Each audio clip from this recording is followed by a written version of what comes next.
My friend, let me ask you something today. What do you do when life itself seems to corner you with the impossible? What do you do when the doctor shakes his head and says there's no cure left to try? What do you do when your wallet is empty, your heart is weary, your family's breaking apart, and every door you knock on stays shut? What do you do when the weight of life pushes you to your knees and every whisper around you says, "It's over"? I tell you, lift your eyes to heaven, for the same God who scattered the stars and spoke light into being knows the silent cry of your heart, even in the middle of what feels impossible. He hears the prayers you can't put into words. He counts the tears that fall unseen in the darkness. He knows your every longing, your every need, even the ones that seem unreachable. And He alone holds the power to make what seems impossible bow to His will. There is no darkness so deep that God's light cannot pierce through. No wall so high that He cannot bring it down with a single word. No storm so violent that He cannot calm it with His breath. The impossible is not the end of your story. It is where the glory of God begins to shine. It is the place where human strength collapses and divine power rises. Many of you listening today are burdened under the weight of circumstances that you cannot change. You have prayed, you have waited, and you have asked, where is the breakthrough? Where is the answer? Hear me now. Just because you don't see movement doesn't mean God is not working. Just because the ground looks barren doesn't mean the seed is not sprouting underneath. Just because the night feels long doesn't mean the dawn is not on its way. God knows your desire even when the situation looks impossible, and He has not forgotten you. Do you know why God allows you to face the impossible? Because it is in those moments that you discover who He really is. When all human help is gone, when every option fails, when every friend turns away, then you find that God is enough. You may have thought your faith was strong when the path was easy, but faith is not proven in comfort. It is proven in crisis. Faith is not revealed on the mountaintop. It is revealed in the valley. And God knows exactly what He is doing. He knows your heart's desire. He knows the prayers you have whispered in the stillness of the night. He knows the longing that burns inside of you, the need that others cannot see, the dream you have carried for years. And God is saying to you today, do not be afraid, do not give up. I am the God of the impossible. Some of you are listening right now and you have been carrying an unfulfilled desire for years. Maybe it is the desire to see your family restored.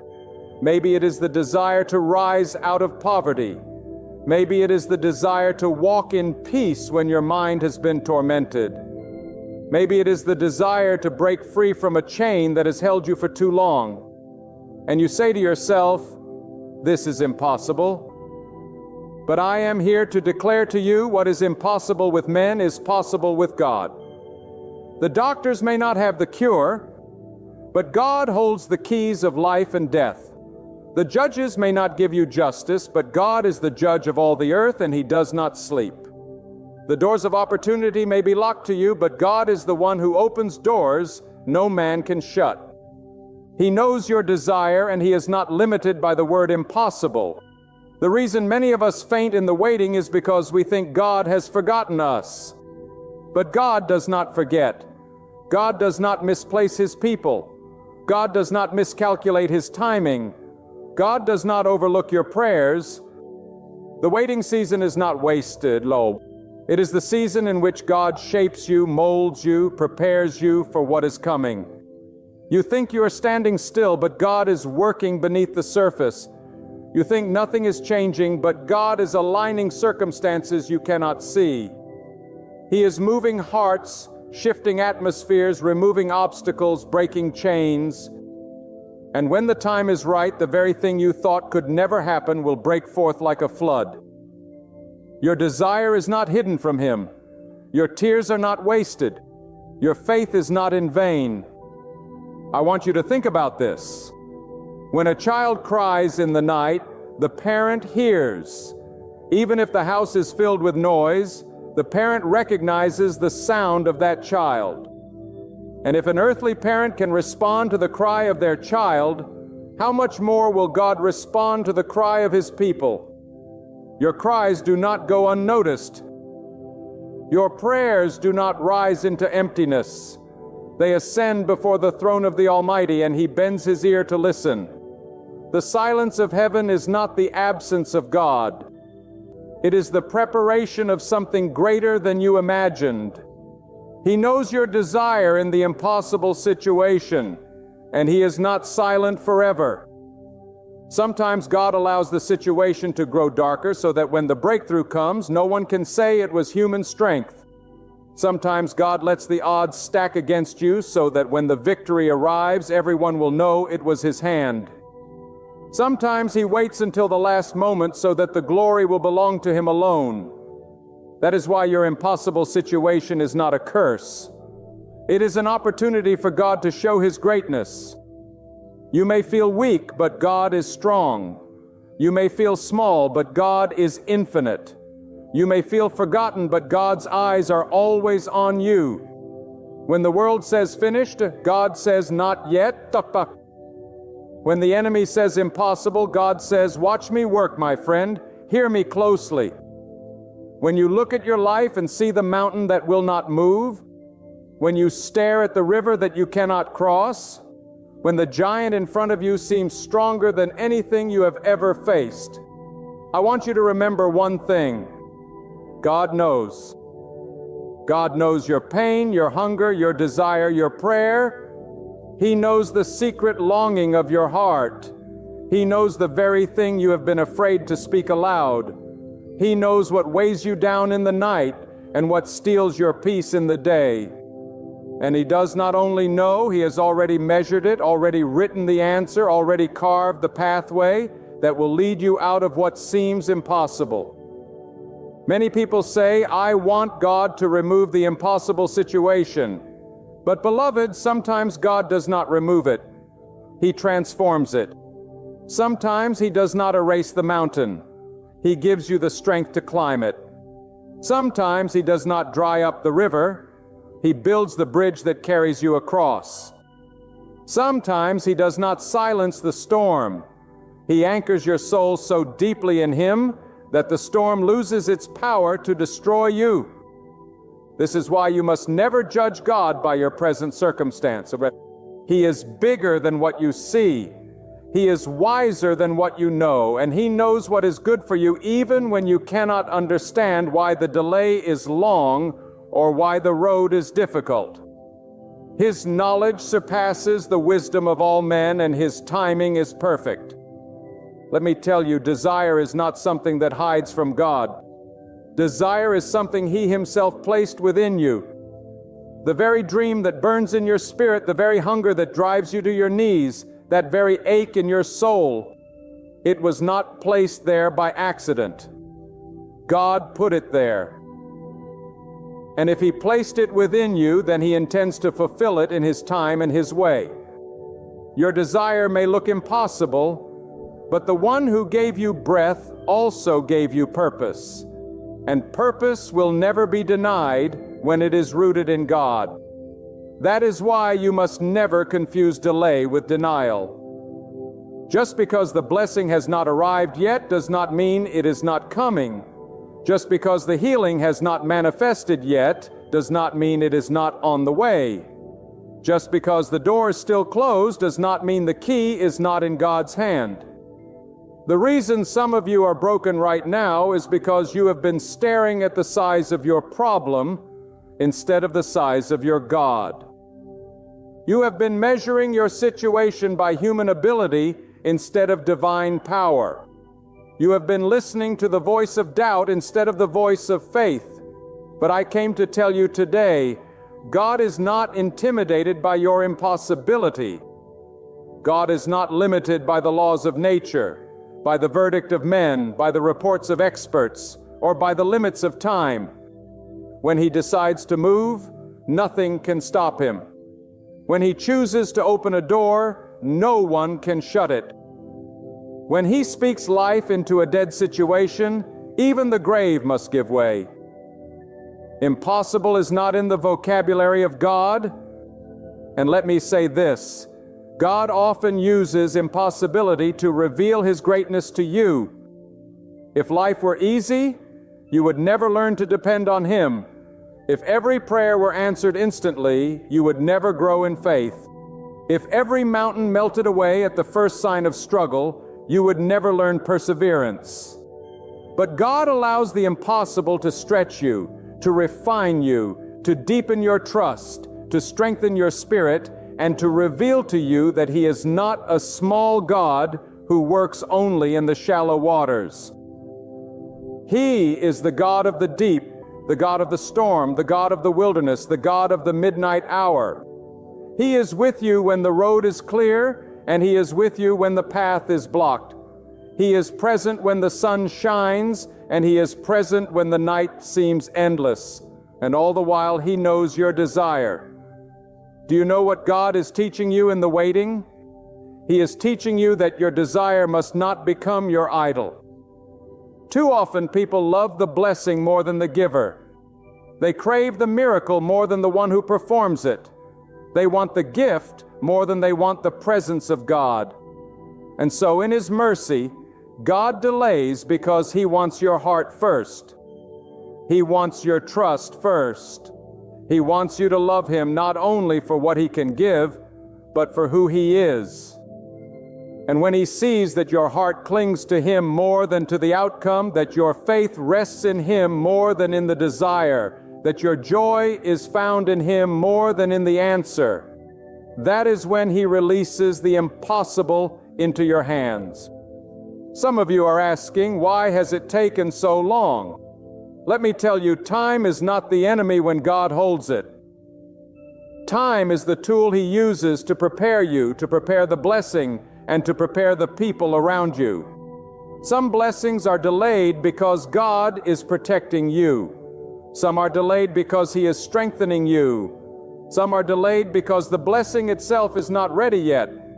If He gave it too soon, it would crush you. If He answered too quickly, you might mishandle it. If He opened the door before you were mature, the very thing you prayed for could destroy you.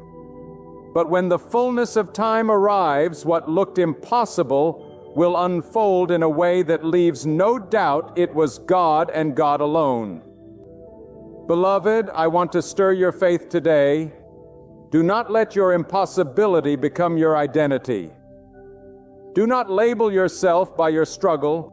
You are not defined by your lack, your sickness, your brokenness, or your failure. You are defined by the God who created you. And that God is faithful. He has not abandoned you. He has not overlooked you. He has not turned His face away from you. He is closer to you in the impossible than you realize. He is whispering to your heart even now, do not be afraid, do not lose hope. I am with you and I know your desire. My friend, there is something you must understand. Oh, the impossible situation you face is not designed to destroy you. It is designed to reveal God's strength in you. The valley you walk through may feel endless. The walls around you may feel suffocating, but God is the one who walks into the fire with you, and He never lets the flames consume you. You may think you are alone, but you are not. You may think your cries vanish into the night, but every whisper of your heart is carried straight to the throne of the Almighty. He knows your desire before you speak it, before you shape it into words, before you even recognize it yourself. He is closer than your very breath, and He has already seen the outcome long before you began the battle. There are moments when God allows the desire to remain unfulfilled for a time. Not because He delights in your struggle, but because He wants to draw you deeper into trust. The truth is this: your relationship with God is not tested when life is comfortable, but when life is unbearable. Anyone can say they trust God when the cupboards are full, when the children are healthy, when the body is strong. But what happens when the cupboards are empty? When sickness enters the home? When strength fades away? That is where trust is refined like fire. That is where faith ceases to be theory and becomes the very foundation you stand on. And when you hold on in those moments, you declare to every power of darkness and every whisper of doubt, I believe God even when I cannot see Him. I believe He knows my desire even when the answer has not yet come. Too often people give up in the waiting. They think silence means absence, but silence is not absence. It is preparation. God is not delaying because He is careless. He is delaying because He is perfect. He is positioning you, aligning circumstances, removing people who would harm you, and building strength in your spirit that you did not know you had. Think of this. A tree planted in shallow soil will collapse when the winds blow. But a tree whose roots have been forced to go deep into the ground will stand no matter what storm comes. And so it is with you. God sometimes withholds the quick answer so that your roots of faith will grow deep, so that when the blessing comes, you will be able to carry it with strength and gratitude, not with pride and weakness. Never forget this. God is not only the God of beginnings, He is the God of completion. He does not start what He cannot finish. If He has placed a desire in your heart, He will bring it to pass in the way that honors Him and fulfills you. Some of you are carrying visions that look dead. You once had a dream, a hope, a fire that burned inside you, but disappointment poured cold water over it, and now you barely dare to believe again. But God specializes in resurrecting what looks finished. He breathes life where men declare death. He restores what time has broken. He lifts up what the world has cast down. And if you would dare to believe again, if you would dare to trust again, you will see that God has not forgotten what He placed inside you. Your desire is alive in His presence, even when it looks buried in your reality. And let me tell you this. Sometimes God answers not by removing the situation, but by transforming you in the middle of it. You may think the desire is only for a change in circumstance, but God is using that very circumstance to shape your character. You pray for the problem to be removed, but God is making you stronger than the problem. You pray for the door to open, but God is building endurance in you so that when the door does open, you will not crumble under the weight of the blessing. Your desire is not forgotten, but God is preparing you to carry it with wisdom and humility. What use is a blessing if you are not ready for it? What use is freedom if you do not know how to walk in it? God will not give you a gift that destroys you. He will only give you a gift that matures you, strengthens you, and brings glory to His name. Some of you are wrestling in the midnight hour saying, God, do you see me? Do you hear me? Do you know how much this means to me? And the answer is yes. He sees, He hears, He knows. But hear me clearly. God does not work according to your clock. He does not bend to your schedule. He is eternal. He knows the exact second when the answer must arrive, and He will never be late. You may feel pressed to the limit, but you will not break because He has measured the weight of your trial, and He knows exactly how much you can carry. You may feel you are at the edge, but that edge is not the end. It is the place where God's hand will lift you. Do not despise the impossible, for the impossible is the place where miracles are born. Do not curse the delay, for the delay is the place where faith matures.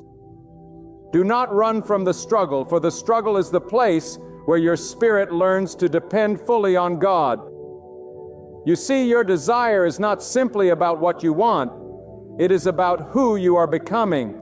God is not only concerned with giving you the blessing, He is concerned with making you the kind of person who can honor Him with the blessing. And so He watches, He waits, He strengthens, He refines. And when the moment comes, the blessing will not be just an answer to prayer. It will be a testimony that God is faithful, that God sees, that God remembers. My friend, I must tell you this with fire in my soul. When God places you in an impossible situation, it is not to shame you. It is to shape you.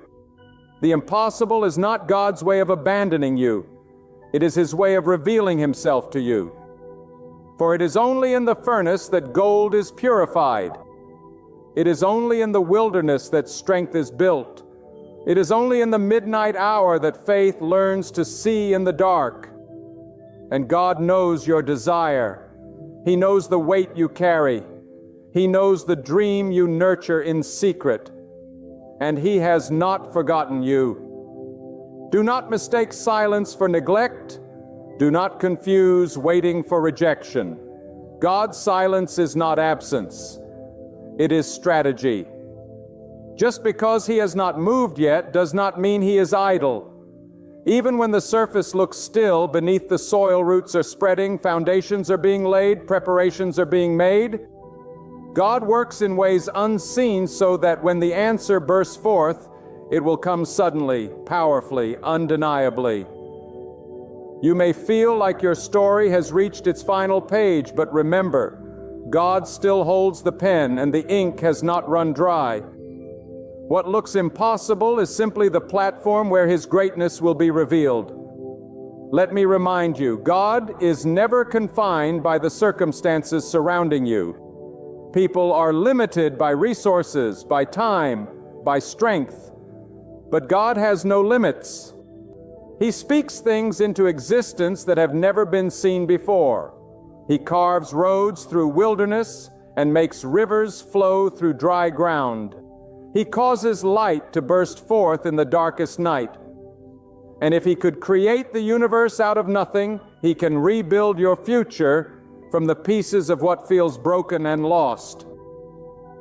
You might say, I have no strength left, no resources, no one beside me. But that, my friend, is exactly where the glory of God begins to shine, when nothing remains but Him. Some of you have whispered for years, God, please remember me. Hear this today. He already has. The delay is not His denial. The waiting is not wasted. Your desire has not been forgotten. God heard you the very first time you prayed. From that moment, the answer began its journey toward you. The struggle you face is not meant to destroy you, it's preparing you. It is to prepare you to carry the very thing you ask for. A vessel must be strong enough to hold the oil, or else it will break. And so God strengthens the vessel before He pours out the blessing.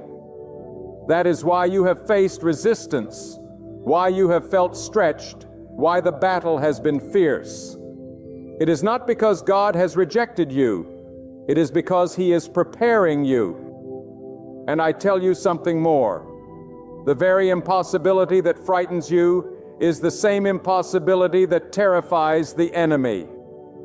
Because the enemy knows what will happen when God breaks it open for you. The enemy knows the testimony you will carry, the lives you will touch, the strength you will release, the power of faith you will walk in. That is why he wants you to quit in the waiting. That is why he whispers lies into your mind. That is why he tells you it will never happen. But hear me, the enemy's words are dust. God's words are fire, and God's fire always burns brighter. Do not allow your desire to become a seed of bitterness. Too many let the delay twist their hearts. They say, God has forgotten me, God has overlooked me, God has abandoned me. No, he has not. Do not poison your spirit with unbelief. Hold on to faith even when your hands are trembling. Hold on to hope even when your eyes are filled with tears.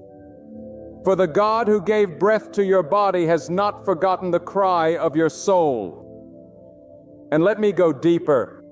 Sometimes what you think is the desire of your heart is only a shadow of something greater God wants to give you. You are asking for a small blessing, but God has a larger one in mind.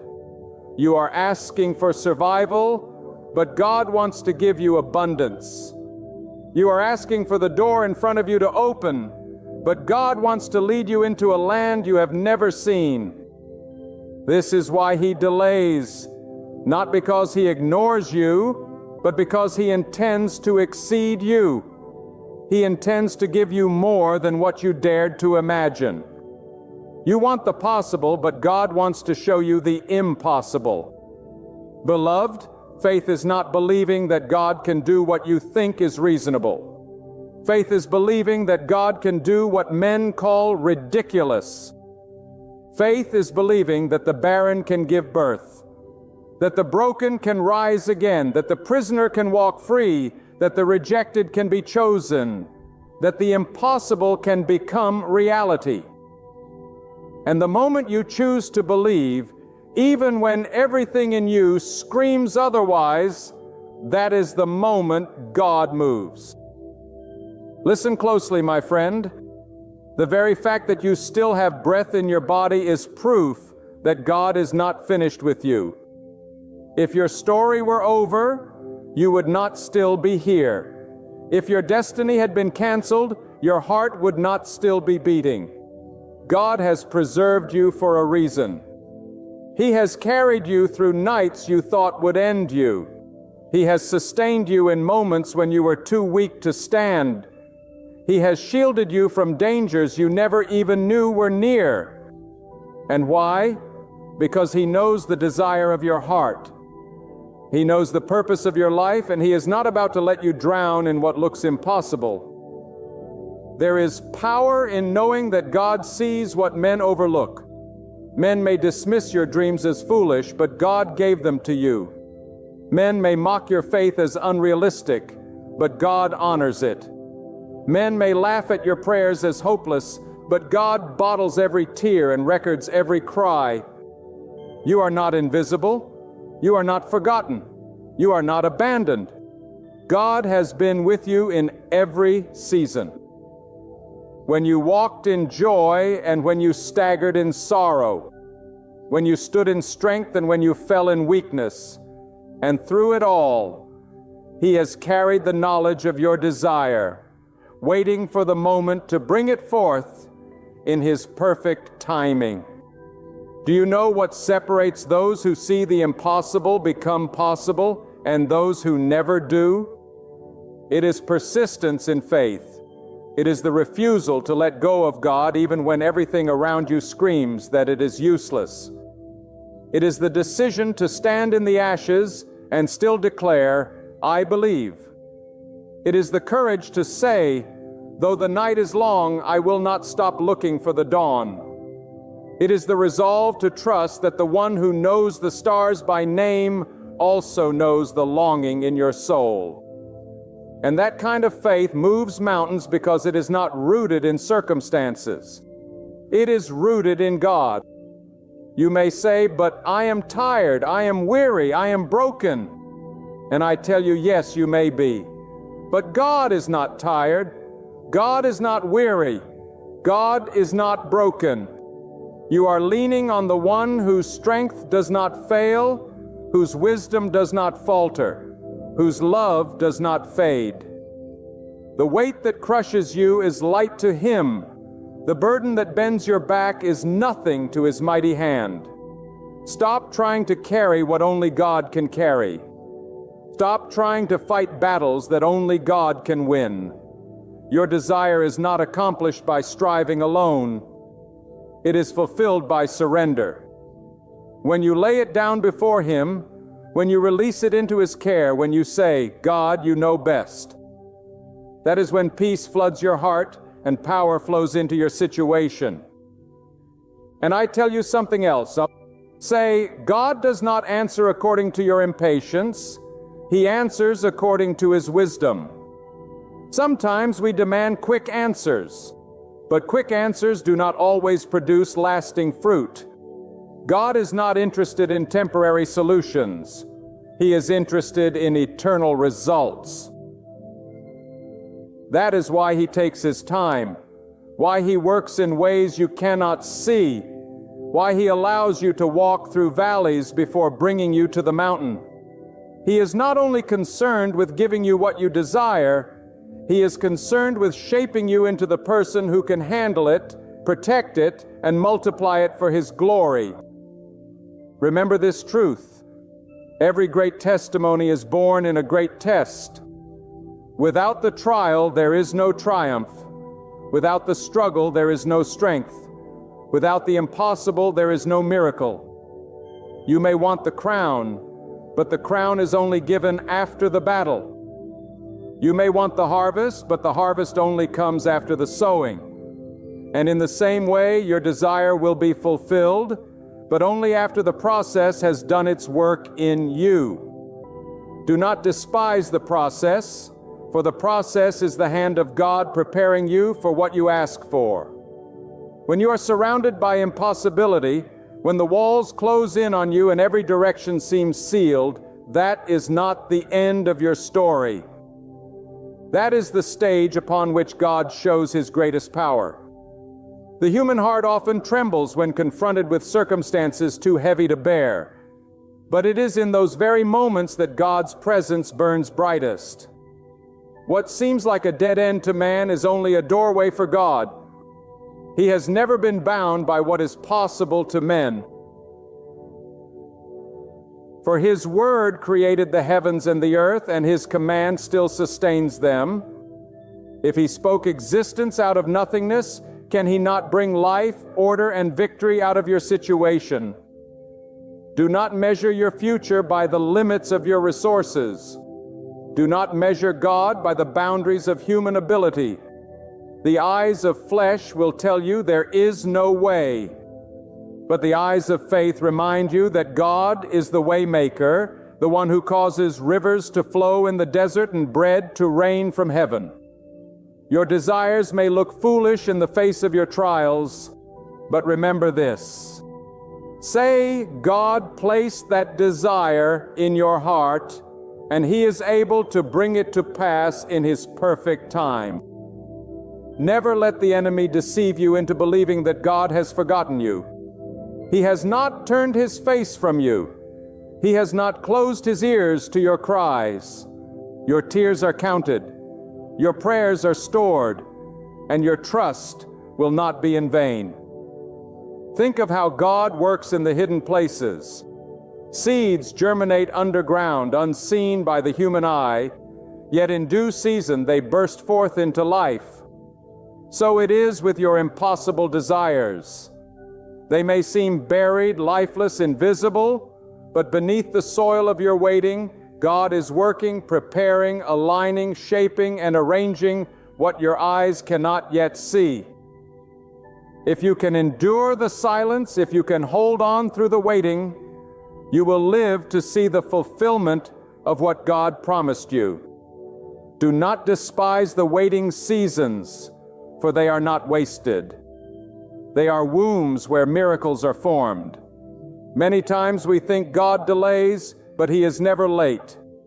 He is not confined to our calendars, nor is He restricted by our timetables. When He moves at the perfect moment, not too early to leave it unfinished and not too late to bring despair. If your desire looks impossible today, it is because God is preparing a testimony that will leave no room for doubt. When He answers, no one will be able to say it was your strength, your wisdom, or your strategy. It will be known by all that it was the hand of God. The danger in impossible situations is not the situation itself. It is the temptation to give up hope, to stop praying, to believe the lie that God has abandoned you. That is why the enemy fights your faith so fiercely. He knows that if you keep believing, if you keep trusting, if you keep calling on God's name, then the impossible must bow to the will of the Almighty. Hold firm, therefore, refuse to let despair rob you of your confidence in God. Stand tall in faith even when the storm rages. The night may be long, but God has promised that dawn will come. Remember, God has a history of stepping into impossible places. Did He not part the Red Sea for a people with no escape? Did He not cause water to gush from a rock in a barren desert? Did He not close the mouths of lions and quench the fury of fire for those who trusted Him? And if God did it, then He can do it again. His power has not diminished. His authority has not weakened. His promises have not expired. The same God who moved in ages past is moving in your life today.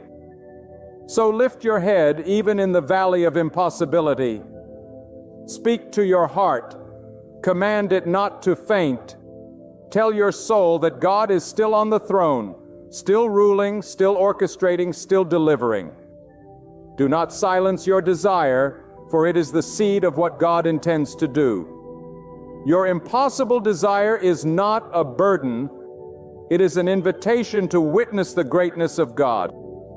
He chose you to carry it, so that when it comes to pass, you will testify of His power to all who see.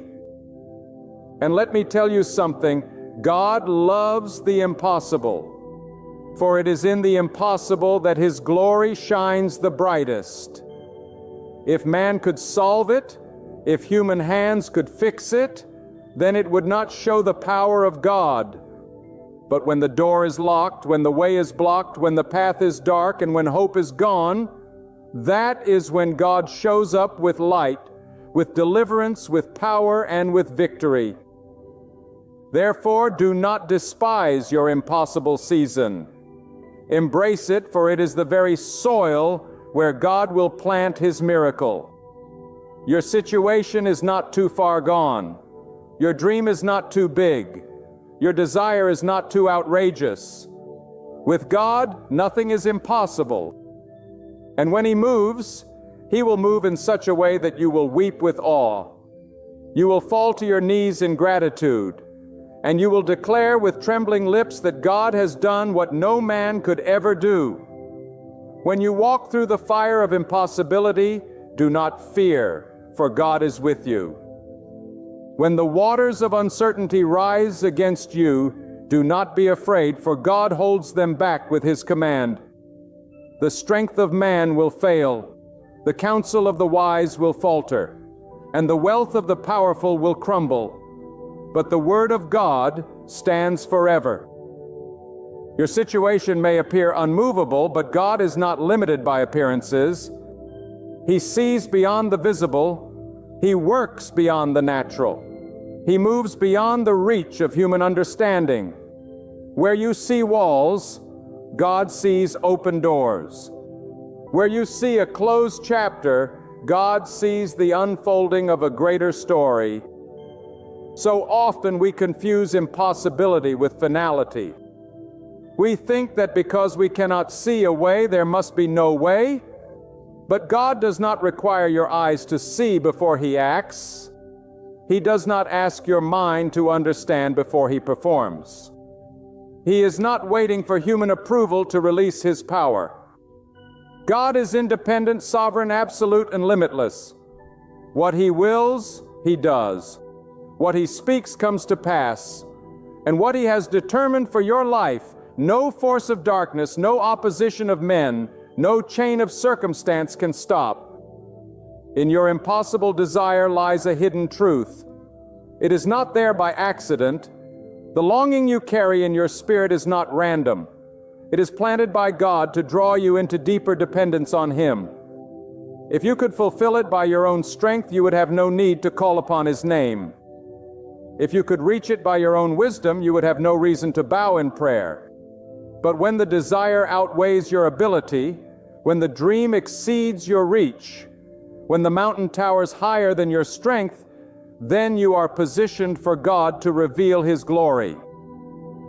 And understand this, God is not only aware of your desire, He is shaping it, purifying it, and aligning it with His will. Sometimes He allows the impossible to remain just long enough to refine your heart, to strip away pride, to break self-reliance, and to anchor you more firmly in His power. God does not deny your desires to punish you. He delays to prepare you. He does not withhold because He is unkind. He waits because His timing will be perfect. You may think you are waiting on God, but often God is waiting on you to grow, to trust, to surrender, to mature. Think of Abraham, who carried a promise for years before he saw its fulfillment. Think of Moses, who wandered in the wilderness before leading his people into freedom. Think of Joseph, who dreamed of greatness but endured betrayal, slavery, and prison before rising to power. In each of these, God placed a desire that looked impossible, but in time He brought it to pass in a way that magnified His power. Your life is no different. If God has allowed you to carry an impossible desire, He has already prepared the miracle that will fulfill it. Do not let the silence of God deceive you into thinking He is absent. God's silence is not His abandonment. It is often His preparation. He is weaving threads you cannot see. He is moving hearts you cannot touch. He is arranging circumstances you cannot influence. And when the appointed time arrives, everything will fall into place so swiftly, so perfectly, that you will know it was orchestrated by His hand alone. Lift your faith higher than your fears. Refuse to let the size of your problem dictate the strength of your prayers. Do not pray according to what you see. Pray according to what God can do. For He can bring water out of stone, light out of darkness, abundance out of lack, and life out of death. When you ask, do not ask small. Do not shrink your desire to fit your human reasoning. Ask boldly, for God delights in showing His greatness. Ask faithfully, for He rewards those who trust Him fully. Ask persistently, for delay is not denial, and the waiting is never wasted. The impossible is not a barrier to God. It is a stage for His glory. And when He fulfills your desire, it will not only bless you, but it will bless everyone who sees it. People will look at your life and say, "This is the hand of God." Your testimony will become a beacon for others walking through their own impossibilities. You will be a living reminder that with God, nothing is beyond reach. So today, hold fast to your desire. Do not bury it under fear. Do not silence it with doubt. Do not hand it over to despair. Place it in the hands of God and trust that He who knows your heart also holds your future. He will not fail you.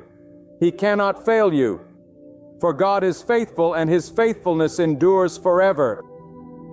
And so, my friend, when you find yourself staring into the impossible, do not tremble as though you are alone. For you are not alone. God is with you. God knows the cry of your heart, the longing you dare not even whisper, the desire that feels too great to hope for.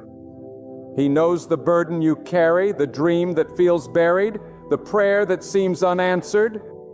And God is not blind to your tears, nor deaf to your prayers, nor distant from your pain. He is nearer than your breath, closer than your thoughts, and stronger than the storm that surrounds you. The truth you must never forget is this: impossibility is not the end. It is the doorway for God's glory to be revealed. Where you see dead ends, God sees new beginnings. Where you see failure, God sees the soil of victory. Where you see darkness, God is already preparing light. Your story is not finished. Your desire is not wasted, and your future is not forgotten. God has written it, and His hand cannot be erased. So rise up in faith. Refuse to let the weight of impossibility crush your hope. Stand firm even when everything shakes. Raise your voice in prayer even when heaven seems silent. Keep believing even when your eyes can't see a single sign.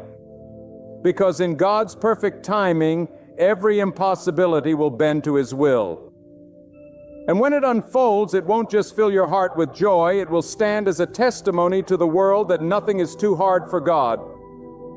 Hold this truth close to your heart. The desire that lives inside your impossible situation is not a mistake. It is a divine promise of what God is preparing to fulfill. Trust Him. Wait for Him. Cling to Him. For the day will come when you will look back, your lips trembling and your heart overflowing with joy, and say, God saw my desire, and He has done what no one else could ever do. Have you ever lain awake in the stillness of the night, your thoughts spinning with fear about what tomorrow may bring? Wondering how the bills will be paid, how the sickness will be healed, how the door will open, or how the storm will finally pass. Have you ever felt your chest grow tight with worry, your mind tangled in endless questions, your strength slowly drained by the weight of what you cannot control? My friend, hear me now with truth and power burning in my spirit. You do not need to worry any longer because God has already worked it out for you. The battle that keeps you awake at night has already been decided in heaven's court. The fight that looks impossible has already been won by the one who reigns over all. The tears you've cried in silence have already been counted, and before your prayer ever left your lips, God had already written the answer. You've been carrying a weight that God never intended for you to bear. And tonight, I say to you, let it go, for God has already taken care of it. Worry steals your peace. It drains your joy. It steals your strength before the real battle has even begun. Worry shackles your heart in chains of fear, convincing you that you are alone, that no one hears, that no one cares. But I tell you today, you are not alone. God has gone before you. God has walked into tomorrow long before you stepped into it. God has already cleared the path you are trembling to walk on. You may see darkness, but God has already lit the way. You may see a closed door, but God has already turned the key. You may hear the voices of doubt, but God has already spoken a word of victory. Why do you tremble at shadows when the light has already shone? Why do you bow to fear when God has already given you the promise of triumph? Think of how many times you worried about something only to look back later and realize it never came to pass the way you feared. Think of how many hours you wasted in dread only to discover that God had already arranged a way out, a solution, a blessing hidden in the very place you feared. Worry is faith in the power of the problem, but trust is faith in the power of God. Which one will you give your heart to tonight? Will you let fear sit on the throne of your mind, or will you let God reign as the master of your destiny? You cannot serve both. You cannot bow to worry and claim to believe in God's power at the same time. Either God has worked it or He has not. And if you believe He has, then why torment yourself with the what-ifs? Why lose today's joy over tomorrow's unknown when tomorrow's answer is already written by the hand of God? I tell you with deep conviction, your problem is not your problem. Your real problem is your doubt in the one who has already solved it. You keep asking, but what if this doesn't work out? What if I fail? What if I'm rejected? What if the sickness grows worse? What if I lose everything? But have you ever stopped to ask, what if God has already arranged my victory? What if this very thing I fear is the key to my breakthrough? What if the rejection is actually protection? What if the failure is actually redirection? What if the door that slammed shut was never meant for me, and God is preparing something far greater? You see, worry narrows your vision to the problem, but faith lifts your eyes to see God's hand already moving in ways you cannot yet perceive.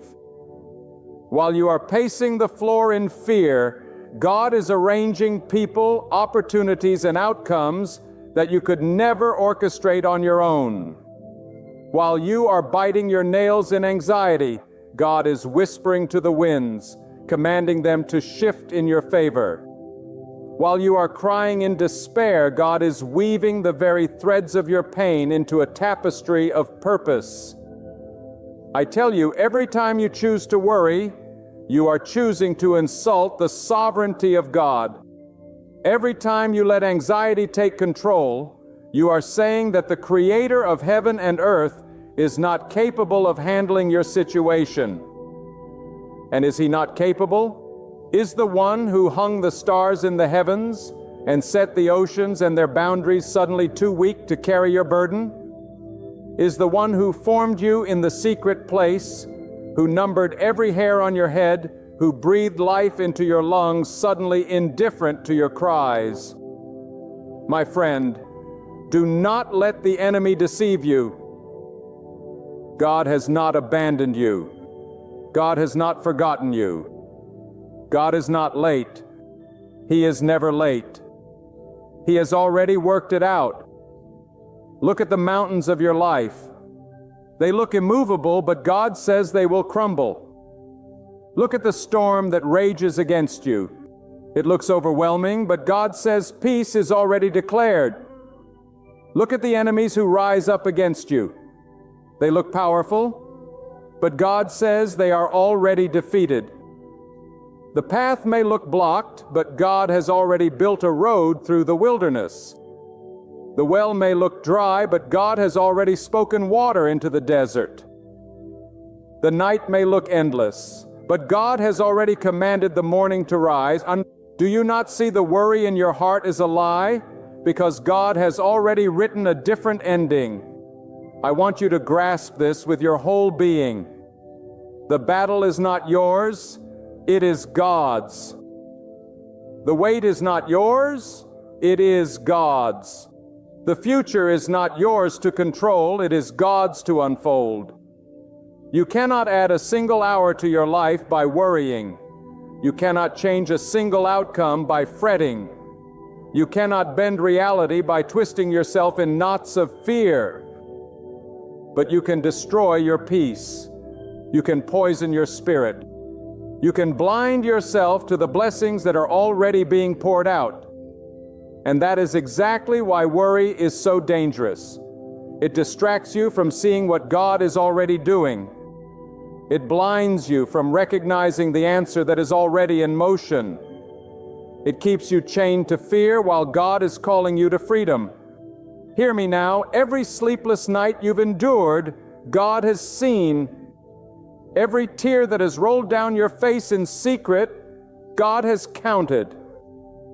Every whispered prayer you thought went unheard, God has already answered. You think you are waiting on God, but many times it is God waiting on you to release the worry, to release the fear, to let go of the outcome, and to trust that He has already completed the work on your behalf. God does not operate on your panic. He operates on His plan, and His plan has never failed. Not once in all of history has God's purpose been defeated by the schemes of men, by the weapons of the enemy, or by the fears of the anxious. If His plan has never failed, then why should yours be any different? When you were formed, God already wrote the story of your life. Before you faced the storm, God already designed the rainbow. Before you entered the valley, God already carved the path out. Before the problem showed up, God already designed the solution. And before you even knew what to pray, God had already sent the answer. That is why you can live without worry. Because you are not walking blindly into chaos. You are walking into a future already authored by the hand of God. And if the author of life has written a script, then every page, even the painful ones, are part of a greater story that ends in victory. Do you realize what worry does to you? It makes you live twice through the same storm. Once in your imagination and then again in reality. And most of the time, reality never comes close to the nightmare you built in your mind. Worry magnifies the shadows, but it never changes the truth. And the truth is this: God has already set boundaries around your struggle. He has already measured the weight of your burden and promised not to give you more than you can bear. He has already written the end from the beginning, and your worry cannot alter what God has ordained. When you cling to fear, you are rehearsing defeat. But when you cling to faith, you are rehearsing victory before it arrives. God has already worked it. And when He works, no one can reverse it. Think about the strength of God for a moment. The mountains rise and fall at His command. The rivers carve their paths because He spoke it to be so. The sun rises faithfully because He ordered it. And yet you tremble as if your life is too complex for His wisdom. You shake as if your need is too great for His provision. You fear as if your problem could possibly outweigh His power. No, my friend. If God can command the galaxies to hold their place, He can certainly handle the weight of your tomorrow. If God can provide for the birds of the air and clothe the flowers of the field, He has already provided for you. Your fear may tell you it is uncertain, but God says it is already secured. Your doubt may whisper, it is impossible, but God says it is already done. Worry feeds on the lie that you are abandoned, but you are not abandoned. God has walked every step with you, even the ones where you felt utterly alone. When you felt abandoned by people, when you were misunderstood by family, when you stood in the crowd but felt unseen, God was watching. He was guiding. He was orchestrating. He was working things in ways that your eyes could not see. Do not let the silence of God fool you into thinking He is absent. The silence of God often means He is working on something far greater behind the curtain of your life. You may not hear His voice in the storm, but the storm itself is already under His authority. You may not see His hand in the wilderness, but the very wilderness is under His control. You think the waiting is wasted, but the waiting is where God builds the strength in you to carry the blessing He has prepared. You think the delay is denial, but the delay is often protection. You think the silence is rejection, but the silence is the soil where God is planting something that will bloom in its appointed time. Worry resists the silence, but faith embraces it. Worry screams for answers, but faith trusts that the answer is already sealed in the hands of God. And I tell you, when the appointed time comes, nothing and no one will be able to stop what God has prepared for you. Let me speak this clearly. Your future is not in the hands of chance, it is in the hands of God. The economy is not your provider, God is. Your employer is not your master, God is. The sickness in your body does not control your destiny, God does. The betrayal of people does not define your outcome, God defines it. So why should you let worry chain you to the false belief that your life is at the mercy of circumstances? You are not at the mercy of chance. You are in the grip of God's will. And if you are in His grip, nothing can snatch you out. The reason you must let go of worry is not just because it is heavy, but because it is useless. Worry has never healed a sickness. Worry has never paid a bill. Worry has never opened a door. Worry has never restored a broken heart. All worry has ever done is rob you of the strength to endure until God's provision arrives. Worry eats away at the very energy you need to see the answer when it comes. Worry blinds you to opportunities that are standing right in front of you. Worry makes you doubt when you should be declaring. Worry keeps you on the ground when God is calling you to soar. Why would you serve such a cruel master when you could walk in the peace of God? Peace does not come when the storm ends. Peace comes when you realize that the storm is already under God's control. Peace does not come when the provision is in your hand. Peace comes when you trust that God has already released it in His time. Peace does not come when the enemy is gone. Peace comes when you understand that the enemy is already defeated by the power of God. And once you know that, once you truly grasp that worry loses its grip, fear loses its hold, anxiety loses its teeth, because you are no longer living in reaction to the storm. You are living in response to the God who commands it. Listen closely. Some of you are so consumed with worry that you cannot even enjoy the blessings God has already given you. You are surrounded by answers you once prayed for, but your eyes are fixed on the next problem. You asked God for a job and He gave it to you, but now you are consumed with fear of losing it. You asked God for provision and He supplied it, but now you worry if it will last. You asked God for strength and He strengthened you, but now you doubt whether you can make it through the next valley. Worry blinds you to the blessings you are already standing in. And if you cannot recognize today's miracle, how will you ever receive tomorrow's? No more worry. The time has come for you to rise up and declare that your life is not ruled by fear, but by faith. The time has come for you to trust the God who has never failed. The time has come for you to silence the voices in your head that tell you it will not work, and to lift your voice in praise to the God who has already worked it out. You cannot keep entertaining fear and expect to walk in freedom. You cannot keep feeding doubt and expect to live in peace. You must starve your worry and feed your faith.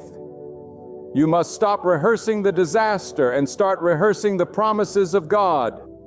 God has promised to sustain you. God has promised to guide you. God has promised to protect you. God has promised to provide for you. God has promised to never abandon you. And if God has promised, then it is already settled. Worry questions what God has already answered. Worry argues with what God has already declared. Worry resists what God has already done. But faith bows before God and says, I believe it even if I cannot see it. I trust it even if I cannot feel it. I know it is finished even if I cannot yet touch it. Tonight, I want you to let this truth burn into your spirit. Nothing you are facing today has caught God by surprise. Not the sickness, not the betrayal, not the financial strain, not the heartbreak. God knew it before you arrived at this moment. And He has already worked the outcome for your good. What you see as a problem, God may be using as a preparation. What you see as a closed door, God may be using as redirection. What you see as a loss, God may be using as protection. You do not see the full picture yet, but God does. And when the picture is complete, you will look back and say, now I understand why I had to go through that. Now I see why it didn't work out my way. Now I see why the delay was necessary. God was working all along. Some of you are standing at a crossroads in your life, paralyzed by worry because you are afraid to make the wrong move. You fear the path ahead will collapse beneath your feet. You fear the decision you make will destroy everything you have built. But hear me well, God is already in tomorrow. God has already inspected the ground you are about to walk on. God has already gone before you and marked the way. When you walk with faith, you are not stepping into the unknown. You are stepping into what God has already prepared. Worry says, what if I fail? Faith says, God has already established my steps. Worry says, what if I lose? Faith says, God has already secured my portion. Worry says, what if this destroys me? Faith says, God has already ordained that all things work together for my good. You may feel as though the world is against you. People may plot against you. Voices may rise to condemn you. Enemies may sharpen their weapons to strike at you. But do you think God is unaware? Do you think the one who sees the heart of every man cannot see their schemes? God has already disarmed them. God has already turned their curse into a blessing. God has already written the downfall of every plan formed against you. While you are trembling at their threats, God has already declared their defeat. Do not waste your energy fearing what others may do to you, because no one can undo what God has already spoken over your life. Worry thrives in the soil of the unknown. It whispers, "You do not know what will happen, but God has already written your days. God has already measured your years. God has already numbered your breaths." You may not know what tomorrow holds, but you know who holds tomorrow. The unknown may terrify you, but it is not unknown to God. And if it is not unknown to God, why should it paralyze you? Your mind may not understand the plan, but your heart can rest in the assurance that God has already secured it. Worry resists the mystery, but faith embraces it, because faith trusts that even in mystery, God's hand is still moving. Let me tell you something important. Sometimes worry comes because you are staring too long at the problem. You are magnifying it in your sight, feeding it with your attention, letting it grow larger and larger until it swallows your peace. But have you turned your eyes to God? The more you look at the problem, the bigger it becomes. The more you look at God, the smaller the problem becomes. Worry grows when you fixate on what is against you. Faith grows when you fixate on the one who is for you. You cannot look at both at the same time. You must decide which direction you will fix your gaze. Will you stare at the storm, or will you lift your eyes to the one who commands the winds? Worry also comes because you are carrying what was never meant for you. You are holding responsibility for outcomes that belong to God alone. You are trying to solve problems that only God can solve.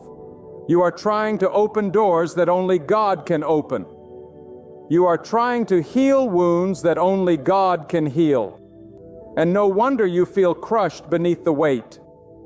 You were never designed to be God. You were designed to trust God. You were never created to control every outcome.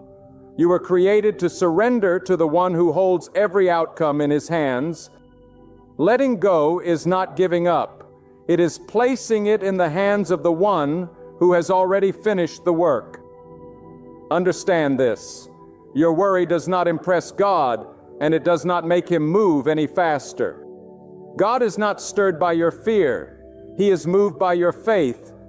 Faith is not proven by how loudly you speak in the light, but by how firmly you stand when darkness surrounds you.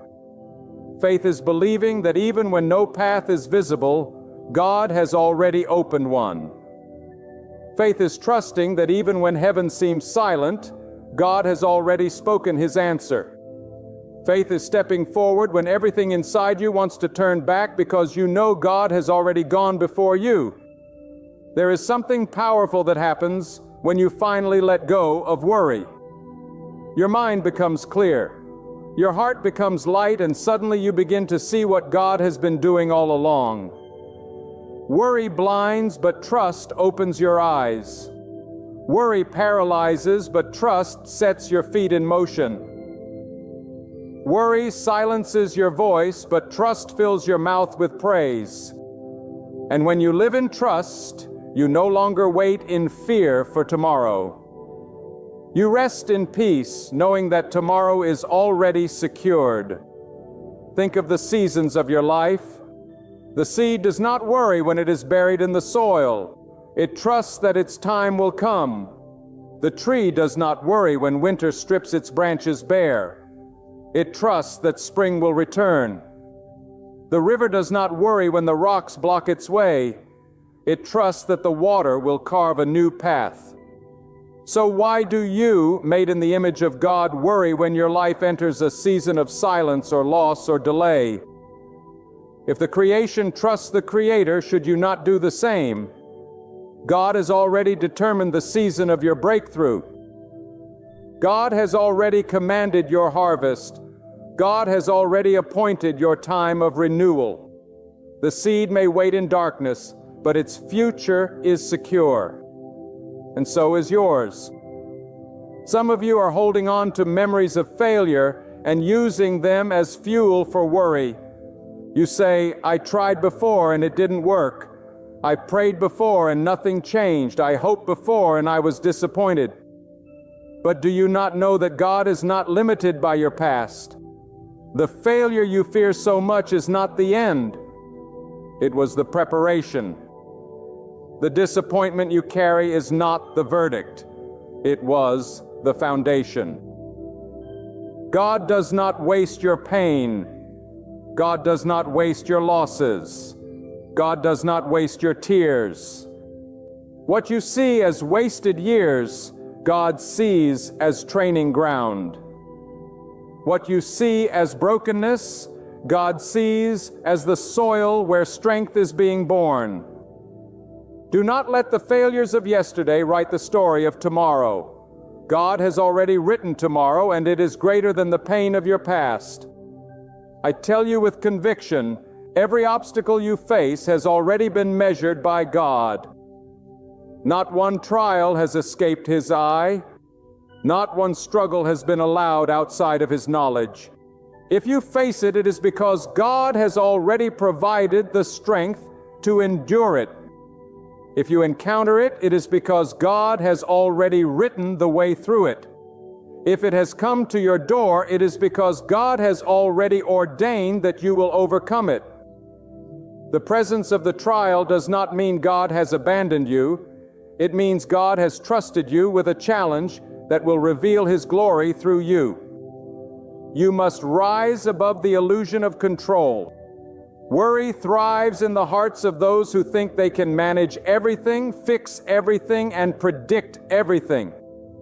But life will prove you wrong again and again. Control is an illusion. The only true control belongs to God. And when you finally release the need to control every detail, when you finally hand the pen back to the author, when you finally say, God, you have already worked it. I trust you. Then and only then will peace flood your heart like a river. There are moments in life when the weight of uncertainty presses so heavily upon you that even your breath feels labored. When each step forward feels like walking into a fog that grows thicker instead of clearing. In those moments, the temptation of worry screams the loudest. It tells you that you must find your own way, that you must struggle in your own strength, that if you do not hold everything together, it will all collapse. But do you not see that this very pressure is what God uses to push you closer to Him? The fog may be thick before your eyes, but it is never thick before His. What confuses you, God sees with absolute clarity. What intimidates you, God has already subdued. What feels like chaos in your hands is already order in His. The danger of worry is that it convinces you to trust in your own sight rather than in God's vision. Your sight is limited. Your vision is narrow. Your understanding is fragile. You see the wall and assume there is no passage, but God sees the door hidden within the wall.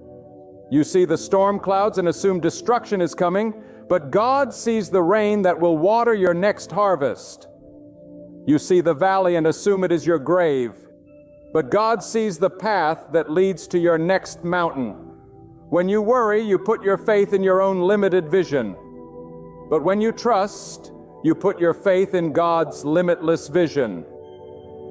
And His vision is never clouded. I tell you the truth, worry does not only rob you of peace, It robs you of obedience. When worry governs your heart, you hesitate to act where God has already commanded.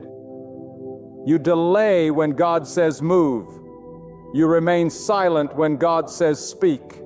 You cling tightly when God says release. Worry makes you a prisoner of hesitation. But God is calling you to act, to move, to trust, even when you cannot yet see the outcome. The blessing often waits on the other side of your obedience. But if worry paralyzes you, you may miss what God has already placed within reach. Let me tell you something you may not have considered. Sometimes the very thing you're worrying about is the thing God has already marked as the instrument of your elevation. The opposition you dread is the very stage where God will reveal your strength. The burden you carry is the very weight that will train you for your destiny. The closed door you cry about is the very barrier redirecting you to the greater door that is waiting just ahead. If you only look at the surface, you will see reasons to worry. But if you look with the eyes of faith, you will see reasons to trust. Because behind every challenge is the hand of God shaping, molding, and guiding. Worry thrives in secrecy. It grows when you keep it locked inside, when you allow it to echo endlessly in the chambers of your mind. But the moment you lift your voice and declare that God is greater, that God is sovereign, that God has already worked it out, the power of worry begins to break. Your words have weight. Your declarations shift the atmosphere. When you speak of your fear, you strengthen it. But when you speak of God, you weaken fear and feed faith. That is why the enemy wants to keep your mouth closed, wants to keep your thoughts consumed, wants to silence your declarations. But you must resist. You must declare with boldness that God is already at work, that the outcome is already in His hands, that nothing formed against you shall prevail, because God has already set the boundary of victory. My friend, if you could see what God has already aligned for you, you would stop worrying this very moment. If you could see the doors He has already prepared, if you could see the people He has already assigned to help you, if you could see the opportunities already moving in your direction, you would not waste another breath in fear. Worry blinds you to that reality, but trust brings it into view. Trust does not require you to see the full picture, only to believe that God already holds it. You do not need to know how every detail will unfold because God has already written the script. All you need to do is take the next step in faith. Understand this: worry is heavy because it belongs to tomorrow. You are carrying the weight of days you have not yet reached. But God never asked you to carry tomorrow. He asked you to trust Him with tomorrow. He asked you to live today with faith that tomorrow is already secured. Each day has enough challenges of its own. Why borrow the troubles of days not yet lived? Why let the shadows of the future darken the light of today? God is already there. God is already handling it. God is already weaving together the outcome. Leave tomorrow in His hands and you will find the peace to live fully in today. There is also something sacred about surrender. Worry is the refusal to surrender. It is the attempt to hold in your hands what only belongs in God's. But the moment you release it, the moment you say, God, I trust you with this, I trust you with the outcome, I trust you with what I cannot see, something miraculous happens inside you. The chains of fear begin to fall. The heaviness of anxiety begins to lift. The torment of endless questions begins to fade. And in its place, peace settles like a gentle river flowing through your spirit. That peace is not weakness. It is power. Because when you live in that peace, you live unshaken, unafraid, unmoved by circumstances. You become anchored not in what you see, but in who God is. Do not confuse peace with passivity. Trusting God does not mean doing nothing. It means doing what you can with courage and leaving what you cannot to God. Worry drains your energy and leaves you powerless. Trust empowers you to act boldly, to move with confidence, to walk in strength because you know you are not walking alone. Worry says, I must hold it all together. Trust says, God is holding me together. And when you live in that truth, you are unstoppable. Tonight I want you to think about the countless times in your life when you worried, when you feared the worst, when you thought it was over. And yet, here you are. You survived storms you thought would kill you. You overcame obstacles you thought would bury you. You endured nights you thought would never end. You lived through fears that consumed you. And here you stand. What does that tell you? It tells you that God has already carried you further than you could have carried yourself. It tells you that God has already been faithful, and His faithfulness has not expired. If He carried you through before, He will carry you through again.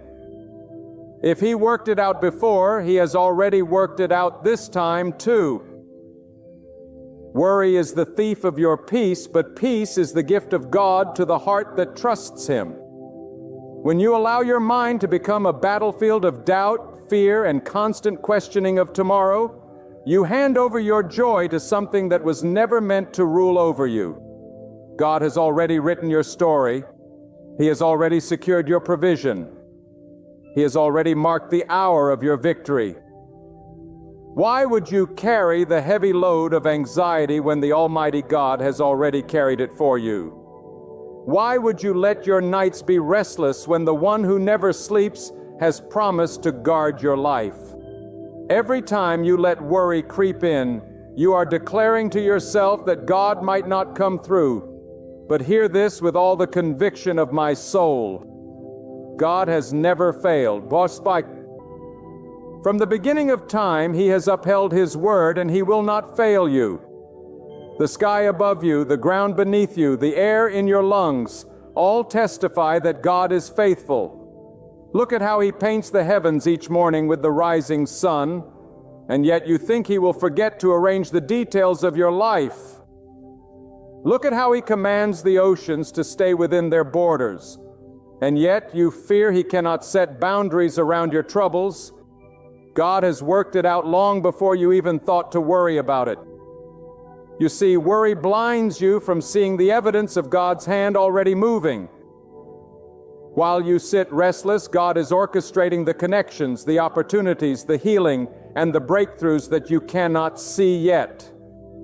Worry is the enemy's attempt to distract you from the unseen hand of God moving on your behalf. But faith tells you to stand still and believe that what you cannot see is greater than what you can see. Faith tells you to trust the unseen script that God has already written for your good. God did not design your life for worry. He designed it for trust. Trust is the language of the soul that knows God is in control. Trust says, I don't know how, but I know who. Trust lifts the heavy burden and places it at the feet of the Almighty. Trust says, God, I will not lose sleep because you neither slumber nor sleep. God, I will not fear because you are my shield. God, I will not let despair drown me because you are the lifter of my head. Think of this. Every time you faced what seemed impossible, you are here today because God brought you through. There were moments you thought you couldn't go on, but you did. Not by your strength, but because God worked it out. There were seasons when the door seemed closed, yet God opened a greater one. There were valleys where you thought you would remain, but God lifted you to higher ground. If He has done it before, why do you doubt that He will do it again? The same God who sustained you yesterday is the God who has already secured your tomorrow. Do you know why worry has such power over people? Because it thrives on the illusion of control. Worry whispers that if you think long enough, stress hard enough, you can somehow manipulate the outcome. But no matter how much you worry, you cannot add a single moment to your life.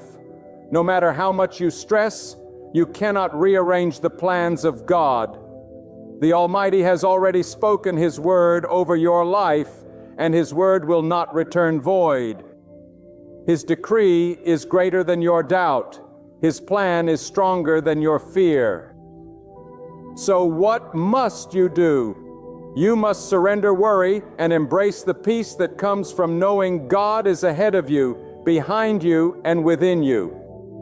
You must learn to lift your eyes above the chaos of the moment and see that God has already declared the end from the beginning. When you put your trust in God, worry loses its grip. When you rest in His promises, anxiety finds no place to dwell. When you lean into His strength, fear crumbles beneath the weight of His authority. Child of God, hear this truth. You are not abandoned. You are not forgotten. You are not left to fend for yourself. The Creator of the heavens and the earth is your guardian, your provider, your sustainer. He has already written a future where your needs are supplied, your battles are won, and your life is covered by His mercy. Do not waste today carrying tomorrow's burdens. Tomorrow is already in God's hands, and His hands do not fail. Lift your voice in gratitude instead of worry. Thank God not only for what He has done, but for what He has already secured in your future. Gratitude is the weapon that silences worry. Gratitude opens your eyes to see that God's goodness is already surrounding you. When you thank God in advance, you are declaring, "I believe it is already done." That declaration shakes the chains of fear and places your soul in the safe arms of faith. And let me remind you of something powerful. Worry cannot change your destiny, but trust in God can transform your reality. Worry cannot move mountains, but faith in God makes the mountain tremble. Worry drains you, but trust in God renews you. When you let go of worry and cling to God, you are choosing the life He designed for you. A life not of fear, but of confidence in His sovereignty. Then let me bring this word to its closing with the same fire and assurance that has carried it from the beginning. My friend, you were not created to live in the prison of worry. You were created to walk in the freedom of trust. Worry weakens you, but God strengthens you. Worry binds you, but God has already loosed your chains. Worry looks at the storm, but trust looks at the one who commands the storm to be still. So tonight, right where you are, make a decision in your heart. No more worry. Say it with conviction. No more worry because God has already worked it for me. No more sleepless nights wondering if provision will come because God has already written the check of mercy and sent it ahead of me. No more fear of tomorrow because tomorrow belongs to God and He has already filled it with His promises. No more doubt about my future because my future is sealed in the hands of the Almighty. Lift your eyes and stand tall. Let the calm of God flow through you like an endless river that never ceases. Hold fast to this truth. Your story isn't ruled by luck, but held securely in the hands of God. The same voice that called light out of darkness has already spoken victory into your life. The same hands that shaped the mountains have already prepared the answers you've been praying for. The same power that sustains the universe is the power now sustaining you. Step away from anxiety and step into trust. Step away from fear and step into peace. Step away from doubt and walk boldly in faith. Let your heart proclaim in every sunrise, in every night, and through every storm, God has already made a way for me. And when this truth lives deep in your spirit, nothing can shake you. Nothing can break you. Nothing can hold you down. For the Lord has gone before you, walks beside you, and will complete every work He began in you. So take courage, take peace, take rest. It is already done. God has settled it, and that is more than enough. This October I proclaim to you with the authority of God's Word and the burning conviction within my spirit. Your life is about to shift. Not by chance, not by coincidence, not through human plans, but by the mighty hand of God. You are entering into a month unlike any other. This is not an ordinary change of dates. This is a divine encounter. This month has been marked by heaven itself. In this October, you are about to receive a blessing so vast, so unmistakable, so powerful, that you will lift your hands in awe and declare, "Only God could have done this." I am speaking to the one who has grown weary in the waiting. You have wept behind closed doors. You have questioned God's silence in the darkest hours. You have carried a burden too heavy for others to see. But listen to me. God has seen every tear. God has heard every cry. And God has been working behind the scenes. The promise you thought was delayed is about to appear right on time in His perfect plan. This October, the waiting ends. This October, the blessing begins. This October, the power of God will meet your situation, and nothing in your life will ever be the same. Do you know what happens when God decides to bless you? No power in hell can stop it. No enemy in your family can block it. No doubt in your mind can cancel it. For when God speaks, it must come to pass. This October, God is speaking blessing, breakthrough, and open doors over your life. And I tell you, get ready, because you are about to walk into a season that will silence your enemies and astonish your friends. God is about to prove Himself mighty on your behalf. Many of you have been through a valley so dark you thought you would not survive. You have been through betrayal, through storms, through nights of uncertainty. Some of you have felt abandoned, overlooked, forgotten. But this October, God is turning the page. This month is the month where He says, "Enough." This month is the month where He says, "Now is the time." This month is the month where He says, "Watch me lift you higher than you've ever been." The tears you cried in September will water the harvest you reap in October. The struggles you endured were not in vain. They were preparing you for the blessing that is now coming to meet you. You see, God does not bless according to man's schedule. God blesses according to His perfect design. Some of you thought the blessing should have come years ago, but had it come then, you would not have been ready to handle it. Some of you thought your chance had passed, but God was reserving it for such a time as this. This October, the timing is right. The season is ready. Your spirit is prepared. God is saying, now is the moment. Now is the hour. Now is the month where I show you my power. I want you to understand that this blessing is not small. This is not something you can explain away. This is not something that will blend into the ordinary days of your life. No, this is a major blessing. This is the kind of blessing that shifts your destiny. This is the kind of blessing that sets you apart. This is the kind of blessing that makes others stand back in awe. When God blesses you this October, even those who doubted, you will have to admit that the hand of God is upon you. Even those who plotted against you will have to confess that God Himself has lifted you up. You may say, "But I have failed too many times. I have made too many mistakes. I am not qualified for such a blessing." And I tell you, none of us are qualified. None of us can earn it. None of us deserve it. But that is the power of God's blessing.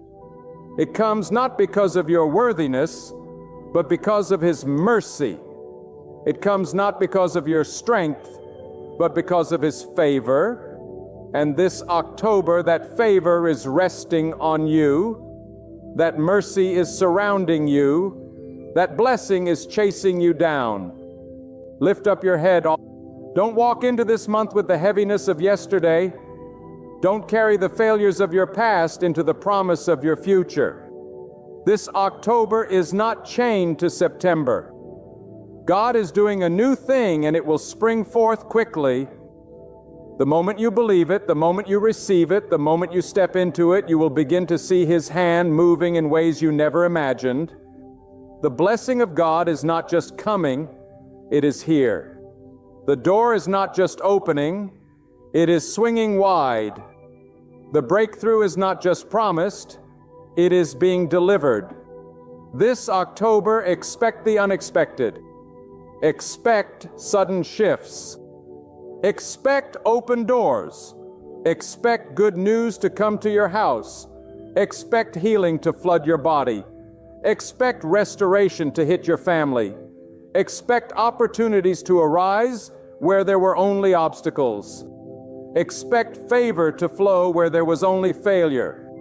Expect God to show Himself mighty in your life. For He has declared that this is your month of blessing. This October, the blessing of God will not come as a whisper, but as a roar. It will not slip quietly into your life. It will arrive with power, with evidence, with a shift that cannot be denied. God is not just in the business of giving you a small token. He is in the business of transforming your entire reality. This is the God who parts seas, who moves mountains, who breathes life into dust. And when He decides to bless you, that blessing cannot be stopped, delayed, or diminished. This October, prepare yourself, because God is about to show you that He still reigns, that He still moves, that He still provides, and that His word never fails. I want you to see this clearly. The blessing that is coming in October will not just touch your hands. It will touch your heart, your mind, your family, your future. This is not just financial provision, though for some finances will be restored. This is not just health, though some will rise up healed in their bodies. This is not just opportunity, though doors will open that no man can shut. This is wholeness. This is restoration. This is the power of God showing up in every corner of your life. When God blesses, He blesses completely. When God gives, He gives abundantly. When God pours out, He does not pour in drops, but in rivers that overflow. This October, you are standing under the downpour of God's abundance. But hear me, before the blessing manifests, God always prepares the vessel. The reason you walked through fire was not because God abandoned you, but because He was shaping you. The reason you endured storms was not because He forgot you, but because He was strengthening you. Do you not see? Every trial you went through was God carving out space within you so that when the blessing arrives, you would be ready to carry it. The pain you felt was not wasted. It was preparation. The tears you cried were not unnoticed. They were watering the soil for the harvest you are about to reap. This October, you are not just receiving a blessing, you are stepping into the very reason you endured the storm. Some of you have been in a hidden season. God pulled you away from the spotlight. He allowed doors to close. He allowed people to walk away. He even allowed silence to cover your prayers, and you thought it was punishment, but it was preparation. God was hiding you not to harm you, but to preserve you. Like a seed buried in the soil, you were hidden so that you could take root. And now this October, you will rise. You will sprout. You will bear fruit, and everyone will know that it was God who caused your growth. You will not have to explain yourself. You will not have to prove yourself. The blessing that comes will speak louder than your words. This October is not a month for fear. It is a month for faith. God has already ordered your steps. God has already appointed the blessing. God has already written the outcome.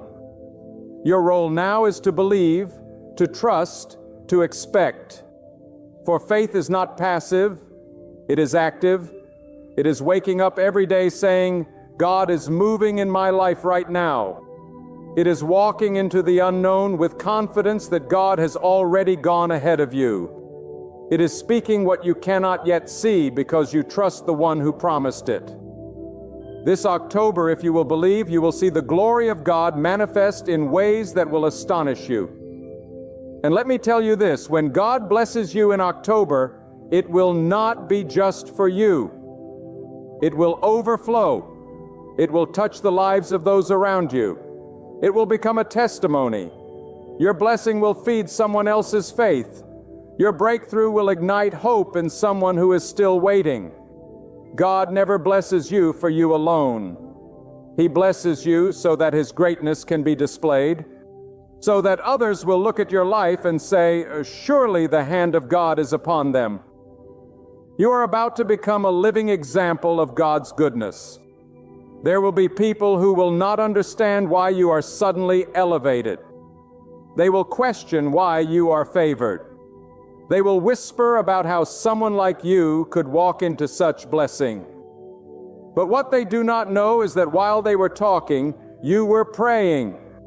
While they were doubting, you were believing. While they were mocking, you were enduring. And God saw it all. And this October, He is about to reward what was done in secret with a blessing that will be visible to all. You must also know that with blessing comes responsibility. God does not pour into a vessel that will waste what is given. He blesses those who will steward it with wisdom. This October, when the blessing comes, handle it with humility. Remember that it came not by your might, not by your strength, not by your intelligence, but by the hand of God. Do not grow arrogant. Do not forget where you came from. Do not withhold from others what God has freely given to you. Use the blessing to lift others, to bring hope, to reflect the glory of God.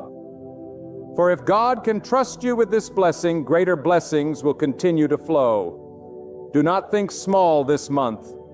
Do not limit what God can do. Do not say maybe just a little, maybe just enough to get by. No, this is a major blessing. This is not survival. This is overflow. This is not scraping by. This is abundance. Open your mind to the vastness of God's ability. Open your spirit to the greatness of His provision. For God is not limited by what you see. He is not bound by what others say. He is not restricted by the circumstances around you. He is the God who creates rivers in deserts, who makes a way where there is none, who calls things that are not as though they are. And this October, He is about to do the impossible in your life. Think about this. One touch of God's favor can do more than years of labor. One word from God can shift what decades of effort could not. One moment of His intervention can catapult you from the back to the front, from overlooked to chosen, from broken to whole. And this October, God is releasing that one moment into your life. Do not measure His blessing by your ability. Measure it by His power. Do not measure His promise by your resources. Measure it by His unlimited supply. For when God blesses, He does exceedingly above all you could ask or imagine. This October, walk with expectancy. Wake up each day declaring, today could be the day God shows up in my life in a way I have never seen before. Speak life over your circumstances. Speak blessing over your family. Speak abundance over your finances. Speak healing over your body. Speak peace over your mind. Do not let the enemy steal your expectation. Do not let fear rob your faith. Hold fast to the promise that this month is not ordinary. It is ordained. And hear me clearly. The blessing that is coming is not fragile. It cannot be snatched by jealous hands. It cannot be stolen by envious eyes. It cannot be destroyed by the enemy's schemes. For what God blesses, no man can curse. For what God establishes, no force can tear down. You are secure in His plan. You are covered by His hand, you are shielded by His presence. And this October, you are walking into blessing that is sealed, protected, and guaranteed by the authority of God Himself. This October, I want you to stand firm and realize that the blessing of God is not fragile, not temporary, not uncertain. It is unshakable. It is rooted in His eternal power. When God decides to elevate you, no authority on earth can demote you. When God decides to open a door, no one has the ability to close it. When God pours out His blessing, it is not seasonal. It is sustaining. This month, what you are about to receive will not fade away like a passing cloud.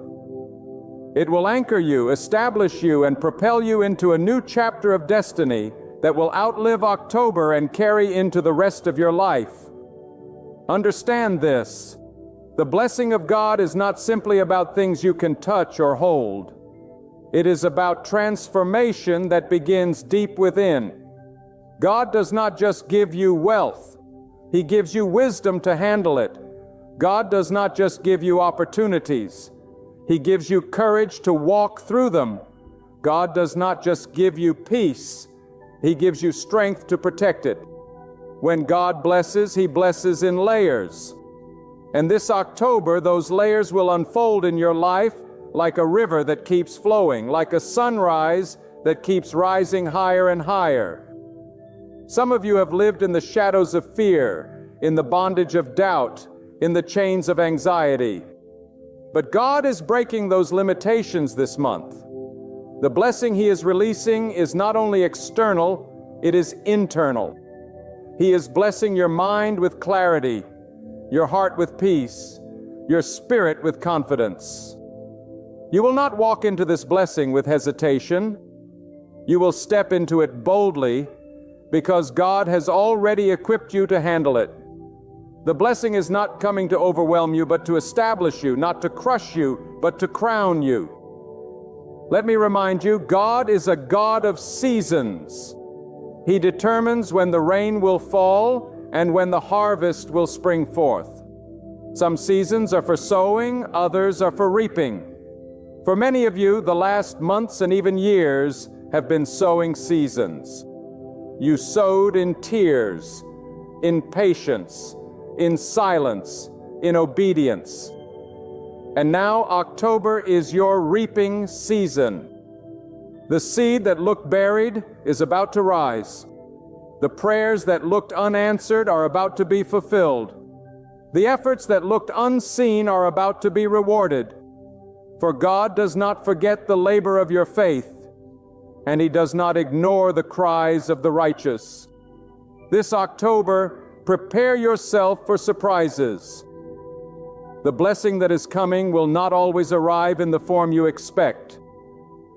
Some of you think it will come through one path, but God is about to show you another. Some of you are looking in one direction, but God is sending it from another. Do not box Him in. Do not limit Him to your imagination. God has 1,000 ways to bless you where you see none. He can use a stranger. He can use an enemy. He can use what once hurt you to now help you.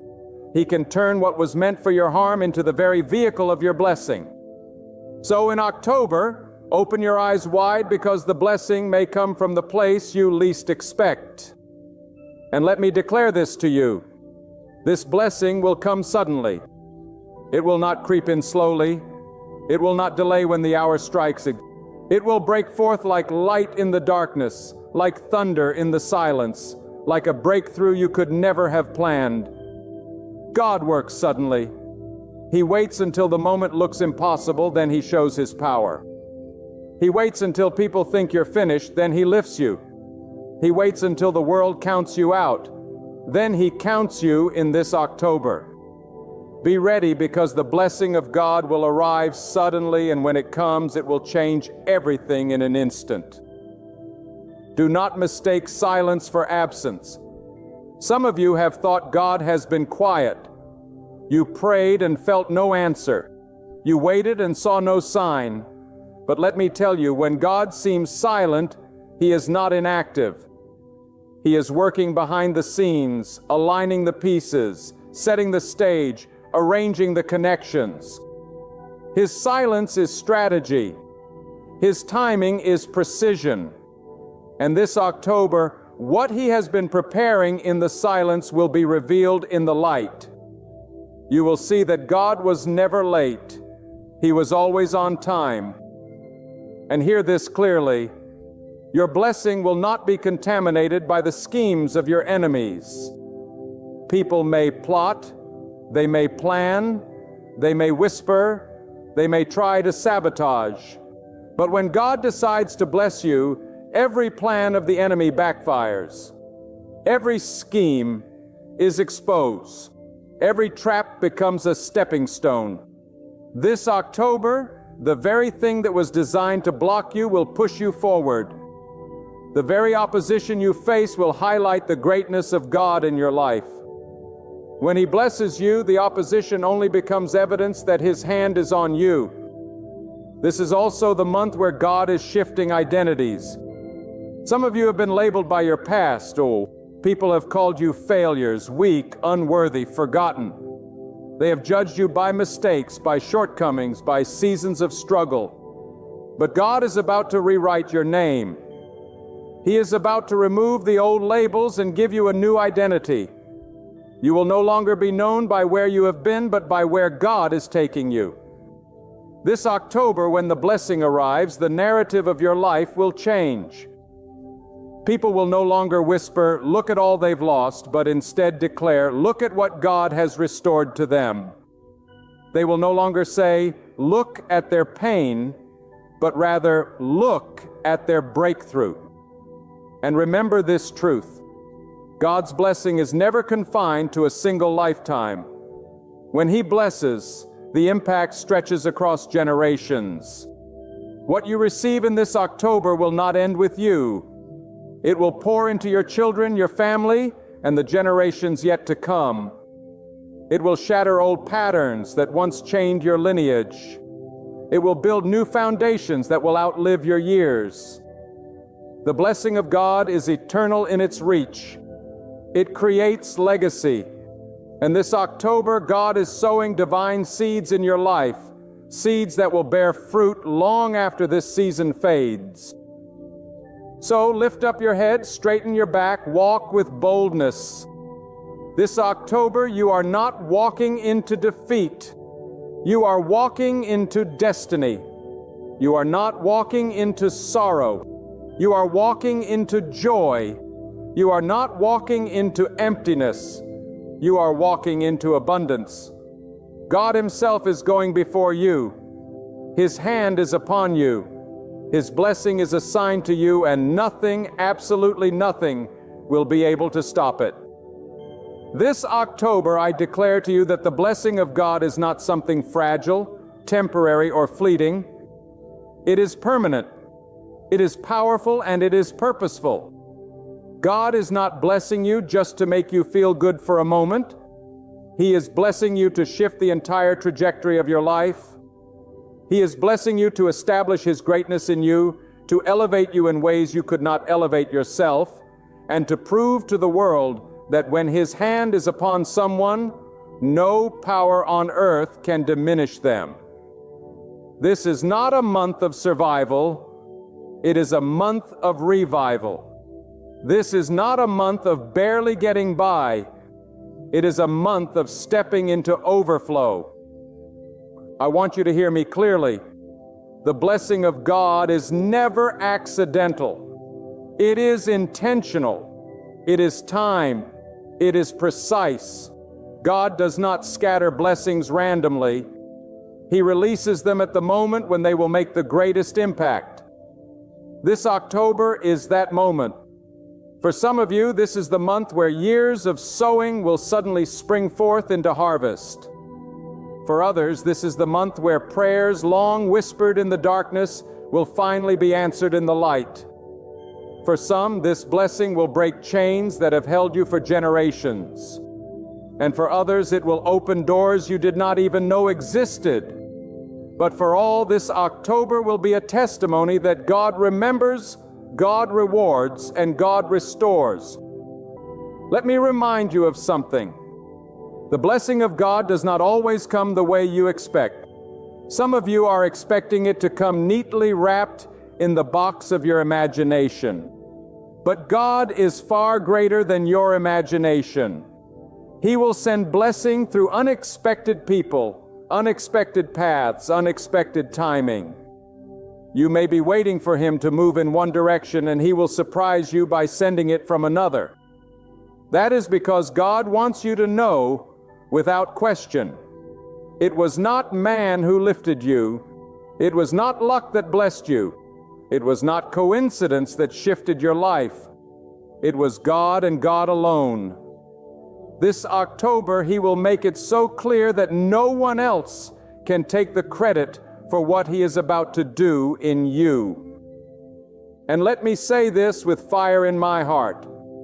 The blessing of October is not coming because of your perfection, but because of God's mercy. You may say, I am unworthy, I have failed too many times. And I tell you, yes, you have failed, but God is faithful. Yes, you are unworthy, but God is merciful. His blessing does not flow because of your worth. It flows because of His goodness. Do not disqualify yourself. Do not count yourself out. Do not let guilt or shame convince you that you are too far gone. This October, the mercy of God is overtaking you, and His mercy is greater than your mistakes. This is also a month where God is going to silence the voices of the enemy in your life. Some of you have been tormented by words spoken against you. Lies have been spread. Doubts have been cast. People have declared that you would not rise, that you would not succeed, that you would not survive. But this October, God is about to put those voices to shame. When His blessing comes upon you, their words will crumble. Their accusations will be proven false. Their judgments will be overturned. God Himself will defend you by the evidence of the blessing on your life. And listen carefully. The blessing of God is not just material, it is spiritual. This October, some of you will experience peace you have never known before. Anxiety that once ruled your nights will be broken. Fear that once controlled your steps will vanish. Doubt that once clouded your vision will clear. God's blessing is not just about what is in your hand. It is about what is in your heart. He is blessing your spirit with boldness, your mind with clarity, your soul with peace. He is equipping you inwardly so that when the outward blessing arrives, you will have the strength to carry it. This October is also a month of divine reversals. Where you were once the borrower, you will become the lender. Where you were once rejected, you will be chosen. Where doors were once shut in your face, they will now open wide. Where you were once last, you will be placed first. God delights in turning the tables, in flipping the script, in reversing the plans of the enemy.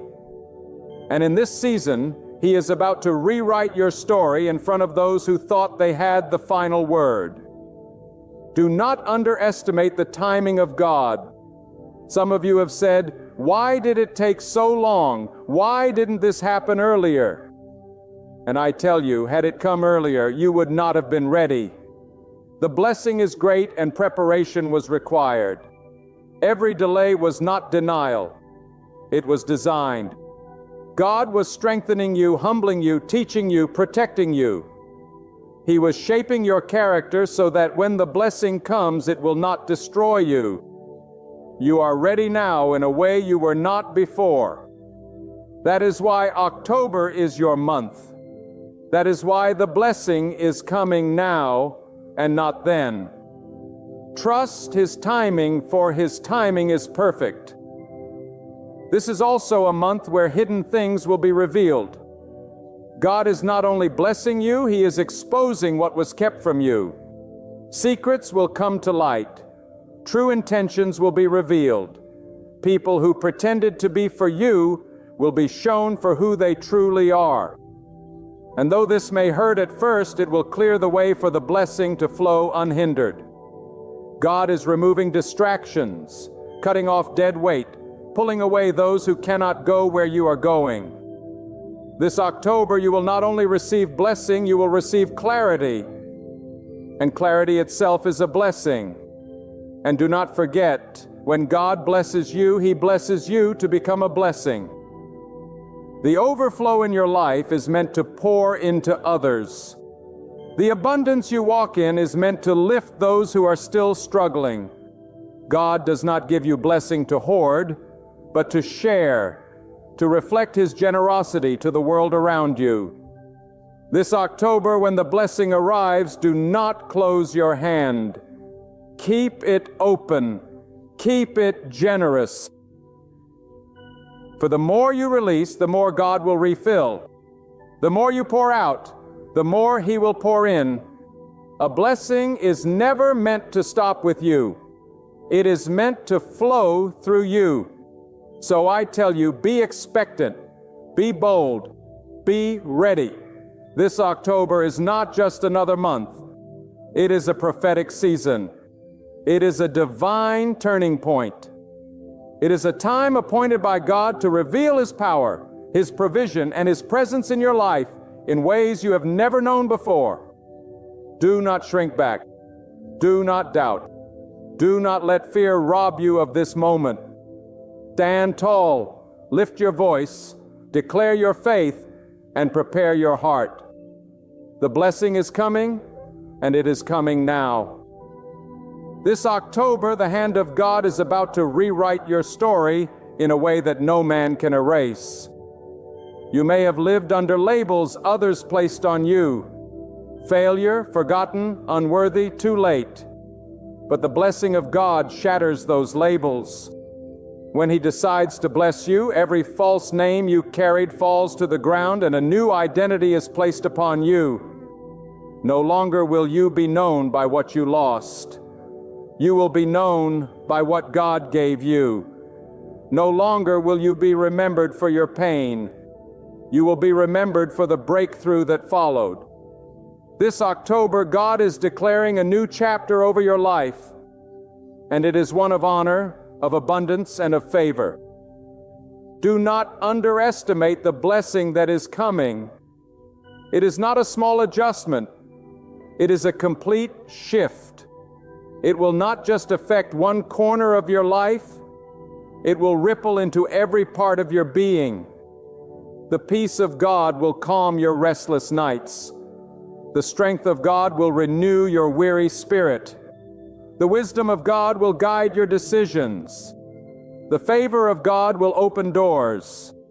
This blessing is not partial, it is whole. God never does His work halfway. When He blesses fully, deeply, and completely.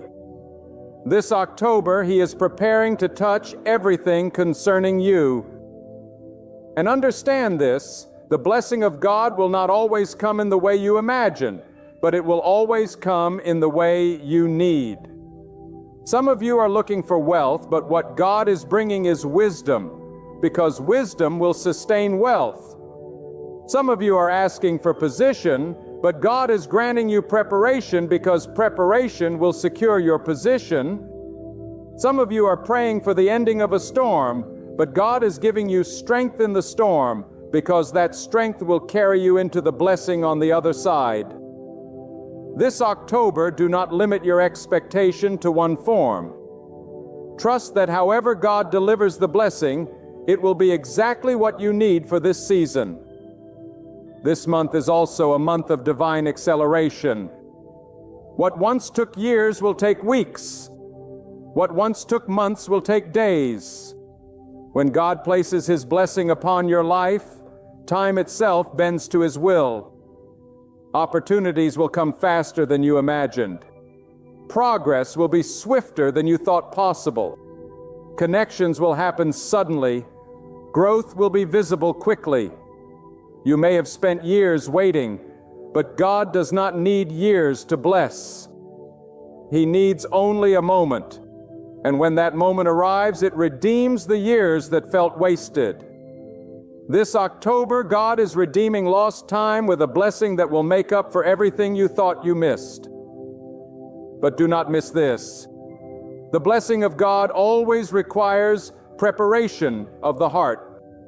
If He gives too much to a heart unprepared, that blessing can become a burden. That is why He has been refining you. That is why He has been pruning you. That is why He has been stripping away pride, fear, and doubt. Because when the blessing arrives, you must carry it with humility, with wisdom, and with faith. This October, make sure your heart is open, surrendered, and ready. God is not looking for perfect vessels. He is looking for surrendered ones. And let me speak with boldness. The blessing coming this October will not be able to be hidden. Some blessings you can keep private, but this one will be so large, so undeniable that everyone around you will see it. People will look at your life and be forced to acknowledge that it was the hand of God. Even those who doubted you, mocked you, or abandoned you will see the evidence. And though some may envy you, they cannot stop it. For what God does in your life is untouchable by human hands. This blessing will be your testimony, and your testimony will silence every tongue that rose against you. This is also a month of restoration. God is not just bringing something new, He is restoring what you thought was lost. Relationships that were broken will find peace. Joy that was stolen will return. Strength that was drained will be renewed. Opportunities that slipped away will circle back in greater measure. God is the God who restores. And when He restores, He never gives back less than what was lost. He always gives more. This October, expect restoration that exceeds your imagination. Do not forget the blessing of God is not fragile against opposition. Yes, the enemy will try to resist it. Yes, challenges may arise. Yes, difficulties may come. But none of these can stop what God has decreed. The blessing is shielded by His authority, and His authority cannot be challenged. If God says you are blessed, then no curse can touch you. If God says the door is open, then no hand can close it. If God says the way is made, then no obstacle can block it. This October, rest in the assurance that your blessing is divinely protected. Listen closely, because this is a truth you must carry in your spirit. There will be moments when God's blessing demands that you take a step of fearless faith. He will sometimes open doors that seem far too big for your strength. He will position you in places that make you tremble a little. He will call you into seasons that stretch every part of who you are. But that's the beauty of how God moves. He gives you more than you can manage on your own, so that your only choice is to lean fully on Him. So this October, don't retreat when the blessing looks too overwhelming. Step into it, because as you move, God will give you everything you need. Now hear this. This month is not just another page on the calendar. October is sacred ground. It is a divine appointment in time. God has chosen it. God has marked it. God has anointed it. Walk through these days with holy awareness. Protect your heart. Stay rooted in prayer. Speak words of life, not despair. Speak faith, not doubt. Keep your eyes fixed on the one who writes your story, for He is the source behind every miracle about to unfold. And as you journey through this month, declare with boldness, "This is my time, my season, my moment where God Himself has spoken blessing over my life." My friend, let me ask you something that might stir the deepest part of your soul tonight.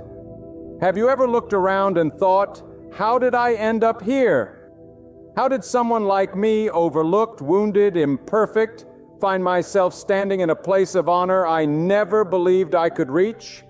Let me tell you, it wasn't your resume, your influence, your strength, your wit, or your qualifications that brought you there. It was God, and only God, who lifted you. Because when He chooses to raise you, He will place you in a position that no man's approval can grant and no enemy's attack can destroy. You may not fit the world's criteria, but God will seat you in places that cause the wise, the wealthy, and the powerful to ask, how did they get there? There will be seasons where you feel too small for the assignment, too weak for the battle, too undeserving for the blessing. But hear me clearly, God specializes in taking the ones who seem disqualified and raising them to heights where no human effort could ever take them. If you think you need to be the strongest, the smartest, the most talented, or the most polished, you are mistaken. God looks at the humble heart, the surrendered spirit, the one who depends fully on Him, and He says, that is the one I will lift. When God chooses to elevate you, no opinion, no criticism, no record of your past can keep you chained down. You see, people will often tell you that you are not good enough. They will whisper behind your back, she doesn't deserve that, he's not qualified for that, they are not capable of carrying that responsibility. But the truth is, God does not promote you based on human qualifications. He promotes you based on His divine plan. He promotes you based on what He has spoken over your life before you were even born. And when God speaks, no man can reverse it. You may not have the degree. You may not have the wealth.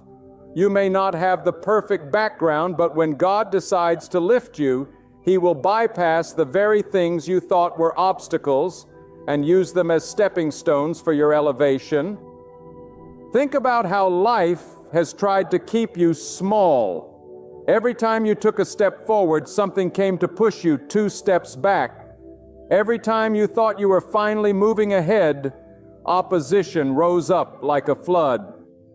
And yet here you are, still standing, still breathing, still pressing forward. Why? Because God has His hand on you. Because God has been preparing you for something greater than your present situation. And when the right moment comes, God will launch you into a place so far beyond your qualifications that even your enemies will be forced to admit that it had nothing to do with you. It was all God. The world loves to keep score.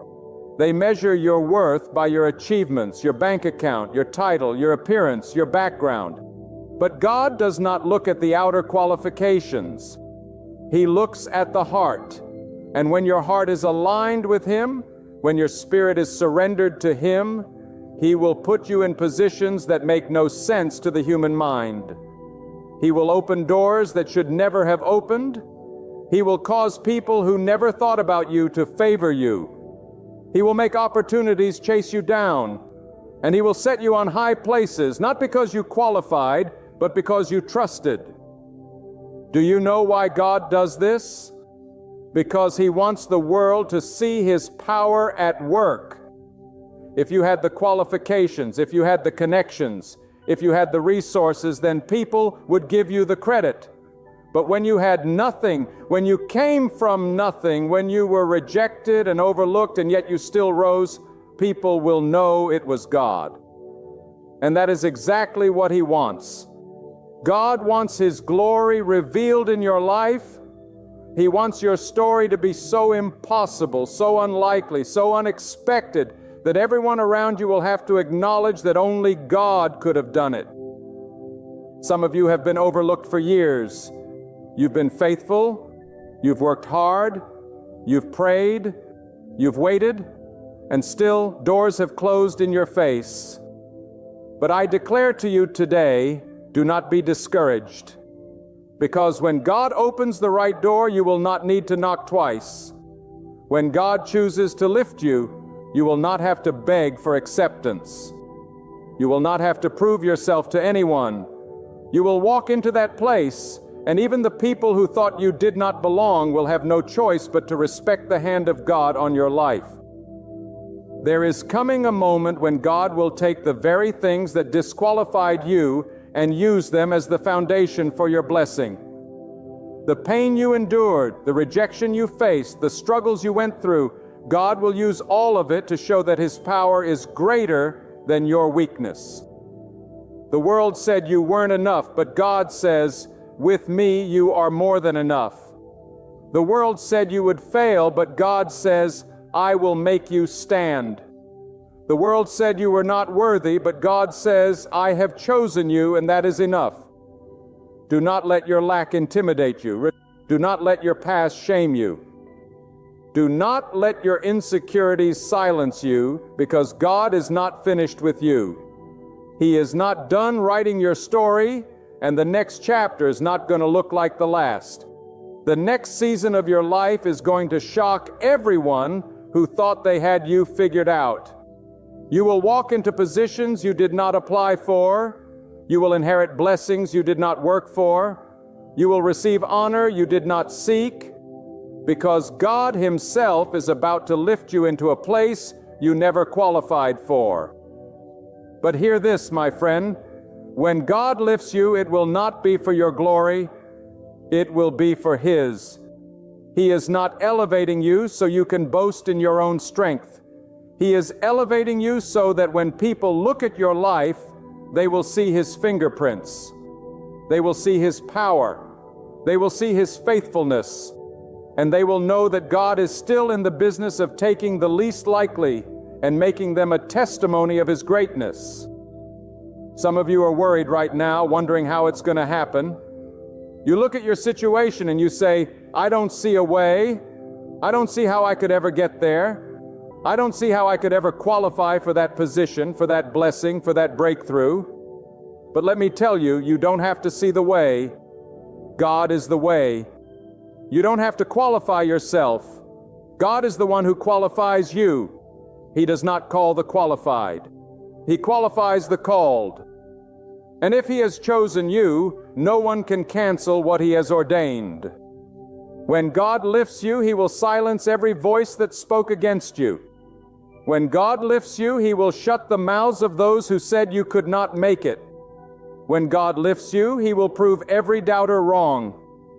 And you won't have to fight for it. You won't have to argue for it. You won't have to force it. God Himself will place you where you belong. And once He places you there, no one can remove you. Do not underestimate what God is about to do in your life. Do not measure your future by your present. Do not think small when God is preparing to do something great. You may feel unworthy, but God says you are chosen.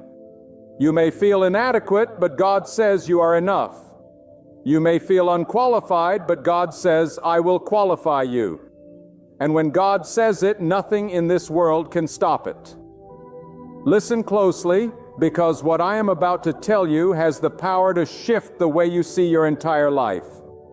Many of you have been walking under the heavy weight of comparison, believing that because you do not have what others have, because you did not come from the right family, because you do not carry the same credentials, that somehow you are disqualified from the greatness that God has promised. But I declare to you right now, God has never measured you by human standards. He has never required you to meet the world's qualifications in order to fulfill His plans. God alone is the one who lifts. God alone is the one who promotes. God alone is the one who places a crown of honor on the head of the humble. And when He decides to lift you, no boardroom, no committee, no critic, no gatekeeper, and no enemy will be able to keep you from the place He has reserved for you. You see, the reason God often chooses those who seem the least likely is because He delights in confounding the wisdom of the world. When people look at you and see weakness, God sees a vessel through which His strength can be revealed. When others say you do not belong, God says, I will place you where no one else could have imagined. And when you are lifted into that place, everyone watching will know it was not the work of man, but the hand of God. That is why you must stop discounting yourself. Stop saying, I can't. Stop saying, I don't have enough. Stop saying, I'm not qualified, because the truth is, God's qualification is greater than all of man's requirements. Think of how many times you thought you missed your chance. Think of how many doors closed in your face. You thought it was rejection, but it was protection. You thought you were being held back, but you were being prepared. Because the place where God intends to take you is not just any place. It is not just another opportunity, another promotion, another step forward. No, it is a place you never even dreamed you would step into. A place so high, so unexpected, so beyond your reach, that only God could have carried you there. And when you arrive, you will not boast about your skill. You will boast about the faithfulness of God. Do not underestimate the power of God's timing. There is a season for waiting, and there is a season for rising. You may feel stuck right now as though you have been passed over, as though others keep leaping ahead while you are left behind. But do not mistake delay for denial. God has not forgotten you, and God has not overlooked you. At the appointed time, when it serves His purpose, when it brings Him the greatest glory, He will lift you up with such force that no one will be able to deny it. And it will happen suddenly, without warning, without explanation, without a chance for your enemies to prepare. One moment you will feel overlooked, and the next you will be standing in a place that generations before you could not even imagine. And let me tell you why God does this. Because He wants to display His power in vessels that the world thought were unusable. That means He will use your brokenness. He will use your scar. He will use your history. He will use the very things people thought disqualified you, and He will turn them into testimonies that magnify His greatness. Do not despise your past. Do not resent your struggle. Do not be ashamed of where you came from, because all of it is working together to prepare you for the place you never qualified for. What you thought would destroy you is the very thing God will use to position you. What you thought was the end is only the beginning of the platform God is building for you. When God lifts you, it will not be subtle. It will not be hidden. It will not be quiet. He will lift you in such a way that others will have to look and see that His power is undeniable. And some of the very people who tried to keep you down will be forced to watch as God raises you higher. Not because of revenge, but because God's glory will not be contained. They will see and they will know that God's hand is on your life. And even those who once mocked you will have to acknowledge that it was God who carried you to that place. So many live their lives striving to prove their worth. They exhaust themselves trying to be noticed, trying to be chosen, trying to be approved. But let me speak truth into your spirit. You do not have to chase recognition when God has already chosen you. You do not have to fight for a seat at the table when God is preparing a table for you.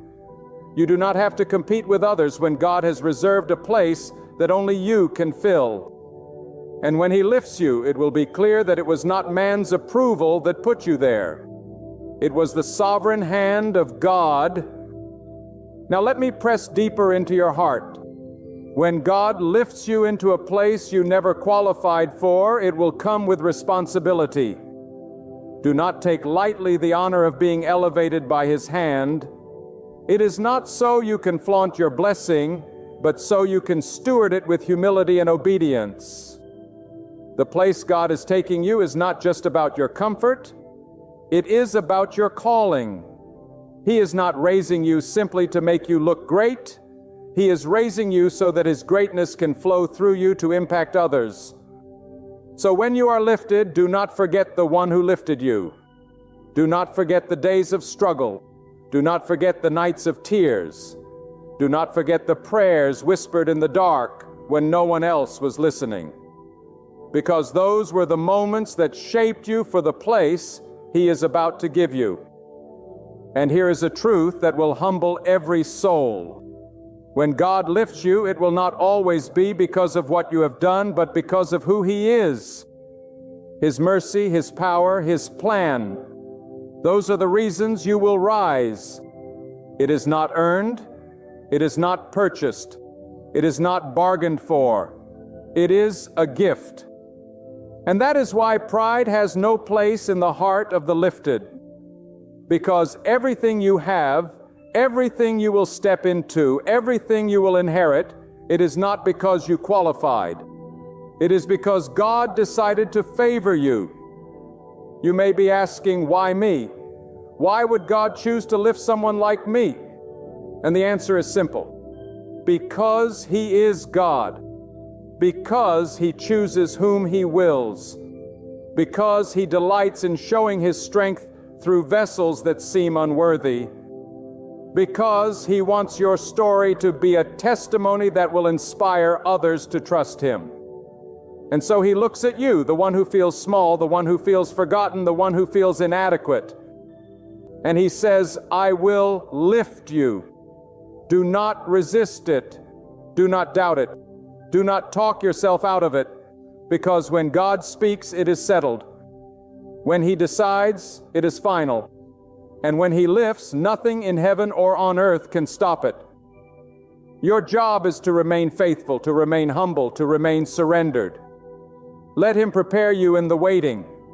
Let Him strengthen you in the quiet. Let Him mold your character in the hidden place. Because when the moment comes, when the season shifts, when the door swings open, you will need the strength of that preparation to stand where He places you. I tell you again, God is about to lift you into a place you never qualified for. And when it happens, it will not only change your life, it will ripple through generations. Your children will see it. Your family will witness it.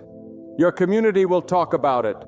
Because the glory of God cannot be contained within your own story. It will overflow into the lives of others. That is the kind of lifting He is about to do. Let your heart be still for a moment and listen, because the word I bring to you now carries weight for your destiny.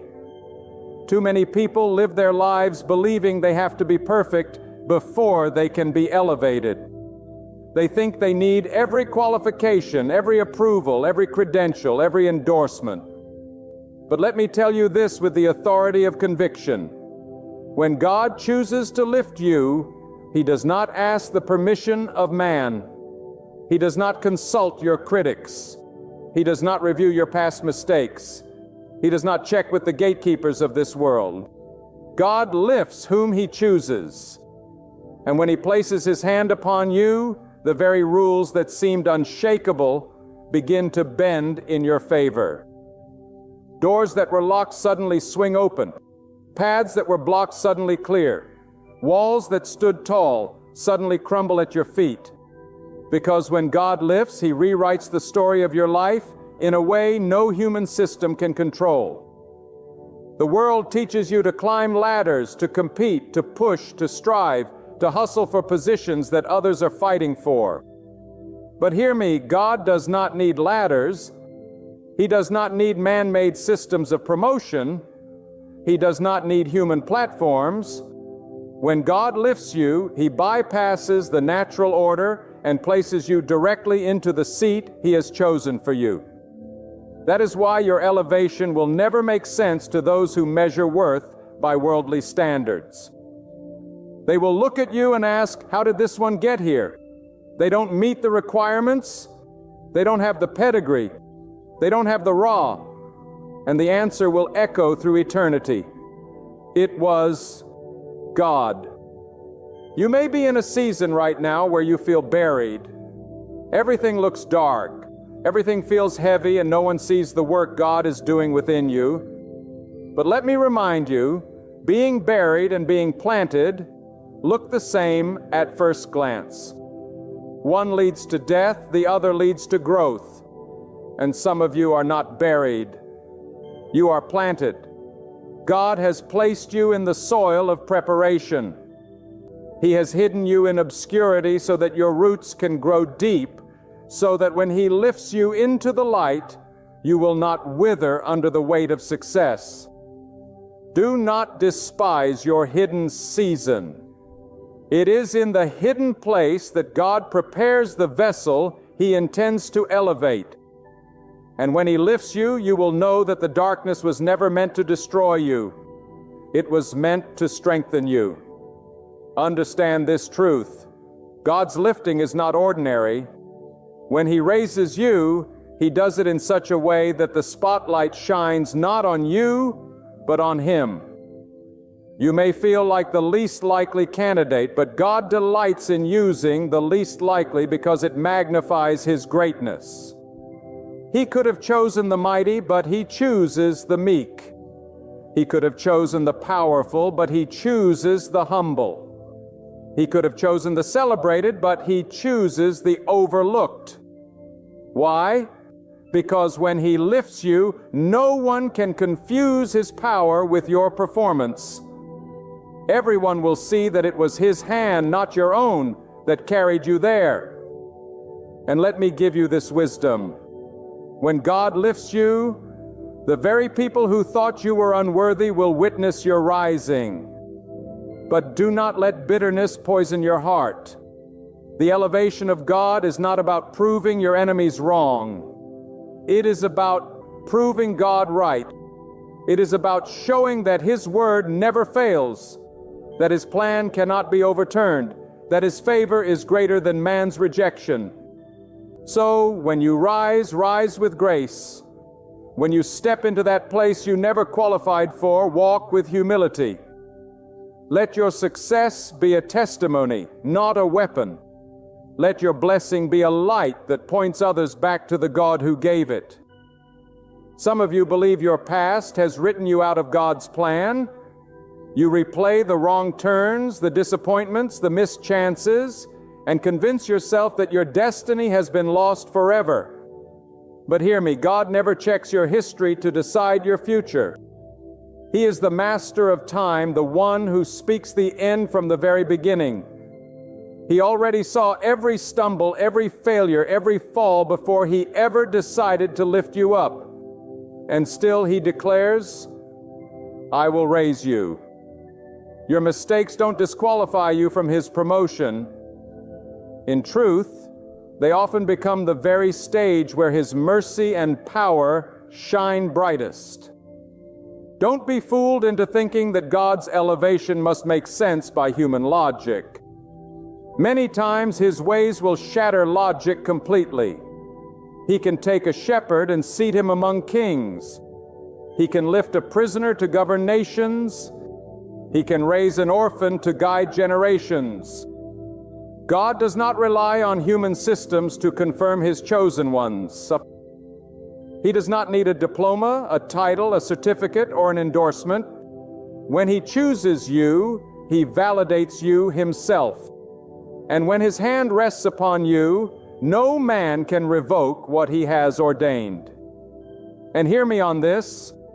The lifting of God is not always upward in the way the world thinks. Sometimes it is inward. Sometimes it is about lifting your spirit out of despair, lifting your mind out of confusion, lifting your heart out of fear. Sometimes the place you never qualified for is not a position, but a peace you could never earn. It is not a title, but a freedom you could never purchase. It is not a promotion, but a restoration you never thought possible. God lifts not only to honor you, but to heal you. He raises you not only to exalt you, but to restore the parts of you that life tried to crush. And when He does lift you into positions of influence, do not forget that influence is not just for yourself. The place God is taking you carries purpose beyond your own comfort. It is about those who will be blessed through your obedience. It is about the voices you will amplify, the hands you will strengthen, the lives you will touch. That is why God's lifting cannot be selfish. It cannot be about pride. It must be about purpose. When God raises you, He is raising a vessel through which His will can flow into the earth. So walk with courage, because your life is not bound by the qualifications of men. Walk with faith, because the one who holds your destiny cannot fail. Walk with expectancy, because the season of lifting is nearer than you think. And when it comes, it will come suddenly. You will not have time to explain it, to prepare for it, or to justify it. You will simply find yourself standing in a place you never qualified for, and your only response will be awe at the greatness of God. Do not shrink back when that moment arrives. Do not tell yourself you are unworthy of standing there. Do not sabotage yourself with small thinking. God did not bring you this far to leave you timid and fearful. He lifted you so you could shine. He lifted you so His power could be revealed. He lifted you so the world would know that He alone is God, and that He alone decides who rises and who falls. There is something I must speak into your spirit today. Something that may shake you free from the chains of doubt that have held you captive. You have been told that you are not good enough, not strong enough, not wise enough, not worthy enough. You have been made to feel like an outsider in places where others walk with ease. But listen to me now. God delights in placing the outsider on the inside. God delights in raising the forgotten to the forefront. God delights in turning the rejected stone into the chief cornerstone. And when He lifts you, He will not simply lift you slightly higher. He will place you in a position so unexpected, so beyond your human merit, that even those who opposed you will have no choice but to declare this was the doing of God. Some of you have been living beneath your potential because you have accepted the labels that people have put on you. They have called you unworthy, incapable, unqualified, and you have begun to believe them. But let me tell you with fire in my voice, the labels of man do not define the destiny of God. You are not created to live confined by their judgments. You are not designed to shrink under their expectations. You are not chosen to remain small in the shadow of other people's opinions. God Himself has spoken over you, and His word carries more power than every voice of opposition combined. When God chooses to lift you, He is not limited by where you were born, how you were raised, what education you received, or what mistakes you have made. He is not bound by your failures.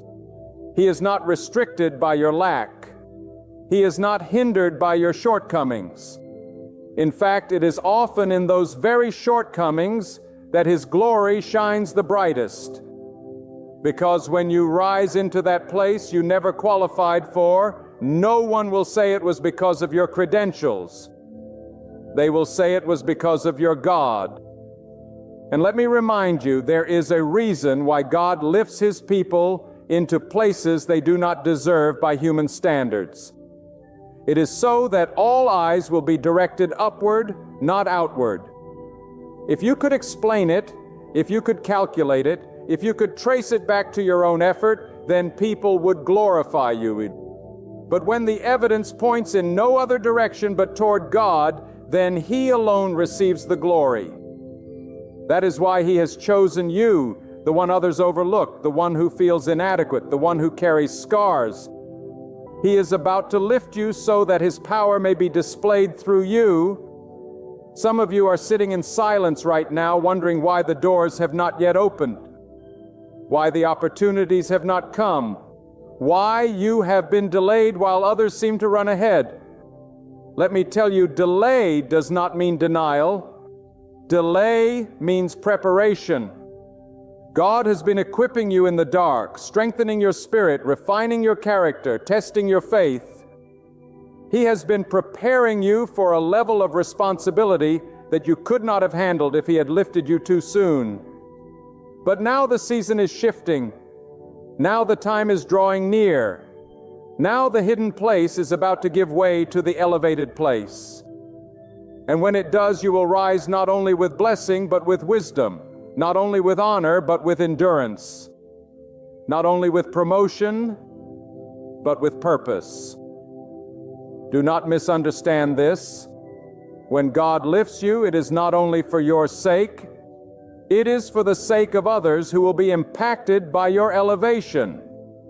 Your family, your community, even generations yet unborn, will feel the ripple effect of the place God is about to carry you into. You think it is only about you receiving honor, but God's vision is greater. He is raising you so that through your life, others may see the reality of His power and the certainty of His promises. That is why you must not despise the process. Every tear you cried, every battle you fought, every valley you walked through, it was not wasted. It was molding you into someone who can stand when lifted, because elevation without foundation leads to collapse. But God has been digging deep within you, laying a foundation so strong that when He raises you up, you will not fall. You will stand, and you will stand as a witness of His power. And let me speak to your doubt for a moment. I know there are voices in your mind telling you, you don't deserve it. You're not ready.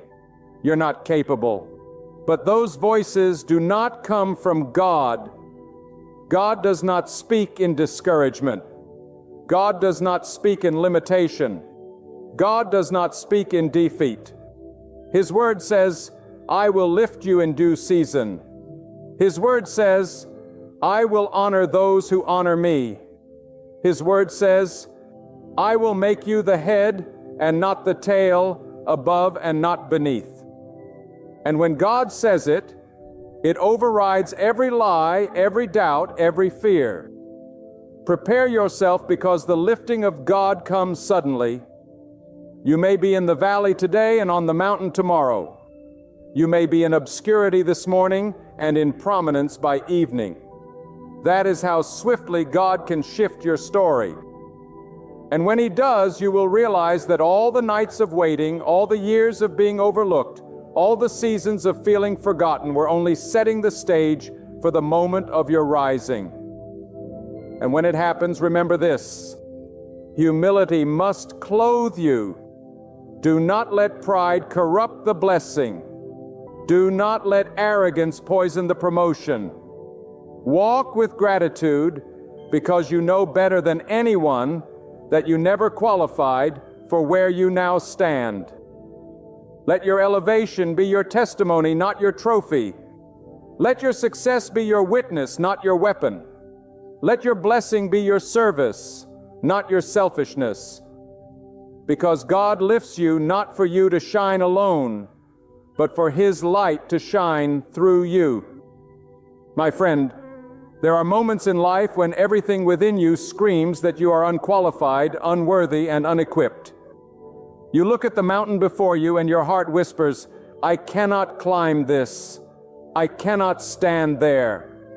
Yet it is in those very moments when God reaches down with His mighty hand, lifts you up, and places you in a position you could have never reached on your own. When God decides to elevate you, it will not be by your RA Summa, your connections, or your qualifications. It will be by His power alone. God will lift you into a place where no degree could have taken you, no influence could have secured for you, and no human hand could have carried you. You see, man looks at what is on the surface, but God looks at the heart. Man disqualifies you because of your past, but God qualifies you because of your faith. People may see every reason why you should not rise, but God sees every reason why He Himself will cause you to rise. And when He moves, no force on earth and no power of darkness can stop what He has ordained. If God says you are chosen, you are chosen. If God says you are lifted, you are lifted. Think about it. Every prophet, every servant, every person God has ever used mightily was placed in positions they did not qualify for by human standards. They were ordinary, overlooked, rejected by people, but handpicked by God. That is why you must never measure your destiny by the standards of men. Men may limit you, but God has no limits. Men may shut doors, but God owns the keys. Men may say you cannot enter, but when God speaks, He will part seas, break barriers, and bring you into a land you did not build, and a harvest you did not plant. You might feel small today. You might feel like you don't have enough resources, enough experience, or enough influence. But let me tell you, with every conviction of my soul, when God decides to elevate you, none of that matters. God's power will overshadow your lack. His strength will cover your weakness. His wisdom will outweigh your inexperience. And His favor will break every wall that stands against you. God can take someone with nothing and make them the very vessel that shakes nations. Listen closely. God does not need you to have the qualifications. He only needs you to have the faith. Because faith is the currency of heaven. Faith is what draws the hand of God into your situation. Faith says, God, I cannot, but you can. Faith says, I am not enough, but you are more than enough. Faith says, I don't deserve it, but I will walk boldly because you have chosen me. And when you walk in faith, you align yourself with the very power that causes God to move you from the back to the front, from overlooked to chosen, from rejected to appointed. You may have been disqualified by people. They may have told you, you are not talented enough, you are not smart enough, you are not worthy enough. But God's voice is louder than theirs. God's voice silences the critics. God's voice confuses the naysayers. God's voice opens doors that no man thought possible. And when God speaks a word over your life, every tongue that rose against you will be silenced. Every weapon that was formed against you will fail. And every plan that was designed to keep you small will collapse under the weight of His glory. You see, elevation from God is not about status. It is about purpose. God does not lift you so you can boast. God does not exalt you so you can flaunt. God lifts you so that His light can shine through you in places others thought you could never reach. God positions you so that His name is glorified through your story. When you walk into rooms you did not qualify for, it will not be about your name. It will be about His name. People will look at you and say, how did they get here? And the only answer will be, God did it. That is the beauty of God's power. He writes stories that no human could write. He arranges paths that no human could design. He places crowns on heads that the world would never choose. And He takes delight in lifting those who have been overlooked, rejected, and dismissed. Because when He does, the world has no choice but to acknowledge that it was God who raised you. Do not think for a moment that your background disqualifies you. Do not think that your failures disqualify you. Do not think that your weaknesses disqualify you. In fact, those very things are what God will use to display His greatness. Because when He lifts you, it will be undeniable that it was not your doing, it was His doing. And when it is God's doing, it is permanent. No man can undo what God has established. So hold your head high today. Lift your eyes to the heavens. Stop disqualifying yourself in your own mind. Stop replaying the voices of doubt. Stop comparing yourself to those around you. Because the truth is, you are already chosen. You are already appointed. You are already set apart for something greater than your qualifications. God Himself has marked you for elevation. And when the appointed time comes, He will lift you into a place where your only response will be to fall on your knees in awe and declare, God, only you could have done this. My friend, hear this with every fiber of your being. When God lifts you, it will not be by accident and it will not be by chance, and it will be by divine appointment. The very places you thought were impossible will become your dwelling ground. The very tables you thought you would never sit at will become the places where God sets you as a testimony of His greatness.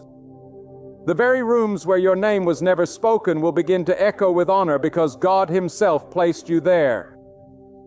Don't let the whispers of doubt convince you that you are undeserving. Don't let the voices of others make you retreat in fear. You were never created to live trapped beneath their opinions. You were never designed to chase after human approval. You were destined to be lifted by the hand of God. And when He raises you, no force in heaven or on earth can pull you down. So step forward with confidence. Step forward with faith. Walk knowing your foundation is not built on your own merits. It is built upon the promises of God. You do not move by your own strength. You are upheld by His mighty power. You do not shine from your own brilliance. You radiate the light that only comes from Him. And when the moment arrives where you are placed in a position you never imagined possible, remember this truth. It was never about what you could accomplish. It has always been about what God could accomplish through you. To Him alone be all glory, all honor, and all praise. Have you ever prayed for so long with such intensity and desperation that you started to wonder if heaven was even listening? Have you cried into the dark, your tears soaking the pillow, your voice shaking as you whispered, pleaded, begged for God to move? And in that silence, a thought crept in. Did God forget me? Has He turned His face away? My friend, hear me clearly today with the fire of God's truth stirring in my spirit. God has not forgotten you. He has not abandoned you. He has not ignored a single prayer you've prayed. The answer you've been waiting for is closer than it has ever been. Sometimes when we pray, the heavens seem sealed, as if our words can't break through. Sometimes the waiting feels endless, the silence unbearable, and we start to believe our prayers have vanished into the void. But hear me, the silence of God is never the absence of God. When you think nothing is happening, God is moving. When you think your words have disappeared into the void, God has collected every syllable, every tear, every cry, and He has written them into His plan for your life. There is no wasted prayer when it is lifted to God. There is no forgotten request when it is entrusted to Him. Right now, at this very moment, unseen to your natural eye, God is orchestrating the pieces, arranging the details, shifting circumstances, aligning people, and preparing doors that will swing open in your favor. You prayed for it, you asked for it, you cried for it, and God is about to show you the harvest of those prayers. But hear me carefully, God never gives you what you ask for until He has prepared you to handle it. You have been in the waiting season not because God said no, but because God said not yet. I am preparing you. That delay was not denial. That silence was not rejection. It was God shaping your character, strengthening your faith, teaching you patience, stretching your spirit so that when the blessing comes, you will not squander it. You see, some of you have been praying for abundance, but God was first teaching you how to be faithful with little. Some of you have been praying for doors of influence, but God was first teaching you humility in the hidden places. Some of you have been praying for love, but God was first teaching you how to stand strong when you felt alone. Do you understand? The waiting room was your classroom. The silence was your training ground. And now God is saying, you are ready. What you have prayed for, I am about to release. I want you to lift your eyes for a moment and see beyond your current circumstance. What looks like nothing today is about to become everything tomorrow. That job you prayed for, that opportunity you begged for, that healing you wept for, that breakthrough you could hardly imagine, God has already placed it in motion. It may not look like much right now. The sky may still seem cloudy. The doors may still look locked. The season may still feel barren. But God works in the unseen before He manifests in the seen. Just as a seed takes root underground before it breaks through the soil, your prayer has already taken root in the unseen realm. You may not see it sprouting yet, but the roots are deep. The soil is rich, and in due time it will break forth. God is about to give you everything you prayed for, and it will happen suddenly in ways you did not expect, and at a moment when you least anticipated it. But I must tell you something with absolute urgency. When God moves, you must be ready. God does not give to the half-hearted. He does not release His best to those who treat prayer as a casual game. If you truly believe God is about to give you what you prayed for, then prepare yourself as though it has already been delivered. Walk with the posture of faith. Speak with the authority of one who already holds the promise. Live with the discipline of one entrusted with God's favor. Too many people pray and then live as if nothing is coming. But faith does not sit back and doubt. Faith stands up and prepares. If you prayed for provision, act like the door's about to open. If you prayed for strength, walk as though the power is already in your bones. If you prayed for healing, live as though restoration is on its way. That is the language God responds to. Faith is the key that unlocks the storehouse of heaven. Do not be deceived by the enemy who whispers that your prayer was useless. Do not let doubt poison the soil of your expectation. The devil wants you to give up one day before your answer arrives. He wants you to stop believing when you are inches away from breakthrough and no. But God sent me to tell you, hold on. Your answer is closer than your next breath. God is faithful to His word. God does not lie. God does not tease His children. If He placed a prayer in your heart, it was because He intended to answer it in His time. Your tears have been counted. Your cries have been recorded. Your prayers have been stored up like incense before His throne, and the hour of release is drawing near. God is about to give you everything you prayed for. Not because you deserve it, not because you earned it, but because He is faithful and He delights in blessing His children who trust Him. Think of the farmer who plants a seed. He does not stand over the soil and demand immediate fruit. He does not curse the ground when the first week passes without sprouts. He knows that something is happening beneath the surface beyond his sight.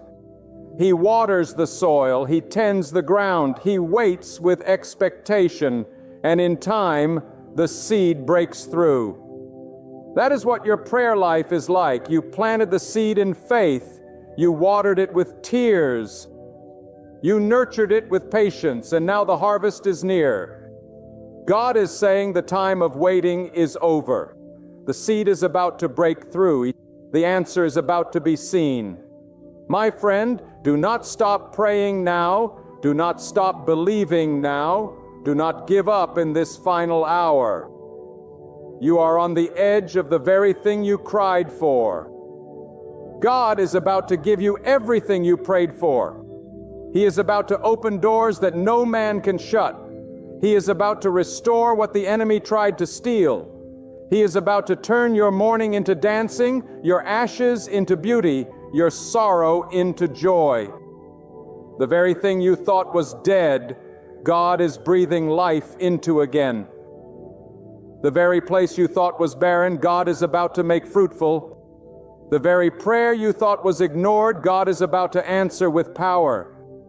Lift up your head, strengthen your faith, and prepare your heart. The hour is near, the blessing is coming, the answer is here. There comes a moment in every life where the weight of unanswered prayers presses so heavily upon the heart that doubt begins to creep in. You ask, why is God silent? Why does God not move when I cry out?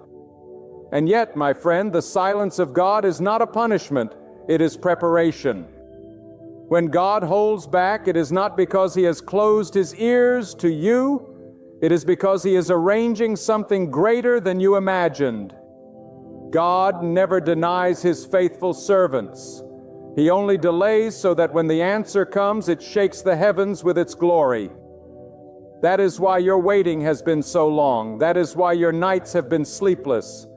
That is why your heart has ached. It was not in vain. Every second of waiting has been an investment into a greater future. God has heard you, and God is about to pour into your life the very thing you prayed for with tears, with longing, with faith. Look around you. Look at the battles you have already survived. Look at the storms that should have destroyed you, but instead strengthened you. Look at the burdens that nearly broke you. Yet here you stand, still believing, still praying, still holding on to God. Do you think that was by accident? No. It was proof that God has been with you every step of the way. If He carried you through what tried to destroy you, how much more will He carry you into what you prayed for? God has not kept you alive just to leave you empty.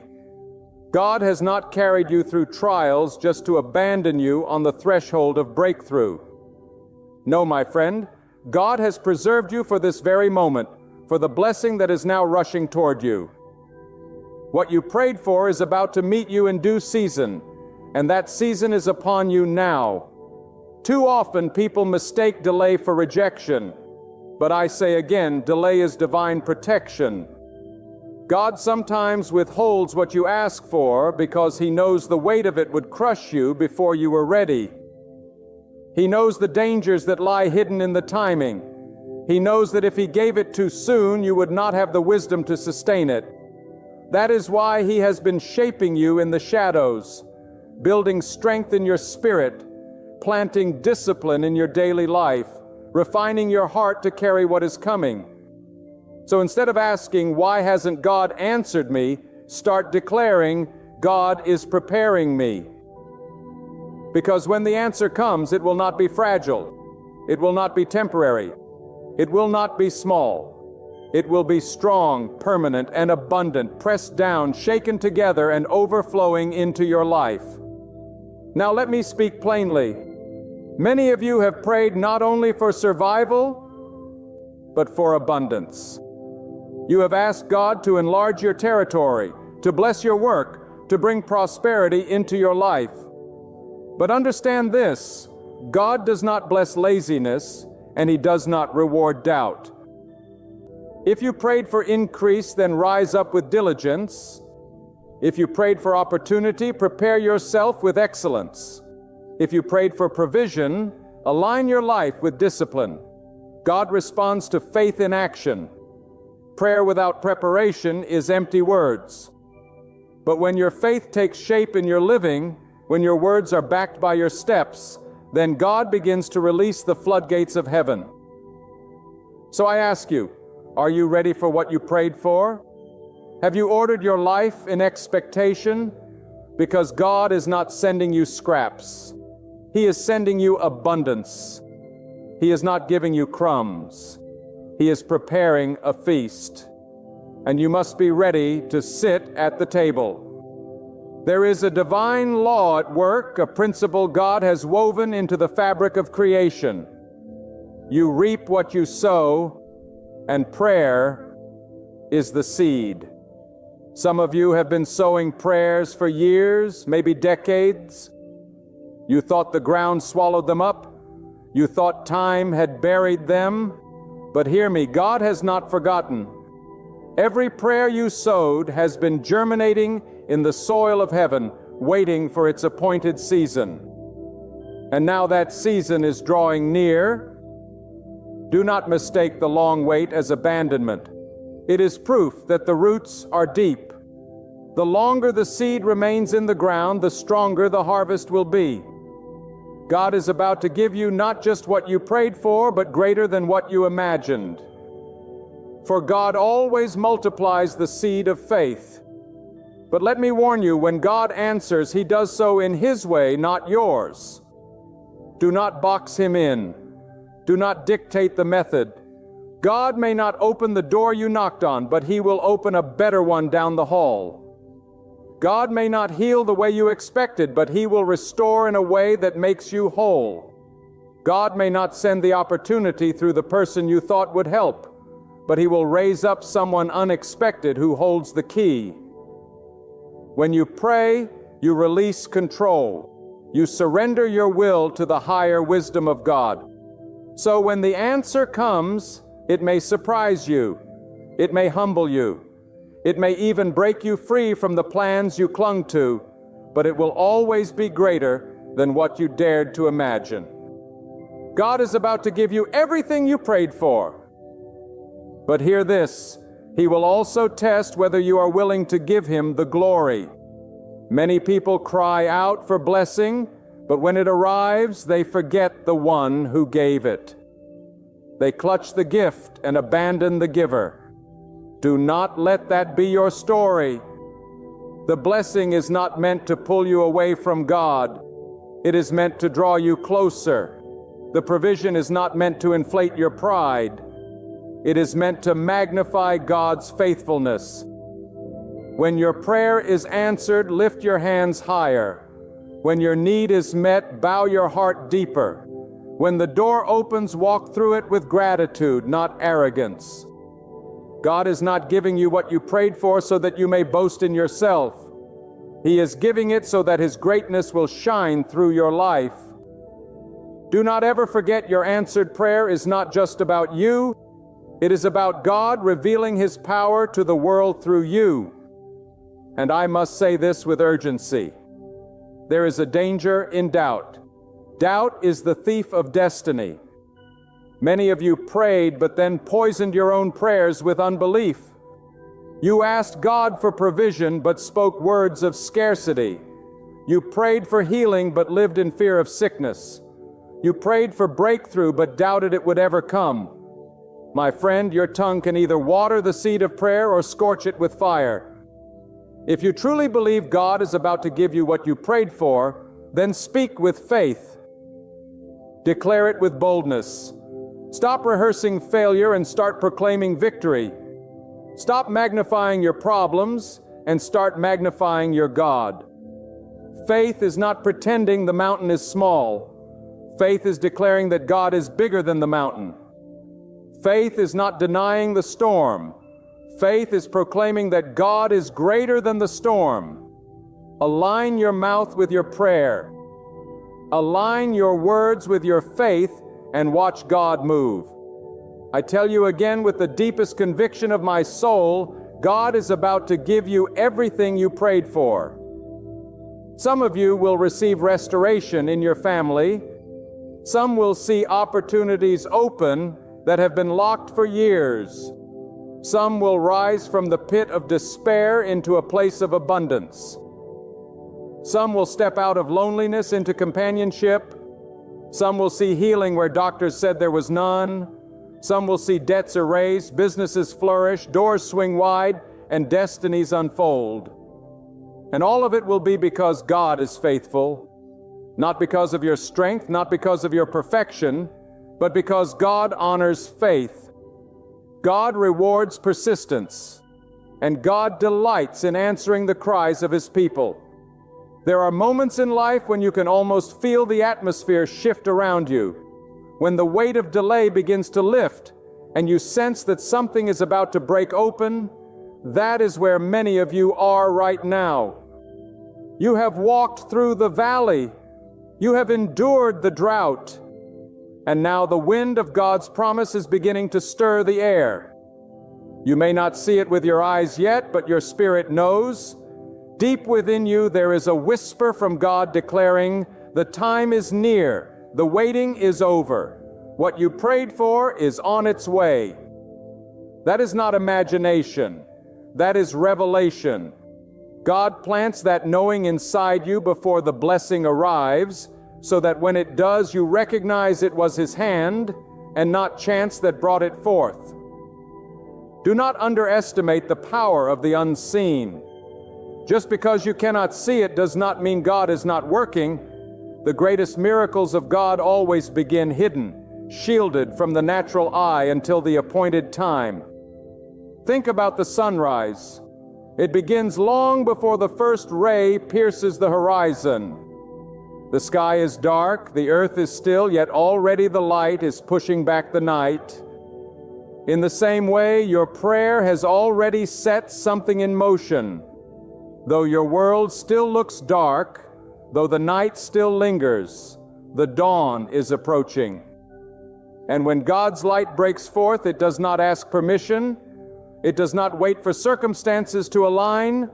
It overwhelms the darkness in a single moment. God is about to bring that sudden shift into your life, the kind that no one can explain but everyone can see.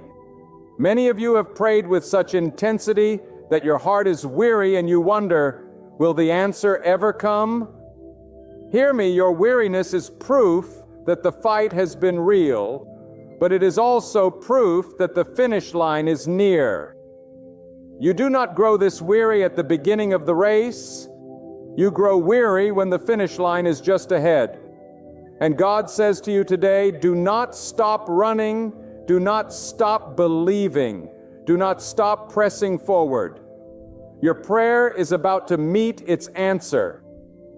What you thought was impossible is about to manifest because nothing is too hard for God. No door is too heavy for Him to open. No heart is too hard for Him to soften. No mountain is too tall for Him to move. You may not have the strength to push anymore, but God does not need your strength. He only needs your faith. I must speak to those of you who have faced disappointment. You prayed once before, and the answer did not come in the way you hoped. You trusted, and the outcome broke your heart. And now when you pray, a shadow of fear hangs over your words. You wonder if it is even worth believing again. My friend, listen carefully. Disappointment is not the final chapter. What looked like rejection was redirection. God did not deny you. He shielded you from something you could not see. His wisdom is greater than your desire, and His plan is higher than your understanding. If God closed one door, it is because He was preparing a better one. If He withheld one blessing, it is because He was arranging a greater blessing. Do not let disappointment harden your heart. God is not finished with you. He is about to answer you in a way that erases every shadow of past sorrow. You will look back one day and say, now I understand why God delayed. Now I see why He said no. It was because He had something far better. Some of you have prayed not only for yourselves, but for your children, for your family, for the generations that will follow you. You have cried to God for protection, for guidance, for provision over those you love. And you wonder if your prayers will outlive your days. Let me assure you, God is eternal. And the prayers you speak do not die with you. They carry forward like arrows into the future, striking the hearts and lives of those you prayed for long after your voice has fallen silent. Do not think for a moment that your prayers for your family are wasted. God is already weaving them into the lives of your children and your children's children. Generations will rise and walk in blessings you prayed down. Even if they never knew the sound of your voice, such is the faithfulness of God. He not only answers you, He answers through you for the ones who come after you. I tell you also, there is a reason why the battle became so fierce right before now. The enemy always fights hardest when he knows the answer is near. When your prayers were first spoken, the resistance was light. But as your blessing drew closer, as the heavens prepared to release what you asked for, the storms grew stronger, the pressure more intense, the attacks more personal. That is no accident. It is proof that you are on the verge of breakthrough. The enemy knows he cannot stop God, so he tries to stop you from believing. But if you will hold firm in faith, if you will refuse to let go of God's promise, you will step into the very thing you fought so hard for. The battle has been heavy because the blessing will be great. The struggle has been fierce because the answer will be abundant. God is about to give you what you prayed for, and the enemy will be powerless to stop it.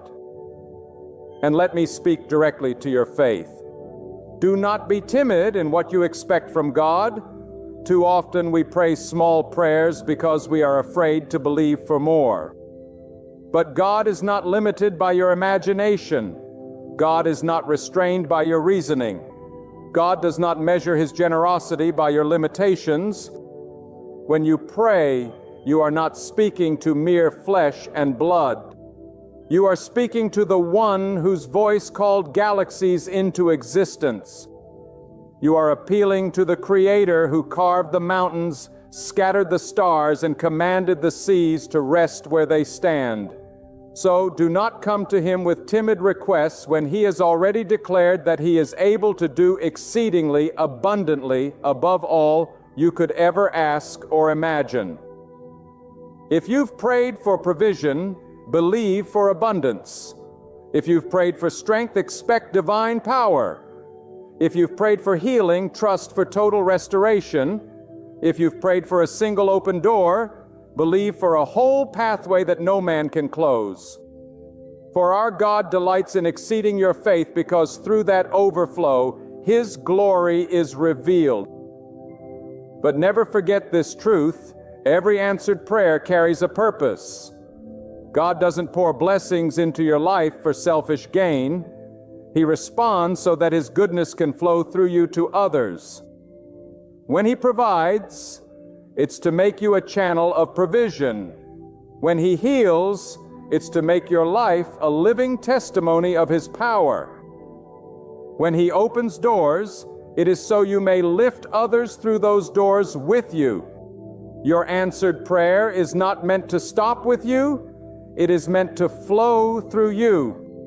That is how God's kingdom expands, not by isolated blessings, but by rivers of answered prayers that overflow into the lives of others. Do not hoard what God gives you. Become a channel, become a vessel, become a witness that when people see your life, they cannot deny the hand of God.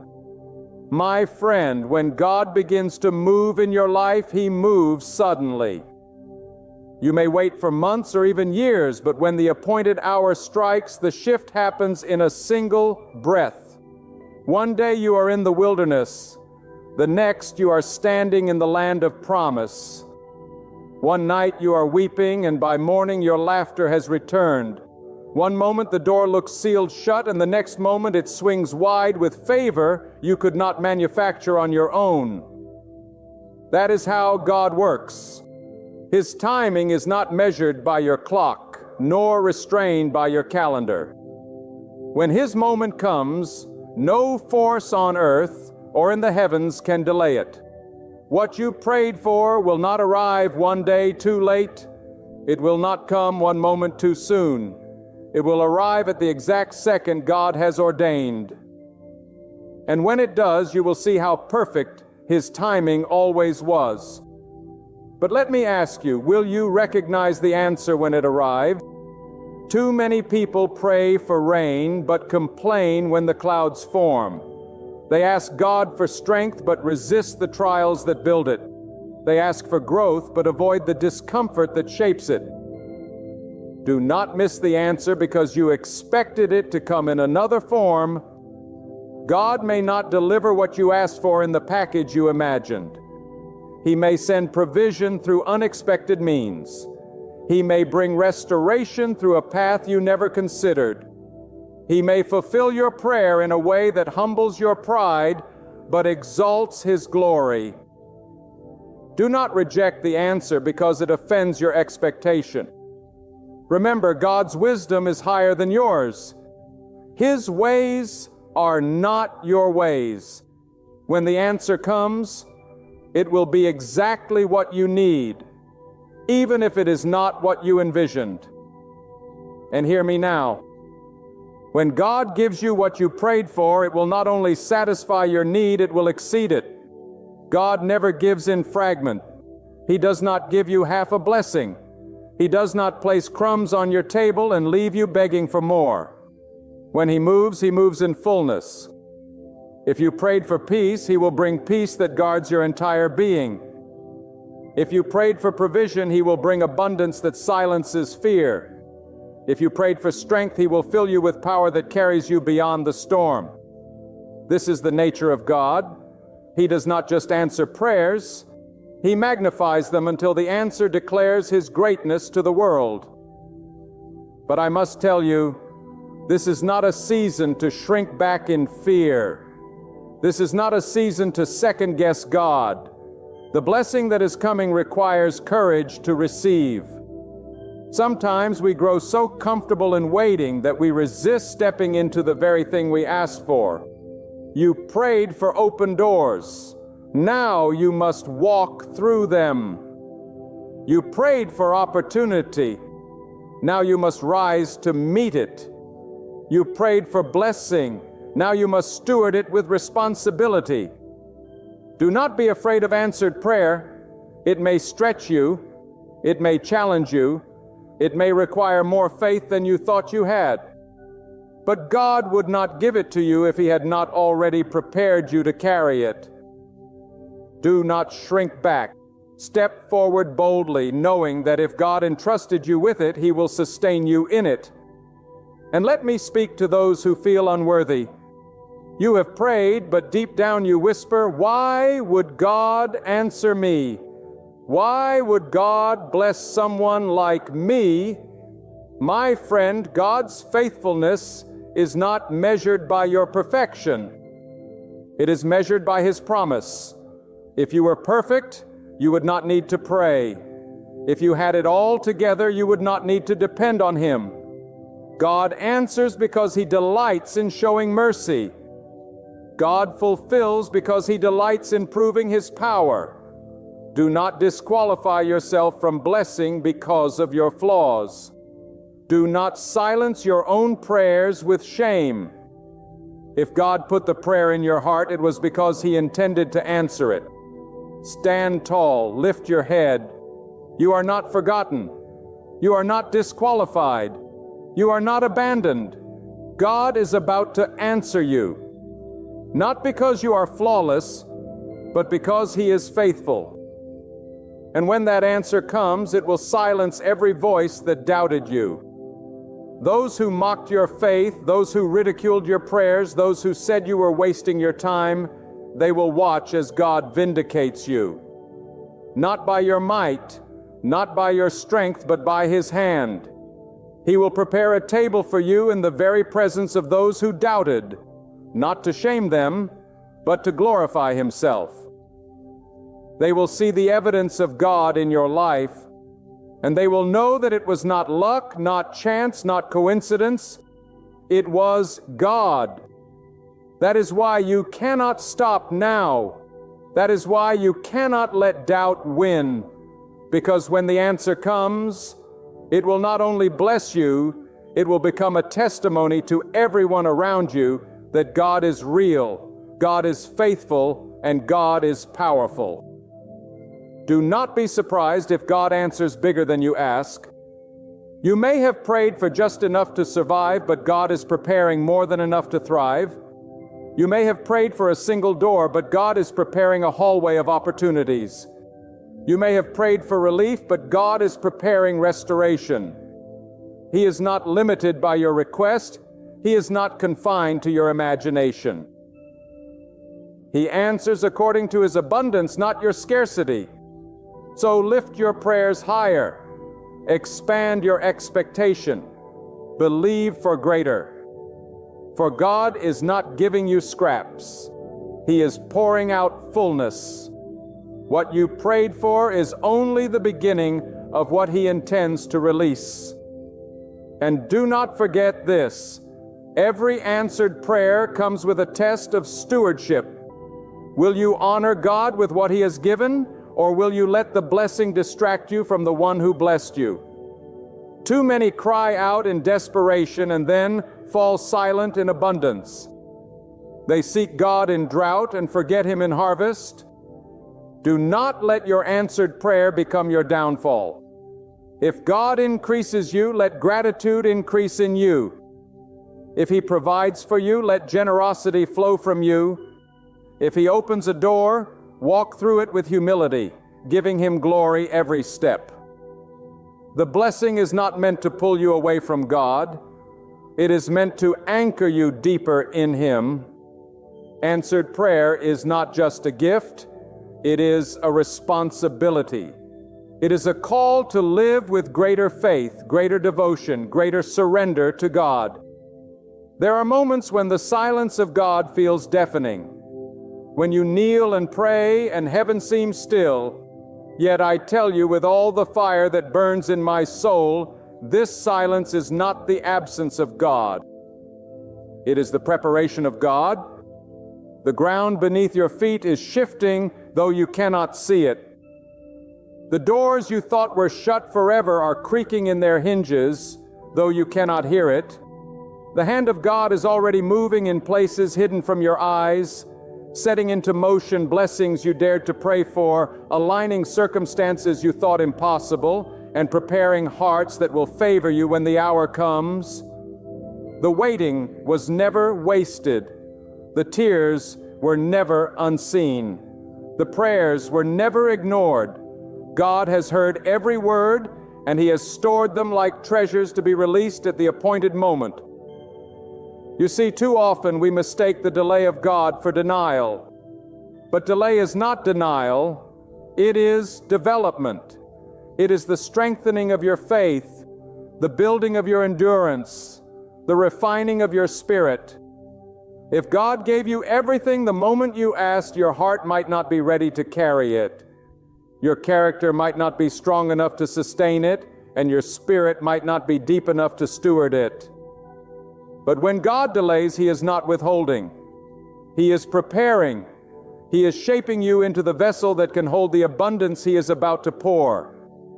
And I tell you now, there is a fullness on the way, a pouring that will not trickle, but overflow.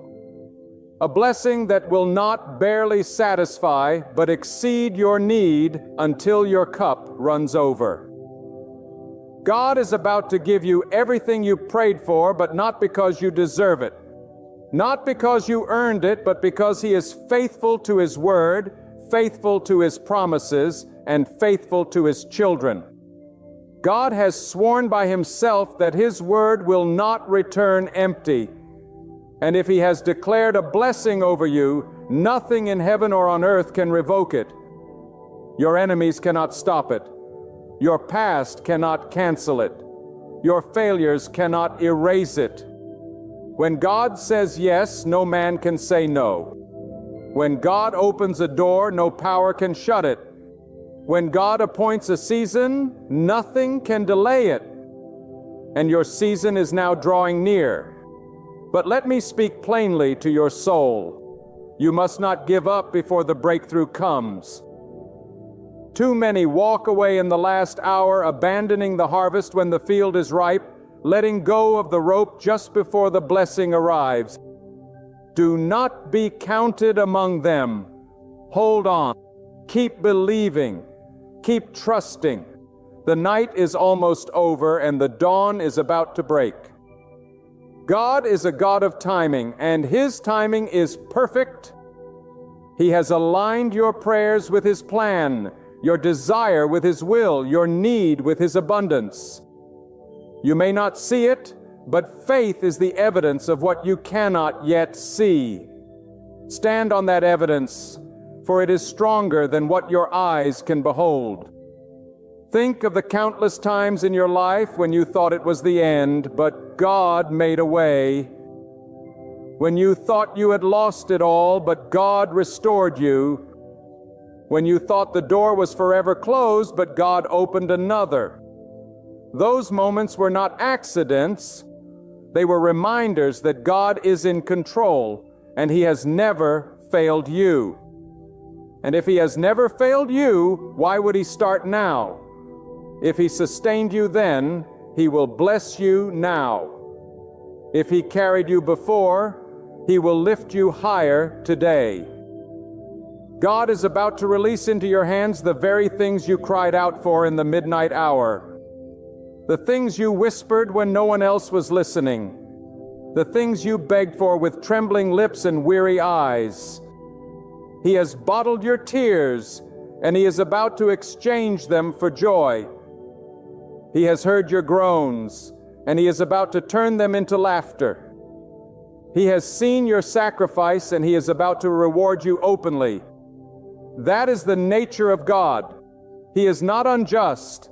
He is not forgetful. He is not blind. He remembers. He rewards. He restores. But understand this: when God blesses, it is not for you alone. He blesses so that His glory may be revealed through you. He blesses so that others may look at your life and see the goodness of God. He blesses so that you may become a testimony, a living witness of His power. And if you dare to carry this blessing with humility, if you dare to walk in it with gratitude, if you dare to use it for the good of others, then God will multiply it beyond measure. What you thought was the answer to a single prayer will become a fountain that blesses many. So lift your head, strengthen your heart, and set your eyes on God, for your time has come.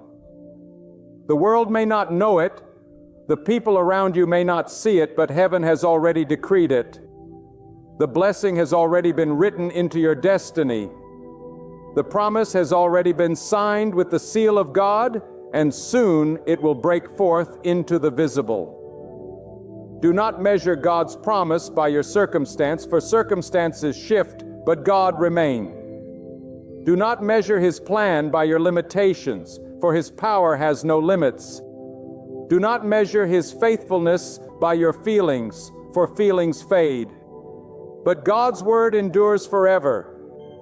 And when it comes, and it will come, you will know without a doubt that it was not by your strength, not by your wisdom, not by your power, but by the hand of Almighty God.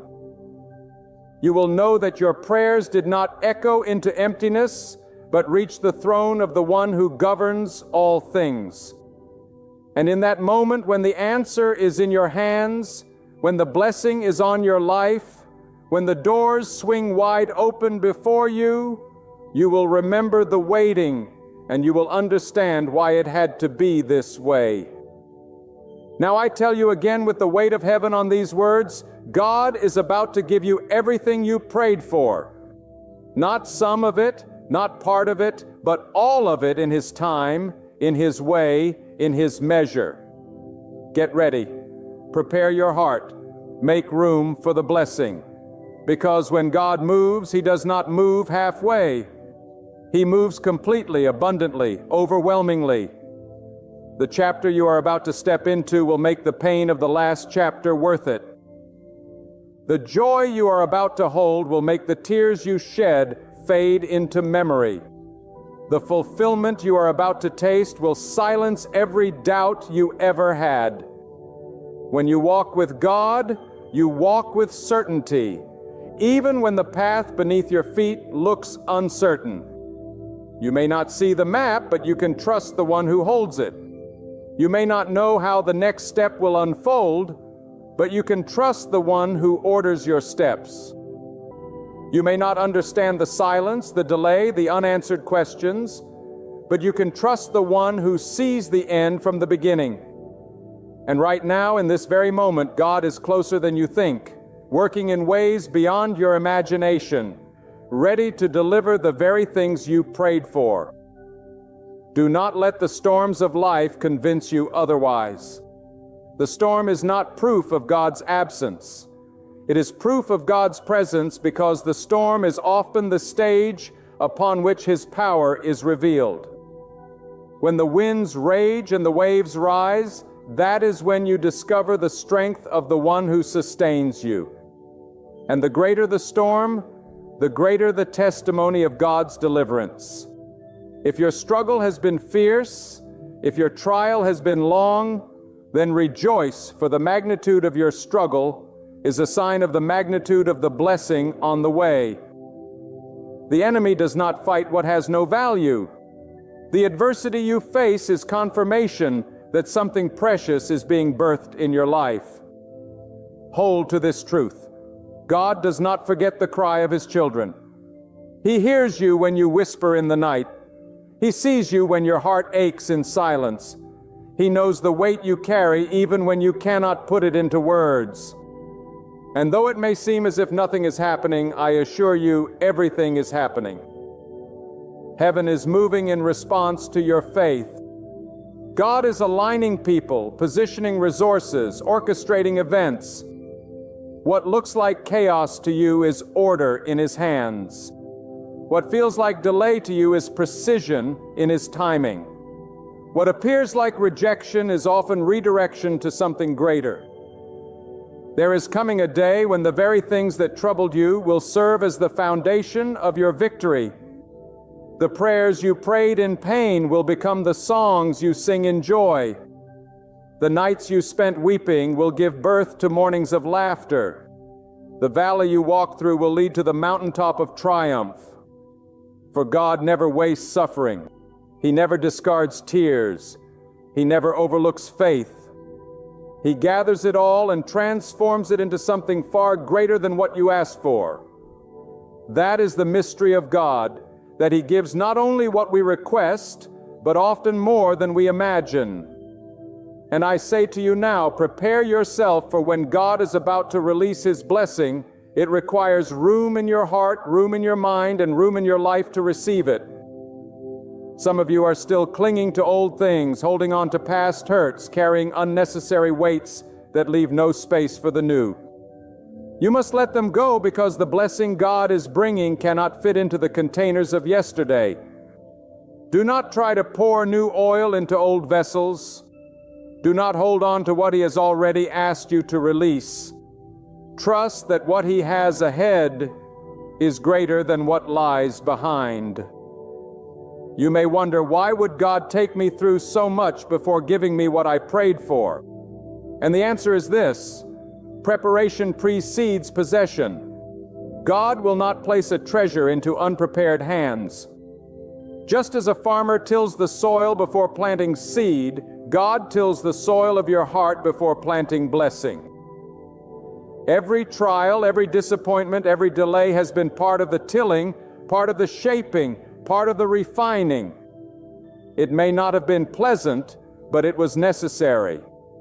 And now that the soil has been broken, the seed of blessing is about to spring forth. Remember this also: God's blessings are not only for your comfort, but for your calling. He blesses you so that you may rise into purpose. He answers your prayers so that your life may bear witness to His greatness. If you prayed for provision, He will supply, but not only to meet your need. He will supply so that you may help others.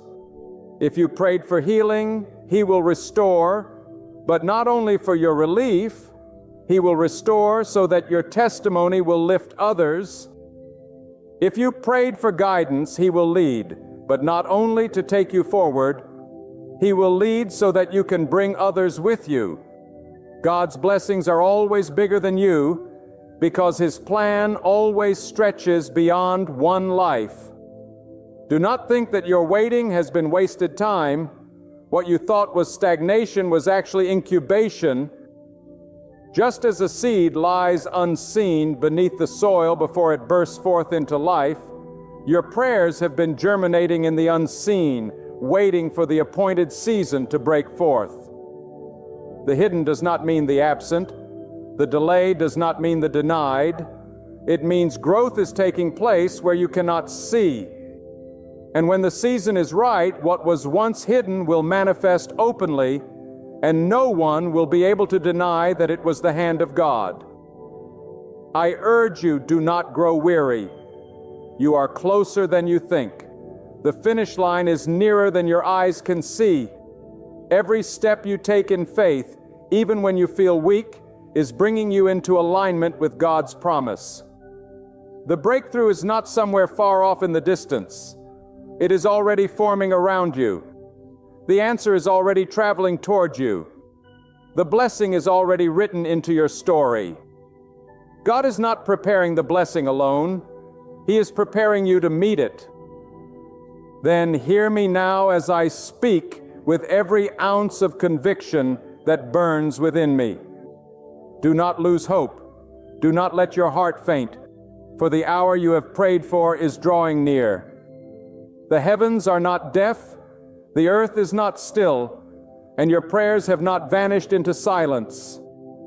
God has been listening all along, and He has been writing your answer into the very fabric of your destiny.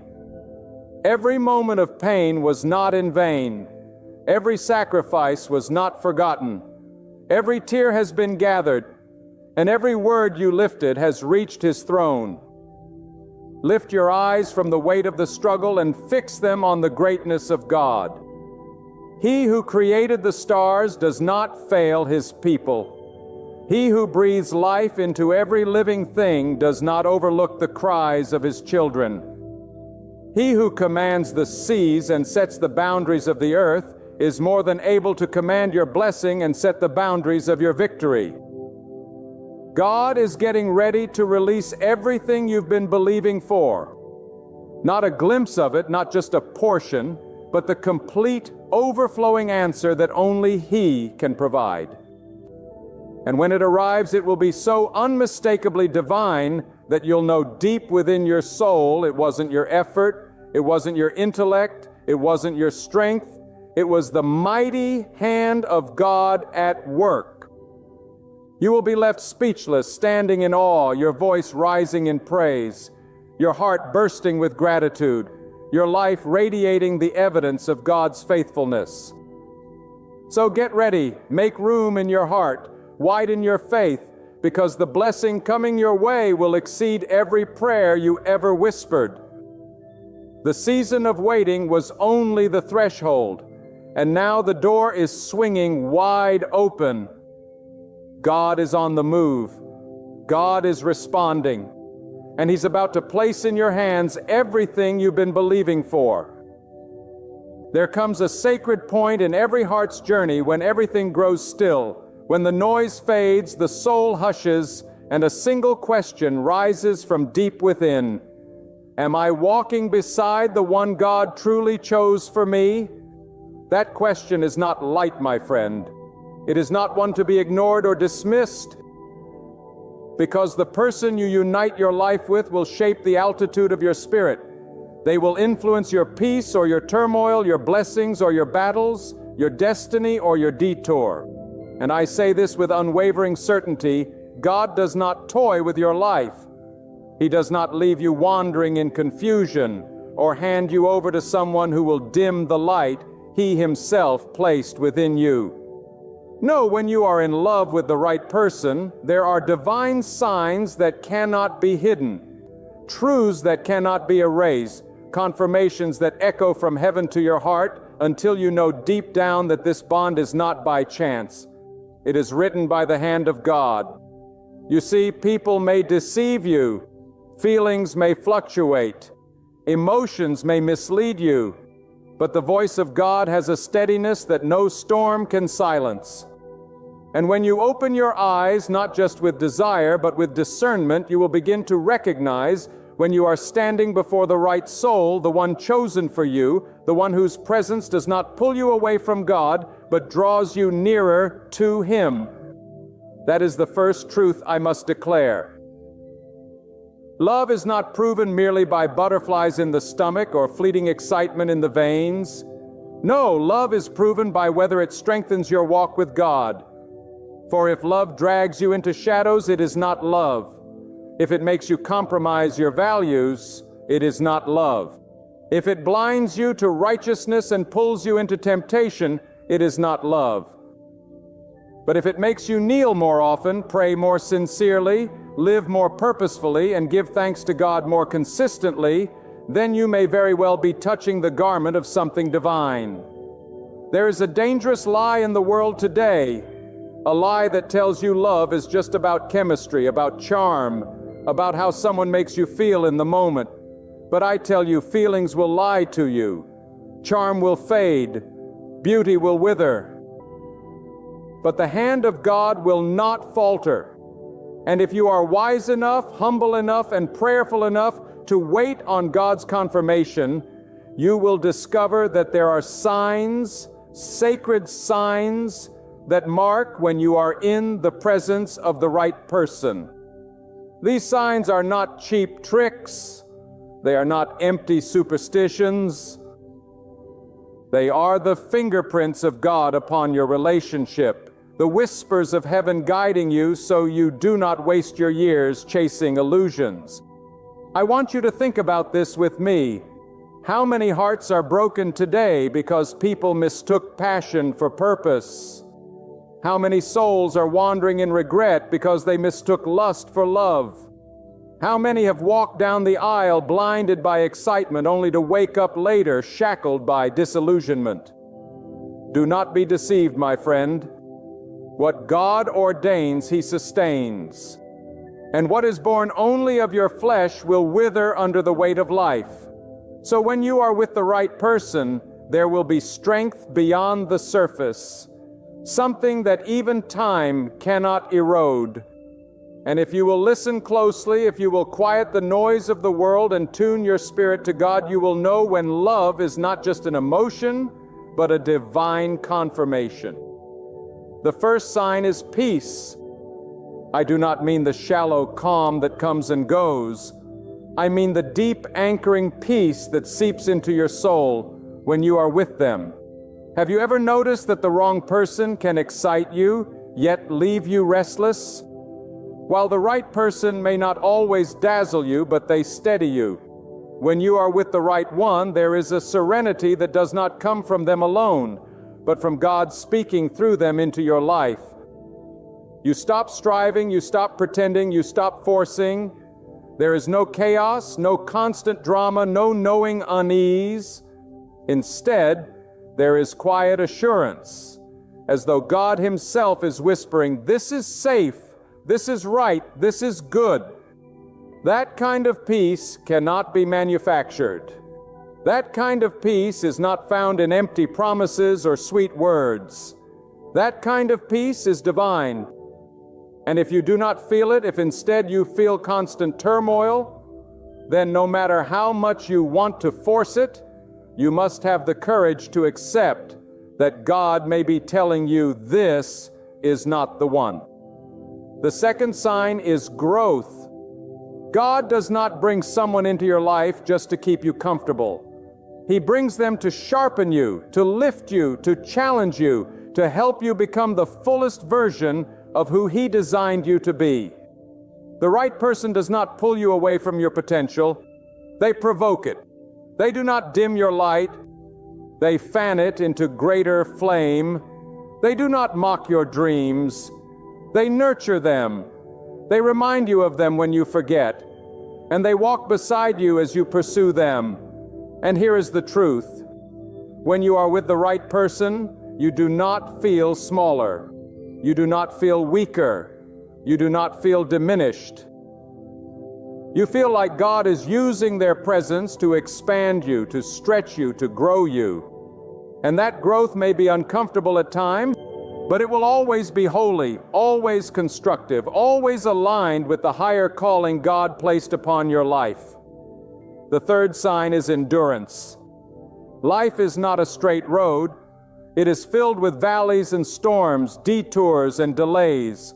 And if your love is only strong when the sun shines, it is not love. If your bond only holds when everything is easy, it is not from God. But when you are with the right person, your connection weathers the tempests. You may argue, yes, but you reconcile with grace. You may stumble, but you rise together. You may face loss, scarcity, pressure, but instead of crumbling, you cling tighter to each other and to God. The right person does not abandon you at the first sign of difficulty. They do not flee when the waters rise. They stand with you because they are bound to you not just by affection, but by a divine covenant. And I tell you, that kind of endurance is not man-made. It is not the product of willpower alone. It is a sign that God Himself is the third strand in the cord of your relationship, holding you together when everything else tries to pull you apart. And then there is the fourth sign, alignment. This is perhaps the most overlooked, yet the most powerful. When you are in love with the right person, your values, your vision, your direction align under the will of God. You may not be identical. You may not agree on every detail, but the foundation of your lives points the same way. If you long to honor God and they long to honor God, if you desire integrity and they desire integrity, if you walk toward purpose and they walk toward purpose, then your steps fall in rhythm. But if one of you is walking toward light and the other toward darkness, sooner or later the road will split. So alignment is not about whether you like the same music or the same food. Alignment is about whether your souls share the same compass, whether your spirits are tuned to the same frequency of obedience to God. When they are, you do not have to drag each other. You move in harmony. That, my friend, is a divine sign. But let me pause here and tell you something important. These signs are not to be taken lightly. They are not suggestions to consider only when it is convenient. They are warnings and assurances, straight from the wisdom of God. And if you ignore them, if you harden your heart because you prefer to chase fleeting passion, then you will pay the price in years of regret. God speaks not to control you, but to protect you. He shows you these signs because He loves you too much to let you stumble into ruin. And if you are humble enough to submit your love life to Him, He will guard you from heartbreak. He will lead you to the right one, and He will bless you with a relationship that glorifies Him. Think of it this way. When you choose without God, you gamble. But when you choose with God, you are guided. And guidance is priceless. Because love is not just about today, it is about tomorrow and the day after tomorrow and every day until the end of your life. You do not want someone who only excites you now but exhausts you later. You want someone who inspires you today and will still be standing beside you decades from now. Their hand in yours, their heart aligned with yours, their faith lifting yours. That is what it means to be with the right person. And that is why you must let God lead. Do not let the world rush you. Do not let loneliness trick you. Do not let pressure push you. Wait on God. For when the right person enters your life, the signs will be undeniable. Peace will steady you. Growth will shape you. Endurance will sustain you. Alignment will guide you. And when all these come together, you will know. Not because your heart is infatuated, but because your spirit is confirmed. And when your spirit is confirmed, you will walk in love without fear, without doubt, without confusion. Because you will know this is not just a relationship. This is a divine appointment.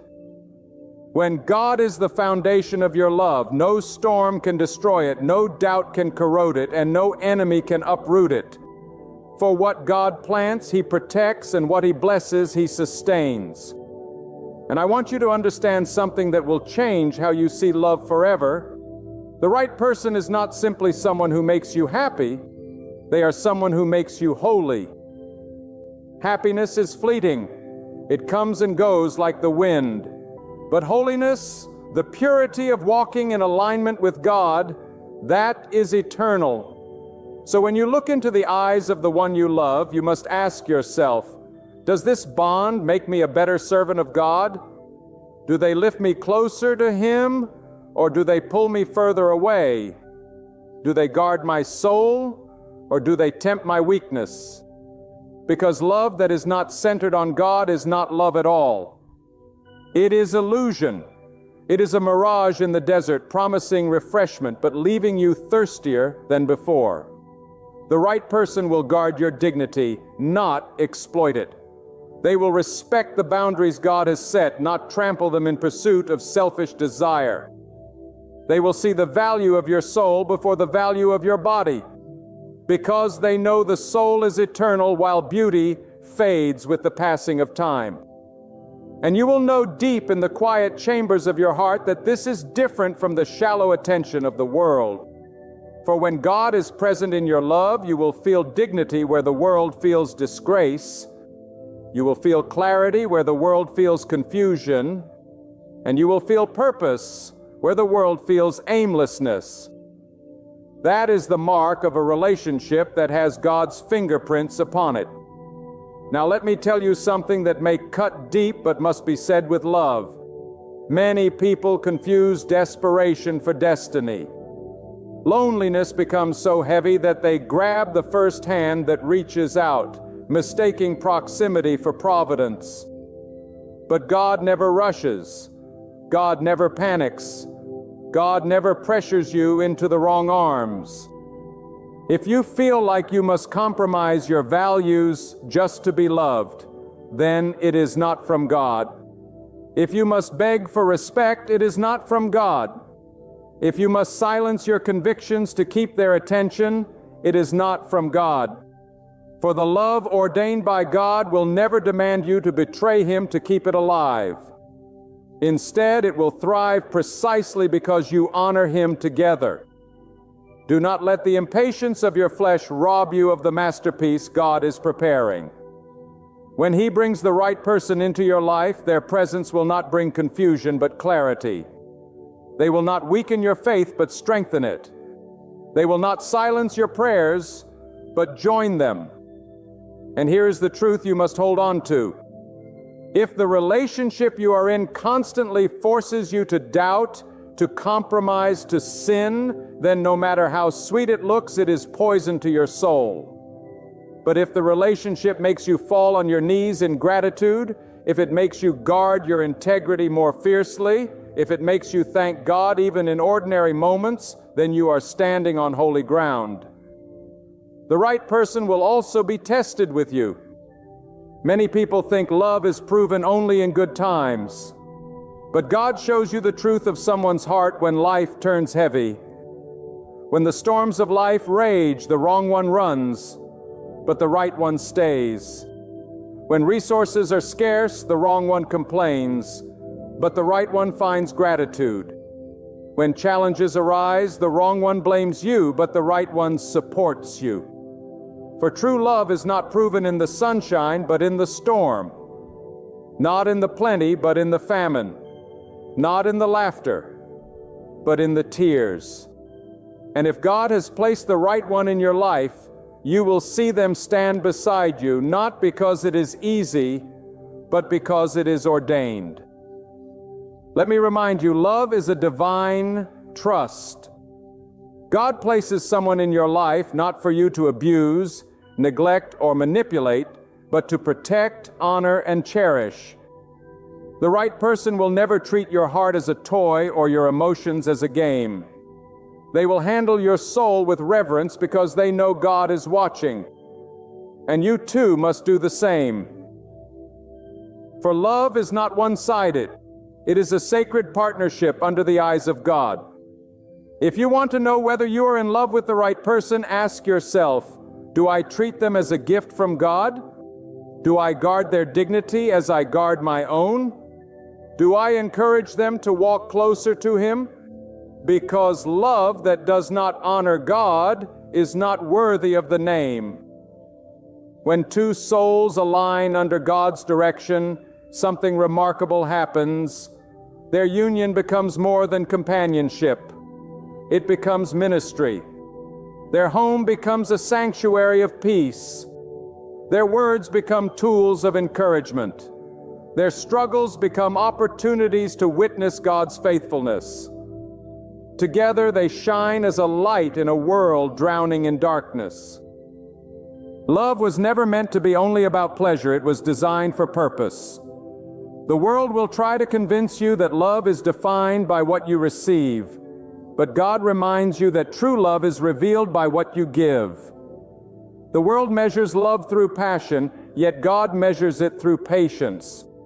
The world celebrates excitement, but God honors endurance.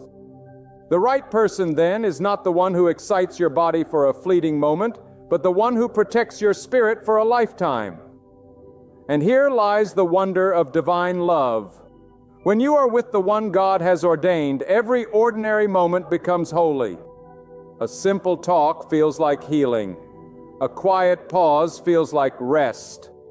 And a single look across the room feels like a promise kept by heaven itself. It is not grand gestures that prove it, but the consistent presence of God flowing through even the ordinary moments. And in those moments you will find yourself saying, "Thank you, God, this is right, this is blessed." That is how you know. Be careful, my friend, not to confuse temporary attraction with eternal confirmation. The wrong person can shine bright for a season, but their light fades and it leaves you stumbling in the dark. But the right person, even if the world overlooks them, will be like a steady flame that never dies out. God Himself will breathe on that bond, and it will endure. That is why you must pray not for the most charming person, not for the wealthiest, not for the most beautiful, but for the one whom God has approved. For only His approval secures your future. Do not be swayed by the shallow definitions of love promoted by the world. The world glamorizes lust and calls it love. The world praises infatuation and calls it destiny. The world glorifies possession and calls it romance. But God calls love something much higher, much purer, much stronger. It is about peace, growth, endurance, and alignment under His will. And when you are with the right person, you will not have to wonder endlessly. God will confirm it. He will settle your spirit. He will remove the confusion. He will plant such a deep assurance in you that no voice of doubt can uproot it. When you stand before God asking Him to guide your heart, you must realize that love is not only about companionship, it is about stewardship. God is entrusting you with another soul, another life, another heart that beats under His command. The right person is not someone you claim as property. They are someone you serve as a sacred trust from God. And when God gives you that trust, He watches carefully how you handle it. Do you nurture it, or do you neglect it? Do you protect it, or do you play with it? The way you treat love becomes a testimony of how much you honor God.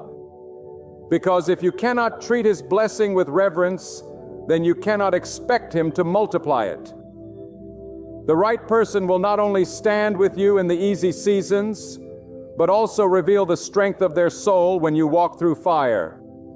And you will see how God uses trials not to break you, but to prove to you that this bond is real. The storms do not destroy love. Blessed by God, they refine it. The hardships do not crush it, they fortify it.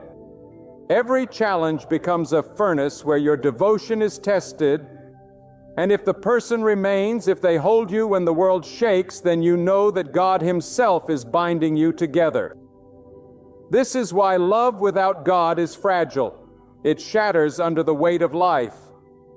But love with God is unbreakable because it is not merely two people holding on to each other.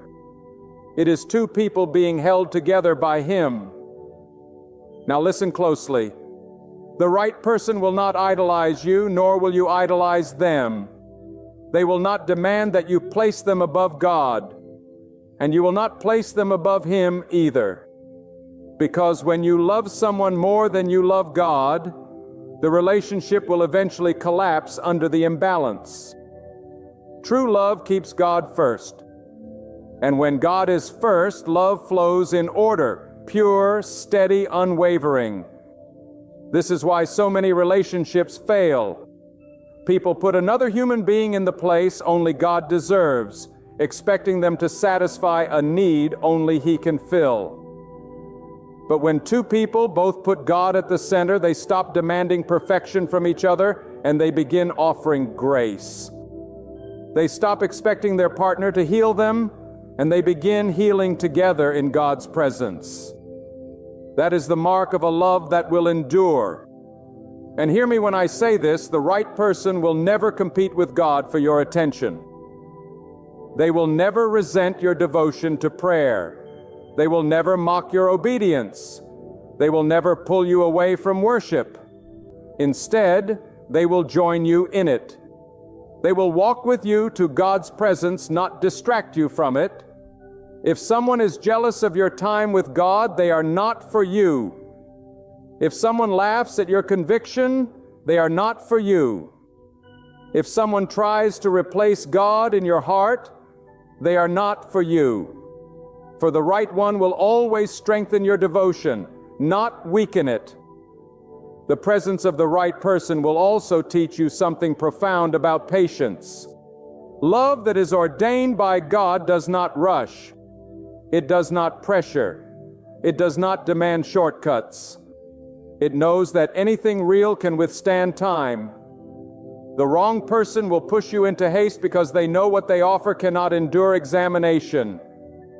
But the right person will walk with you at God's pace, even if it takes longer than you imagined. They will not force a timeline out of fear. They will trust God's timing out of faith. And that kind of patience is evidence of love's purity. For lust is impatient, but love waits. Infatuation is reckless, but love is careful. Selfish desire takes, but God-ordained love gives.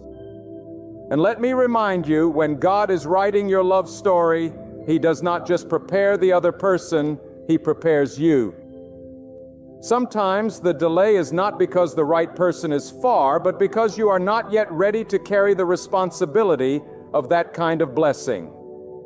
The right person is not simply a gift, they are also a test. God will not hand them to you if you are still careless with your own soul, if you are still reckless with your commitments, if you are still living without discipline. So before you ask whether you have found the right person, ask whether you have become the right person. For God will not place His treasure in hands that cannot protect it. And here is a truth that should pierce your heart. The right person is not always the easiest to love, but they are the one worth loving. There will be moments when they challenge you, moments when they correct you, moments when they reveal the flaws you would rather hide. And that is not to wound you, but to help you grow. For God uses the right one not to flatter your ego, but to sharpen your spirit. They will hold up a mirror to you, and though it may sting at times, it will save you from destruction. Do not confuse discomfort with incompatibility. Sometimes the very friction you feel is God using them to refine you. The love blossom will also be marked by honor. The right person will speak of you with respect whether you are in the room or not. They will not tear you down in anger. They will not shame you before others.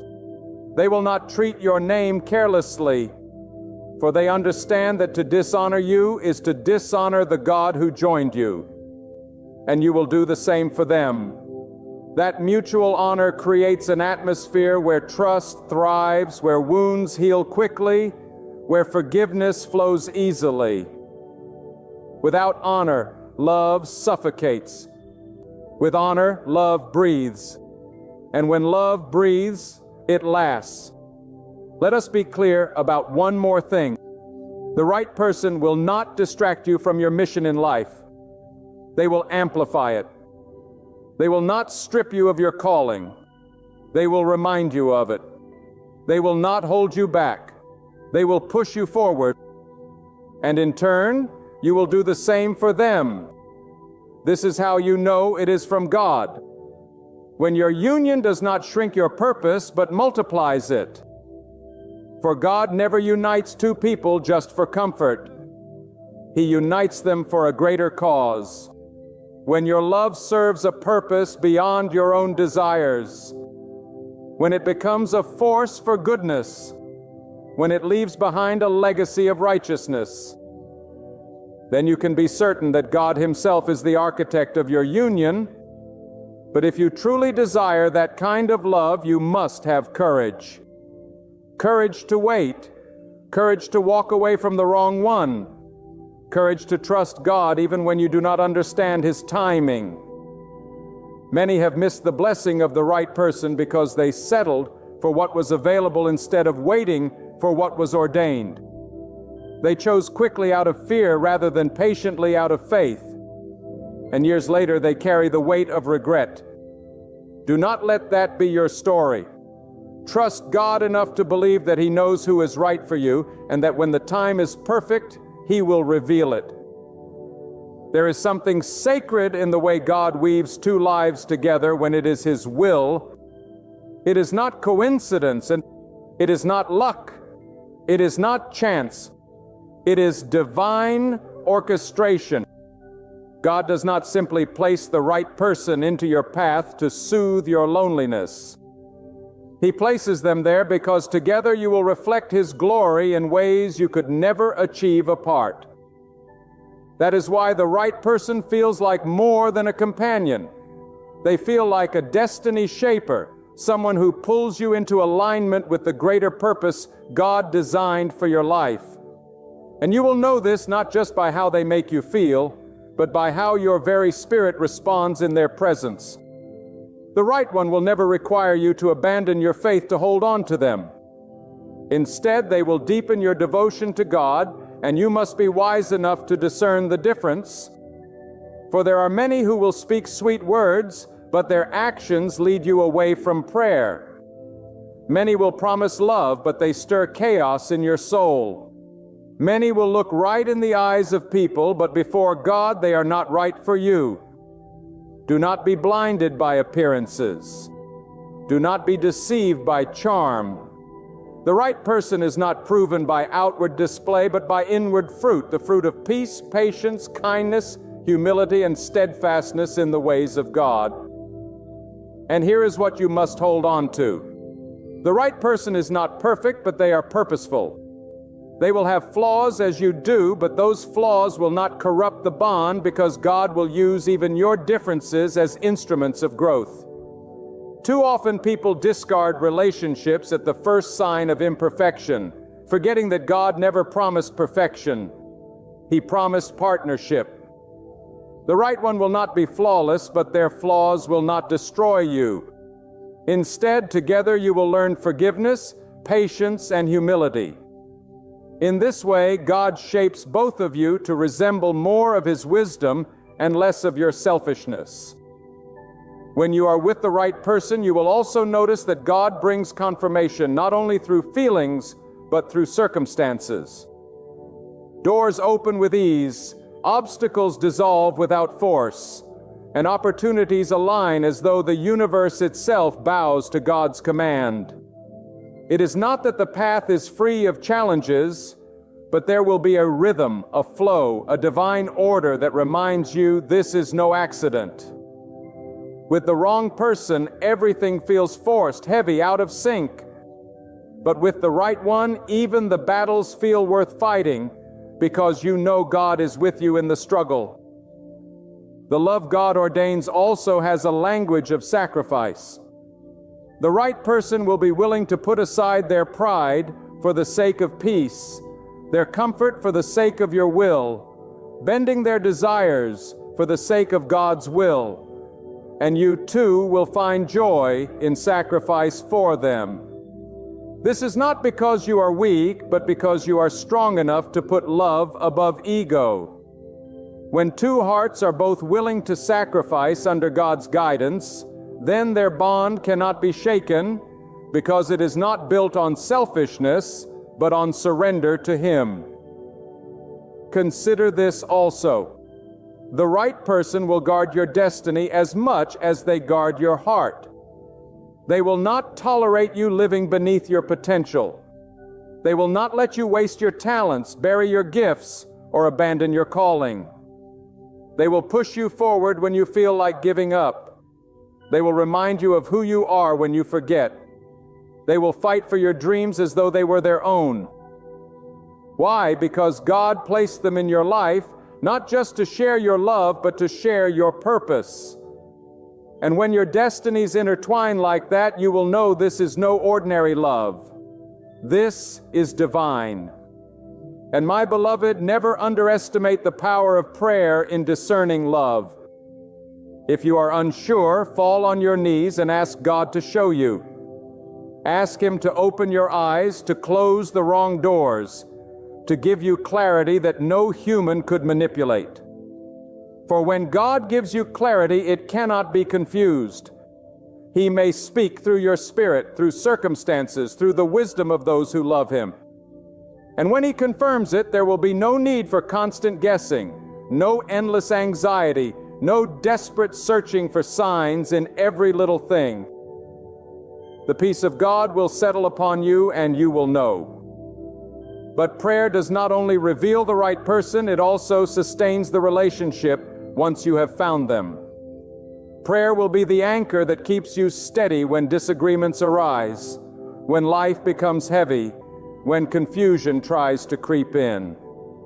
The right one will not only allow you to pray, but will join you in prayer because they know that a relationship without God is like a house without a foundation. It may stand for a season, but it will collapse when the storm comes. But when prayer is the heartbeat of your love, no storm can destroy what God Himself has sealed. Do not overlook the subtle signs of God's blessing. The wrong one will leave you drained, anxious, and questioning your worth. The right one will leave you renewed, encouraged, and reminded of God's faithfulness. With the wrong one, you will feel like you are losing yourself to keep them.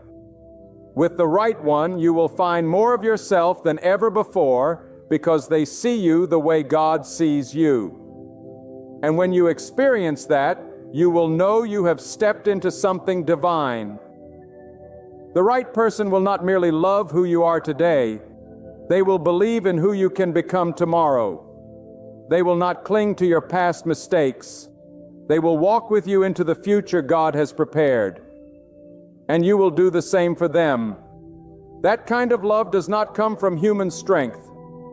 It comes from God. And when it does, you will realize that love is not about completing each other. It is about complementing each other. Two different souls molded together for a shared purpose in God's design. My friends, when God sets His hand upon your life and brings another into your path, it is not by accident. It is not by the careless turns of fate. It is by His divine design. Love that is rooted in God's will is not shallow. It does not waver with the winds of time, nor does it collapse under the weight of trials. It stands tall because it is anchored in something greater than human desire. It is anchored in God Himself. And when you recognize that you are standing in a love that God has ordained, your soul cannot help but testify that this love is more than emotion. It is more than chemistry. It is more than attraction. It is a divine signpost pointing you toward the destiny God has prepared for you. One of the clearest ways you know that you are walking with the right person is when your relationship keeps drawing you nearer to God rather than pulling you away. Do not mistake mere comfort or fleeting happiness as confirmation. A love given by God will sharpen your spirit. It will ignite your faith. It will cause you to pray more fervently, to believe more boldly, to walk more righteously. If you find yourself falling in love with someone and suddenly your devotion to God deepens, your discipline grows stronger, and your heart leans more toward holiness, then hear me clearly, that is not ordinary. It is God at work, showing you that this bond is aligned with His plan. But listen carefully. God does not simply give you someone who makes you feel good. He gives you someone who makes you become good. The right person in your life will not only comfort you in your weaknesses, they will challenge you toward your strengths. They will not feed your pride. They will nurture your humility. They will not encourage you to wander from God's light. They will walk hand in hand with you toward it. This is why discernment is so critical. Not every relationship that feels warm is from God, and not every person who speaks kindly is sent by Him. But when God Himself has authored the story, you will see evidence. Not in words alone, but in the fruit that grows from the relationship. Let me tell you, true love from God carries peace as its companion. Not the shallow peace of silence, not the fragile peace of avoidance, but the deep, steady peace that flows from God's own Spirit. When you are with the right person, even in the face of storms, even when conflict arises, even when disagreements shake the ground, there remains a quiet assurance within your heart that you are standing where God has placed you. It is a peace that says, "This is safe, this is pure, this is of God."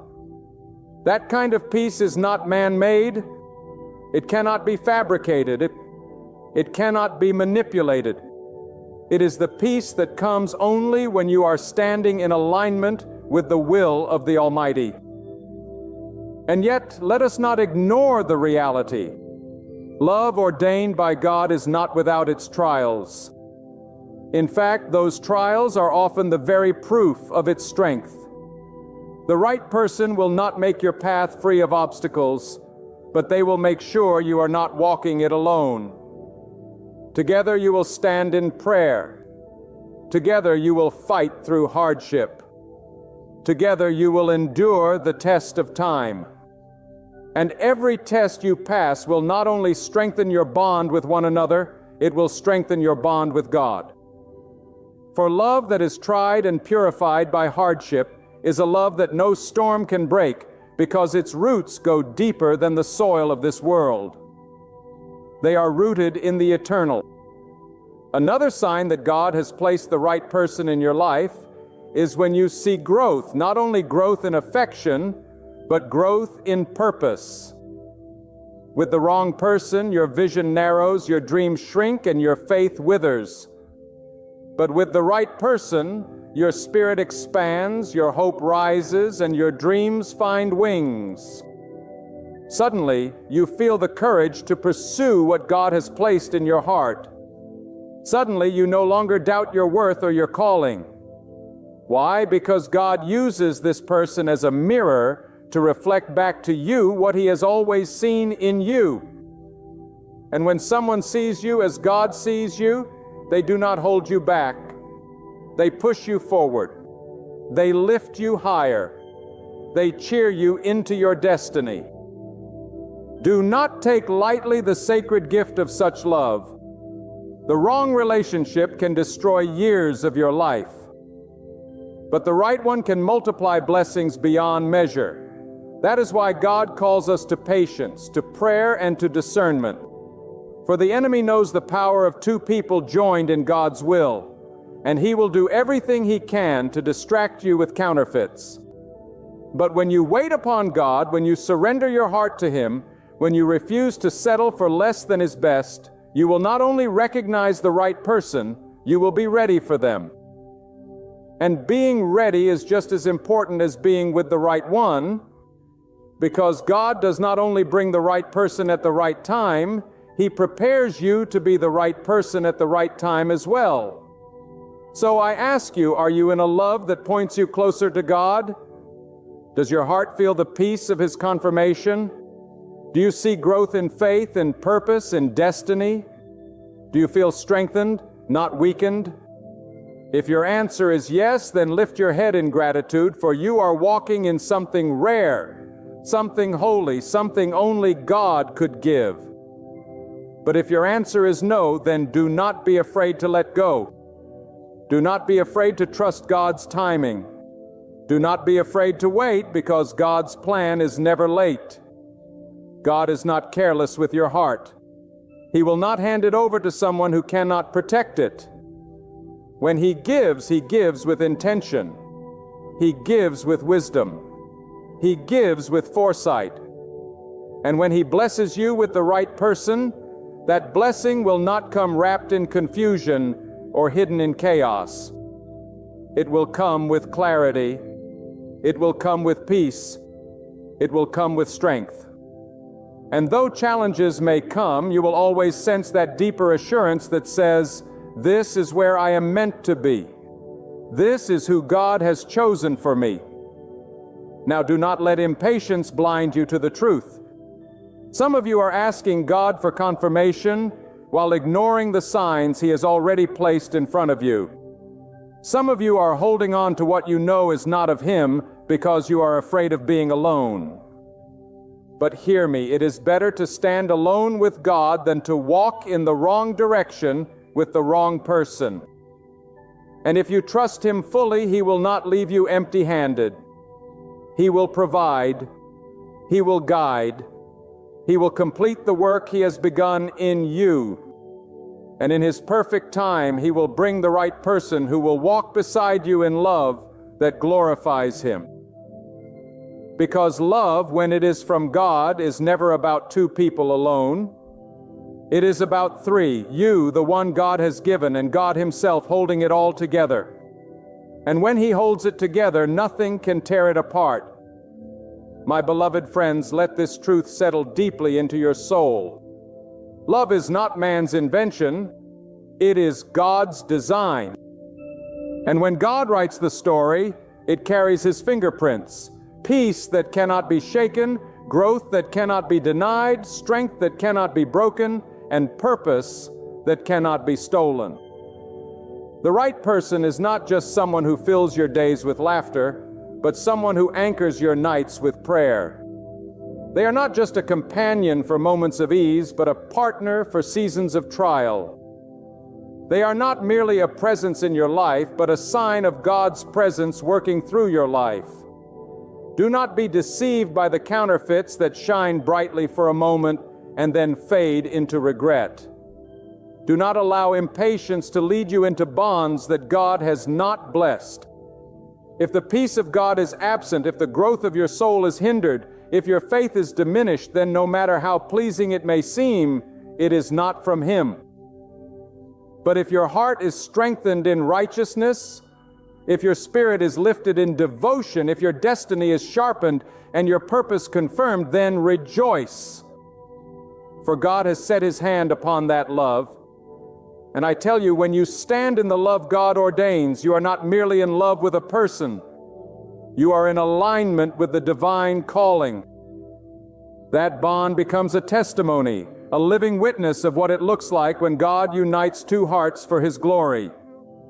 So walk carefully, pray earnestly, wait faithfully, and trust completely. Because when God gives, He gives perfectly, and when He blesses abundantly. When God blesses you with the right person, hold them close with a heart full of gratitude. Honor that love through loyalty and grace. Guard it in prayer, keeping God as the foundation of your union. And if you are still in the waiting season, do not lose heart. For the Creator of love has not overlooked your story. He knows the quiet longings that rest within you, and in His divine timing, He will reveal a love that is not merely good, but godly. Not just beautiful, but filled with purpose. Not only enduring, but eternal. So remain steadfast, dear friend. Trust His timing above your own. Because when the moment arrives, there will be no confusion. There will be no striving, no uncertainty. The signs will be unmistakable. The peace will flood your soul, and you will know deep within that you are living a love authored by the hand of Almighty God. There come moments in life when even the atmosphere around you begins to change. You may not be able to explain it, but deep within you can feel it. Something quiet yet powerful whispers, that God is setting the stage for something beyond the ordinary. My friend, when God begins to move in your life, when He starts preparing your heart for a prophetic union, it won't feel like typical love, nor will it mirror the fleeting connections of this world. It will feel like destiny itself, because that's exactly what it is. God is never random. He is intentional. And when He prepares you for a prophetic marriage, He does it with precision, alignment, and a heavenly power that cannot be shaken by anything on earth. But listen closely. God does not hand such a sacred covenant to those who are careless, unready, or distracted. God prepares, He molds, He refines, He breaks, and He builds again. If you sense that you are in a season of being pulled apart, stretched beyond your comfort zone, or pressed in ways you have never known before, it may be that God is preparing you. He is shaping your heart to carry the weight of a prophetic marriage, one that is not merely about companionship, but about advancing His will, about becoming a testimony, about walking in unity under His divine covering. The first sign is in the breaking. God will not send you into a covenant still clinging to the wounds of yesterday. If you feel like the pain of your past relationship still lingers, if the betrayal you endured once upon a time still stings, and suddenly you find yourself being healed, being restored, being lifted above bitterness and anger, this is God at work. He is not just wiping away your tears. He is cleansing your spirit so that love rooted in His truth may blossom. God does not want you to carry old scars into a holy union. He wants to free you so that when He joins you to the one He has chosen, you are able to love in purity, not in fear, not in suspicion, not in chains. The second sign is in the stretching of your character. God will begin to convict you of things you once overlooked. Perhaps you were careless with your words, quick to anger, or selfish with your time. Suddenly, God begins to call you higher. You notice Him nudging you to walk in patience, to walk in humility, to walk in forgiveness. Why? Because prophetic marriage requires two people who are spiritually mature enough to carry each other's burdens. God will not bring you into it until you have learned to surrender your pride and walk in selflessness. You will feel His hand pushing you to grow. The struggles you face in this season are not punishments. They are preparations. The third sign is in the redirection of your desires. When God is preparing you, you will find your heart turning away from the superficial. What once attracted you will no longer move you. The glitter of appearances will fade, and you will begin to crave depth, authenticity, and spiritual alignment. God will place in you a hunger for someone who prays, someone who stands, someone who carries His light. And you will notice something remarkable. Your standards will no longer be based on what pleases people, but on what pleases God. When your heart begins to desire what God desires, that is a sure sign that He is shaping you for something holy. The fourth sign is in your isolation. There will come a time when God pulls you away from the noise. Friends may distance themselves, and opportunities may dry up. You may even feel forgotten. But listen to me. God hides His chosen vessels. He separates them so He can speak to them. In that quiet place, He reveals secrets. In that solitude, He strengthens your discernment. He teaches you how to hear His voice. Because in prophetic marriage, you cannot rely on the opinions of others. You must hear Him clearly. If you feel hidden right now, it is not rejection. It is protection. God is drawing you close because He is about to entrust you with someone who will walk beside you in His calling. The fifth sign is in the alignment of your path. Doors will begin to close and others will suddenly open. God will redirect your steps so that you are positioned in the right place at the right time for His will to unfold. Sometimes this means moving to a new city. Sometimes it means stepping into a new assignment. Sometimes it simply means letting go of the wrong people. But every shift, every transition, every divine rearrangement is part of the puzzle. God is not a God of coincidence. If your life seems to be rearranging beyond your control, it is because God is weaving the threads of destiny. He is preparing the meeting point where His plan will come alive. The sixth sign is in the burden for purpose. You will begin to sense that your life is not just about you anymore. You will feel God calling you to greater service, to deeper faith, to higher obedience. You will realize that marriage is not simply about happiness. It is about holiness, about carrying out a mission together. You will sense that God is not giving you a partner just to ease your loneliness, but to multiply your effectiveness. The person He prepares for you will not only love you, they will stand with you in the work of God. If you feel a rising fire within you, a conviction that your life must be used for something greater, it may be the stirring of God preparing you for a prophetic marriage that will advance His kingdom. The seventh sign is in the peace of God that surpasses all understanding. You may not know the details. You may not see the person yet. You may not even have clarity about when. But there will be a calm assurance deep inside that God is orchestrating it all. When doubt tries to creep in, His peace will silence it. When fear tries to overwhelm you, His assurance will cover you. This peace is not natural, it is divine. It is God's way of telling you, trust me, I am in control. When you sense this unshakable peace despite the uncertainty, it is a clear sign that God's hand is upon you, preparing you for a prophetic covenant. And I must tell you, beloved, prophetic marriage is not for the faint of heart. It is not for those who treat love as a casual game. It is not for those who run when things get hard. It is for those who are surrendered to God's will, who are willing to love with endurance, to stand with strength, to forgive with mercy, and to build with faith. God does not play with sacred unions. He does not throw them together in haste. He refines, He tests, He shapes until you are ready to carry the weight of such a covenant. When God prepares you for prophetic marriage, He does not simply polish the surface of your life. He reaches into the deepest places of your heart and begins to transform you from within.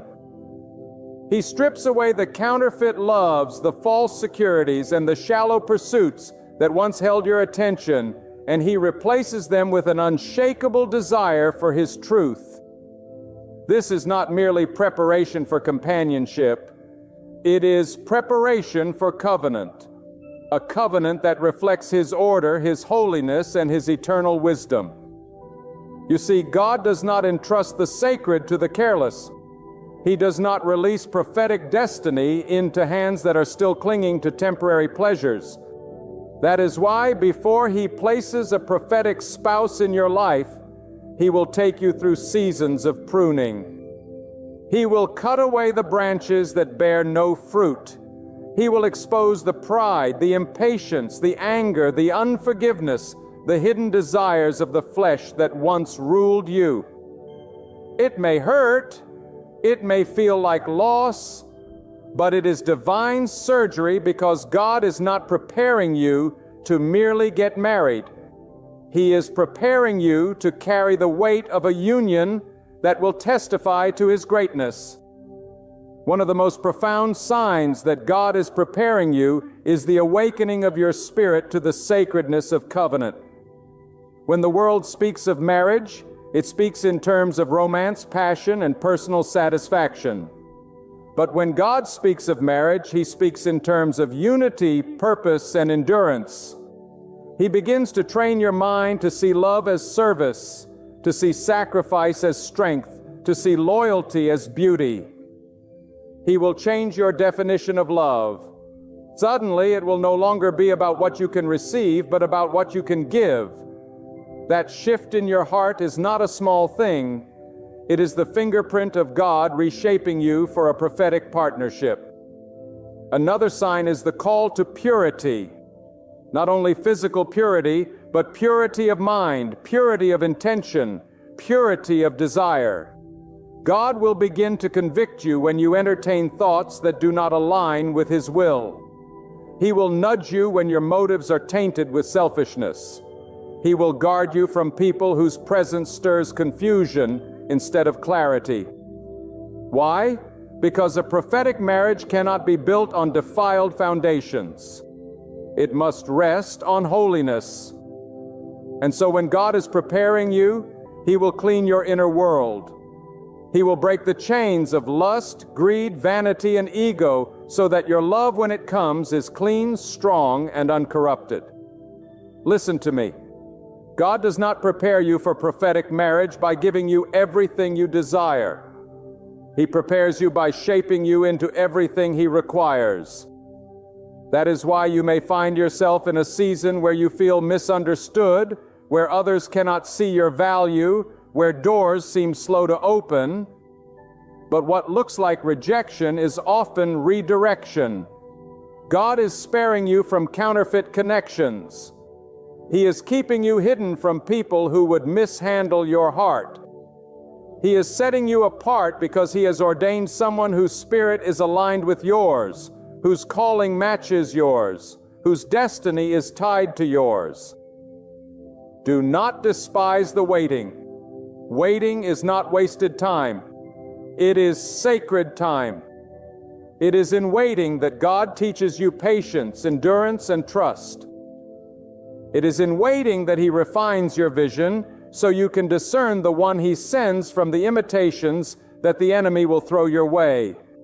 If God allowed you to step into marriage without this refining, you would not have the wisdom to recognize the prophetic partner He prepared. But through waiting, through fasting, through prayer, through surrender, God sharpens your discernment until your spirit can instantly sense when His promise has arrived. There is also the test of obedience. When God prepares you, He will ask things of you that may not make sense to your human understanding. He may instruct you to let go of a relationship that feels comfortable but is not destined. He may ask you to leave a job, move to a new place, or step into a calling that seems beyond your ability. These are not random commands. They are divine alignments. For a prophetic marriage is not about what feels easy. It is about what fulfills His will. And if you are not willing to obey in the small things, you will not be ready for the great responsibility of covenant. And hear this. When God is preparing you, He will confront the idols in your life. If you have placed your happiness, your worth, or your identity in people, He will remove them so that you learn to anchor yourself in Him alone. Because in a prophetic marriage, your spouse is not meant to be your God, but your partner in serving God. If you are still expecting a human being to complete you, God will withhold the prophetic union until you learn that only He can complete you. Only when He becomes your first love will He entrust you with another soul to love. God is also strategic in how He aligns prophetic marriages. He will shape your destiny in such a way that your calling and your spouse's calling are not in conflict but in harmony. That is why He sometimes delays, because He is still preparing the other person. You may be ready, but they may not be, or they may be ready, but you may not. But when the time is right, when both vessels are purified, when both hearts are surrendered, when both lives are aligned, then God will orchestrate the meeting. It will not be by accident. It will be by divine appointment. And when it happens, you will know. It will not be the dizzying confusion of lust.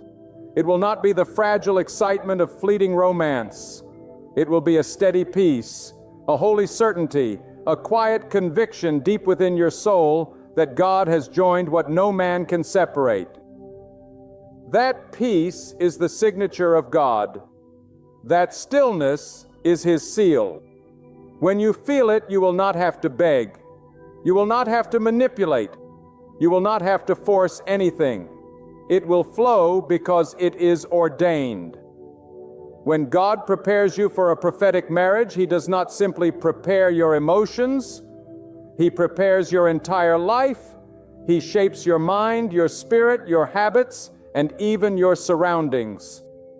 You begin to notice that everything in your world starts aligning with divine order. What once distracted you suddenly loses its grip. The people who pulled you away from your purpose slowly fade from your life. And in their place, God begins to bring clarity, focus, and divine redirection. This is not coincidence. Whoa, this is orchestration. God is arranging your life so that when the prophetic union comes, nothing will stand in the way of what He has ordained. One of the most powerful signs that God is preparing you is the development of spiritual resilience. Before He places you in covenant, He ensures you can stand firm in the storms. Prophetic marriages are not ordinary. They are attacked because they carry purpose. And so if you find yourself in a season where trials come one after another, understand this. It is not because you are forgotten, but because you are being fortified. God is building your endurance so that when the union comes, you will not break under pressure. He is training you to fight battles on your knees, to withstand lies, to rise above slander, to walk with strength even when the world turns against you. This resilience is not optional. It is essential, for prophetic love must be able to stand against opposition. Another sign is the sharpening of your discernment. God will not allow you to enter a covenant blind. He will begin to reveal hidden truths, expose counterfeit intentions, and open your eyes to the unseen. People you once trusted may suddenly reveal their true colors. Relationships you thought were permanent may collapse. Do not despair when this happens, for God is showing you that not every hand that reaches for you is meant to hold you. He is teaching you to distinguish between the counterfeit and the genuine. Because when your prophetic spouse arrives, you must be able to discern without doubt. You must recognize their spirit beyond their words, their character beyond their appearance, their soul beyond the surface. This clarity is a gift from God. It will protect you from being deceived. God will also call you to deeper levels of surrender. When He prepares you for prophetic marriage, He demands that your will bow to His. You may have had a plan for your life. Perhaps you pictured your future in a certain way. Imagine the kind of person you thought you would marry. But then God interrupts and suddenly the path looks different. Suddenly the person He is shaping for you is not what you expected. This is the moment of surrender when you learn to say, God, not my will, but yours. For a prophetic marriage is not about what you envisioned. It is about what He ordained. If you cling to your own script, you will miss His masterpiece. That is why surrender is crucial. When you release your expectations, you make room for God's perfection. There is also the sign of inner transformation. Before God joins two people, He refines each one individually. You may notice yourself becoming more compassionate, more patient, more forgiving, more stable. The things that once stirred anger in you may no longer provoke you. The wounds that once controlled your actions may no longer define you. This is God preparing your heart so that when He joins it to another, it will not be a source of pain, but a source of healing. He is making you whole, not so that your spouse will complete you, but so that you may come into the covenant already filled with His strength. Two whole souls joined under God create a bond that cannot be shaken. Do not overlook the way God refines your vision in this season. When He prepares you for prophetic marriage, He lifts your eyes from temporary pleasure to eternal purpose. You begin to see relationships differently. You no longer ask, does this person make me happy? but instead, does this person align with God's plan for my life? Your questions change because your perspective changes. You no longer seek just affection. You seek divine alignment. And that shift is powerful because prophetic marriage is not just about comfort. It is about mission. God does not join you to someone simply to ease your loneliness. He joins you to someone to multiply your impact, to strengthen your calling, to advance His will. And let us not forget that preparation always comes with testing. God will allow situations that challenge your patience, tempt your faith, and stretch your endurance. You may be faced with loneliness that feels unbearable, with delays that test your hope, with moments where you wonder if God has forgotten you. But remember this: silence does not mean absence. Delay does not mean denial. God is still working behind the scenes, still aligning, still orchestrating. He is testing your faith because prophetic covenant requires a faith that does not crumble under waiting. If you cannot trust Him in the delay, how will you trust Him when challenges come within the marriage? The test is proof that He is preparing you for something sacred. And perhaps the most beautiful sign of all is the peace that begins to cover you even in uncertainty. You may not know who, you may not know when, but deep within there is a calm assurance that God is in control. It is a peace that no friend can explain, no enemy can shake, and no circumstance can destroy. This peace is the voice of God saying, I am preparing you, I am guiding you, I am with you. Hold on to that peace, for it is the anchor that will steady you until the day His promise is revealed. When God prepares you for a prophetic marriage, He does something that many overlook. He begins to reorder your priorities. Suddenly, the things that once consumed your attention lose their grip. The desire to chase after shallow approval fades, and in its place rises a hunger for righteousness, a yearning to please God above all else. This is not accidental, it is intentional. For how can two walk together unless they are agreed? And how can a covenant built on divine purpose flourish unless the individuals within it have already chosen God as their highest priority? That is why preparation begins not with finding the right person, but with becoming the right vessel. A prophetic marriage requires a foundation stronger than emotion, deeper than attraction, and more enduring than circumstance. God knows that the storms of life will test every union. Finances will be tested, health may be tested, families and friendships may be tested. And if the union rests only on human will, it will collapse under the weight of trial. But when God is the center, when both hearts have been trained to trust Him above all, then no storm can shatter it. This is why He refines you now, so that your faith is unshakable, your love is unselfish, and your loyalty is unmovable. Another sign of His preparation is the way He awakens a spirit of responsibility within you. Love in a prophetic marriage is not childish, not selfish, not shallow. It demands maturity. It requires that you care not only for your own well-being, but also for the well-being of another. God will test this in small ways before He entrusts you with something greater. He may call you to serve people who cannot repay you. He may place someone in your path who needs patience, compassion, and understanding. He may stir within you a burden to pray not just for yourself, but for others. All of this is training. All of this is His way of shaping your spirit so that when you step into covenant, you are not unprepared, but already carrying the heart of a servant. Do not be surprised if during this season, God allows certain doors to shut firmly. You may wonder why relationships that look promising suddenly dissolve, or why people you once leaned on now seem distant. Do not mistake this as failure. It is refinement. God is removing the counterfeits, the distractions, and the imposters because He knows they cannot walk with you into your destiny.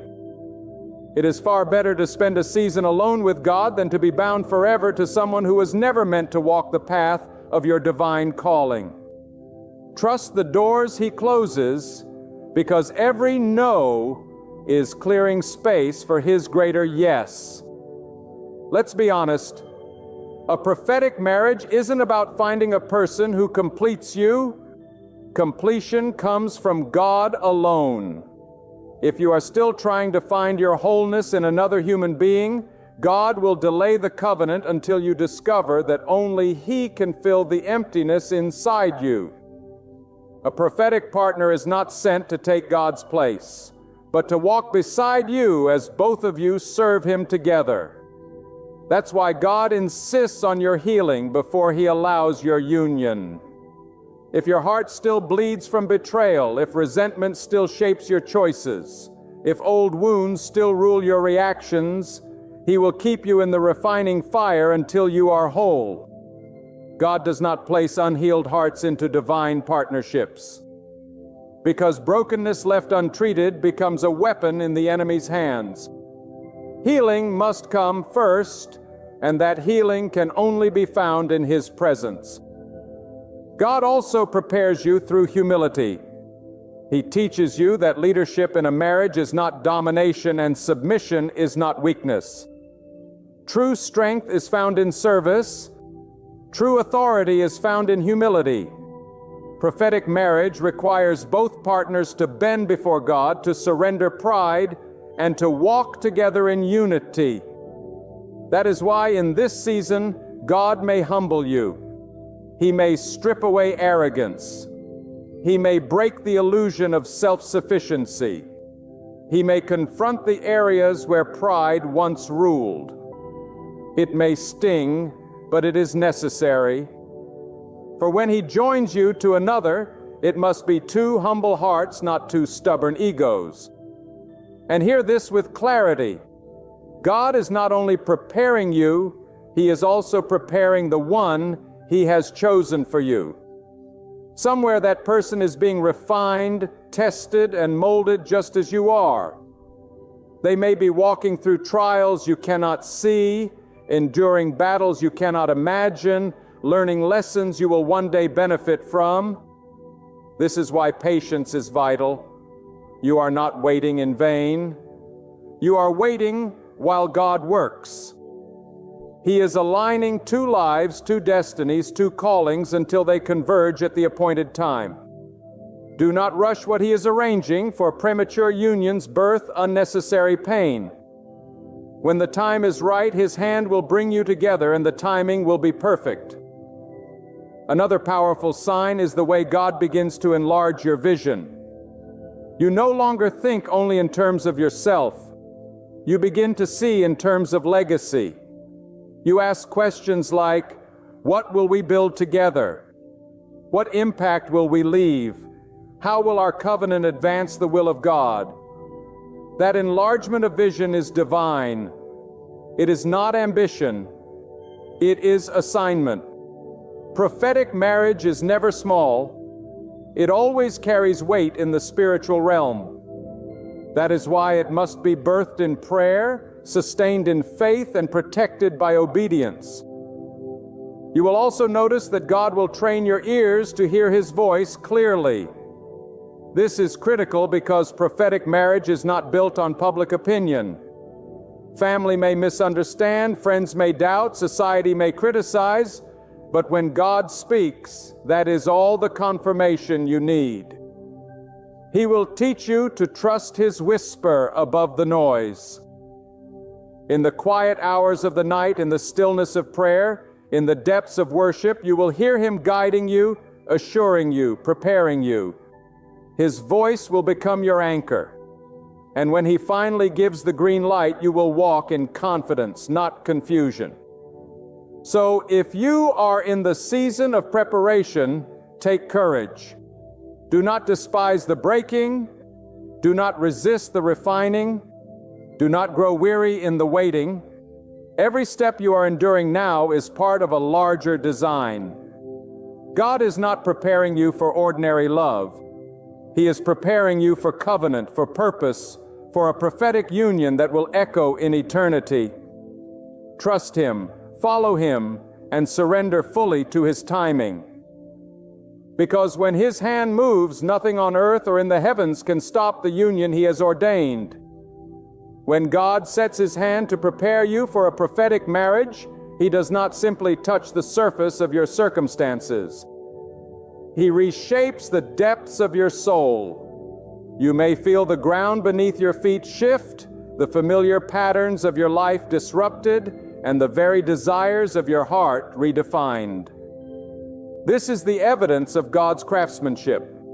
It is a sign that He is not just preparing you for love, but preparing you for destiny. For a prophetic marriage is not a mere partnership of two hearts. It is a divine covenant forged under His authority, created to withstand the storms of life and reflect His glory to the world. And so, in this season of preparation, God begins to uproot everything within you that is not built to last.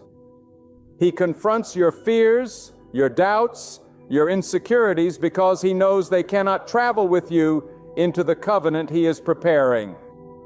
Perhaps you feel a restlessness inside, a stirring that refuses to let you stay the same. That is God's hand upon you. He is drawing out of you every weakness that would sabotage your future. And He is planting within you the strength required to carry a union that is destined for greatness. Do not be surprised when He brings you face to face with yourself. For how can two walk together in truth if one has not first walked in truth with God?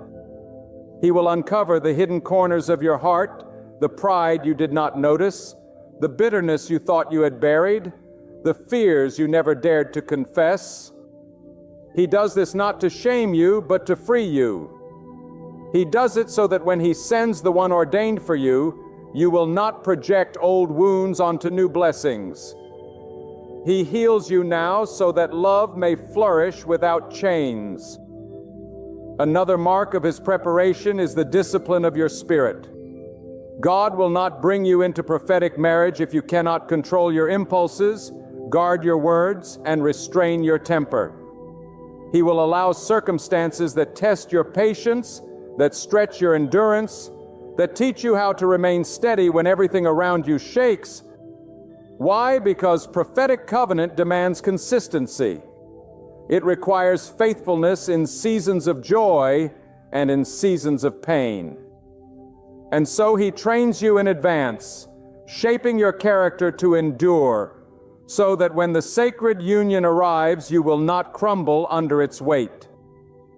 You may also notice that God begins to realign your circle. People who once seemed close may suddenly fade. Voices you once trusted may no longer carry influence.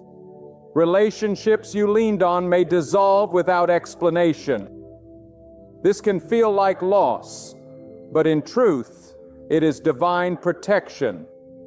God is not isolating you to punish you. He is isolating you to prepare you.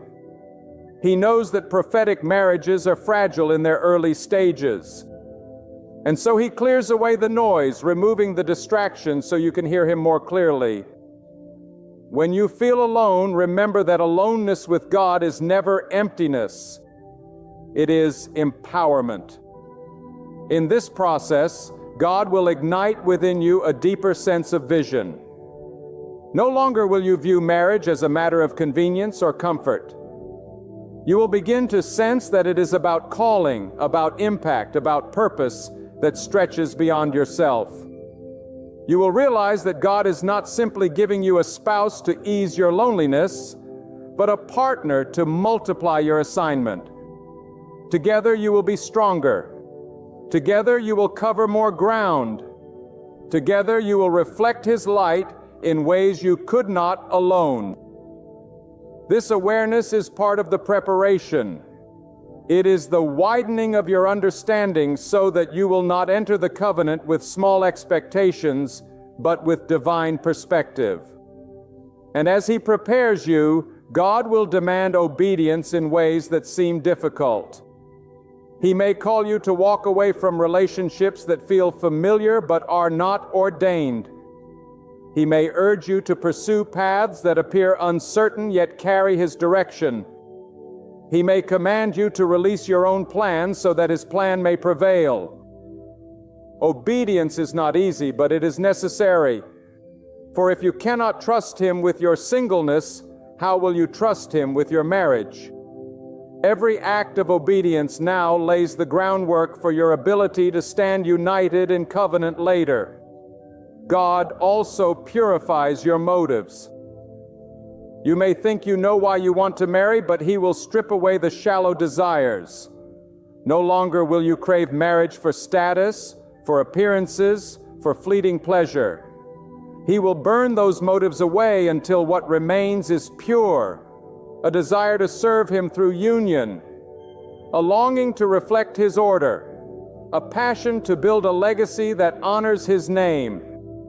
When this purification happens, you will know you are close because God does not release a prophetic marriage into selfish hands. And let us not overlook this truth. In the season of preparation, God teaches you the language of peace. There will come a moment when everything around you looks uncertain, your future unclear, your timeline delayed. But within you rests a peace that cannot be shaken. That peace is not born of circumstance. It is born of His presence. It is His seal, His assurance, His whisper that says, "I am working all things for your good." That peace will carry you until the day the covenant arrives, and it will remain with you long after, sustaining you through the challenges that will come. So if you are walking through breaking, if you are enduring pruning, if you are feeling the stretching of your soul, rejoice. For these are not signs of abandonment, they are signs of preparation. God is molding you, shaping you, aligning you for something greater than you could ever imagine. And when His time comes, you will see that every tear, every delay, every test was not wasted. They were building blocks, laying the foundation for a covenant that will glorify Him and stand as a testimony for generations to come. When God begins to prepare you for a prophetic marriage, He does not simply polish the surface of your life. He goes deep into the foundation. He knows that a covenant built on weak ground cannot stand against the winds of trial. So He starts by strengthening what is unseen. God works in the hidden places of your heart, in the thoughts you never speak aloud, in the motives you barely recognize. He is not only shaping what others will see, He is shaping what only He can see. Because the strength of a prophetic covenant depends not on outward appearance, but on the inner substance of those who carry it. This is why God will call you into seasons of silence. Not because He has forgotten you, but because He is teaching you to hear Him above every other voice. In the stillness, distractions fall away and clarity comes.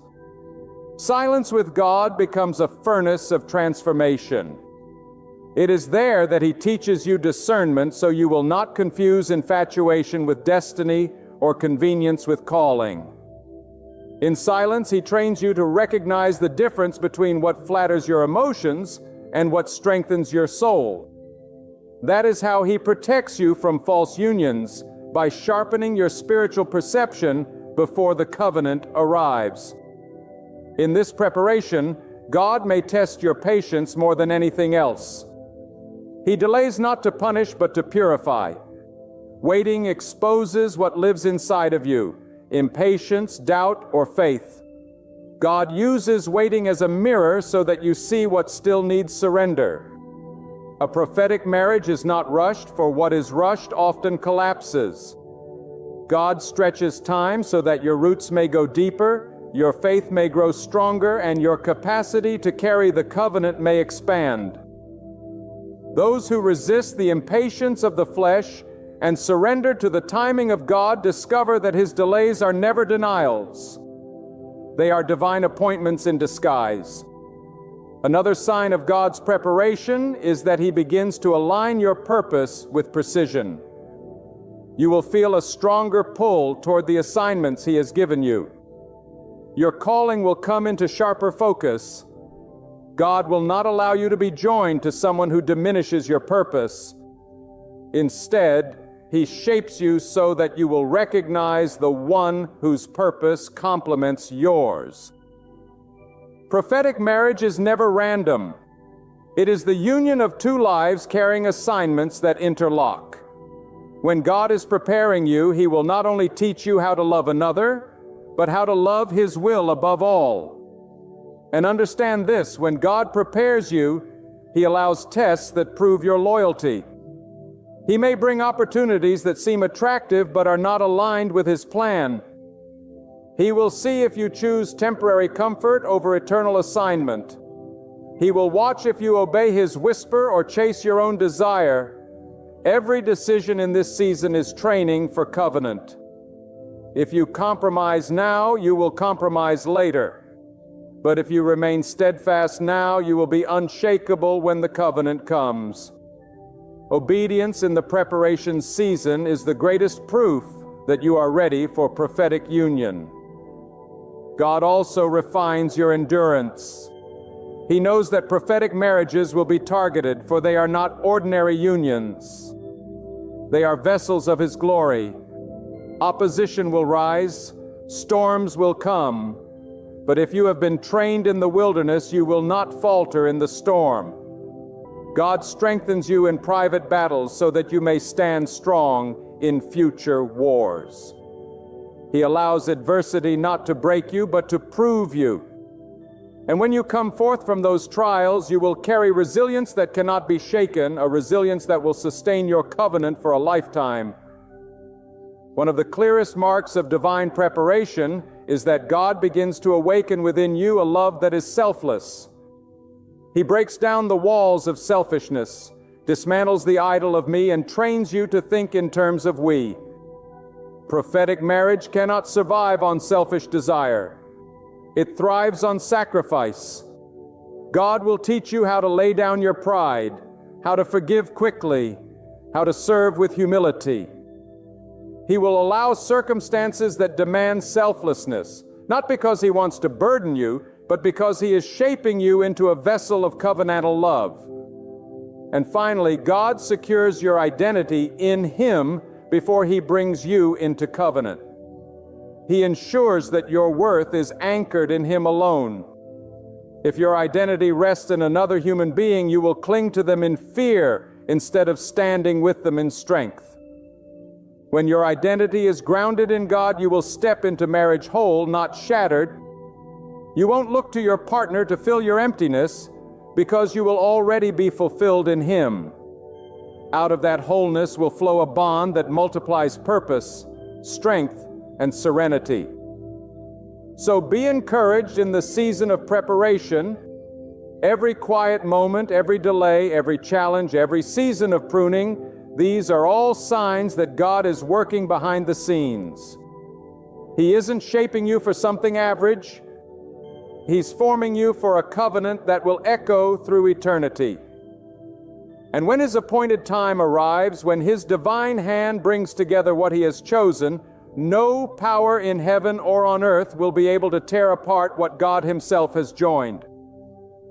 There comes a moment in every life when the winds begin to change direction, when the air around you feels charged, when the quiet rhythm of the ordinary begins to tremble with the approach of the extraordinary.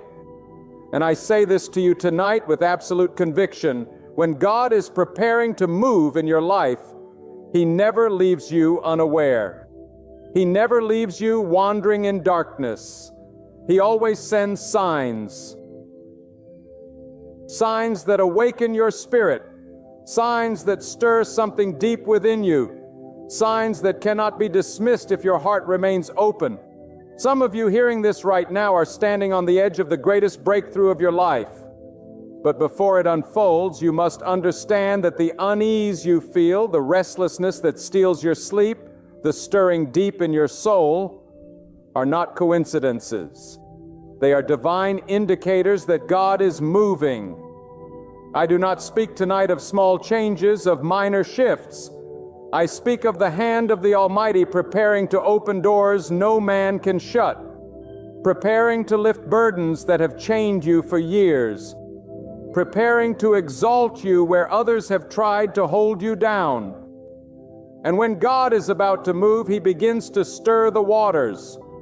Just as a mighty storm is preceded by the gathering of clouds, so too the movement of God is preceded by unmistakable signs in your life. You must be wise enough and humble enough to discern them. For when God speaks through signs, He is calling your attention. He is demanding your focus, and He is preparing you to step into something far greater than what you can see today. One of the first signs that God is about to move is the disruption of your comfort. Comfort has a way of lulling us to sleep, of trapping us in patterns that make us numb to the possibilities beyond. But when God wants to move you, He disturbs your nest. Suddenly, the job that once satisfied you no longer brings peace. The stability that once felt steady suddenly shakes. The routines you depended on feel hollow. This is not because life has betrayed you. It is because God is preparing to shift you. He knows you cannot stay where you are and still receive what He has prepared for you. So He sends disruption not as punishment but as preparation. The discomfort you feel may very well be the hand of God stirring you to rise, to move, to break free from what is too small for your destiny. Another sign that God is about to move is the rising of an unexplainable restlessness in your spirit. You cannot explain it to others. You cannot even put it fully into words yourself. But deep down, you know you are being called to something more. It is as though your heart hears a voice no one else can hear, and it tells you there is more, there is greater, there is beyond. That inner stirring is not a coincidence. It is not simply your imagination.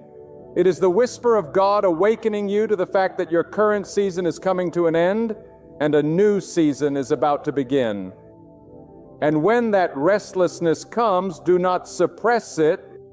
Do not drown it in distractions.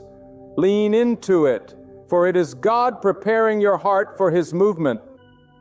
And then there are the sudden closures of doors you thought would remain open forever. How many of you have faced moments where opportunities slipped from your hand? Relationships ended unexpectedly, plans collapsed without warning. At the time you wondered why God allowed it. At the time you thought it was loss. But hear me clearly, when God closes a door, it is never to destroy you. It is to protect you and redirect you. That closed door is not a defeat. It is a sign that God is about to move you in a direction that your eyes have not yet seen. Every door that shuts under His authority is a signal that a greater door is about to open. Do not mourn the door that closed. Rejoice in the God who is leading you to something beyond what you could imagine. Sometimes the sign that God is about to move is the stripping away of people you thought you needed. It can feel lonely. It can feel cruel. But it is necessary. God knows that not everyone can go with you where He is taking you.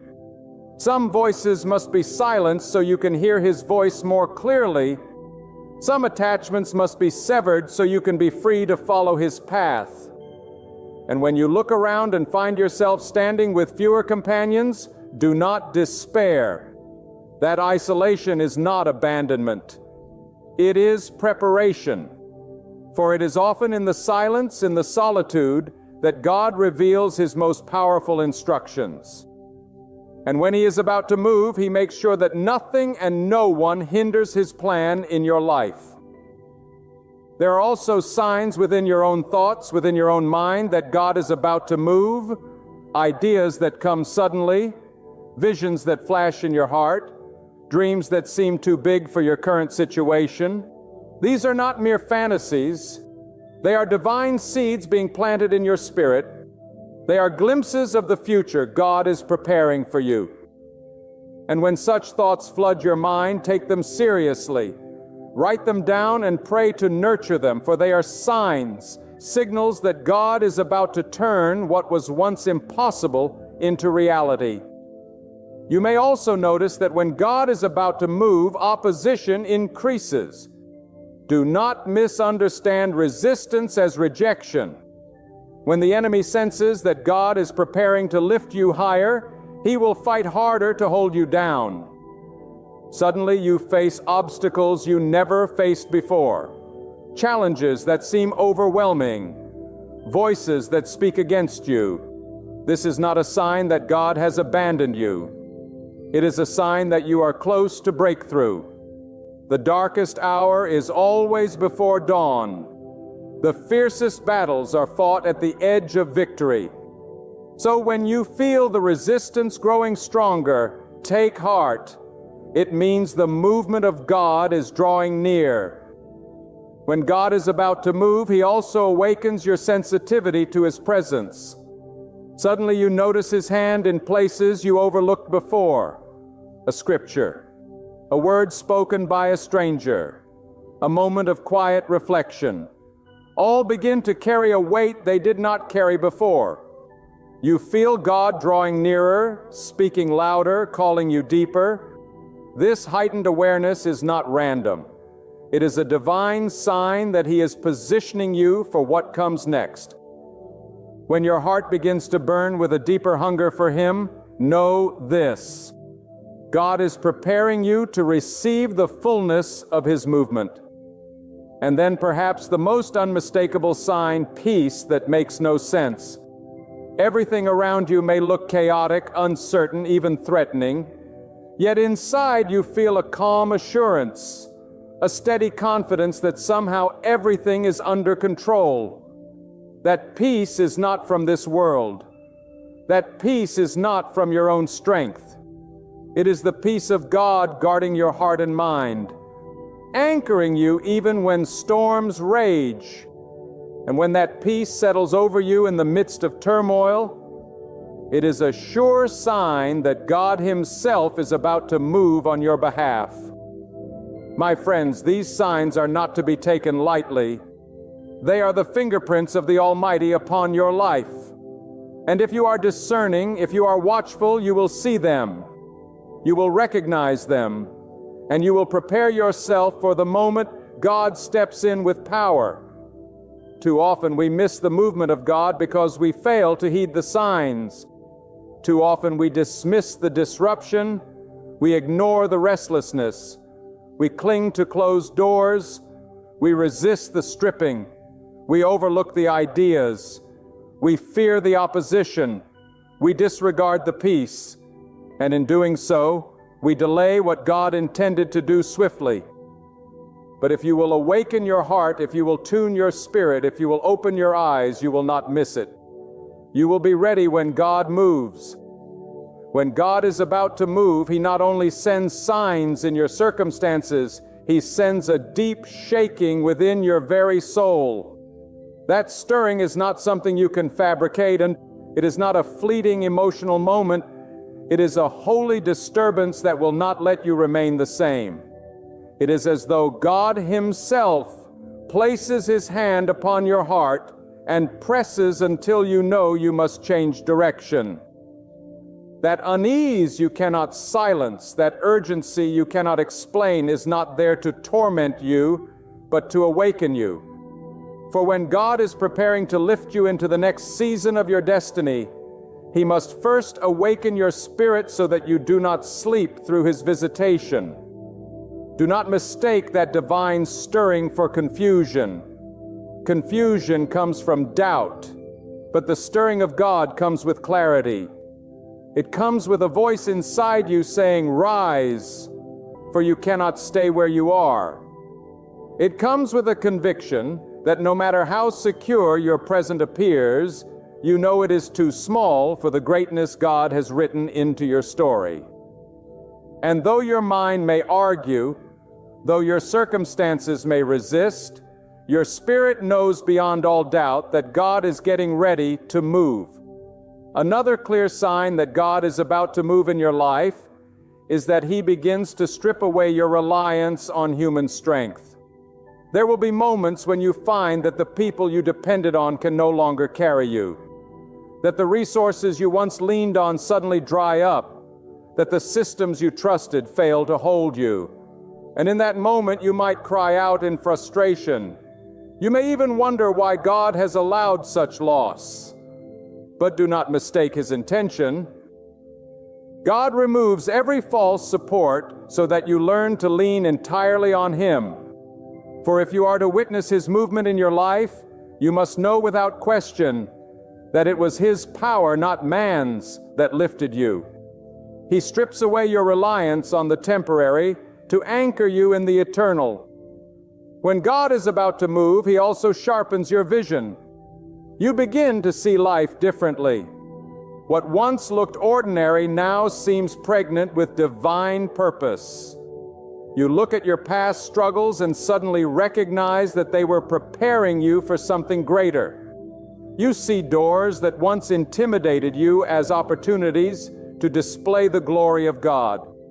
It is as though a veil is lifted from your eyes and you perceive what you could not perceive before. This sharpening of vision is no accident. It is God preparing you to recognize the path when He opens it. For a door can stand wide before you, but if your eyes are still blind, you will miss it. And so God clears your sight. He adjusts your focus. He aligns your vision with His, so that when the moment comes, you are ready to walk through the way He has prepared. Another unmistakable sign of God's movement is divine timing. There comes a moment when everything that once felt delayed suddenly begins to align. Prayers you thought were forgotten resurface with answers. Opportunities that once seemed distant are suddenly within reach. People who had no reason to cross your path are placed right in front of you. And you realize that what seemed like waiting was never wasted. It was divine preparation. God was orchestrating the unseen, arranging the pieces, positioning you so that when the time was ripe, His movement could unfold without hindrance. And when that alignment begins, when doors open without you forcing them, when opportunities find you instead of you chasing them, you can be certain that God is on the move. When God is about to move, He also gives you an unshakable conviction in the face of doubt. People may tell you it cannot be done. Circumstances may appear impossible. The evidence may scream against you. Yet deep inside there rises a conviction you cannot silence. It is not arrogance. It is not pride. It is faith placed by God Himself. That conviction is His assurance that what He has spoken will come to pass no matter what the world says. And when you carry that conviction, do not let anyone talk you out of it. Guard it as treasure. For that inner certainty is proof that God is about to do what only He can do. Sometimes the sign comes as unusual tests, trials that press you harder than before, battles that seem to multiply on every side, and you wonder why it feels like life has grown harsher at the very moment you are trying to do right. But hear this. Trials intensify, not to destroy you, but to refine you. God allows the fire so that the impurities burn away, so that when He lifts you higher, you can withstand the weight of the blessing. For blessings without refinement become curses, but blessings after fire become testimonies of God's faithfulness. When your trials increase, do not despair. It is often the sign that you are closest to seeing God's hand move in power. And perhaps one of the most powerful signs is the sudden clarity of purpose. For years you may wander, searching for meaning, questioning your path.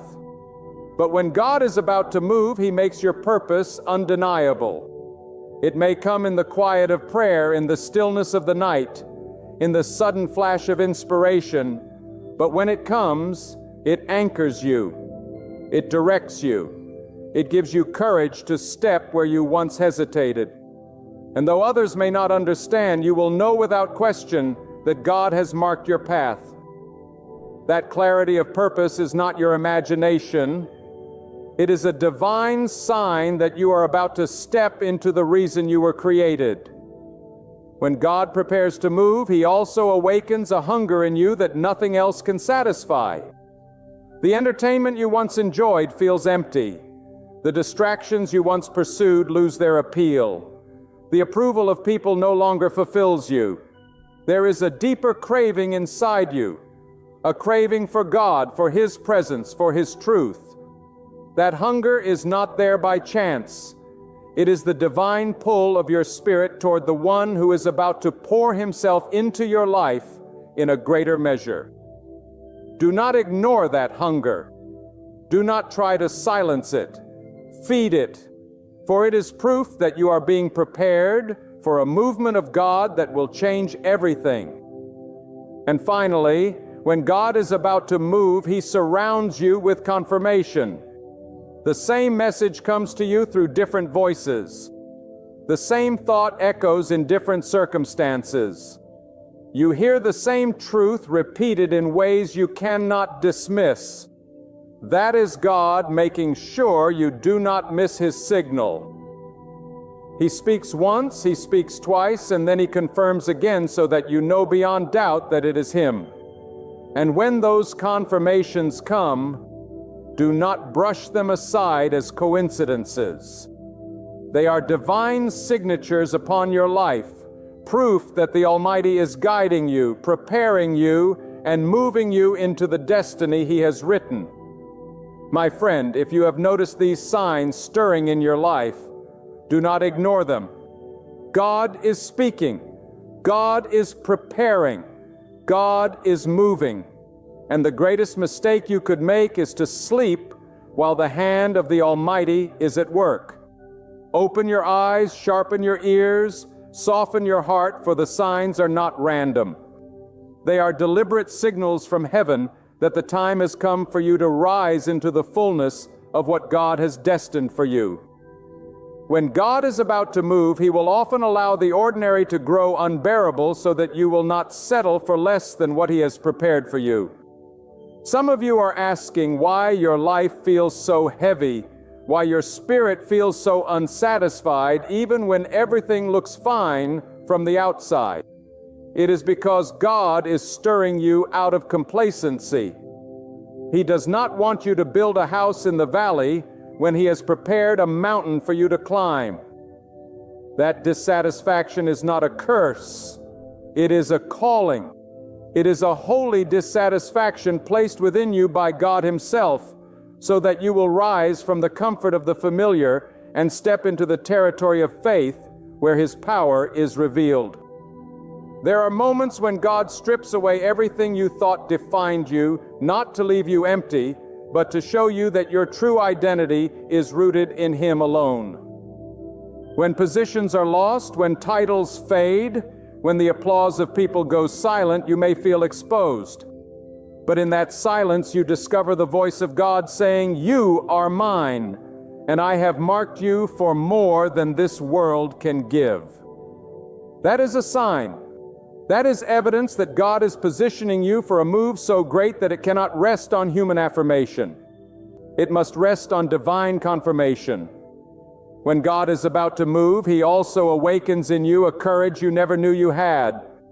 Suddenly, the fear that held you captive begins to weaken. The chains that once kept you still begin to loosen. Where you once said, "I cannot," you now hear yourself declaring, "With God, I will." This courage is not born of your own strength. It is the Spirit of the Almighty breathing boldness into your soul, so that when the opportunity arises, you will not shrink back. You will step forward. That boldness is a sign that God has already gone ahead of you to make the path straight. At times, the signs of God's movement come through unexpected interruptions. Your plans collapse. Your carefully laid agenda falls apart. You cry out in frustration, but later you realize it was the very interruption that led you to your true destiny. What you thought was a setback was God's hand redirecting you. If He had allowed your plan to succeed, you would have missed the greater purpose He had designed. So when life seems to interrupt your schedule, pause and ask, is this a sign? Is this God moving me away from what I want to give me, what I truly need? For often the detour is the very proof that God is guiding you. Sometimes God reveals His coming movement through an increase in your capacity to endure. Where before you would have broken under pressure, now you stand steady. Where before you would have given up, now you persevere. That is no accident. God is stretching you, strengthening you, preparing you for the weight of the blessing that is on its way. You may not see it yet, but your resilience in the storm is a sign that God is fortifying you for a move so significant that only a stronger version of you can carry it. Another sign that God is about to move is when He sends you divine connections. People who carry wisdom, resources, or encouragement that align perfectly with your step. These are not ordinary encounters. They are orchestrated meetings by the hand of God. Pay attention to the people who suddenly enter your life with words that ignite your spirit, with guidance that confirms what God has already whispered in your heart. They are signs. They are messengers placed strategically so that you will not walk into the next season blind, but prepared and supported. Do not think that the signs of God's movement always come with comfort. More often they come with conflict, for it is in the struggle that your faith is sharpened, in the battle that your trust is proved. And when you find yourself surrounded by pressure on every side, remember that the pressure is proof that something is about to be birthed. God is not punishing you. He is positioning you. Every challenge you face is like a contraction, announcing that something new, a new life, a new opportunity, a new destiny is about to be born. And sometimes the way God reveals His movement is through silence. You may feel the urge to defend yourself. You may want to explain your heart. You may want to confront those who twist your intentions. Yet deep inside, there's a divine stillness whispering, "Be still, let me handle this." That stillness is not weakness. It is strength under divine control. God is saying, stand still and watch me move. When He draws you into silence, it's because He is preparing to speak louder through His actions than you ever could through your defense. Another powerful sign is the breaking of patterns. Maybe for years you repeated the same mistakes, fell into the same cycles, walked the same circles, but then without warning you feel empowered to break free. The temptation that once gripped you loses its hold. The mindset that once imprisoned you begins to crumble. That breaking of cycles is not mere willpower. It is the intervention of God. It is His movement within you, preparing you for the outward breakthrough that is about to follow. And then there are those unmistakable whispers of hope that rise within you even when everything looks hopeless. Others may see your situation as finished, but inside you there's a quiet voice telling you, hold on, something is coming. That hope is not naive. It is not denial. It is God planting His assurance in your spirit that He is about to act. It is the anchor that keeps you steady. When the storm tries to convince you to give up, that inner hope is not yours alone. It is a divine sign that God has already written victory into your story. My beloved, the signs are all around you if you are willing to see them. Do not harden your heart when God disrupts your comfort. Do not close your ears when restlessness calls. Do not despair when doors shut, when people leave, when trials increase. These are not signs of defeat. They are signs of destiny. They are the evidence that the Almighty is moving. And if you will be alert, if you will stay watchful, you will not be caught unaware. You will stand ready, aligned, prepared to step into the fullness of what God is about to release over your life. When God is about to move, He often begins by breaking the rhythm of your life. The patterns that once felt predictable suddenly shift. The comfort of routine is shaken, and you find yourself walking through days that feel unfamiliar. This is no accident. God is interrupting the ordinary so that you can perceive the extraordinary. He knows that if you are too comfortable with the rhythm of yesterday, you will miss the melody of tomorrow. And so He disrupts your pace, not to confuse you, but to awaken you to the sound of His footsteps drawing near. At times, the sign of God's movement comes as a sudden increase in your awareness of time. You begin to feel an urgency you cannot explain. You sense that you cannot waste another day. That procrastination has cost you too much already. That urgency is not your own. It is God impressing upon your spirit that a window is opening, and if you delay, you may miss it. The Almighty is teaching you that there are divine appointments that cannot be rescheduled. When He begins to stir urgency in your heart, it is a sign that His move is imminent, and you must be ready to step when He says, "Step." Sometimes God reveals His coming movement through hidden preparation. You may feel unseen, overlooked, forgotten, but God is using that hidden season to equip you. He is sharpening skills you did not know you would need. He is molding your character for challenges you have not yet faced. You may look around and wonder why doors remain closed. But the truth is, God is keeping you in the secret place until the appointed time. For when He reveals you, He does not want you half prepared. He wants you strong, grounded, unshakable. That hidden preparation is a sign that the unveiling is near. Another unmistakable sign is the stirring of compassion within your heart. Suddenly you begin to care deeply for things you once ignored. You feel moved to help, to serve, to heal. That compassion is not weakness. It is God aligning your heart with His own. For His movements are never only about blessing you. They are about positioning you to bless others.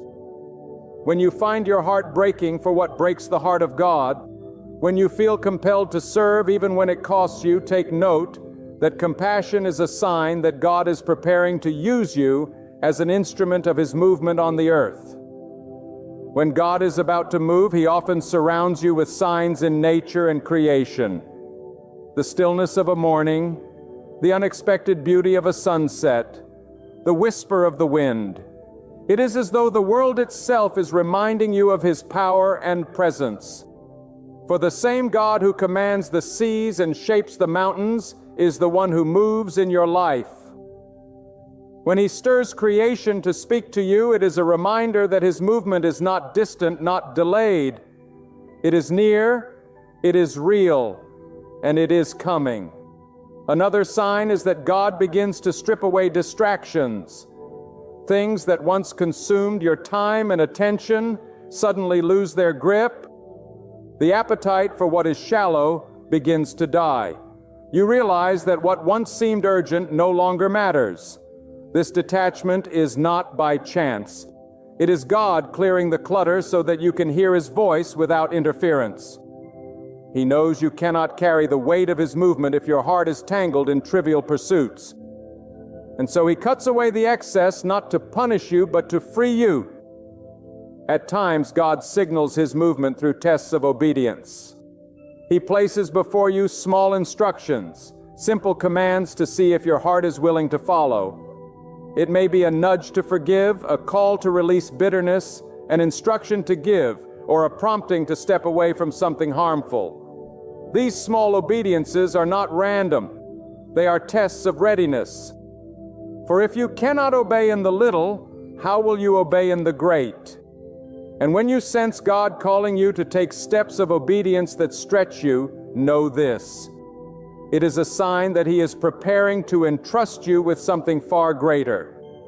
Sometimes the sign that God is about to move is the sudden exposure of truth. Lies that once seemed convincing are uncovered. Deceptions that once blinded you are revealed.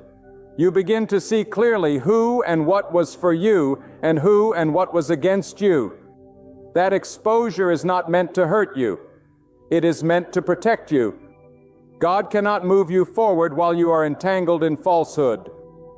So He shines His light into every corner, tearing down illusions, stripping away pretense so that you can walk in the truth that sets you free. There are also seasons when God signals His movement by overwhelming you with gratitude.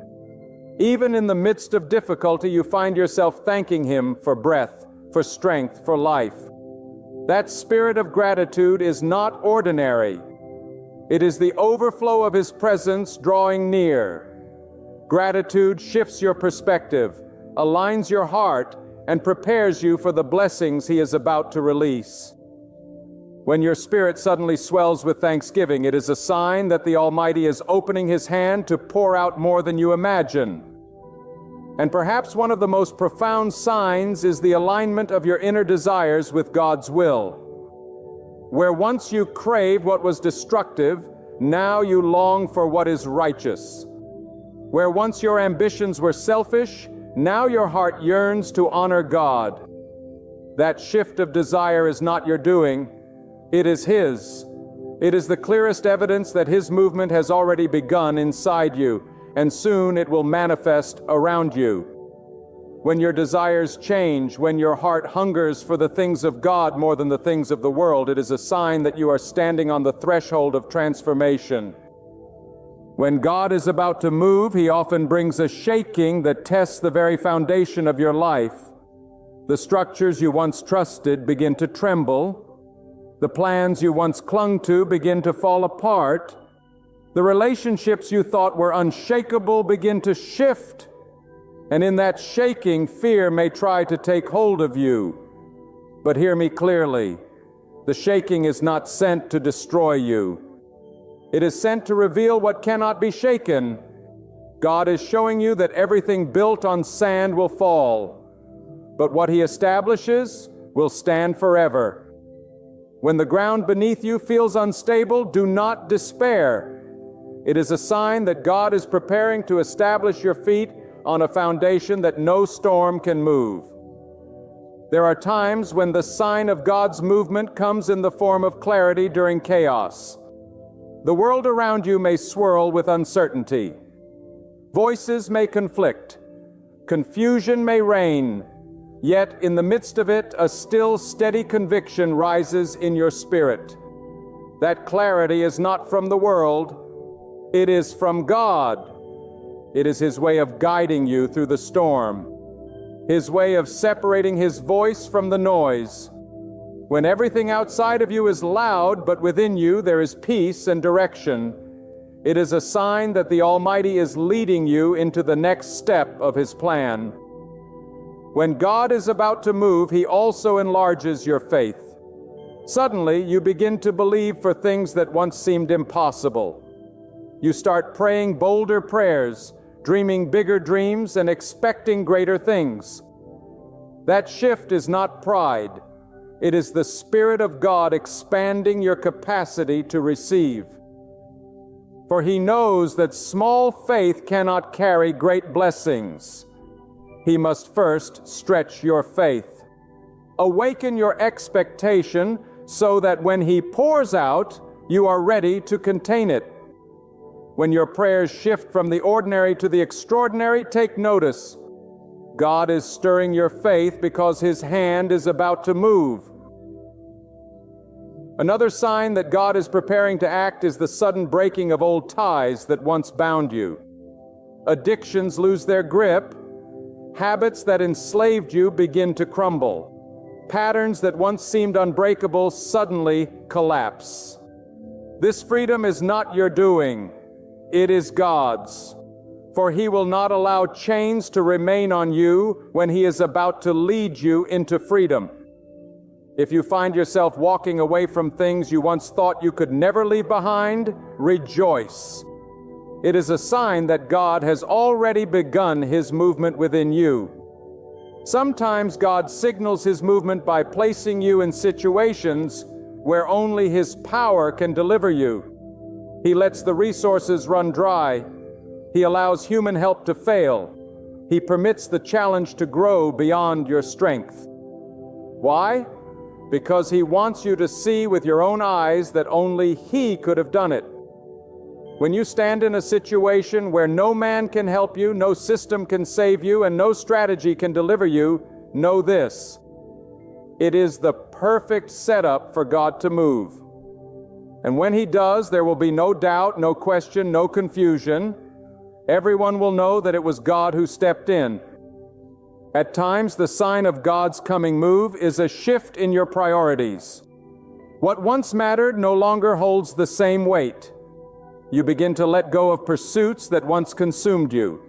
Your appetite for the temporary fades and your focus shifts to the eternal. That reordering of priorities is not coincidence. It is God aligning your heart with his own. He knows you cannot carry the weight of his blessing while chasing after distractions. And so he recalibrates your desires, stripping away what is meaningless so that you can be entrusted with what is priceless. When God is about to move, he also increases the weight of conviction in your heart. Things you once ignored, you can no longer overlook. Behaviors you once excused, you can no longer justify.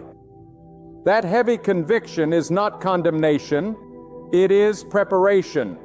God is cleansing you, purifying you, shaping you, so that when he moves, nothing within you will hinder the flow of his blessing. When you feel that holy pressure pressing on your conscience, do not resist it.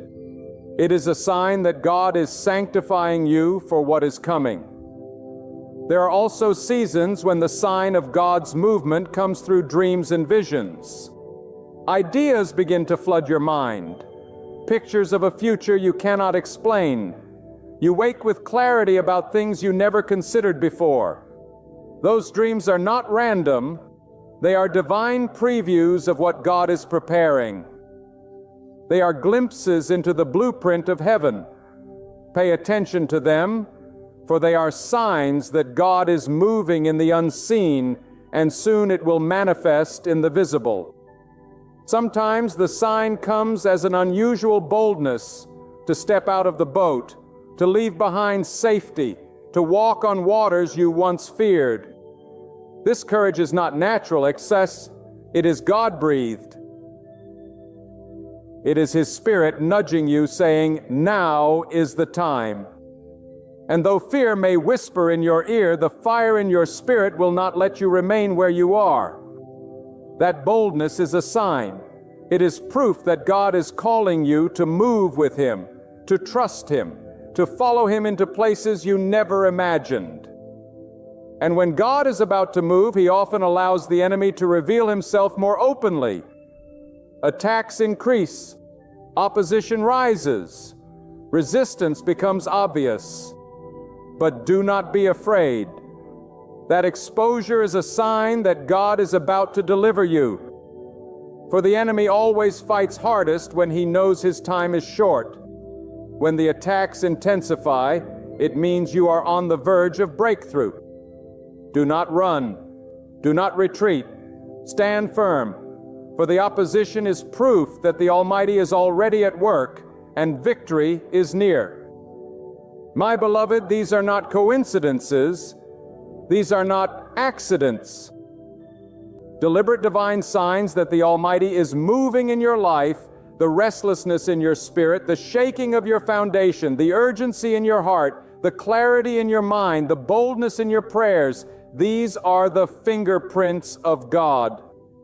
And if you have the courage to discern them, the humility to yield to them, the faith to act on them, you will not miss his movement. You will step into it with confidence, and you will see with your own eyes what the power of God can do when He chooses to move. And so I say to you with all the weight of truth upon my heart, do not despise the season you are in, for God wastes nothing. The waiting, the shaking, the silence, the struggle, it is all part of His design. What looks delayed is being perfected. What feels like loss is making room for increase. What seems like the end is the very place where God begins. Trust Him when you cannot trace Him. Believe Him when you cannot see Him. Hold on when everything within you wants to let go. For the one who holds the heavens and the earth also holds your life in His hands. Lift your head and stand strong, for the Almighty has not abandoned you. He is closer to you than the breath in your lungs. His power is greater than the storm around you, and His wisdom is deeper than the questions within you. You may feel pressed, but you are not crushed. You may feel struck down, but you are not destroyed. You may feel surrounded, but you are not forsaken. Before the battle even begins, God has already declared your victory. So walk forward with boldness and unwavering faith. Do not hesitate. Do not turn back. Do not give fear a foothold. The very God who split the sea, drew water from the stone, and created a path through the wilderness is the same God who goes ahead of you today. And if He is for you, then no power can rise against you. If His hand covers your life, then nothing on earth can overturn what He has destined. Take courage, for your story will not close in failure. It is unfolding toward divine purpose. Even now, the hand of God is at work in your favor. Believe it. Receive it. Step boldly into it. For when God moves in your life, no force in heaven or on earth can slow it down, and no enemy can undo it. Your season is shifting. Your breakthrough is drawing near. And soon your life will stand as living proof that God's power is real, unshakable, and unstoppable. My friend, I want you to hear this with every part of your soul, because what I am about to share can completely change how you view your life. Right here, in this very moment, in this very season, God has not abandoned you. God has not forgotten you. And God is most certainly not punishing you. He is preparing you for something far greater than your mind can grasp. Something greater than your eyes have ever witnessed and your heart has ever dreamed of. God is positioning you for an unforgettable miracle. You might look around right now and see only pain, only struggle, only confusion. You might feel the ache of delay, the weight of prayers unanswered, and the stillness of waiting. You may look at your life and say, "Why has nothing changed? Why am I still in this valley?" But let me declare to you with power and conviction, God has not forgotten you. God is arranging every detail, moving every piece, aligning every step, because the miracle He has prepared for you will not be ordinary. It will not be small, and it will not be forgettable. It will be so mighty, so undeniable, that when it happens, you will fall on your knees in awe, saying, "Surely God's hand was in this all along." Do not mistake the silence of God for the absence of God. The silence is strategy. The waiting is preparation. The struggle is positioning. God is not delaying to harm you. God is delaying to strengthen you. For what good is a miracle if you are not ready to carry it? What good is a blessing if your faith collapses the moment trials come? No, my friend, God knows that the miracle He has for you requires faith that cannot be shaken, endurance that cannot be broken, and trust that cannot be stolen. That is why the process feels long, but it is holy. That is why the night feels endless, but it is necessary. Because when God finally opens the door, it will not be a door that any man can shut. Think of how God works. He never wastes a season. Not a single tear, not a single setback, not a single lonely night has been meaningless. Every test has been sharpening you. Every disappointment has been humbling you. Every closed door has been protecting you. You thought it was rejection, but it was redirection. You thought it was punishment, but it was preparation. You thought you were forgotten, but in truth, you were being chosen for something higher, something greater, something eternal. God was setting you up for a miracle that will not only bless you, but it will shake the lives of everyone around you. And here is the truth you must cling to. The miracle will not come from where you expect it. God's ways are higher than your ways, His thoughts higher than your thoughts. Do not limit God by your logic. Do not confine Him to the small box of human understanding. The same God who split seas, who brought water out of rocks, who lifted the poor from dust and set them among princes, is the same God who is orchestrating your life right now. He does not need permission from your enemies. He does not need validation from your critics. And He does not need help from human hands. When God moves, nothing can stand in His way. So lift your head, my friend. Wipe the tears from your eyes. Silence the voices that tell you it is too late, that you are too broken, that your story is over. Those voices are lies, distractions meant to rob you of hope. But I am here to remind you, as long as God is alive, your story is not finished. As long as God is moving, your miracle is still on the horizon. As long as God's power is at work, nothing, no curse, no enemy, no failure can stop what He has ordained. Perhaps you feel unworthy. Perhaps you think, why would God choose me for a miracle? Why would God lift me out when I have made so many mistakes? But let me speak truth into your soul. God does not call the perfect. He perfects the called. God does not wait for you to be flawless. He looks for your faith, your willingness to trust, your readiness to believe even when you cannot see.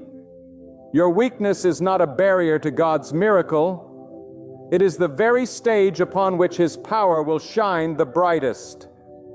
For when you are weak, He is strong. When you cannot, He can. When you run out, He overflows. And let me tell you, when God sets you up for an unforgettable miracle, He will often allow your situation to look impossible. Why? Because miracles are only recognized when they defy human explanation. If you could do it by yourself, it would not be a miracle. If people could explain it, it would not be God's power. That is why He lets the odds stack up against you, why He lets the storm rage, why He lets the fire burn hotter. Not to destroy you, but to reveal that when the breakthrough comes, it was God and God alone who delivered you. I want you to imagine your life right now as a seed buried in the soil. From the surface, it looks as if nothing is happening. The ground is silent, the dirt is heavy, and to the eye, it seems dead. But beneath the soil, the seed is breaking, roots are forming, life is stirring, and in due season, the seed will push through the dirt and rise toward the light. That is what God is doing with you. On the surface, it looks like nothing is changing, but beneath the surface, God is building something unstoppable. Your roots are growing deeper, your spirit stronger, and at the appointed time you will rise. That rising will not be ordinary. It will be miraculous.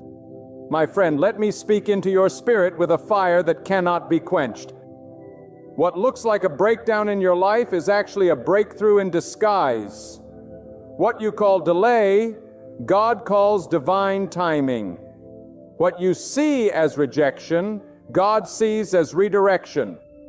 What you believe is the end, God declares is only the beginning. You must understand this: God does not work on your schedule.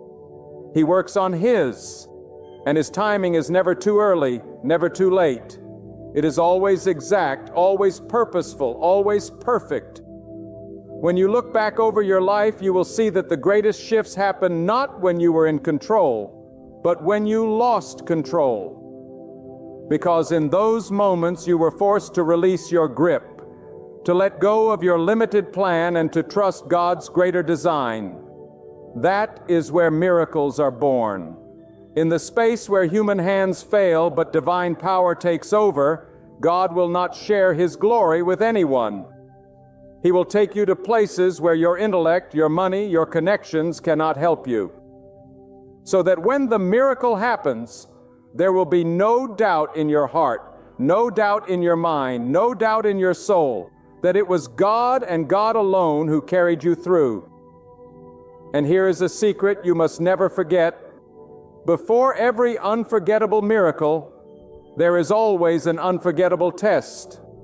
Before the dawn of victory, there is the midnight of struggle. God tests your faith not to break you, but to prepare you for the weight of what He is about to give you. He allows the winds to blow and the storms to rise because He is training your spirit to withstand the weight of the blessing. Do you not see? A small blessing requires small faith, but an unforgettable miracle requires unshakable faith. And unshakable faith is forged only in the fire of trials. You may wonder, why does God let me face opposition right when I am closest to my breakthrough? Because the presence of opposition is the proof of opportunity. The greater the battle, the greater the victory, the stronger the resistance, the greater the miracle on the other side. Do not be discouraged by the size of your enemies. Let their size remind you of the size of your blessing. Do not be afraid of the mountain in front of you. Let its height remind you of the strength of the God who moves mountains with a whisper. Let me tell you something that will shake your heart awake. You are not waiting for your miracle. Your miracle is waiting for you. It is waiting for you to believe, waiting for you to endure, waiting for you to step into alignment with God's will. The blessing has already been written, the breakthrough already ordained, the miracle already sealed. God does not speak in uncertainty. What He declares, He completes. What He begins, He finishes. What He promises, He delivers. So if God has whispered into your soul that something greater is coming, you must not waver. You must not doubt. You must not surrender. Because the only thing standing between you and that miracle is your ability to hold fast until the appointed time. Think of this: the darkest hour is always just before dawn, when the night feels unbearable, when the silence seems eternal, when the pain becomes overwhelming. That is when you must recognize the nearness of your breakthrough. God allows the tension to rise before the release, the pressure to build before the shift, because it is in that moment of greatest intensity that the miracle shines the brightest. The story of your life will not be one of defeat, but of deliverance. The testimony you will carry will not be ordinary, it will be unforgettable. Now let me address the doubts that creep into your mind.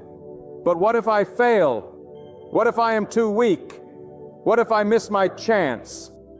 Hear me clearly. You cannot miss what God has appointed for you. What is yours by divine design cannot be stolen, cannot be blocked, cannot be destroyed. Your miracle has your name written on it. Even if others try to take credit, even if enemies rise against you, even if doors slam in your face, the miracle that God has prepared will find you. It will locate you. It will reach you no matter where you are. For no power on earth and no scheme of man can cancel what God has ordained. And understand this: the miracle God is preparing for you is not only for your benefit, it is for His glory, and it is for the transformation of others who will witness it. When your miracle happens, people around you will say, "Surely this was the hand of God." Your life will become living evidence of divine power. Your testimony will awaken faith in others. Your breakthrough will be the spark that ignites hope in those who thought their lives were over. God's miracles are never just personal. They are purposeful. They ripple through families, through communities, through generations. Do not be surprised then if God takes you through a path that feels lonely. Do not be shocked if He removes people from your life, if He closes doors that you thought you needed. God does not strip you to harm you. He strips you to prepare you. He will remove every crutch, every distraction, every counterfeit, until all you have left is Him. Because when you stand on the other side of your miracle, you will know beyond a shadow of a doubt that it was not the crowd that sustained you. It was God. It was not the applause of men that lifted you. It was God. It was not your own strength that carried you. It was God. And I must remind you, miracles are not limited to material gain. Yes, God can provide abundance. Yes, God can open doors of opportunity.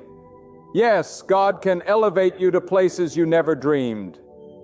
But the greatest miracles are often the ones unseen by the eye but felt by the soul.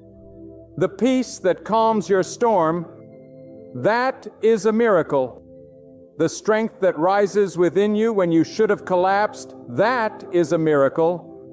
The wisdom that comes to you in moments of confusion, that is a miracle. The protection from dangers you never even knew were near, that is a miracle. God surrounds your life with wonders daily, but there is a greater miracle ahead. One that will be so undeniable, so unforgettable, that it will mark your life forever. My beloved friend, there is something you must grasp with both hands and press deep into your heart. The miracle God is preparing for you is not just an event. It is a divine encounter that will redefine the course of your life. It will not be a fleeting moment that fades away with time. It will be a turning point that sets you on a new path. A path that no enemy can block and no circumstance can derail. God's miracle will not only change what is around you, it will transform what is within you.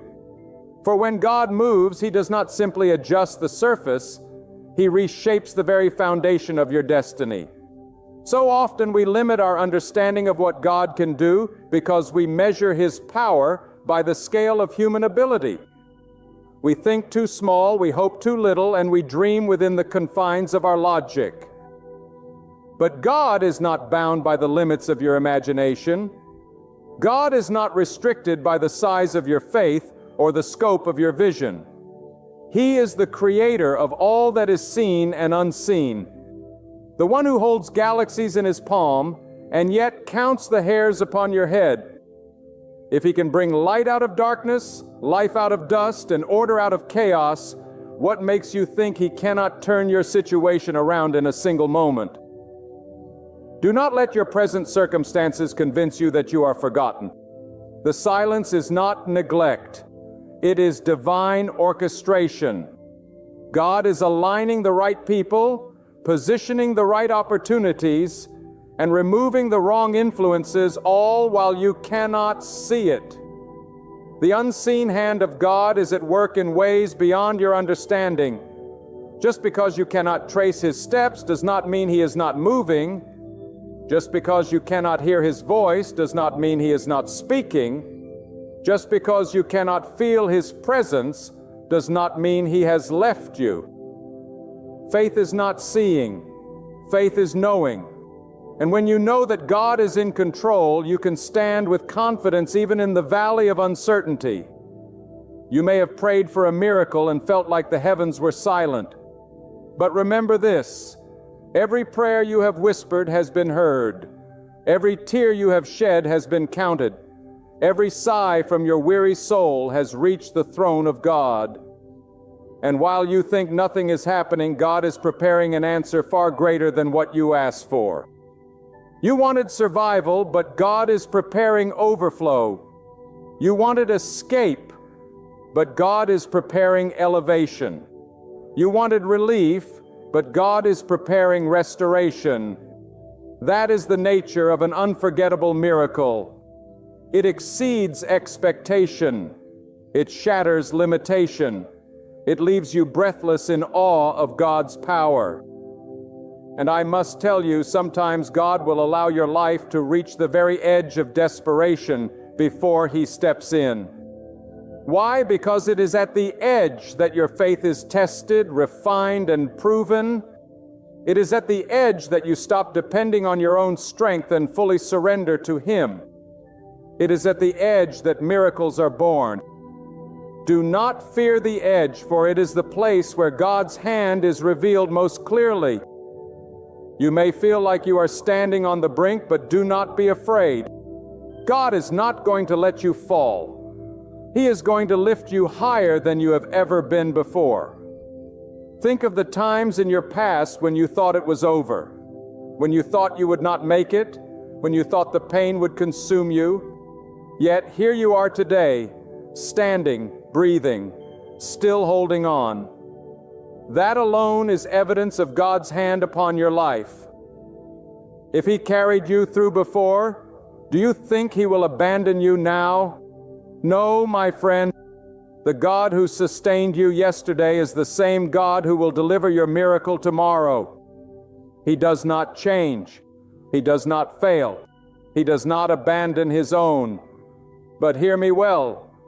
The unforgettable miracle God is preparing for you is not given to the faint-hearted. It is given to those who dare to believe in the face of doubt, who dare to stand when everything around them says fall, who dare to keep pressing forward when the weight of life says quit. God honors persistence. He rewards endurance. He blesses faith that refuses to bow to fear. You may be weary, but do not give up now. You may be tired, but do not lay down your faith. The moment you are closest to surrender is often the moment you are closest to your breakthrough. Do not confuse stillness with stagnation. Just because you are not moving does not mean God is not moving. There are seasons when God calls you to wait, to rest, to be still because He is fighting battles on your behalf. He is clearing the path ahead, preparing the blessing, ensuring that when you step forward, you will walk into victory without hindrance. The waiting is not wasted, it is working for your good. And when the miracle comes, it will not only lift you, it will silence your enemies. Those who mocked you, who doubted you, who spoke against you, will have no words when they see what God has done in your life.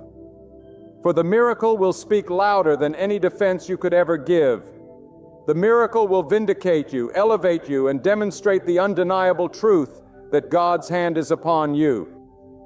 My dear friend, you must understand something that will change the way you see your entire journey.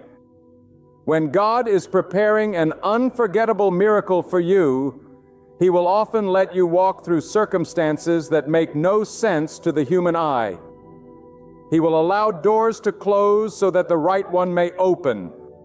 He will allow people to leave your side so that the right voices may enter. He will allow you to feel the sting of loss so that you can recognize the sweetness of His restoration. This is not punishment. It is preparation. This is not abandonment. It is divine arrangement. For God never removes without the intention to replace, and He never takes away without the plan to give back in a way that exceeds what you had before. Think about how carefully God works. Every sunrise is timed. Every star is placed. Every drop of rain is measured. Every breath in your lungs is counted.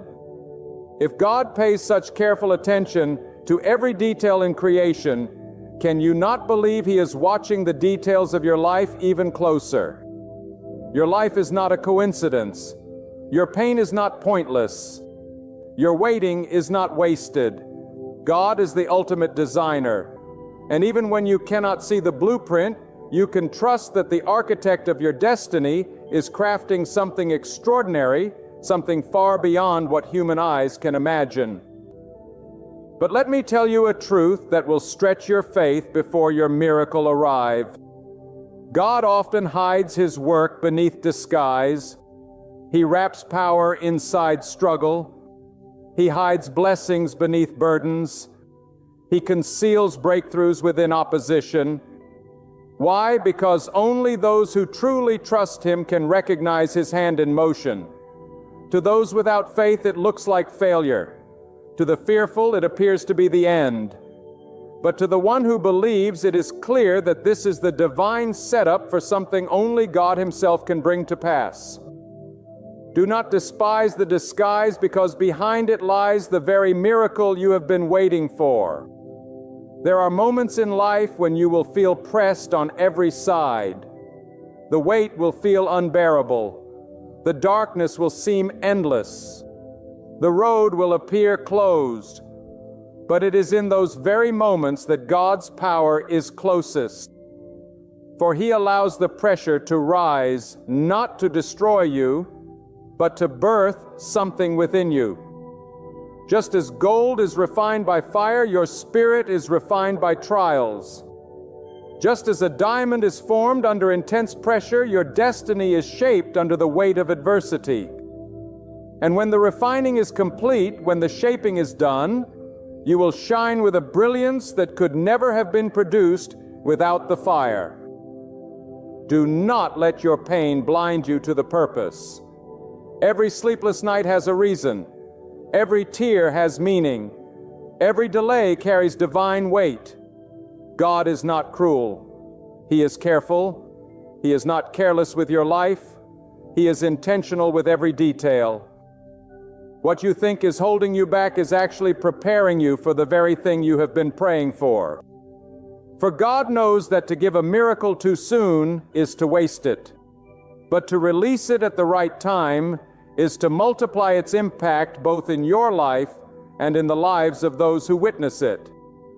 And here is a truth you must never forget. Your miracle will not come through the path of least resistance. It will come through the very place where you thought you could not survive. God does not avoid the storm. He works in them. He does not bypass the valleys. He leads you through them. He does not remove the mountains.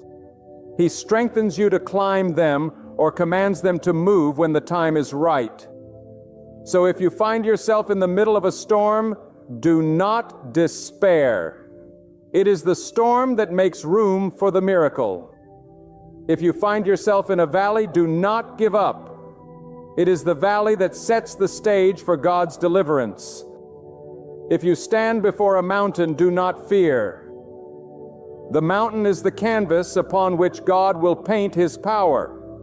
And when God's miracle comes, it will not come in fragments. It will not come half done or incomplete. It will come in fullness, overflowing, undeniable. For God does not do things halfway. When He delivers completely. When He restores beyond measure. When He blesses to the point of overflow. That is why your miracle will be unforgettable, because it will not leave you with questions. It will leave you with answers. It will not leave you with wounds. It will leave you with healing. It will not leave you in bondage. It will leave you in freedom. And let me give you this revelation. Sometimes the unforgettable miracle is not the changing of your circumstances, but the changing of you. Sometimes the greatest miracle is the peace that floods your soul when everything around you is in chaos. Sometimes it is the strength to keep going when by all human reasoning you should have given up. Sometimes it is the clarity of mind in a world filled with confusion. Sometimes it is the courage to stand when everyone else bows. These miracles may not be seen by human eyes, but they are the very proof of God's power within you. And when the inner miracle happens, it will always lead to the outer miracle in due time. My friend, hear this with every part of your heart. God never begins anything in your life without already knowing how He will finish it. The miracle you are waiting for is not an uncertain possibility. It is a sealed reality in the plan of God. What you are longing for is already written in heaven, already marked in eternity, already ordained in His perfect wisdom. You are not chasing a dream that may or may not happen. You are walking toward a destiny that God Himself has secured. That is why you must not let doubt take root. Doubt is the enemy of expectation, and expectation is the soil in which miracles grow. When you expect nothing, you receive nothing. But when you expect the impossible, you invite the hand of God to move in ways that surpass human understanding. Do you know why your miracle will be unforgettable? Because God designs it in such a way that you will never be able to take the credit. You will never be able to say it was your connections, your wisdom, your skill, or your effort. You will know it was God. People around you will know it was God. Even your enemies will have to admit it was God. That is why He lets the odds stack against you. That is why He lets situations grow darker before the dawn. Because the contrast between your struggle and your breakthrough will be undeniable. But here is something few understand. Sometimes God's setup for your miracle begins with separation. He will separate you from people who drain your spirit, from environments that dim your light, from influences that weaken your faith. You may feel abandoned, but you are being protected.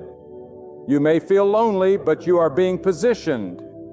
For God knows that not everyone can go with you where He is taking you. The miracle He is preparing for you is too sacred to be contaminated by the wrong company. And when you finally receive it, you will understand why certain people had to leave your life before it arrived. Do not fight the pruning of God. When He removes, it is because He plans to replace. When He cuts away, it is because He plans to increase. When He closes a chapter, it is because He is about to write a new one, far greater than what you left behind. The very things you thought were losses will turn out to be gains, because without them, you would not have the capacity to carry the miracle that is coming. And let me remind you, God's miracles are not measured by human standards. To the world, success is wealth, status, recognition. But to God, the true miracle is transformation, the shifting of your heart, the renewing of your mind, the strengthening of your spirit. What good is wealth without peace? What good is recognition without inner strength? What good is progress without the presence of God? When He blesses you, He blesses the whole of you. He gives peace with provision, strength with success, wisdom with opportunity. That is why His miracles last. They are not shallow gifts. They are deep transformations that no one can take away from you. You may be asking yourself right now, why is it taking so long? Why has God not moved yet? But let me tell you, the truth delay is not denial. What looks like slowness is actually God's speed, and His speed is perfect. You may think He is late, but in reality He is right on time. He is not working according to your clock. He is working according to His divine calendar. And when the appointed time arrives, nothing in heaven or earth can stop what He has set in motion. Sometimes God delays your miracle not because you are unworthy, but because the conditions around you are not yet ready. The blessing He has for you may require certain doors to open, certain people to be in place, certain opportunities to align. You cannot see all of these moving parts, but God can. He knows that if He gives you the miracle too soon, you may mishandle it, or others may misuse it. So he waits not out of cruelty, but out of care. He waits not to weaken you, but to strengthen you. He waits so that when the miracle comes, it will arrive in perfection and power. And when that moment comes, oh my friend, it will be like the breaking of a dawn after the longest night. It will sweep into your life with force and clarity. It will erase the pain of waiting. It will overshadow the years of tears. It will silence the doubts that tormented you. And it will leave you saying, only God could have done this. That is the power of an unforgettable miracle. It makes the past pain worth the present glory. I must also tell you this: God's miracles are not only about lifting you, they are about teaching you to lift others. When He blesses you, it is not just for your benefit, but for the blessing of those around you. When He delivers you, it is so that your testimony becomes a roadmap for someone else's deliverance. When He opens doors for you, it is so that you can open doors for others. Do not hold your miracle selfishly. Let it shine as evidence of God's goodness so that others may find faith through your story. And do not think for a moment that your struggles have disqualified you from the miracle. In fact, they have qualified you. The scars you carry are proof that you endured. The tears you shed are proof that you cared. The nights you wrestled in silence are proof that you refused to quit. God honors those who remain faithful in the furnace, and He rewards those who trust Him, even in the shadows. You have been tested not because you are forgotten, but because you are chosen. And those who are chosen always carry the weight of greater miracles. When God prepares to set you up for an unforgettable miracle, He does not simply glance at your situation. He writes a script so precise that even your enemies end up playing a role in your breakthrough. What you see as betrayal, what you endure as pain, what you struggle with in silence, all of it is part of a divine orchestration. Do you not know that the very pit dug for you may become the stage upon which God lifts you higher than you ever imagined? When you think you've been abandoned, you are actually being positioned. When the doors close, it is because God has already assigned a greater door that no man can lock. When the night seems endless, it is because the dawn of His glory is about to burst forth. God does not make mistakes, and when He sets you up for a miracle, nothing can stop it. You may feel overlooked. You may believe your prayers have been ignored. You may wonder why the heavens have been silent. But silence is not absence. Silence is strategy. God has been arranging, aligning, and preparing a scene so breathtaking that when it unfolds, not only will you be in awe, but even those who doubted you will confess that the hand of God was upon you. His timing is never too late, and His ways are far higher than our own. What feels delayed is never denied when it comes from the throne of the Almighty. Think of the storms you have endured. They were not meant to drown you. They were meant to cleanse you. The fire you have passed through was not meant to consume you. It was meant to refine you like pure gold. The loneliness you have walked through was not meant to destroy your spirit. It was meant to make you strong enough to carry the weight of what God is about to release in your life. Each trial has been shaping your character, stretching your faith and deepening your roots, so that when the miracle comes, you will not only receive it, you will be able to sustain it. Many people want the miracle, but few are ready for it. And that is why God sets you up. He prepares you in ways you do not even understand. That delay you despise is protection. That closed door is mercy. That rejection is redirection. What looks like a setback is really the setup. Do not despise the process, for the process is proof that you are being prepared for something greater. If God allowed everything to come easily, you would not value the miracle when it arrived. But because you have cried, because you have wrestled, because you have endured, when God pours out His blessing, you will recognize it not as luck, not as coincidence, but as the undeniable work of God. And when the miracle comes, it will not be small. It will not be ordinary. It will not be something that can be explained by human hands. It will be unforgettable. It will carry the mark of God. It will silence your critics, encourage your faith, and change the course of your destiny. The kind of miracle God is preparing is not one you will keep hidden. It will shine so brightly that others will see it and know that the Almighty has done it.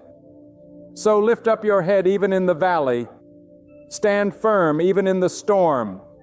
Do not let your heart faint when the journey feels endless. You are not forgotten. You are not forsaken. You are not overlooked.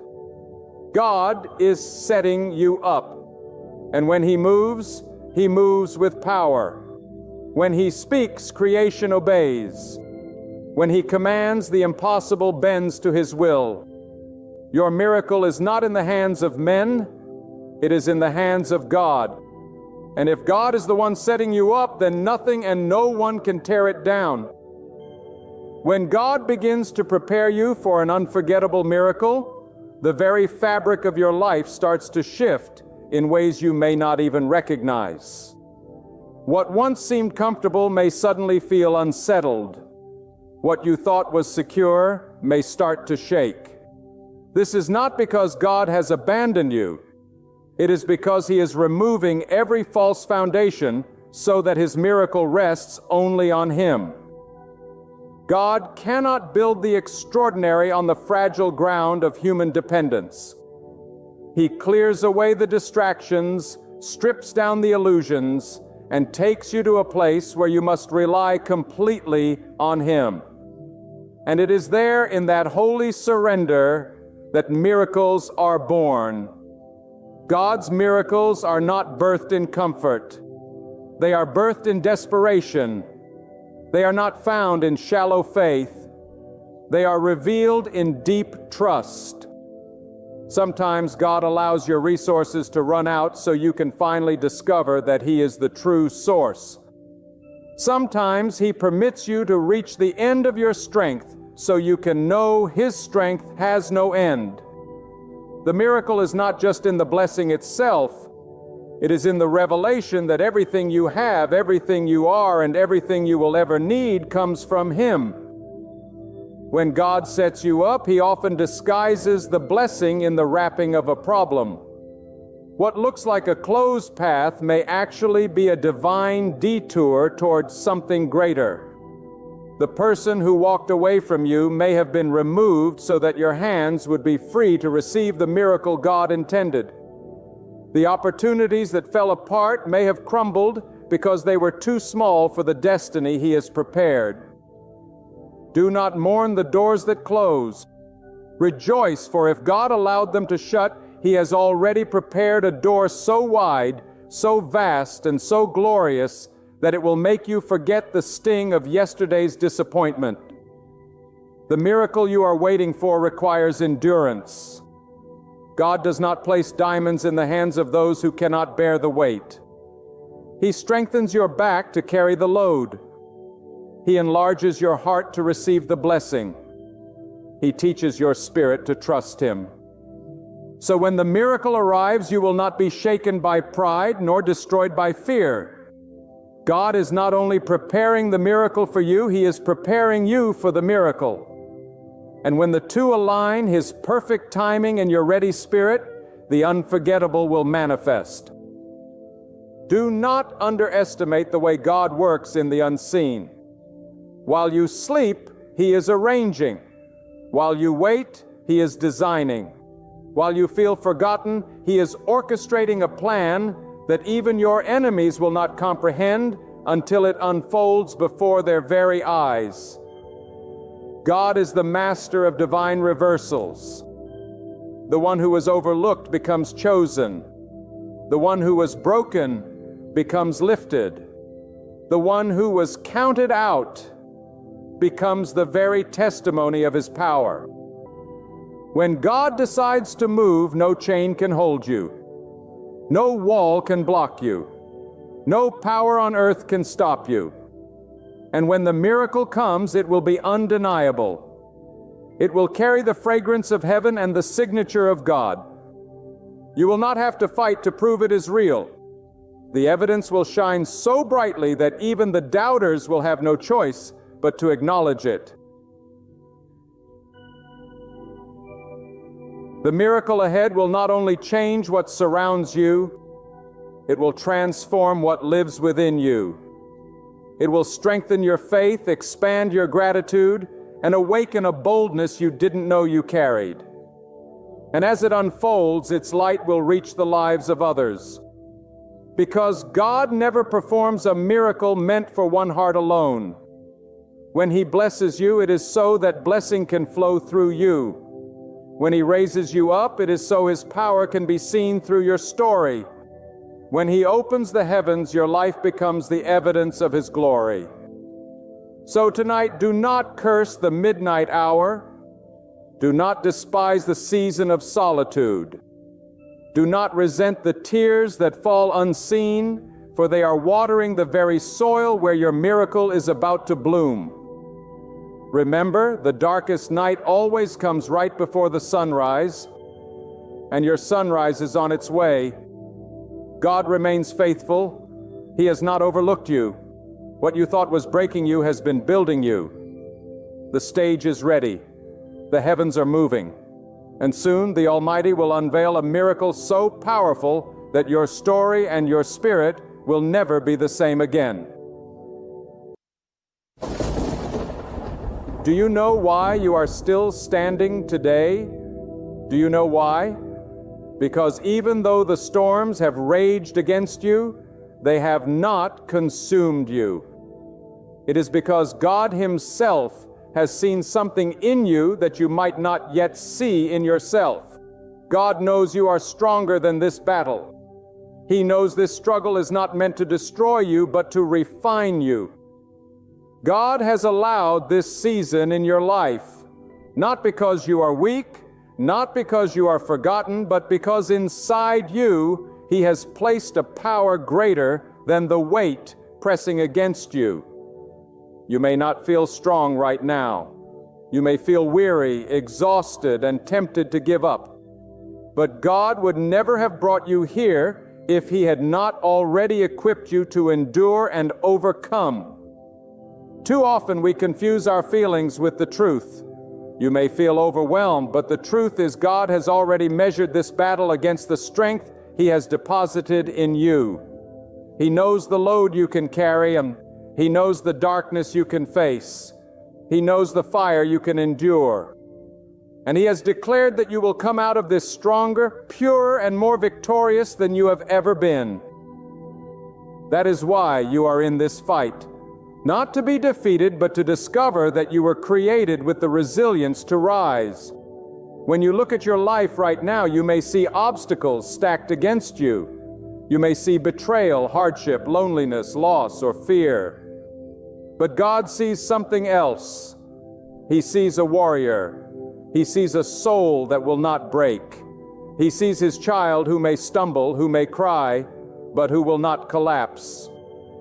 Every tear you have shed, every sleepless night, every anxious thought, God has taken note of it, and He has whispered, "This one will endure.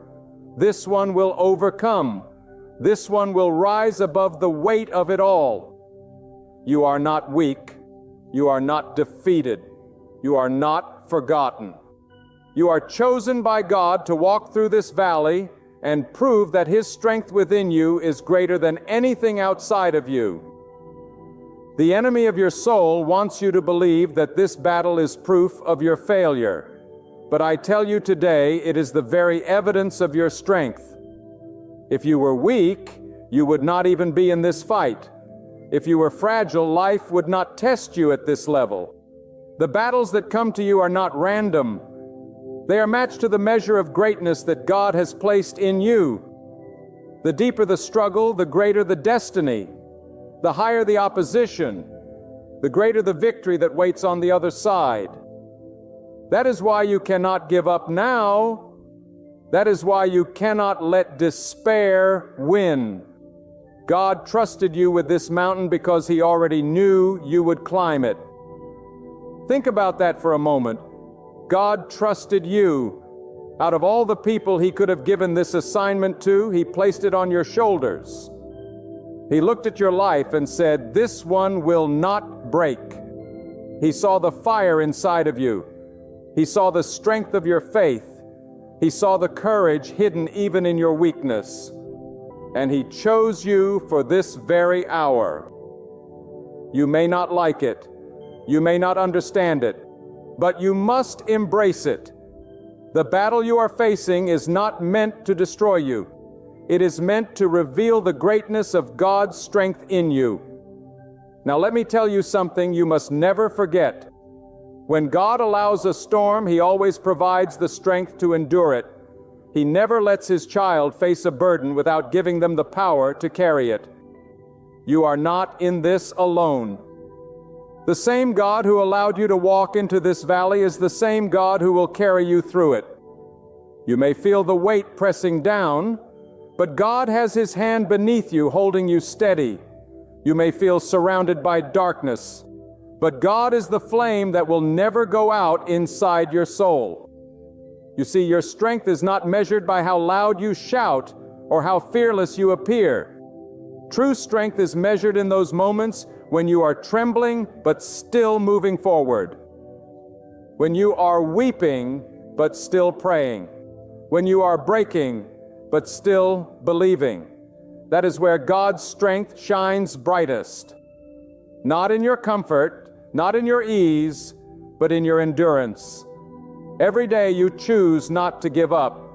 You prove to the world and to the enemy that God has made you unshakable. I know some of you are listening right now with questions in your heart. You are asking, if God knows I am strong enough, then why does it hurt so badly? Why do I feel so broken? Why does this storm seem endless? My friend, pain does not mean you are weak. It means you are human. But the difference between you and those who collapse under pressure is that you are not relying only on your own strength. You are relying on the God who sustains you. Your tears may fall, but your faith is still alive. Your body may be tired, but your spirit is still anchored in the one who promised never to abandon you. That is strength. That is victory already at work in your life. Do not despise this battle. As hard as it is to believe, this very fight is shaping you into who you were created to be. God is chiseling away everything that does not belong, everything that weakens you, everything that keeps you from stepping fully into the destiny He prepared for you. Without pressure, there is no diamond. Without fire, there is no refined gold. Without struggle, there is no strength. You may not see it now, but you are being forged into something greater. And hear me well. God is not silent in your struggle. Even when you cannot hear Him, He is speaking through the storm. Even when you cannot see Him, He is standing right beside you. He is the reason you have made it this far. He is the reason the darkness has not swallowed you whole. He is the reason your heart still beats with hope. You may feel like you are barely surviving, but God knows you are more than surviving. You are conquering one step at a time. Then listen closely, because I believe with all my heart that God wants you to hear this. The very trial you are facing right now has been permitted by His wisdom and governed by His power. Nothing enters your life outside of His knowledge. If He has allowed this storm, it is because He has already determined that you have what it takes to withstand it. You are not walking blindly into chaos. You are walking a path overseen by the hand of God. He has already written strength into your spirit, courage into your bones, and victory into your future. The enemy may rage against you, but the enemy cannot override the will of God. There is a sacred truth I want you to carry deep within you. The battles you face are not a sign of God's abandonment, but of His trust. He trusted you to hold the weight of this burden because He saw that your faith would not collapse under it. You may feel small in the face of what surrounds you, but God looks at you and sees resilience. He sees perseverance. He sees a heart that, though pressed on every side, will not be crushed because He is your sustaining force. Do not mistake your weariness for weakness. It is simply the evidence that you are fighting, and God knows you are not fighting in vain. When the night feels endless and your prayers seem unanswered, remember this silence does not mean absence. God is closest in the moments when you feel most alone. His nearness is not measured by your emotions. It is measured by His promise that He will never leave you nor forsake you. That promise has carried generations before you, and it will carry you now. Every cry of your heart has reached His throne. Every step you take in faith, even when you cannot see the outcome, is a declaration that you trust His power more than your pain. Let me tell you something about the nature of struggle. It reveals what comfort cannot. When everything is easy, when the path is smooth, you never discover what you are truly made of. But when the winds howl, when the waters rise, when the fire blazes, that is when the greatness God planted inside you begins to emerge. The storm strips away the illusion and shows the truth that you are anchored in God, and nothing can uproot you from His hand. What you thought would break you becomes the very thing that proves you are unbreakable. Think of how God has carried you before. Think of the times you thought you would not make it, yet here you stand. Think of the days you thought the night would never end, yet the dawn always came. That was not by accident. That was the faithfulness of God. And if He sustained you, then He will sustain you now. The God who brought you out of yesterday is the same God who will carry you through today and tomorrow. He does not change, and His strength in you does not run dry. You may say, "But I am tired. I am not as strong as others. I cannot see the way forward." Yet God does not compare you to others, nor does He measure you by your perception of yourself. God measures you by His own knowledge of what He has placed within you.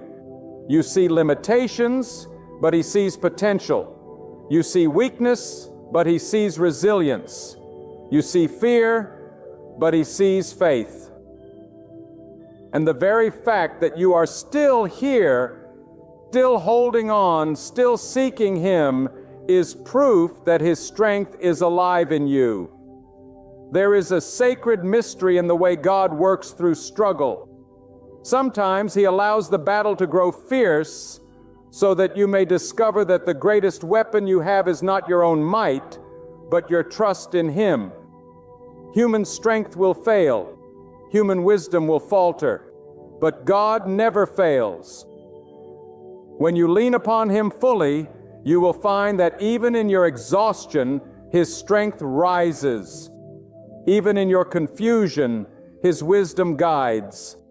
Even in your despair, His hope lifts. And that is why you will not collapse beneath this battle, because God Himself is your foundation. Hear me now. You are not defined by what you face. You are defined by who holds you in the midst of it. The fire does not define you. The one who sustains you in the fire does. The storm does not define you. The one who calms your spirit in the storm does. The battle does not define you. The God who declared your victory before the first blow was struck does. And that God has already said you are strong enough to overcome. I want you to lift your eyes above the weight of what you see. The enemy wants to trap you in the prison, the present moment, convincing you that what you feel now is all there ever will be. But God sees the end from the beginning. He knows the testimony that will rise from this trial. He knows the doors that will open because you endure. He knows the strength you will carry that you never had before. If only you could see yourself through the eyes of God, you would realize that you are not merely surviving this battle. You are being shaped into someone who will stand taller, speak bolder, and shine brighter because of it. Let me speak to the heaviness in your soul. You may be asking, why me? Why must I walk this path? Why does the weight fall on my shoulders?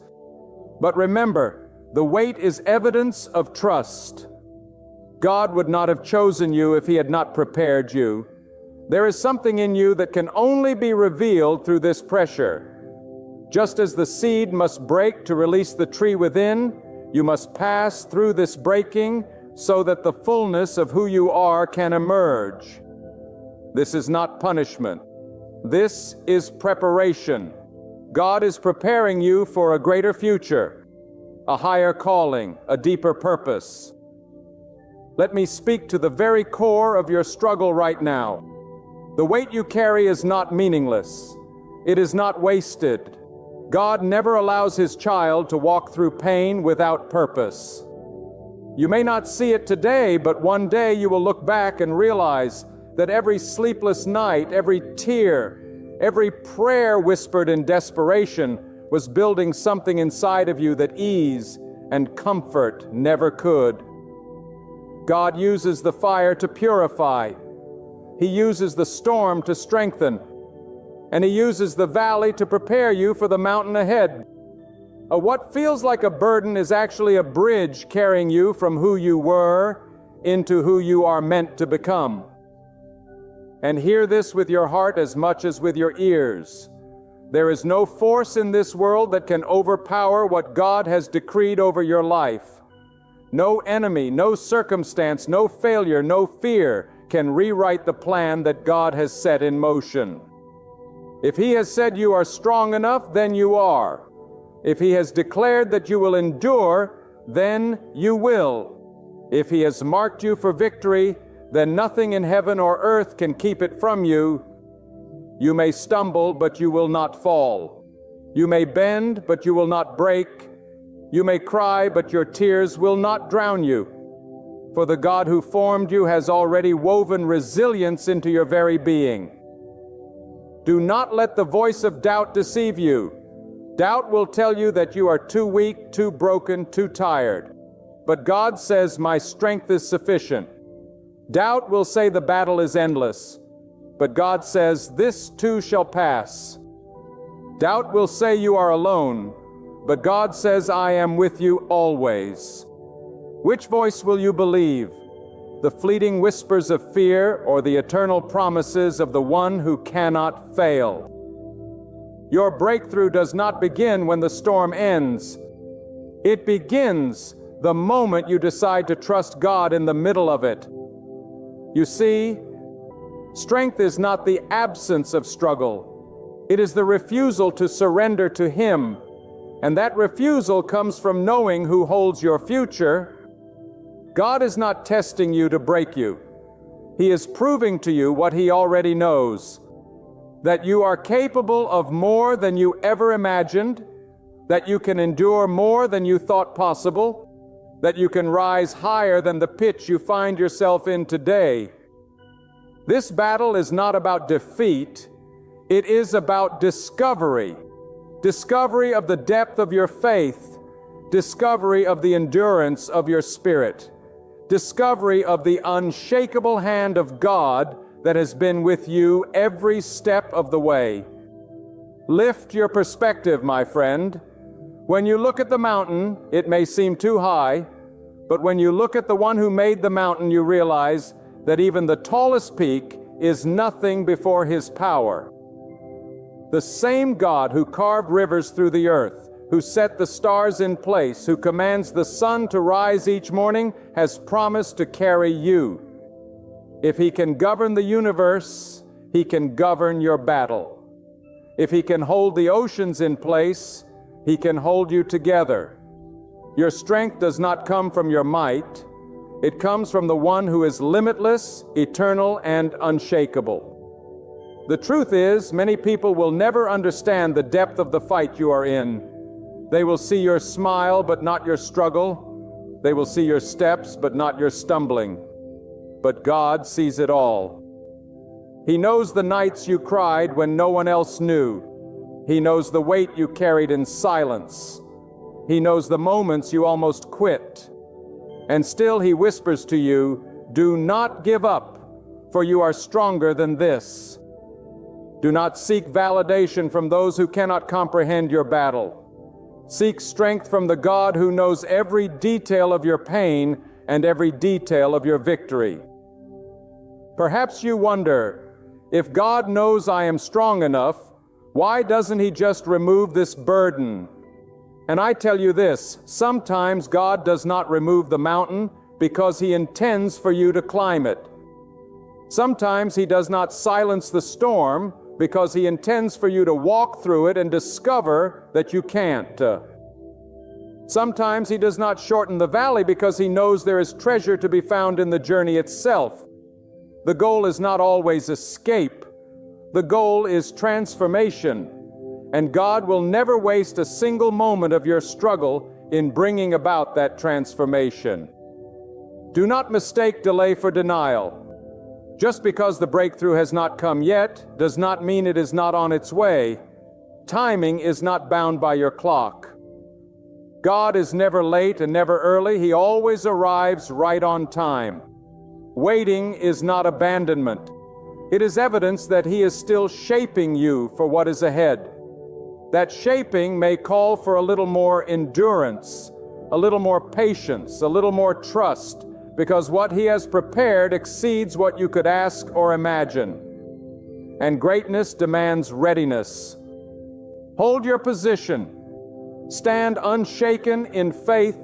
When everything in you wants to fold, refuse to yield to despair. Remind yourself each day, even each hour, that God has not left you, and He never will. Say it until it becomes part of your heartbeat. I will not break, for God is my strength. I will not fall, for God upholds me.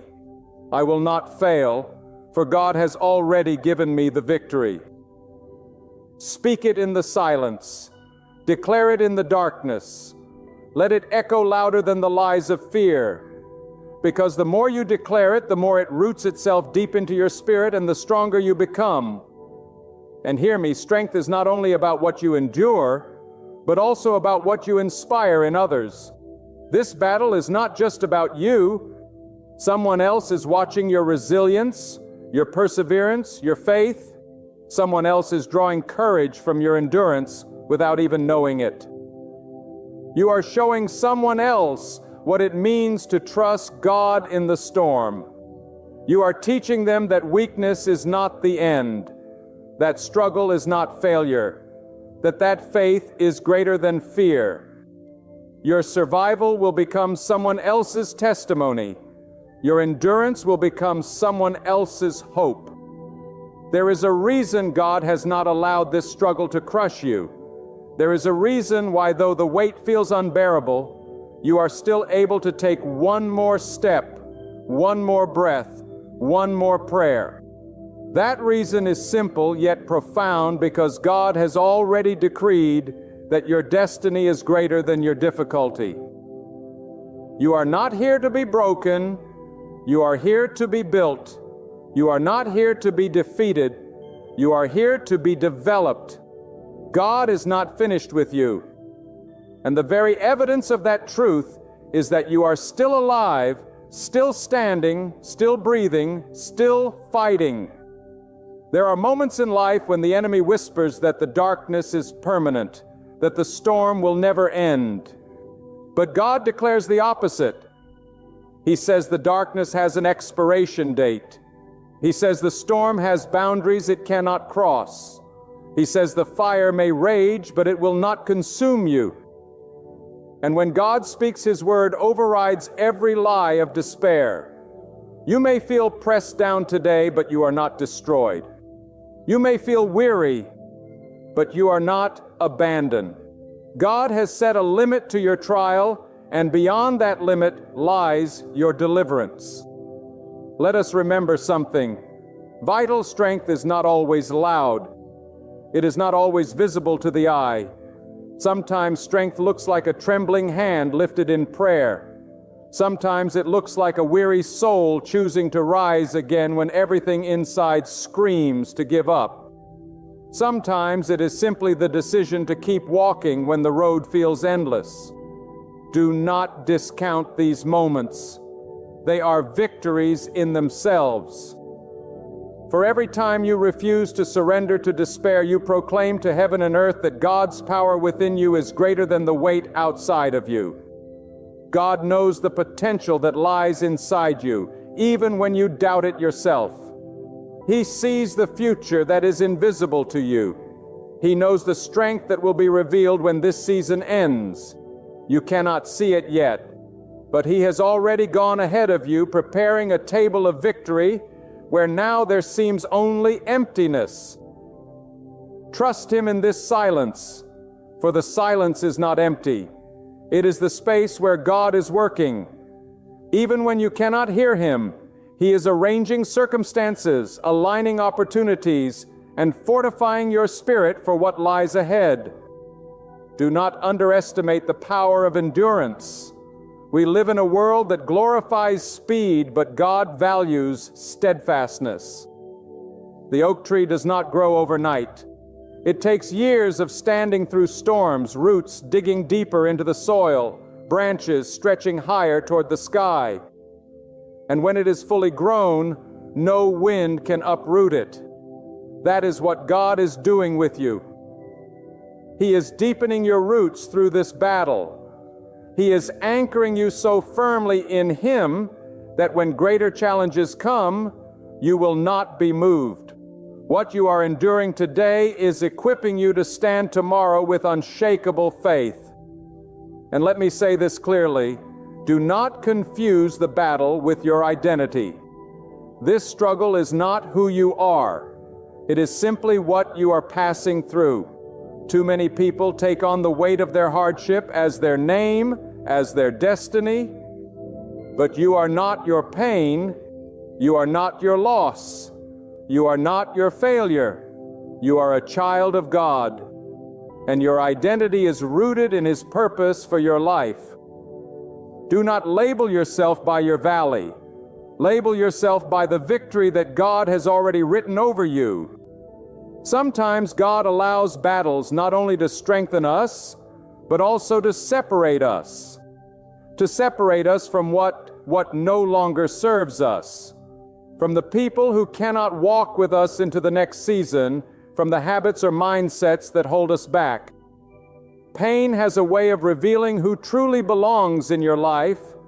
Struggle has a way of stripping away what weakens you. Do not fear the loss that comes with this battle. For what God removes, He replaces with greater. What He takes away, He does so to make room for what He is about to bring. Now hear this truth and let it settle deep into your heart. Your endurance is not wasted. Every time you persevere, every time you refuse to let go of faith, you are sowing seeds that will one day burst into harvest. God is not blind to your tears, nor is He indifferent to your pain. He is the one who collects every tear, who records every struggle, and who promises that not one act of faith will go unrewarded. The reward may not come in the way you expect, but it will come in the way you need. For God always fulfills His promises. I want you to imagine this. The very thing that feels like it is breaking you today will one day become the testimony that lifts someone else. The scars you carry will not only be reminders of what you survived, they will be proof of God's sustaining power. Someone out there will find hope in your survival. Someone out there will be encouraged by your perseverance. Someone out there will believe again because you did not give up. That is the greater purpose of your battle. Not just your own victory, but the ripple effect of faith you create in others. So, my friend, take courage. Even if the night is long, the dawn is coming. Even if the mountain is high, your steps are carrying you upward. Even if the valley feels endless, God is walking beside you every moment. This is not the end of your story. This is not the chapter where you collapse. This is the chapter where you rise. God knows you are strong enough, and His knowledge is never wrong. Trust Him. Lean on Him, and you will see that the very battle that once made you tremble will become the platform for which you declare with boldness and with power, and that your God never fails. There comes a moment in every battle when you feel as if you cannot take another step. Your body aches, your mind is weary, your spirit feels drained, and every voice inside you whispers, "This is the end." But it is in that very moment at the edge of surrender that God reveals His strength in you most clearly. For when you have nothing left to give, God steps in and carries you. When your hands are too weak to lift, God upholds you. When your path is too dark to see, God lights the way. You may think you have reached the limit of what you can bear, but God knows there is more inside of you, not because of your own strength, but because of His power flowing through you. Do you realize what that means? It means the battle you thought would finish you is actually forging you. The weight that threatens to crush you is the very weight that builds your endurance. You are being strengthened, shaped, and refined in ways you cannot even see. God is not only protecting you in this fight, He is preparing you. And when the dust settles, you will look back and realize that this struggle was not your downfall, but your training ground. God has been raising you into someone far stronger than you were before. It is easy to think strength means you never cry, never falter, never doubt. But that is not true strength. Real strength is crying and still standing. Real strength is doubting but still moving forward. Real strength is feeling broken but still clinging to God with everything you have left. That is what makes you unshakable, not the absence of weakness, but the refusal to let weakness define you. God honors that kind of faith, the faith that says, even if I can't see the way, I will trust the one who leads me. And let us not forget, God never chooses the weak vessel for meaningless battles. If you are facing something that feels overwhelming, it is not because you are cursed or forgotten. It is because God saw fit to entrust you with something mighty. He looked at you and said, "This one can endure. This one will not give up. This one will reveal my strength through their perseverance."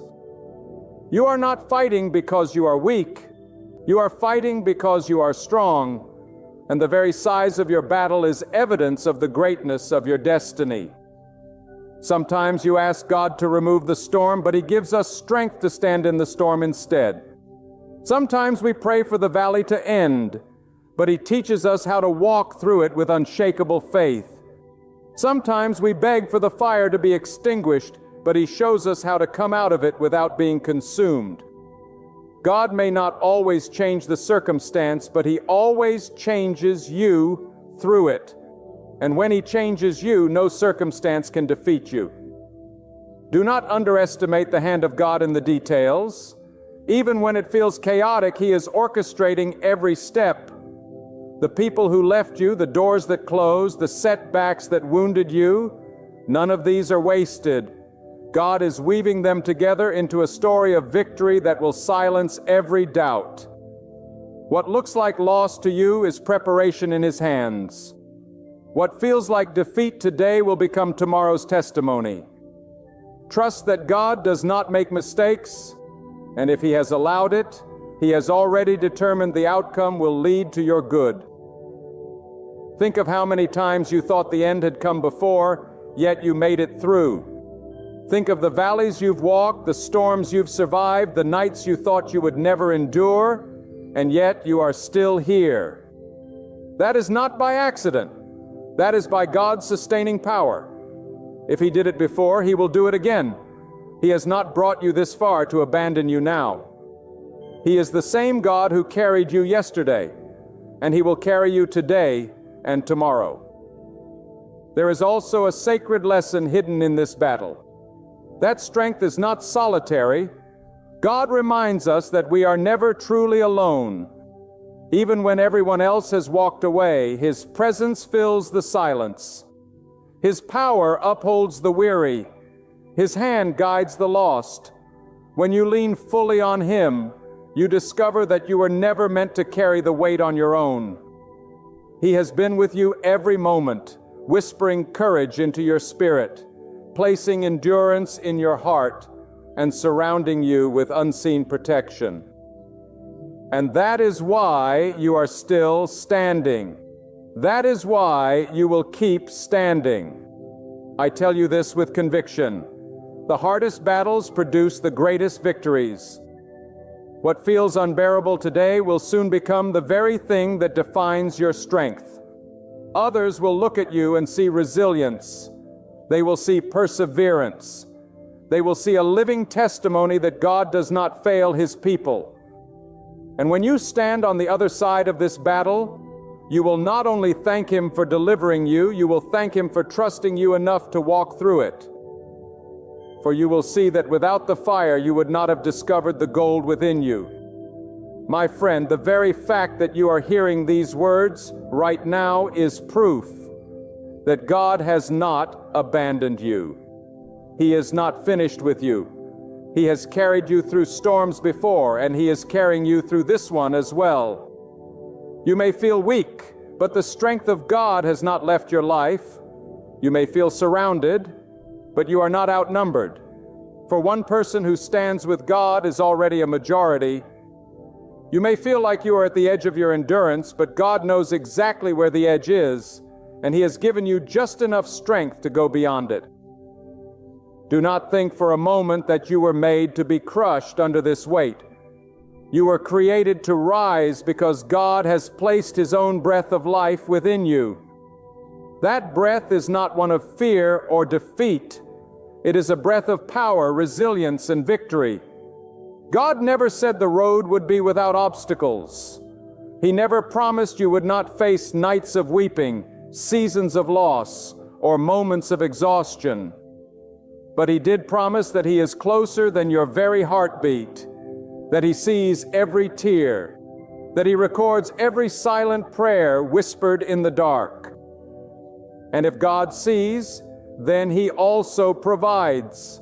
If God knows, then He has already planned your way out. If God allows you to face the fire, it is only because He knows you are strong enough with His help to walk through it and come out refined, purified, and radiant on the other side. Too many times we look at our battles and think they are punishments. But what if they are preparations? What if the pain you feel right now is the pressure that shapes you into the vessel that can carry the blessings you have been asking God for? What if this difficulty is the training ground for the strength you will need tomorrow? God never wastes pain. Every tear you cry waters the seed of growth He has placed within you. Every struggle you endure strengthens the foundation for the future He has prepared. You may not see it in the moment, but one day you will look back and realize that even in the valley, God was building your mountaintop. You see, strength is not built in ease, it is built in resistance. A tree that grows in the calm shelter of a greenhouse will never develop the roots that a tree in the open storm does. The winds that push against it force the roots to dig deeper. The rains that pour upon it teach it to stretch higher toward the light. And so it is with you. This storm is not meant to destroy you. It is meant to anchor you. It is meant to deepen your trust in God, to prove that your faith is not fragile, and to awaken the warrior within you that God has already designed. Do not compare your journey to others. Do not look at the strength of another person and think you are weaker because your battle looks different. God gives each person their own measure, their own road, their own season, and He knows exactly what you can bear. He does not miscalculate. He does not overestimate you. If He placed you here, it is because He knew you could endure it. And not just endure it, but overcome it. The very fact that you are still breathing is proof that you are not finished yet. You are still standing because God's strength is still holding you. You may have prayed for the storm to pass, and yet it lingers. You may have asked God to take away the thorn, and yet it remains. But hear me. Sometimes God does not remove the storm because He intends to teach you how to speak peace in the middle of it.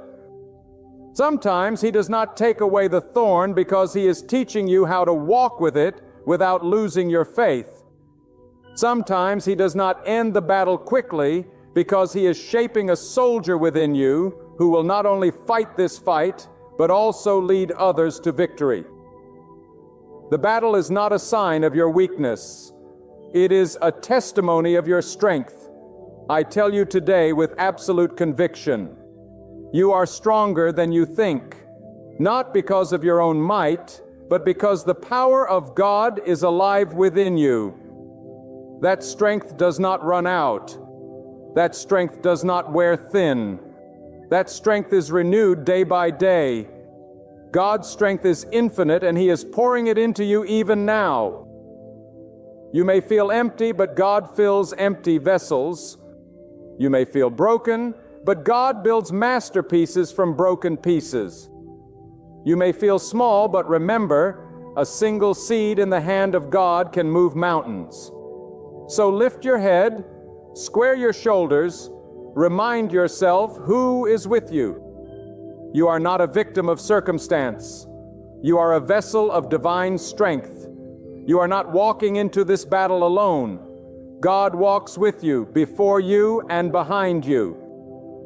And when the enemy rises, when doubt whispers, when fear shouts, declare with confidence, my God knows I am strong enough. My God will not fail me. My God will see me through. Because when you stand in that truth, nothing, no storm, no struggle, no force of darkness can keep you from the victory God has already written for your life. And now I say to you, my friend, do not let your heart grow weary. This battle before you is not the end of your story. It is the very chapter God will use to reveal His strength through you. You may have felt overlooked. You may have felt abandoned, but God has never turned His face from you. He has been with you in the silence. He has been with you in the struggle. And He will be with you in the victory. Every tear you've cried has not gone unseen. Every quiet prayer you've spoken has reached heaven's ear. And every faithful step you've taken has been written into eternity. Stand firm, knowing that God has already called you strong, strong enough to endure, to rise, and to overcome. The burden you carry today will soon become the story of your breakthrough. The pain that stretches you now will one day become the strength that shapes generations. The fire surrounding you is not meant to destroy you. It's meant to refine you. And when this season ends, you won't come out empty-handed. You'll emerge stronger, wiser, and closer to God's heart than ever before. So don't quit now. Don't let your faith slip away. Don't believe the voice that says this is too heavy for you. Lift your eyes, lift your voice, lift your heart to the one who holds the universe, yet still calls you by name. Trust Him, for He has measured your strength with perfection. Trust Him, for He has already prepared your way out. Trust Him, for your victory is already written. God knows you are equipped for this battle, and when you rise, the world will witness not just your endurance, but the living power of God shining through you. Have you ever felt overlooked, underestimated, or passed by? Have you ever sat in a room where people whispered about your failures, but never spoke of your potential? Have you ever walked through a season where it seemed the world had stacked itself against you, where doors closed, opportunities dried up, and those who promised to stand beside you disappeared? Let me tell you tonight, you are not forgotten. You are not abandoned, and you are not invisible. God has His eyes upon you, and the very people who doubted you, the same ones who dismissed you, will one day witness the power of God as He lifts you before their eyes. God will exalt you openly, not because of who you are, but because of who He is. He is the lifter of heads, the changer of seasons, the one who takes the lowest and places them in the highest places. When the time is right, it is a dangerous thing to count someone out too soon. Because when God places His hand on a life, no human tongue, no jealous spirit, no envious heart, and no opposition can stop the exaltation He has already ordained. The world may have labeled you a failure, but God calls you chosen. The crowd may have walked away, but God stands near. People may have tried to bury your name in the dirt, but God specializes in pulling treasures out of the very soil others tried to hide you in. And hear me clearly, when God exalts you, He does not do it in secret. He does it openly, publicly, undeniably, in such a way that no one can question that it was His hand upon your life. Those who laughed will stand in silence. Those who mocked will bow their heads. Those who doubted will be forced to witness that the very one they overlooked has been lifted by the Almighty. Do not despise the seasons of being hidden, because it is in the quiet places where God shapes a man or woman into the vessel He desires. It is in the secret struggles, the tears no one else saw, the prayers whispered in the stillness of night, that God has been preparing you for the moment of exaltation. Some of you have been crying out, "Why, God? Why am I still in this valley? Why am I still unseen? Why am I not moving forward while others seem to run ahead?" But let me declare with authority, you are not delayed. You are being developed. You are not forgotten. You are being prepared. And when the time comes, the elevation will be so swift, so undeniable, that it will leave even your enemies speechless. God is not just going to lift you quietly into a corner. He is going to exalt you in front of everyone, so that His name will be magnified through your life. Some of you think your mistakes disqualified you. Some of you think your past has ruined your future. But God does not choose the perfect. He perfects the chosen. The very flaws people ridiculed you for are the very places where His strength will shine. He is not intimidated by your failures. He redeems them. He is not hindered by your past. He transforms it into a testimony. And when He lifts you up, the story of your journey will not be a tale of your own brilliance, but of His glory revealed through your weakness. That is why you cannot be ashamed of where you came from. That is why you cannot despise the days of small beginnings, because when God exalts you, it will be a story so powerful, so undeniable, that every listener will know it was only possible by His hand, y'all. Think of the power of God's timing. People may exalt themselves climbing ladders built on lies, manipulation, and shortcuts, but such thrones crumble quickly. A crown you grab on your own will never sit securely on your head, but a crown placed on you by the hand of God cannot be removed by anyone. When God exalts, it is lasting. When God lifts, no one can push down. When God opens the door, no hand can shut it. That is why you must stop comparing yourself to those who seem to rise faster than you. They may sprint ahead, but if God has not planted them there, the wind will soon scatter them. But when God sets you in place, you will remain rooted, immovable, a testimony to His faithfulness. The very ones who rejected you will one day have to watch as God honors you.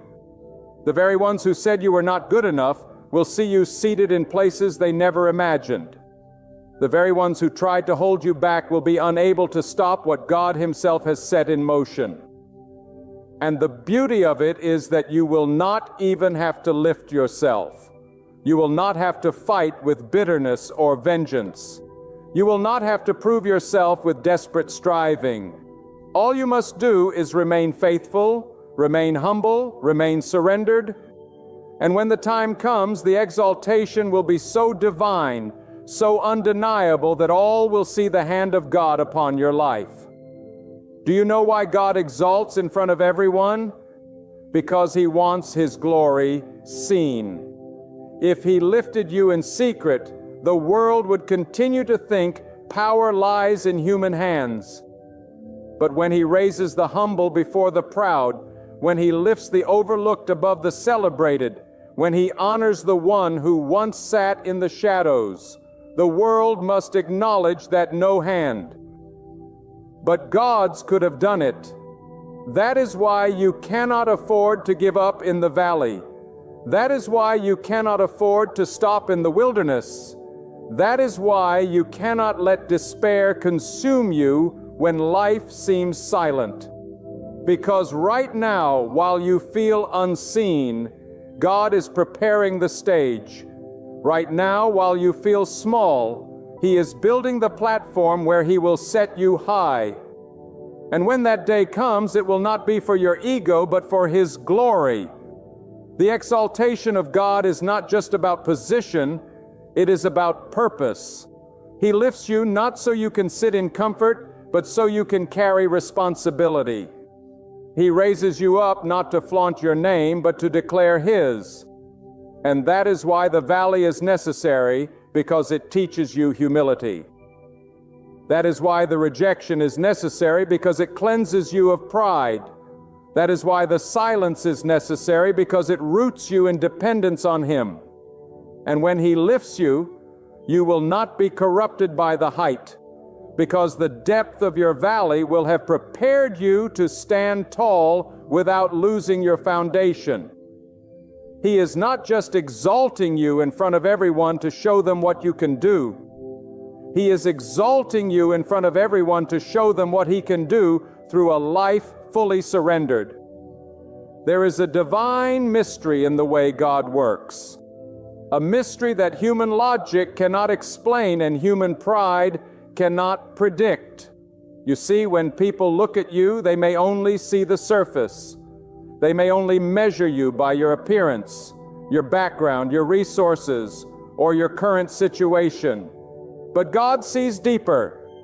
God sees the hidden strength, the quiet endurance, the untapped potential, and the faith that nobody else noticed. God sees the tears you shed when no one else was watching. God hears the prayers whispered in silence when you felt alone. And it is precisely those unseen moments that prepare you for the day when He will exalt you before the eyes of all. People may think they know your story, but only God holds the final chapter. And when that chapter unfolds, it will silence every critic and astonish every witness, because it will be evident that His hand has been upon you all along. The exaltation of God is not like the exaltation of men. When men lift someone up, it is often fleeting, fragile, and filled with conditions. People celebrate you one day and forget you the next. They praise you while it benefits them, then abandon you when it costs them. But when God exalts you, there is no expiration date on His blessing. When God lifts you, He secures you. When God places you in a position of honor, no hand can snatch your way. That is why you must trust His timing even when it feels slow. That is why you must surrender to His process even when it feels painful. Because God does not simply lift you for a moment, He establishes you for a lifetime. His exaltation is not a performance. It is a proclamation of His power, His justice, and His unfailing plan for your life. And make no mistake, the process is just as important as the promise. For before God exalts, He refines us. Before He elevates, He tests. Before He honors, He humbles. Why? Because He knows that the weight of exaltation can crush those who are not ready for it. He knows that power without humility is dangerous, and honor without character is destructive. That is why your journey has been filled with challenges, trials, and seasons of silence. It was never punishment. It was preparation. The tears you cried watered the soil for your future harvest. The battles you endured trained your spirit for the heights you are about to climb. The rejections you suffered purified your heart so that when God exalts you, pride will not poison your soul. Everything you went through was shaping you into someone who can carry the honor of being lifted by God without being destroyed by it. There are people who do not believe you will make it. There are those who have already written you off, placing a period where God has only put a comma. They see you in the valley and assume you will never rise. They see you at the bottom and assume that is where you belong. But let me declare to you tonight, God's plan is not determined by people's opinions. God's timing is not dictated by their schedules. God's purpose is not canceled by their disbelief. And when He chooses to exalt you, He will do it in such a way that even those who doubted you will have to testify that it was His hand at work. They will look and say, "How did it happen? How did someone we thought so little of rise so high?" And the answer will be one word, God. This is why you must not grow weary in your waiting. The delay is not denial. The silence is not abandonment. The valley is not the end of your story. For the very path you walk in, humility is the path God will use to lift you up. Do you not know that the stone rejected by the builders can become the cornerstone? Do you not realize that the one who has been cast aside can become the very one God uses to display His glory? That is the way of God. He reverses the order of the world. The proud are brought low. The humble are lifted high. The forgotten are remembered. The overlooked are chosen. The last become first, not by human hands, but by the decree of God. And when He exalts you, it will not be a secret rise. It will be a public testimony, a living declaration that God is still in the business of lifting the lowly and honoring the faithful. So do not despise where you are. Do not despise the smallness of your current place. Do not despise the hiddenness of your present season. For what looks like obscurity is actually God's training ground.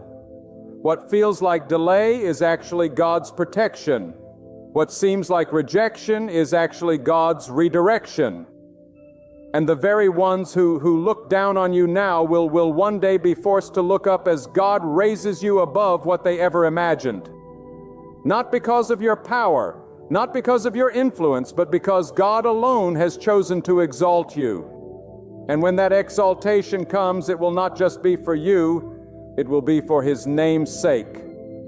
Your life will become a testimony to others who are walking through their own valleys. Your story will become proof that God can lift the weak, strengthen the broken, and honor the overlooked. The exaltation will not just elevate you, it will draw others closer to Him. That is the purpose of your rising. That the world might see God through you.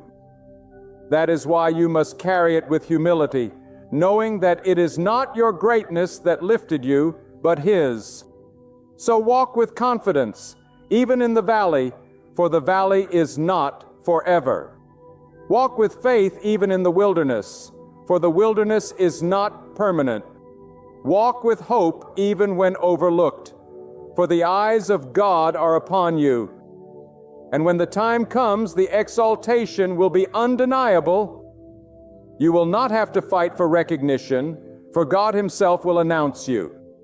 You will not have to beg for honor, for God Himself will crown you. You will not have to prove yourself, for God Himself will vindicate you. And when He does, the very ones who once questioned you will be forced to watch as God sets you in a place of honor before their eyes.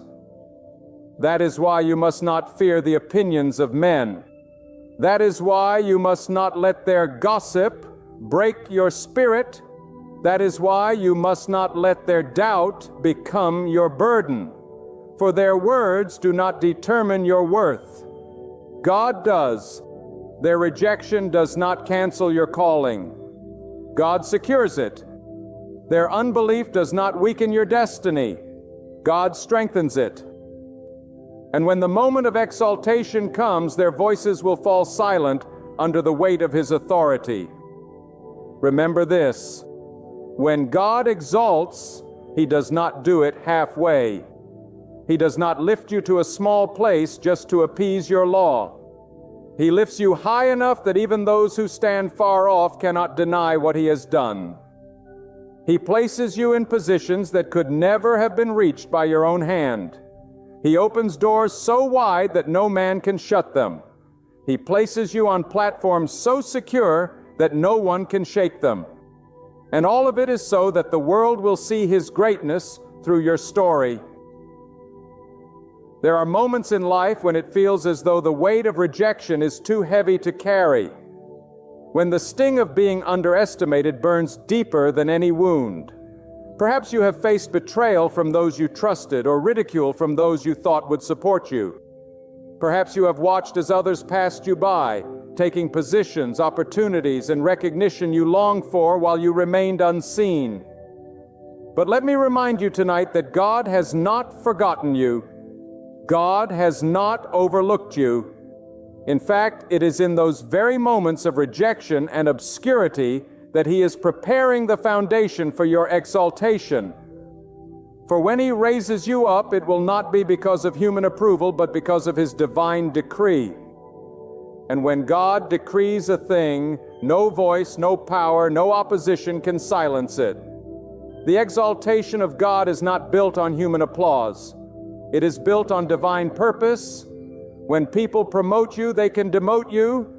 When people elevate you, they can abandon you. But when God exalts you, He establishes you on a foundation that cannot be shaken. But that is why the waiting often feels long, because He is not building something temporary in you. He is building something eternal. He is shaping a character that can carry the weight of glory. He is molding a heart that will not crumble under pressure. He is fortifying your spirit so that when the moment of exaltation comes, you will stand strong, steady, unmovable, and deeply rooted in Him. You see, many chase positions, but positions without God's hand are empty. Many crave recognition, but recognition without God's favor is hollow. Many seek to be seen, but to be seen without the covering of God is dangerous. That is why God sometimes hides you, not to harm you, but to protect you. He hides you while others are running ahead, because He knows that a premature rising can lead to a premature fall. He knows that if you step into honor too soon, you might be destroyed by the very weight of it. But when God exalts you at the right time, He does it in such a way that you are not only lifted, but sustained. You are not only honored, but preserved. You are not only recognized, but established in a place where no human hand can pull you down. Understand this. Exaltation from God does not always look the way we imagine.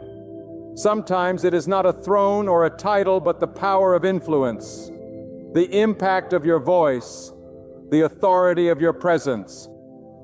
God can exalt you in your workplace, giving you favor beyond your credentials. God can exalt you in your community, causing others to look to you for wisdom and guidance. God can exalt you in your family, turning you into a pillar of strength when others falter.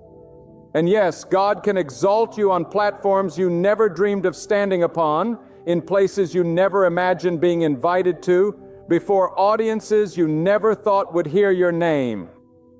But however he does it, the exaltation will be unmistakable. It will be God and only God. Do not underestimate the power of humility in this process. For humility is the key that unlocks the doors of exaltation. When you humble yourself under the mighty hand of God, He lifts you in due season. And humility is not weakness. It is strength under control. It is the posture of one who knows that true honor does not come from self-promotion, but from God's promotion. Humility says, I will wait on God's timing even when it hurts. Humility says, I do not need to prove myself to people, for God Himself will prove me. Humility says, I will stay faithful in the little, knowing God is preparing me for much. And when God sees humility in a heart, He delights in lifting that person higher than they could ever lift themselves. But let me also speak truth with boldness. Exaltation does not come without opposition. When God begins to lift you, there will be those who resist. There will be those who question. There will be those who envy and those who conspire. Do not be surprised when opposition rises at the same time as exaltation. For the higher you go, the stronger the winds will blow. But here is the good news. No weapon formed against you shall prosper when God is the one lifting you. No scheme, no lie, no jealousy can undo what God has ordained. In fact, sometimes God uses your enemies as the very witnesses of your exaltation. He allows them to watch, not so they can stop you, but so they can see His glory revealed in your life. They will watch powerless as God takes you from the valley to the mountain. They will witness the unfolding of a plan they cannot interfere with, a destiny they cannot sabotage.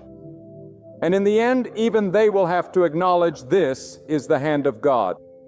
This is why you must guard your heart as God lifts you. Do not let pride creep in. Do not let arrogance take root. Do not let the applause of men make you forget the hand of God. Because exaltation without gratitude is dangerous. Honor without humility is hollow. But when you carry your exaltation with a bowed heart and lifted hands, God can trust you with even greater things. He exalts not to make you boastful, but to make you a beacon. He lifts you not to inflate your ego, but to magnify His greatness through you. The higher He takes you, the more visible your testimony becomes. And the more visible your testimony becomes, the greater the opportunity to declare the glory of God. Perhaps right now you feel stuck, overlooked, hidden. Perhaps you wonder if your season of exaltation will ever come. Let me declare to you with conviction, it will. For God is faithful to complete what He begins. He does not start a story He does not intend to finish. If He has spoken honor over your life, that honor will come. If He has promised to lift you, that lifting will happen. If He has decreed exaltation, it will manifest in the perfect time.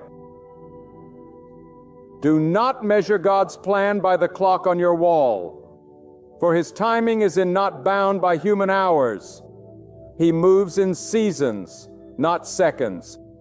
And when your season comes, it will not be late. It will not be early. It will be right on time. So stand firm. Keep your head lifted even in the valley. Keep your spirit strong even in the waiting. Keep your faith unshaken even when circumstances try to break you. For the day is coming when God will exalt you in front of everyone. The day is coming when He will lift you so high that those who once looked down on you will no longer be able to deny His hand upon your life. And when that day comes, you will not stand in pride, but in awe. You will not boast in yourself, but God. You will not say, look what I have done, but look what God has done. There is a divine pattern woven throughout the lives of those whom God has lifted. If you look closely, you will see that exaltation rarely comes in the way we expect nor at the time we desire. Often it comes after long seasons of silence, when it seems nothing is moving, when prayers feel unanswered, and when the waiting seems endless. But this is the way of God. He does not exalt in haste, because haste destroys what patience can build. He exalts at the moment when the heart is ready, the spirit is purified, and the lesson of humility has taken root. That is why you cannot despise the waiting. For the waiting is the very furnace in which God shapes the vessel that He intends to lift. Some of you have been comparing your timeline to the timeline of others. You see people being honored, being promoted, being recognized, and you wonder, why not me? Why has God passed me by? But hear this truth: God is not late, and He has not passed you by. He is weaving a story in your life that cannot be compared to another's. What He is preparing you for is unique. And when He exalts you, it will not look like what He has done for someone else. It will look like something entirely your own. The honor He has prepared for you is tailored for you, and no one else can wear it. That is why He has hidden you for so long, why He has preserved you through rejection and obscurity. Because what He is building in you cannot be rushed, copied, or substituted. And when God exalts you, it will not be in secret.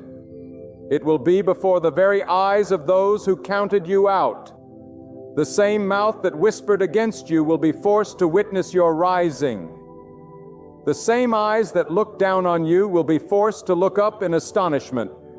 And it will be clear to all who see you that it was not by your power, not by your striving, not by your manipulation, but by the hand of God.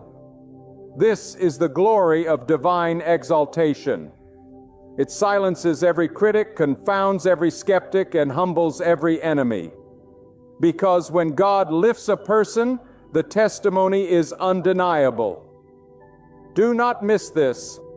Exaltation is not just about you. It is about the message God wants to proclaim through your life. When He raises you up, He is sending a signal to the world that He is still sovereign, that He is still in control, that He is still watching over those who are faithful. Your life becomes a living demonstration of His justice, His timing, and His power. That is why He does not merely exalt you privately. He does it publicly so that your story becomes a stage upon which His greatness is displayed. When people look at you, they will not be able to explain your rise without mentioning God. And that is exactly His intention, that your exaltation becomes an altar of testimony where His name is glorified. But understand this, with exaltation comes responsibility. God does not lift you just so you can bask in honor. He lifts you so you can carry influence. He exalts you so you can lead with humility, serve with integrity, and impact others with the lessons you learned in the valley. That is why your struggles were necessary. Without them, you would not have compassion for those still in the valley. Without them, you would not know how to guide others with wisdom. Without them, your exaltation would serve only yourself. But because you have walked through hardship, your rising will not just elevate you, it will lift others with you. Your testimony will become a torch for those still walking in the dark. A reminder that if God could exalt you, He can exalt them too. There is also a testing that comes with being lifted. For when God exalts you, you will be surrounded by both admirers and critics. Some will celebrate you, others will envy you. Some will draw close to you with pure motives, others with hidden agendas. That is why you must never forget the one who lifted you. Do not let the honor of men make you forget the hand of God. Do not let the applause of the crowd drown out the voice of the Spirit. Stay grounded in humility. For the higher God lifts you, the more you must bow before Him. Stay faithful in prayer, For the more visible you become, the more you will need His covering. And never use your exaltation to crush others. Use it to point them upward to the God who raises the lowly. Hear this clearly. No one can stop what God has ordained. No betrayal, no rejection, no closed door can cancel the decree of the Almighty. People may delay you, but they cannot deny you. Circumstances may frustrate you, but they cannot destroy you. For when God has spoken honor over your life, His word overrides every obstacle. And when the time comes, nothing can prevent Him from lifting you. The exaltation of God is not a possibility. It is a certainty. If He has promised to exalt you, it will happen. Not one force in the heavens or the earth can stand against the word of the Almighty. And when it happens, you will understand why the waiting was so long, why the rejection was so sharp, why the valley was so deep, because all of it was necessary. Every tear, every disappointment, every lonely night, it was shaping you, humbling you, strengthening you, preparing you for the place God has reserved for you. And when He exalts you, you will not only rise higher than you imagined, but you will rise stronger, wiser, and more dependent on Him than ever before.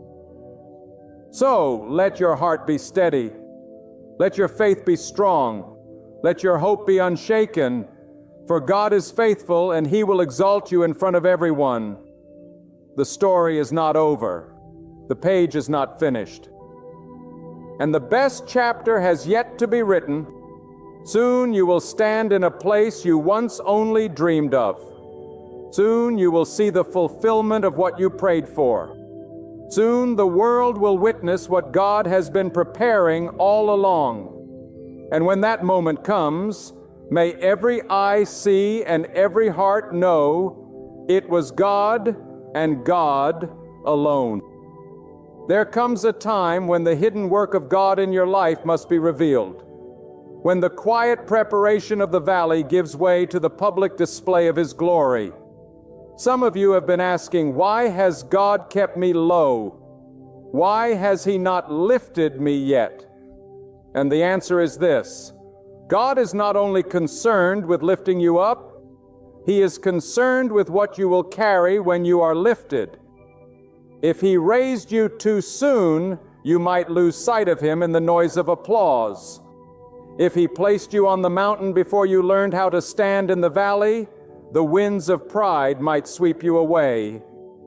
But when God decides that your season of preparation is complete, His exaltation will not only lift you, it will anchor you. He will raise you in such a way that no one can deny it and no one can undo it. Consider how God works in patterns that confound human logic. He takes the least likely and makes them the most honored. He takes those who have been pushed aside and places them at the center. He takes the ones who were silenced and gives them a voice that cannot be ignored. This is the way of God. He delights in overturning the verdicts of men. When people think they have written the final word about you, when they have decided who you will be and how far you will go, God steps and writes His own decree. And His decree is final. His decree carries weight beyond every rumor, every insult, and every rejection. When He declares that you will be exalted, the ink of His word cannot be erased. But let us not mistake God's exaltation as a mere elevation of status. God does not lift you simply to be admired. He lifts you so His power can be revealed through you. The place He sets you in is not for you to boast, but for you to shine with His light. When people see you exalted, they must be compelled to see God in you. That is why your exaltation will carry a fragrance of humility. Others rise and boast of their own hand. But when God lifts you, you will know it was not your doing. You will know it was not your cleverness or your strength. It was His grace, His hand, His purpose. And because you know it, you will not rise with arrogance, but with awe. Now hear this truth. God's exaltation is often preceded by testing. Just before the dawn breaks, the night is at its darkest. Just before honor comes, humiliation often presses hard. Just before you are lifted, life may push you lower than you thought you could go. But that is the sign that exaltation is near. Do not despise the depth of your current struggle, for it is often the prelude to the height of your coming honor. God tests you with lack before He trusts you with abundance. He tests you with obscurity before He trusts you with influence. He tests you with rejection before He trusts you with recognition. Every test is not to destroy you, but to prove you. And when you pass through those fires with your faith intact, God Himself will declare, "Now it is time. Now I will exalt my servant before all." There is also a mystery in the way God uses your enemies as instruments of your exaltation. Sometimes the very ones who plot against you become the stage upon which your honor is displayed. They may gather to bring you down, but God uses their schemes to set the backdrop for His lifting.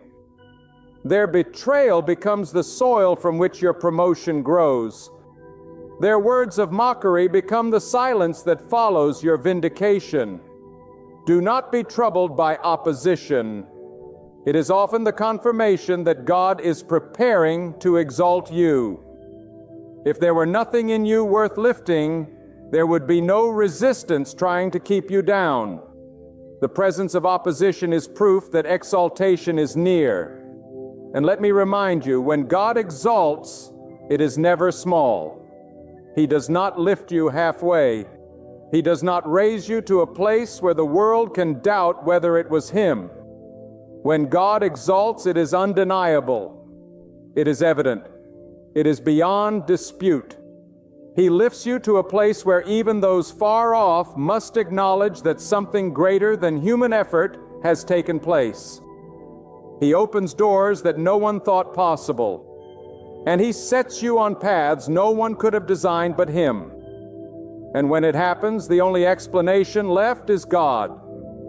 That is why you must not waste energy trying to force people to recognize you now. Recognition that comes from man is shallow and fleeting. Recognition that comes from God is everlasting and unshakable. So I say to you, keep your heart steady in the waiting. Keep your spirit humble in the hidden place. Keep your faith unshaken in the valley. For the time will come when God Himself will exalt you before everyone. And when that day comes, you will not only be lifted, you will be transformed. You will walk differently, not because of pride, but because of purpose. You will speak differently, not because of arrogance, but because of authority. You will carry yourself differently, not because of ego, but because the weight of God's hand is upon you. And do not forget, your exaltation is not only for you, it is for those watching you. There are people who will find hope in your rising. There are people who will believe again because of what God does in your life. There are people who will come to know the power of God because they witnessed Him lift you. This is the ripple effect of exaltation. It is never contained in one life. When God lifts you, it becomes a testimony that spills into the lives of countless others, igniting their faith, strengthening their hope, and anchoring their trust in Him. So do not be disheartened by how long the process feels. Do not be discouraged by how hidden you seem. Do not be dismayed by how strong the opposition appears. For all of it is under the sovereign hand of God, and none of it can cancel what He has ordained. When the hour of exaltation arrives, nothing in heaven or earth will stop it. And when it does, may the world see not just you standing higher, but God standing taller through you. When the hand of God moves to exalt you, no force in this world can keep you low. What He has spoken over your life will come to pass. And no voice of doubt, no whisper of envy, no scheme of man can silence the decree of God.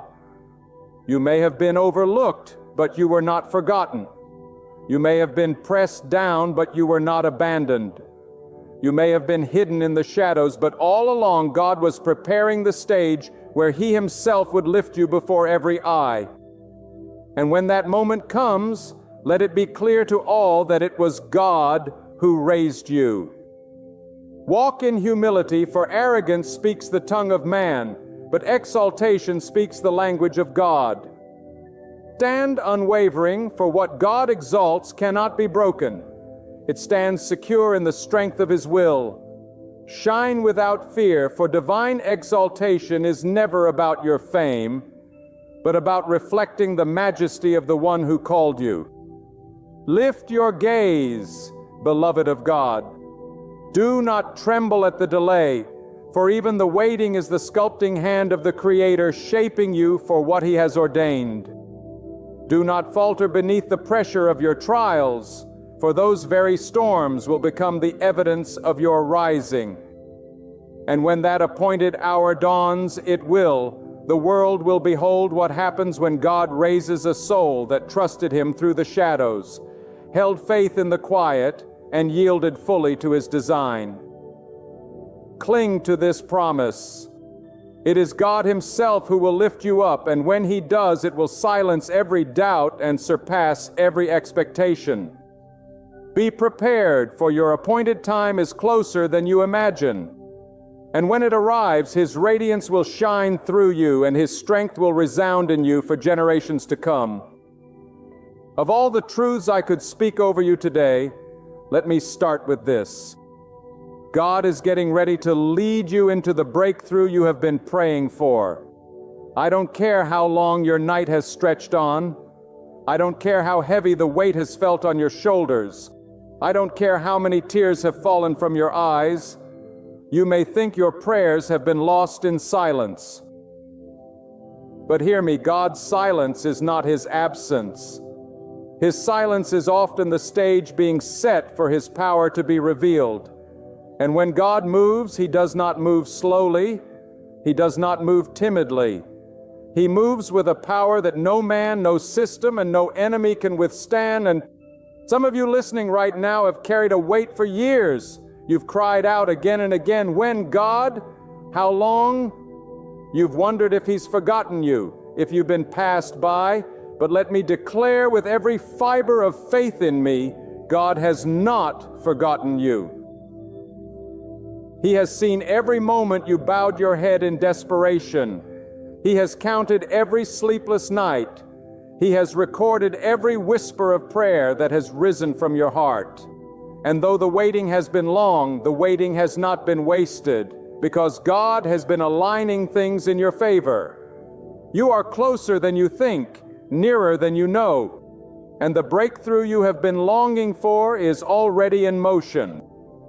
You see, when God prepares a breakthrough, He does not just give you a small answer. He does not just give you a token to pacify your faith. No, God brings you to a place where the breakthrough will not only answer your prayer, but exceed it. God delights in doing abundantly more than we can ask or imagine. And the very thing you thought was going to break you down, God will use to lift you up. The stone that was meant to crush, you will become the foundation on which you will stand. The valley that threatened to swallow you will become the place where you see His glory revealed. Some of you are standing in front of walls that look impossible. The walls are high. The gates are locked. The doors are closed, and everything in the natural tells you it cannot be done. But God specializes in the impossible. What is impossible for man is never impossible. God, those walls you see, they are not your prison. They are the evidence of the miracle that is about to take place. Because when God decides to bring a breakthrough, He does not ask for permission. He does not consult with the opposition. He does not seek the approval of your enemies. He declares it. And when He declares it, it must come to pass. Hear me today. The breakthrough you have been waiting for is not dependent on your strength. It is not dependent on your resources. It is not dependent on who you know or what you can do. The breakthrough belongs to God and God alone. And when He brings it, He will bring it in such a way that you will know beyond the shadow of a doubt that it was His hand, His mercy, His power, and His glory that carried you through. I know what it feels like to wait. I know what it feels like to wonder if the door will ever open, if the light will ever shine, if the season will ever change. But let me tell you something. Every delay has been divine. Every pause has been purposeful. God does not waste a season of waiting. He uses it to shape you, to refine you, to strengthen you, to prepare you so that when the breakthrough comes, you will be ready to carry the weight of it. If He gave it to you too soon, you might not have been able to hold it. If He released it too quickly, you might not have been able to sustain it. But God has been building you, molding you, preparing you for the very blessing He is about to pour out. Do not despise the waiting. Do not curse the process. For the very pain you are feeling is the evidence of the birth that is coming. No woman gives birth without labor pains, and no great destiny is birthed without struggle. The pain you feel right now is not the end. It is the sign that new life is about to break forth. God is about to deliver you into the very promise He placed in your heart long ago. Some of you have been attacked, betrayed, abandoned, spoken against, pushed aside. But what others did to harm you, God has been using to position you. The betrayal was not the end of your story. It was the turning point. The rejection was not the final chapter. It was the redirection. The loss you suffered was not meant to leave you empty. It was meant to clear the space for something greater. When God allows something to be taken, it is because He has something better prepared. You may not see it now, but when He reveals it, you will understand why the old had to go to make way for the new. And I tell you today, God does not bring you this far to leave you. He does not let you walk through the fire only to abandon you in the smoke. He does not allow you to climb the mountain only to leave you stranded at the cliff. No, God finishes what He starts. If He has brought you into the wilderness, it is only because He intends to bring you out. If He has led you into the battle, it is only because He intends to give you the victory. And if He has allowed you to sit in the waiting room, it is only because the door that is about to open is greater than anything you could have imagined. Lift up your head, my friend, because the breakthrough you have been waiting for is already closer than you think. God is not limited by the calendar. He is not restricted by the clock. He does not measure your destiny according to man's deadlines. You may have thought it should have happened last year, or 5 years ago, or 10 years ago, but God's timing is perfect. He knows when you are ready. He knows when the season is ripe. He knows when the stage has been set. And when the appointed time comes, nothing and no one can delay it. There will be people who doubt you. There will be voices that say it cannot happen. There will be forces that try to hold you back. But God does not need their agreement to bless you. God does not need their cooperation to raise you up. When God says breakthrough, it will break through. When God says enough, the storm must cease. When God says rise, you will rise. And I tell you, when that breakthrough comes, it will not just be for you. God will use your breakthrough as a testimony for others. The ones who doubted you will see the hand of God upon you. The ones who mocked you will witness your elevation. The ones who tried to bury you will watch as God raises you higher than they could ever reach. Because your breakthrough will not only lift you, it will glorify God. And let me remind you, The greatest breakthroughs always come at the very moment when it looks like nothing is moving, nothing is changing, nothing is happening. That is the moment when you must hold your ground in faith, because God often works behind the veil of silence. He does not always reveal His hand immediately, but when He chooses to unveil it, His plan always arrives in perfect order. You see, while you were pacing the floor, thinking the answer was delayed, God was orchestrating details in places you could not see. While you were crying out, thinking your voice was falling into the void, God was setting divine connections, moving hearts, shifting circumstances, and preparing a door that no man could shut. And when that moment arrives, you will stand in awe, because you will see that the very things you thought were obstacles were actually part of the construction of your miracle. Some of you feel as though life has been pressing you into the ground. You feel crushed, worn down, weary beyond words. But do not mistake your crushing for defeat. God allows the pressing because it produces something new inside of you. Just as oil is pressed from the olive, so too does God draw out of you strength, perseverance, and faith that cannot be shaken. The pressure you are under has been permitted not to destroy you, but to prepare you for the greater measure of glory He intends to reveal through you. What you thought was the end is actually the preparation for a new beginning. There are those who have been surrounded by voices of negativity.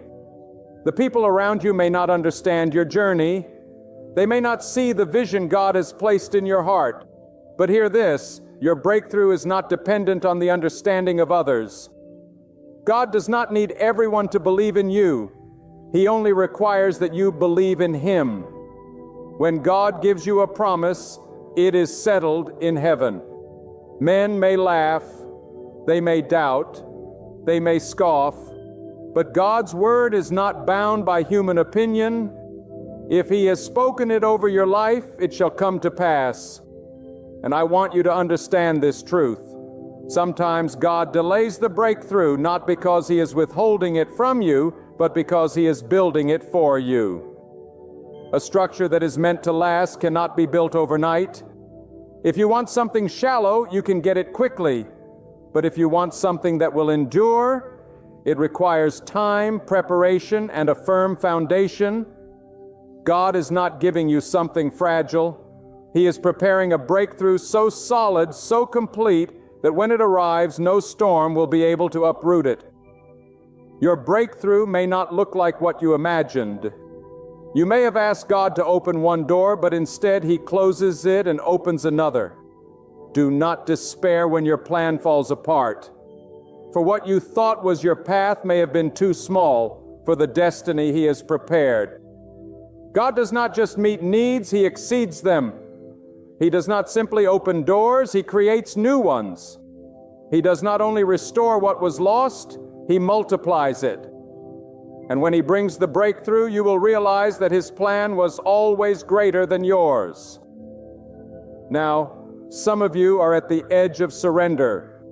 You've said in your heart, I don't know if I can hold on any longer. I don't know if I have the strength to keep waiting. But let me tell you this, the breakthrough often comes at the moment just before you are ready to quit. That is why you cannot give up. You cannot let go. You cannot stop believing. God did not bring you this far to leave you stranded on the shore. He brought you here because you are closer than ever before to stepping in the promise you have prayed for. Hold your ground. Lift your head. The night is about to give way to morning. And let us speak of timing. For God's timing is unlike ours. We measure life in minutes and hours, but God measures in seasons and purposes. You may think you are behind, that life has passed you by, but God says you are right on schedule. The years you think were wasted were not wasted in His plan. He knows how to redeem time, how to restore opportunities, how to accelerate blessings, so that what should have taken decades can be fulfilled in a moment. When God brings the breakthrough, He makes up for the years the locusts have eaten. He restores what was lost, and He causes your latter days to be greater than your former days. Breakthrough is not just about doors opening, it is about chains breaking. Some of you have been bound by fear, paralyzed by doubt, weighed down by shame. But God is about to break the chains that have held you captive. You will not only see circumstances change around you, you will see a freedom rise within you. The things that once intimidated you will no longer have power over you. The doubts that once whispered defeat will no longer control your decisions. The shame that once kept you silent will no longer hold you back. When God gives you a breakthrough, He doesn't just change your situation, He transforms your spirit. And I tell you, breakthrough comes with responsibility. When God blesses you, He does not bless you to remain idle. He blesses you to carry His light into the world. Your testimony will become someone else's hope. Your victory will inspire someone else's faith. Your deliverance will prove to others that God is still moving, still active, still powerful, still present. That is why your breakthrough matters not just for you, but for the lives you will touch because of it. The enemy wants you to believe you are forgotten. He wants you to think that the silence of God means abandonment. But the enemy is a liar. God has not forgotten you, not for a moment. He engraved your name in His book before you were even born. He counted the hairs on your head, and He knows your rising and your lying down. He has walked with you in the valley and watched over you in the storm. Do not let the lies of the enemy rob you of your faith. Lift your eyes to God and remember, He who has begun a good work in you will bring it to completion. Some of you are afraid of stepping forward because the unknown terrifies you. You wonder what will happen if you take the leap, if you move in faith, if you believe again. But hear me clearly, the unknown is not unknown to God. What you cannot see, He already holds. What you do not understand, He already commands. And if He has called you forward, it is because He has already prepared the way. Do not let fear rob you of your future. Take step, believe again, hope again, and watch as God unfolds the breakthrough before your very eyes. And let me tell you, your breakthrough is not coming through natural means alone. It is not just about money or influence or connections. It is about the favor of God resting upon your life. Favor can open doors no man can open. Favor can put you in rooms you do not belong in. Favor can elevate you above opposition, protect you in the storm, and carry you into opportunities that others cannot explain. When God's favor is upon you, what was impossible yesterday becomes possible today. Hold fast, my friend, because you are on the edge of something remarkable. God has been working in the shadows, preparing you, shaping you, building you, and the time is drawing near when the breakthrough will be revealed. It may not come the way you expect. It may not look like the picture you painted. But when it arrives, it will be undeniable that the hand of God has moved in your life. When God prepares to bring you into breakthrough, He often strips away the things you thought you needed most. You may look around and wonder why certain people left, why certain doors closed, why certain resources dried up. But let me tell you, God does not remove anything from your life unless it has fulfilled its purpose. What you lost was never meant to carry you into the future He has designed. If it had stayed, it would have weighed you down. If it remained, it would have limited the space for what He is about to release. So do not mourn what is gone, because God's hand has been at work, pruning away the unnecessary to make room for the extraordinary. There is something you must understand. God is not just interested in giving you a temporary breakthrough. He is interested in establishing something permanent, something eternal, something that shifts the direction of your life forever. That is why He will sometimes let the pressure intensify. That is why He will let the fire burn hotter, because in the heat of trial, impurities rise to the surface. Listen, in the refining fire, your faith is purified like gold. When you come out of this season, you will not just come out with an answer. You will come out with a testimony, with strength, with wisdom, with endurance that can never be taken from you. And hear me clearly. The breakthrough God has for you is not a small adjustment. It is not a minor improvement. It is a complete shift, a divine turning point, a transformation that cannot be denied. You may have been crawling, but you will rise to run. You may have been overlooked, but you will be lifted. You may have been silenced, but your voice will echo with authority. The God who split the sea, the God who brought water from the rock, the God who makes a way in the wilderness, that same God is working in your life right now. Do not underestimate what He can do. Some of you are still bound because you've been trying to fight battles in your own strength. You've been striving, pushing, pulling, trying to make things happen in your own power. But the breakthrough you are waiting for will not come from human effort. It will come when you release control and trust God to do what only He can do. There is power in surrender. For surrender does not mean defeat. It means alignment with the one who cannot be defeated. When you stop trying to carry the weight alone, you will discover the supernatural strength of God lifting you higher than you could ever lift yourself. And I tell you this truth, the breakthrough you are about to step into will not just be for you, it will be generational. God's blessing does not stop with one person. When He moves in such a way that your children and your children's children will be touched by it.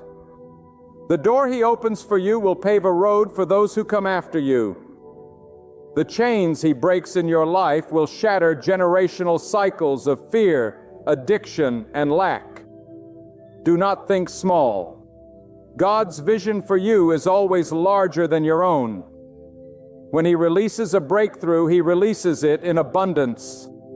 But let me warn you, when the breakthrough begins to unfold, it will not always be welcomed by everyone around you. Some will question it. Some will resist it. Some will even be angered by it. But never forget, God's blessing on your life is not subject to the approval of man. What He ordains, He sustains. What He commands, He completes. No voice of opposition, no word of doubt, no plan of the enemy can stand against what God has declared over your life. The proof of His power will silence every critic. You may be asking, how will I know when my breakthrough has come? You will know because the weight will lift. The walls that seem immovable will fall suddenly. The chains that bound you will break in an instant, and the peace of God will rest upon you like a flood. The same circumstances that once terrified you will lose their grip, and you will stand tall with a confidence you did not have before. Breakthrough is not simply about what changes around you. It is about what God changes within you. And here is a mystery.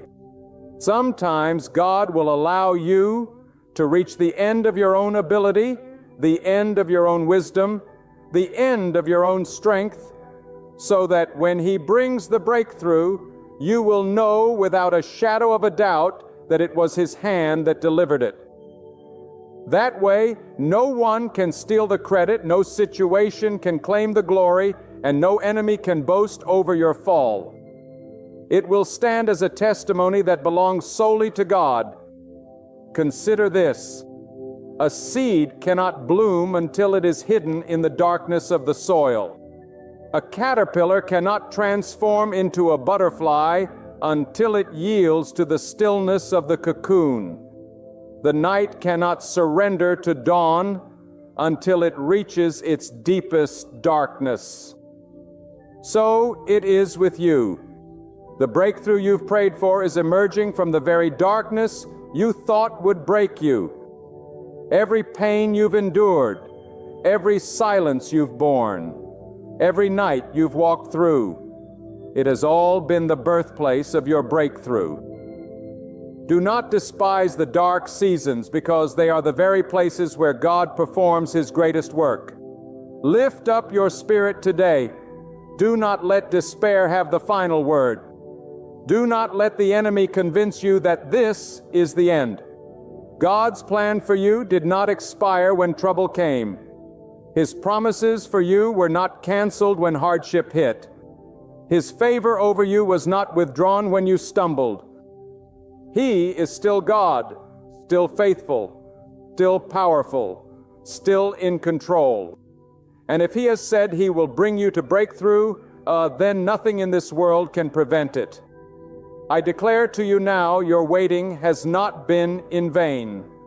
Your labor has not been wasted. Your tears have not been forgotten. The very things you thought would bury, you have become the soil from which God is about to raise you. The very storms you thought would drown, you have become the waves that are carrying you into a new shore. And when you arrive, you will stand and say with conviction, "It was God who brought me through. It was God who sustained me. It was God who opened the way. It was God who gave the breakthrough." There are moments in life when everything around you feels like it is closing in, when every path looks blocked, and when your strength feels too small to endure another step. It is in those very moments that God is closest, though unseen, though silent, though hidden from the eyes of flesh. What you must remember is that silence does not mean absence. Delay does not mean denial, and hardship does not mean abandonment. God has promised that He will never leave His servant without provision, without guidance, without a way forward. What feels like a closed season is often the season where He is aligning things so that when the breakthrough comes, it will arrive with clarity, with certainty, and with power that no man can challenge. Do not think that because the answer has not yet come, God has forgotten you. He does not forget. He does not overlook. Every cry of your heart has been heard.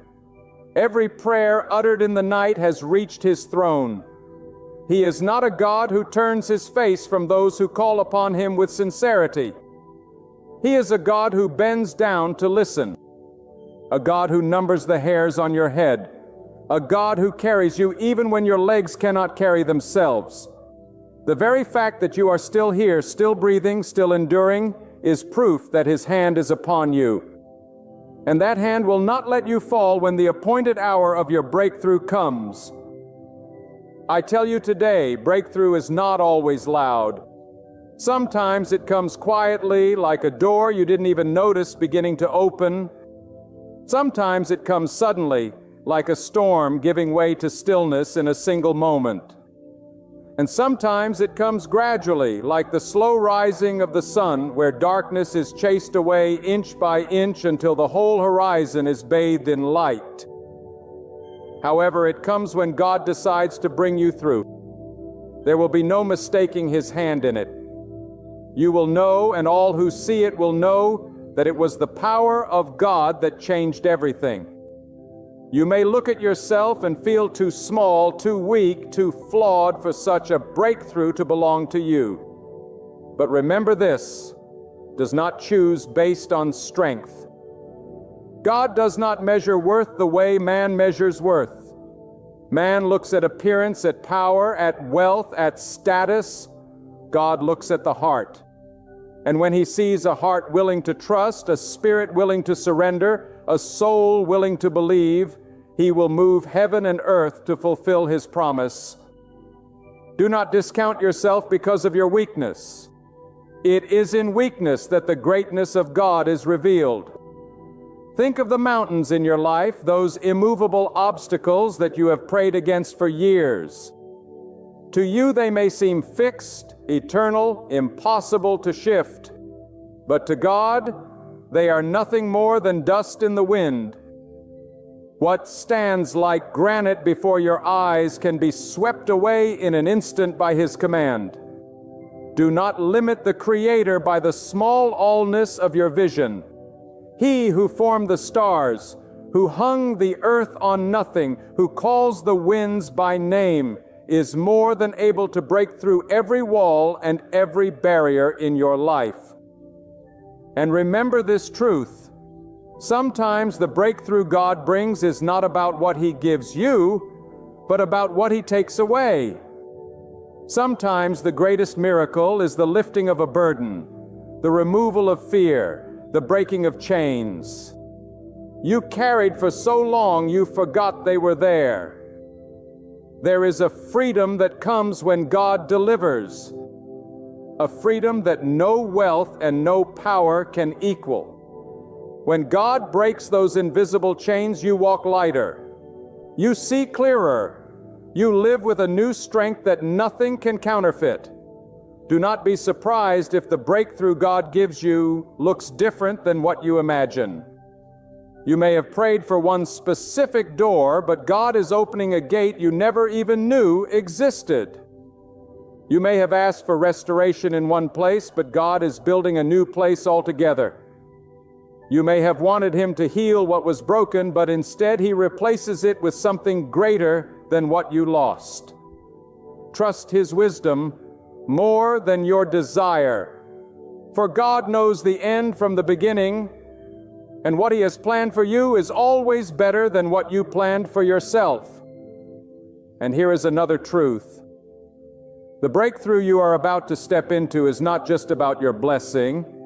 It is about God showing His power through your life. When He lifts you up, it will be as a testimony to those around you. People who doubted, who mocked, who thought you were finished, they will see that God is still a deliverer, still a provider, still a protector. Your breakthrough will be a light in the darkness, not only guiding your own steps, but inspiring others to believe again, to trust again, to hope again. The waiting may have been long, but waiting is never wasted when it is in the hands of God. He uses every delay to strengthen your roots so that when the blessing comes, you will not be uprooted by it. Many receive blessings they cannot carry, and the weight of it crushes them. But God in His mercy allows time for growth, for shaping, for strengthening, so that when your breakthrough arrives, you will not only step into it, you will stand firm in it. Do not allow discouragement to rob you of expectation. Do not let fear steal your faith. You may not see it yet, but the breakthrough is already unfolding in the unseen. God works in the places you cannot perceive, arranging details you could never arrange, softening hearts you could never touch, opening doors you could never force. And when the appointed time comes, everything will align in perfect harmony. Let me tell you, these breakthroughs are not accidents. They are divine appointments. Nothing in God's plan is random. Nothing is coincidence. Every step, every tear, every battle, every night of silence, it has all been part of the path leading you to the very moment of deliverance. Trust the process, because the God who holds the universe in His hand is also holding the timeline of your life. And when that moment comes, when you finally step into the breakthrough you have been waiting for, you will not only rejoice, you will be transformed. You will carry a new authority, a deeper wisdom, a stronger faith. The same trials that once made you tremble will become the stories that make others believe. The same wounds that once caused you pain will become scars of honor, reminders of what God has brought you through. And the same valleys that once seemed endless will become the testimony that the God who led you in is the same God who led you out. Breakthrough does not begin on the outside, when it begins in the heart. Before the walls fall, before the doors open, before the chains break, something must shift inside of you. God does not simply change circumstances. He changes the person standing in them. That is why so many of you have felt pressure in your spirit, a stirring, a restlessness. It is the signal that God is preparing you for the very thing you prayed for. He does not pour new wine into old vessels, and He will not release a fresh blessing into a heart that is still bound by old fears. That is why He is stretching you, reshaping you, teaching you to lean not on your own understanding, but to place your trust fully in Him. Consider this. A seed must die before it can live. When it is buried in the ground, it looks forgotten. It looks abandoned. It looks finished. Yet in that hidden place, transformation begins. Roots spread downward. Strength grows in the dark. And in time, what was once unseen bursts through the soil into the light. Your life may feel buried right now, but do not mistake buried for finished. Buried is often the beginning of breakthrough. God has planted you, and at the appointed time, He will cause you to rise. Do not underestimate the power of God's timing. We are impatient people, always wanting things instantly. But God works in seasons.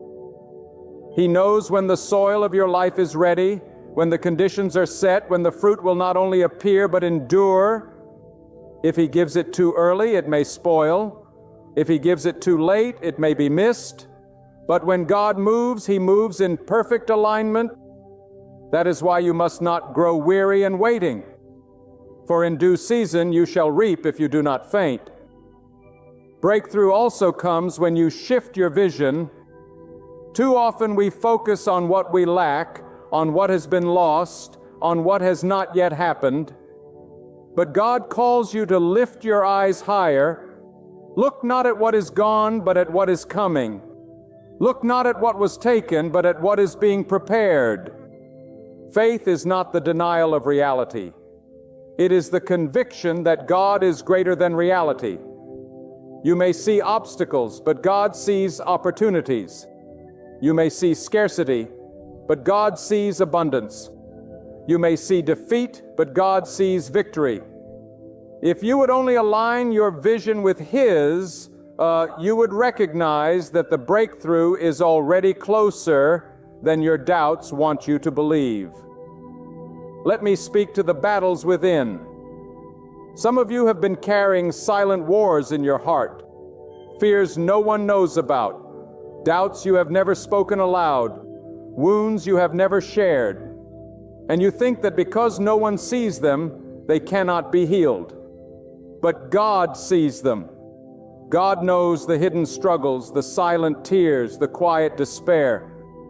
And the breakthrough He is bringing is not only for what people can see, but for what only He has witnessed. He will mend the parts of you that you thought were too broken to restore. He will speak peace into the storms raging inside your soul. He will lift the weight you thought you would carry to your grave. That is the kind of breakthrough that only God can bring. An inner deliverance that no one else could ever touch. Understand this. God does not only deliver from, He delivers into. When He brings you out of a season of hardship, He brings you into a season of promise. When He takes you out of bondage, He leads you into freedom.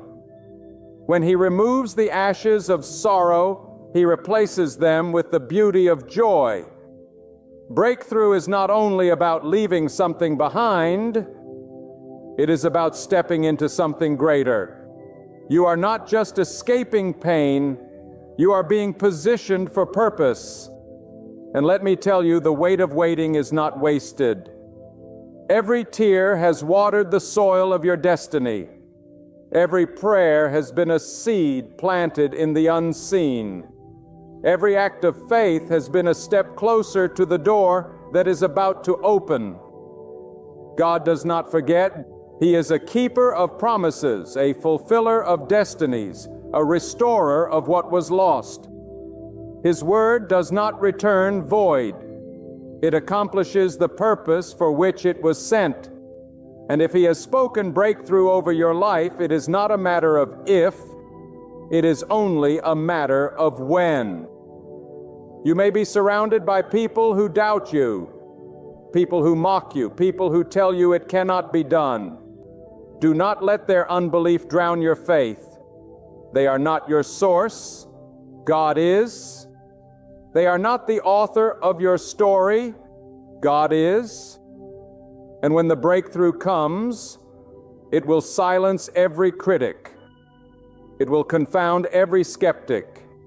It will overwhelm every doubter, because what God does in your life will be undeniable, unexplainable, unstoppable. There are those who feel weary, who feel as though they have thought too long, prayed too much, waited too patiently. But I say to you, do not give up. You may be in the midnight hour, but midnight is the turning point. Midnight is the beginning of a new day, even if the sun has not yet risen. And just as sure as the dawn follows the night, your breakthrough is coming. The darkest moment often comes just before the light bursts forth. Hold fast, because your morning is nearer than you know. And when God gives you that breakthrough, walk in it with humility. Do not forget the valleys He carried you through. Do not forget the nights He sustained you. Do not forget the prayers that brought you here. For the breakthrough is not just for your comfort, it is for your calling. God blesses you so you can be a blessing. He delivers you so you can declare His greatness. He lifts you so you can lift others. Your breakthrough is a testimony, a torch, a light that will guide others out of their darkness. I say again with all the weight of conviction in my heart, God is bringing you to the breakthrough you have been waiting for. Not by chance, not by accident, not by luck, but by divine design. And when it comes, it will be greater than you asked for, greater than you imagined, greater than you dared to believe. So I say to you now, stand firm in the place where God has planted you. Do not let fear steal your confidence. Do not let doubt silence your prayer. And do not let delay weaken your faith. The hand of God is not short that it cannot save, nor is His promise fragile that it can be broken. What God has spoken over your life will surely come to pass. When God unlocks a door, no one can shut it. When He raises you up, no force can drag you down. When He declares, now is the time, every chain will break, every wall will crumble, every obstacle will move aside, and blessings will begin to flow. Hold tightly to His promise. Trust Him with everything within you, and wait with faith that does not waver. For your story isn't finished until God writes the final word, and His ending will always surpass your beginning. You are not forgotten. You are not forsaken. You are not unseen. You are resting safely in the hands of the Almighty. His purpose for you is unshakable. Step forward with faith. Lift your gaze with hope. And walk boldly, knowing that God Himself is leading you into your breakthrough. And when that moment arrives, give Him all the glory. For it is His strength, His grace, and His unfailing faithfulness that will carry you into victory. My friend, listen closely to me right now, because what I'm about to tell you is not a suggestion, not a theory, not a mere hope. It is a declaration backed by the full authority of God's Word. You may be surrounded by challenges.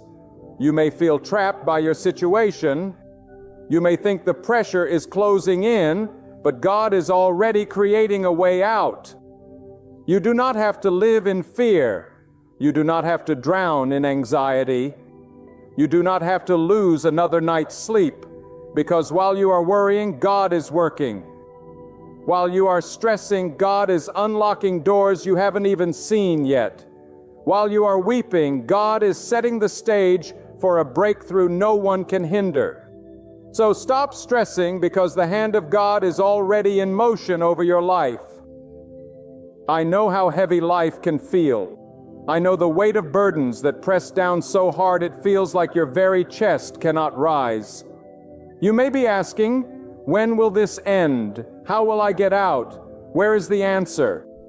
And yet, the truth you must cling to is this: God never leaves His people without a way of escape.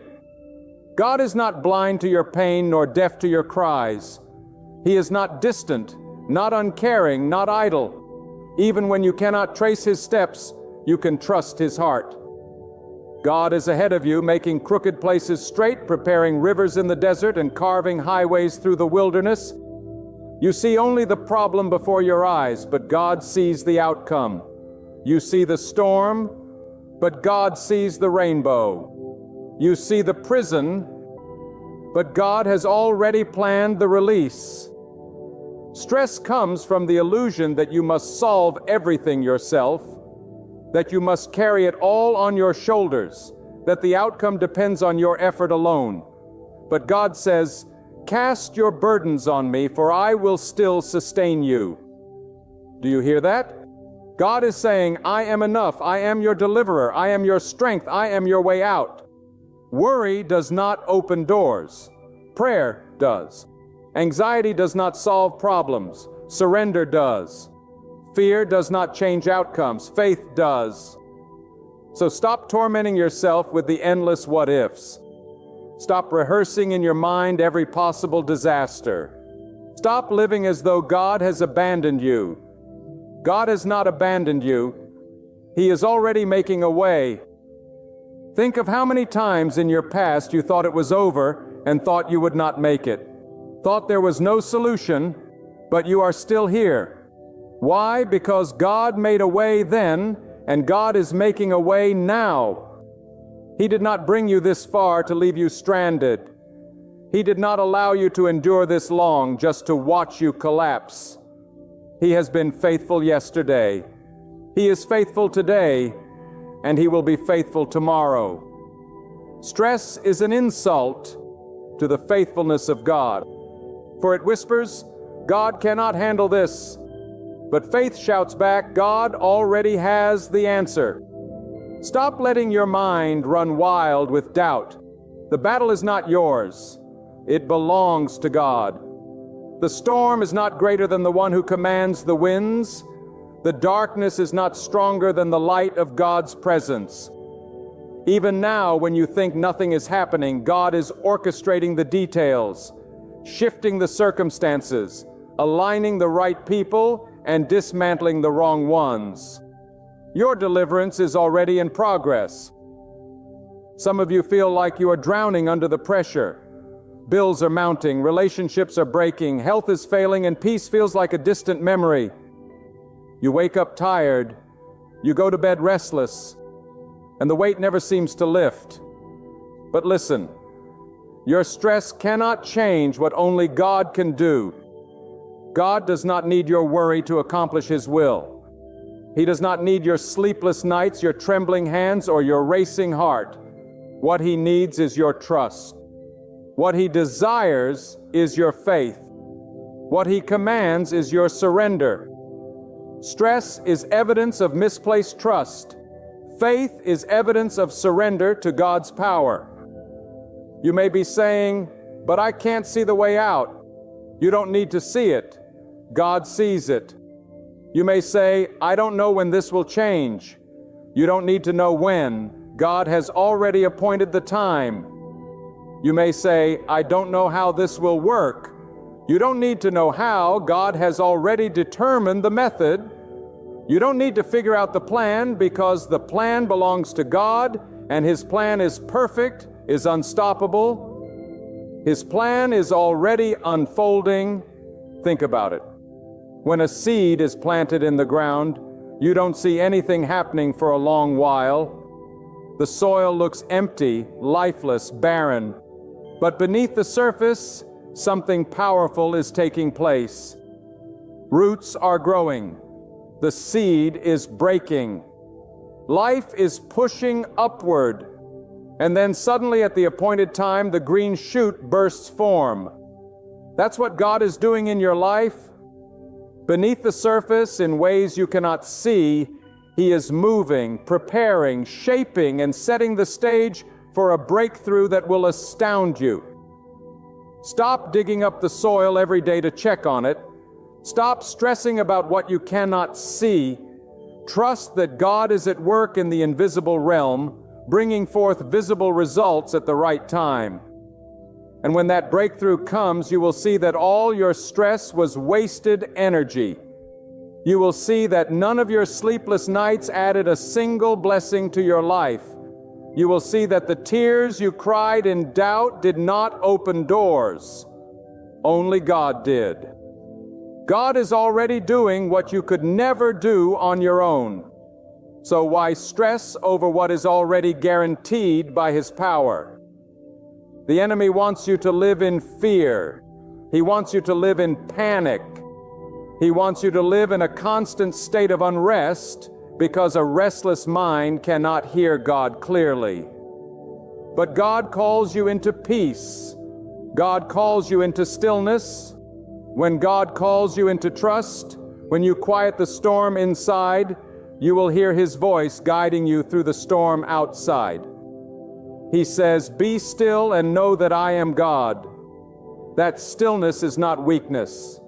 It is power. It is the power of faith that says, "I will not stress because my God is in control." Let me tell you, stress is a thief. It robs you of today's peace while solving none of tomorrow's problems. It steals your joy, your focus, your energy, and your ability to recognize God's hand at work. It blinds you to the blessings you already have while magnifying problems that God has already. Stress shrinks your faith and magnifies your fear. But when you stop stressing, when you choose trust instead, you magnify God above your problems. And when God is magnified, problems lose their power. There is no chain so strong that God cannot break it. There is no wall so high that God cannot bring it down. There is no situation so complex that God cannot untangle it. And there is no night so dark that God cannot light the way through it. You may feel like you are hemmed in on every side, but God specializes in parting seas, in making rivers in the desert, in carving highways through the wilderness. You may think you're standing before a dead end, but God is already preparing the Red Sea to split before you. I know some of you are asking, if God is making a way, why can't I see it now? Because sometimes God hides His work until the appointed time. Sometimes the delay is your preparation. Sometimes the waiting is your strengthening. Sometimes the silence is your training ground. God is not only concerned with your destination, He is concerned with who you are becoming along the way. And if He must let you walk through pressure to make you stronger, if He must let you sit in waiting to sharpen your faith, then that is still His goodness at work. Stop stressing about the process. The process is necessary. The delay is not denial. The silence is not abandonment. The waiting is not wasted. Every step is ordered by God, and He wastes nothing in your life. He will use the tears. He will use the struggle. He will use the pain. He will use the waiting. And He will weave it all into a tapestry of glory. You may only see the tangled threads right now, but one day you will look back and see the masterpiece God was creating all along. And I declare to you right now, this is not the end of your story. This is not your final chapter. God is not finished with you. Stop stressing because the author of your story has already written the next page. The same God who brought you out before will bring you out again. The same God who opened doors before will open doors again. The same God who provided before will provide again. And He will do it in ways greater than you can ask or imagine. My friend, if you could only see what God is already doing, your stress would melt away like snow in the sunlight. If you could only glimpse the doors He is unlocking, the enemies He is scattering, the opportunities He is aligning, the blessings He is preparing, you would fall on your knees in gratitude instead of lying awake in worry. God is faithful and He is making a way out of this right now. Stop stressing. Trust Him. Let me tell you something that will set you free today. The weight you are carrying was never meant for your shoulders. You were not created to live in constant panic, clutching the reins of life as if everything depends on you. You were created to walk in trust, to move in faith, and to rest in the assurance that God is already ahead of you, arranging your deliverance before you even realize you need it. Stress is the false belief that you are alone. Faith is the true conviction that God is already working on your behalf. And right now I declare to you, God is already making a way out of this. So stop stressing. Every trial you face is not a sign of abandonment, but an invitation to greater trust. Do you understand that what looks like a closed door is often the place where God is about to show you His power? What feels like the heaviest burden is often the very situation through which God will reveal His strength in you. You see, God does not waste pressure. He does not waste pain. He does not waste obstacles. Every challenge is raw material in His hands. Stress only blinds you to the truth that even in the fire you are being refined. Even in the wilderness you are being shaped. Even in the storm you are being strengthened. God is not preparing your destruction. He is preparing your elevation. You think this difficulty is to harm you, but God intends to use it to build you. That setback you are crying over may be the very thing that launches you into your destiny. That rejection you are mourning may be the very redirection toward God's perfect plan. And that delay you are questioning may be the divine timing that prevents you from walking into something that would have destroyed you. Do not stress over what God is using to protect you. Do not panic over what God is using to position you. If only you could see behind the curtain of the visible, you would realize that this situation is not breaking you. It is making you. Stress thrives in the absence of perspective. It magnifies the temporary and blinds you to the eternal. But when you shift your vision from the problem to the one who rules over all problems, your heart begins to settle. Stress says this is impossible. Faith says with God all things are possible. Stress says I don't see a way. God is the way. Stress says I can't take this anymore. Faith says God will carry me through. Do you see the difference? Stress pulls you down, but faith lifts you up. Stress drains your life, but faith revives your soul. Stress makes you see only the storm, but faith makes you see the hand of God above the storm. And here is the truth many forget. God's way is often hidden until the very moment you need it. He does not show you every step in advance. He does not reveal every detail of the plan. Why? Because if He showed you the whole path, you would not need faith. God wants you to lean not on your own understanding, but to trust in Him with all your heart.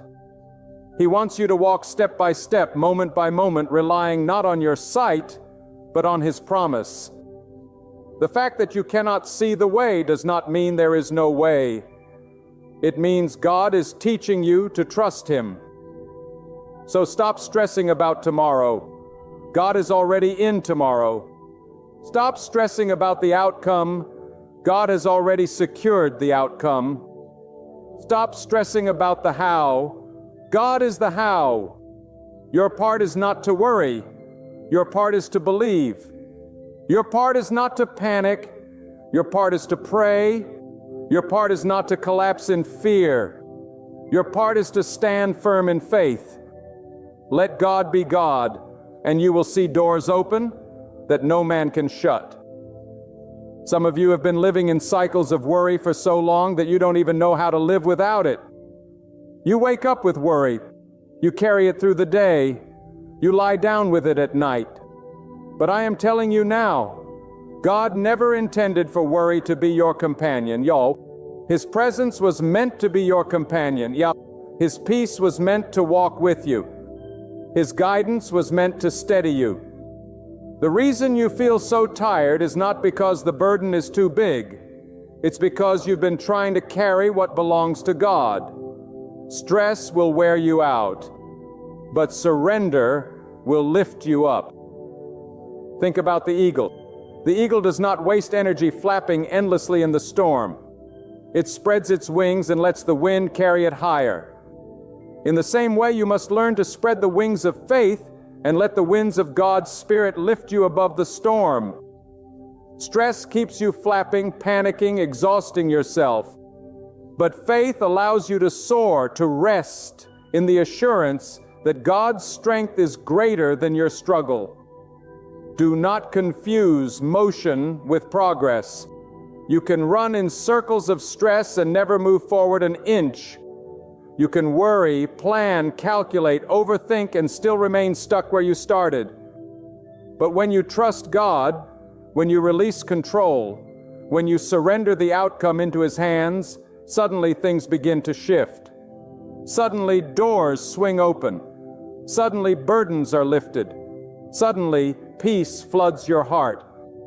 That is the difference between a life of stress and a life of faith. And hear me well, God is not just making a way out. He is making a better way out. He doesn't simply want to deliver you from trouble. He wants to deliver you into purpose. He doesn't just want to rescue you. He wants to restore you. He doesn't just want to remove the problem.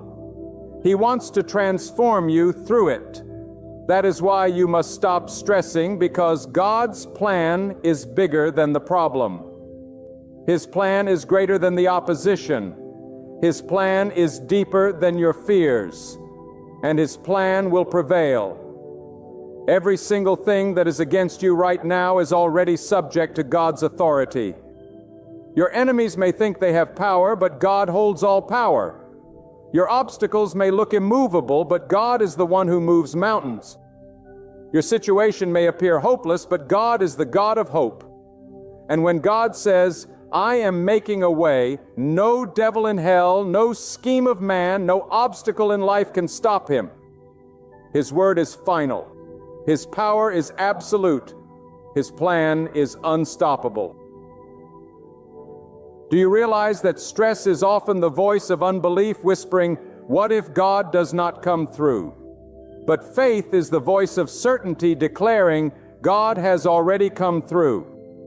Stress binds you to fear, but faith anchors you to truth.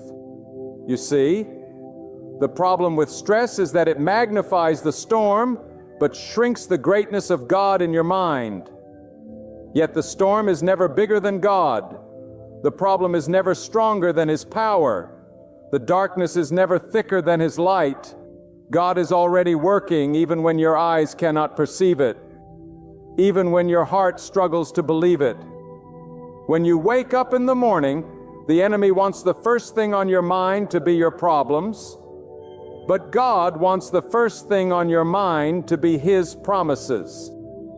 Stress tells you to begin your day worrying about what you cannot control. Faith tells you to begin your day trusting in the one who controls everything. Stress keeps you checking your bank account, your circumstances for security.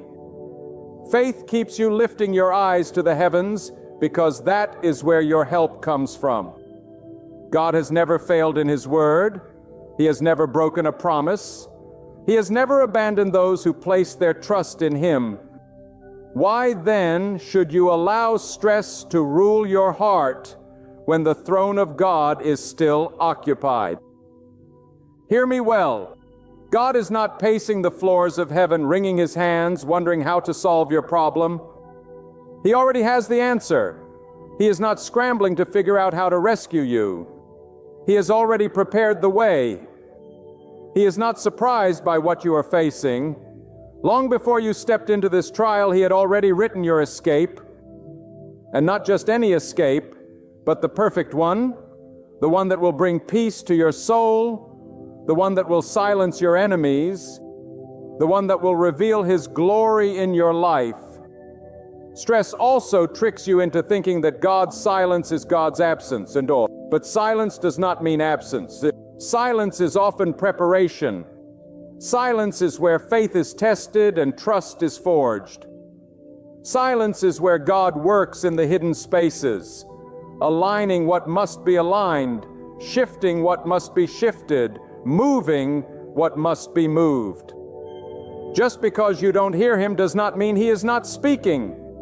Just because you don't see His hand does not mean He is not moving. The hidden work of God is often the greatest proof of His power. Stop asking yourself, what if this doesn't work out? And start declaring, God is already making it work out. Stop imagining every worst-case scenario and start believing in God's best-case outcome. Stop torturing yourself with visions of failure and start strengthening yourself with visions of God's faithfulness. Stress is imagination in the wrong direction. Faith is imagination aligned with the promises of God. You get to choose which one you feed. If you keep feeding your stress, it will grow and consume you. But if you feed your faith, it will silence every fear, every doubt, every worry, and you will begin to walk in the peace that surpasses understanding. Sometimes God allows you to face circumstances beyond your strength, so you will finally realize your strength was never enough. Stress convinces you that you must carry everything alone, but God reminds you that you were never meant to. You are not abandoned in the struggle. You are being invited into deeper trust. You are not forgotten in the storm. You are being taught to hear God's voice in the thunder. You are not lost in the wilderness. You are being guided by a pillar of God's presence, even when you cannot see the path clearly. Do not mistake stress for responsibility. Responsibility means doing what is yours to do. Stress happens when you start trying to do what only God can do. Your part is to pray, to act with wisdom, to trust, and to wait. God's part is to open the doors, to bring the breakthrough, to provide, and to part the seas. When you try to carry both your load and God's, the weight will crush you. But when you place His part back into His hands, strength, peace, and clarity return. Remember this, God's way out doesn't just pull you through. It lifts you higher. His goal is not simply to end the trial. His goal is to transform you within it. When God brings you out, you will not be the same. You will emerge wiser, stronger, purer, and more rooted in His presence. Stress focuses on survival, but God focuses on your revival. Stress says, I just want to get out. God says, I am bringing you out greater than you went in. Think about the river. When obstacles are placed in its path, the river does not stop flowing. It bends, it carves, it finds a way around. It keeps moving until it reaches its destination. That is what God is doing in your life. He is the living stream that will never be stopped. The obstacles in your path may seem immovable, but God will carve a way through. Stress looks at the rock and says, I cannot get past this. Faith looks at the same rock and says, God will make a passage through this. Let me remind you, God is not intimidated by deadlines, by reports, by threats, by diagnosis, by shortages, by enemies. He holds time in His hand. He holds provision in His hand. He holds healing in His hand. He holds victory in His hand.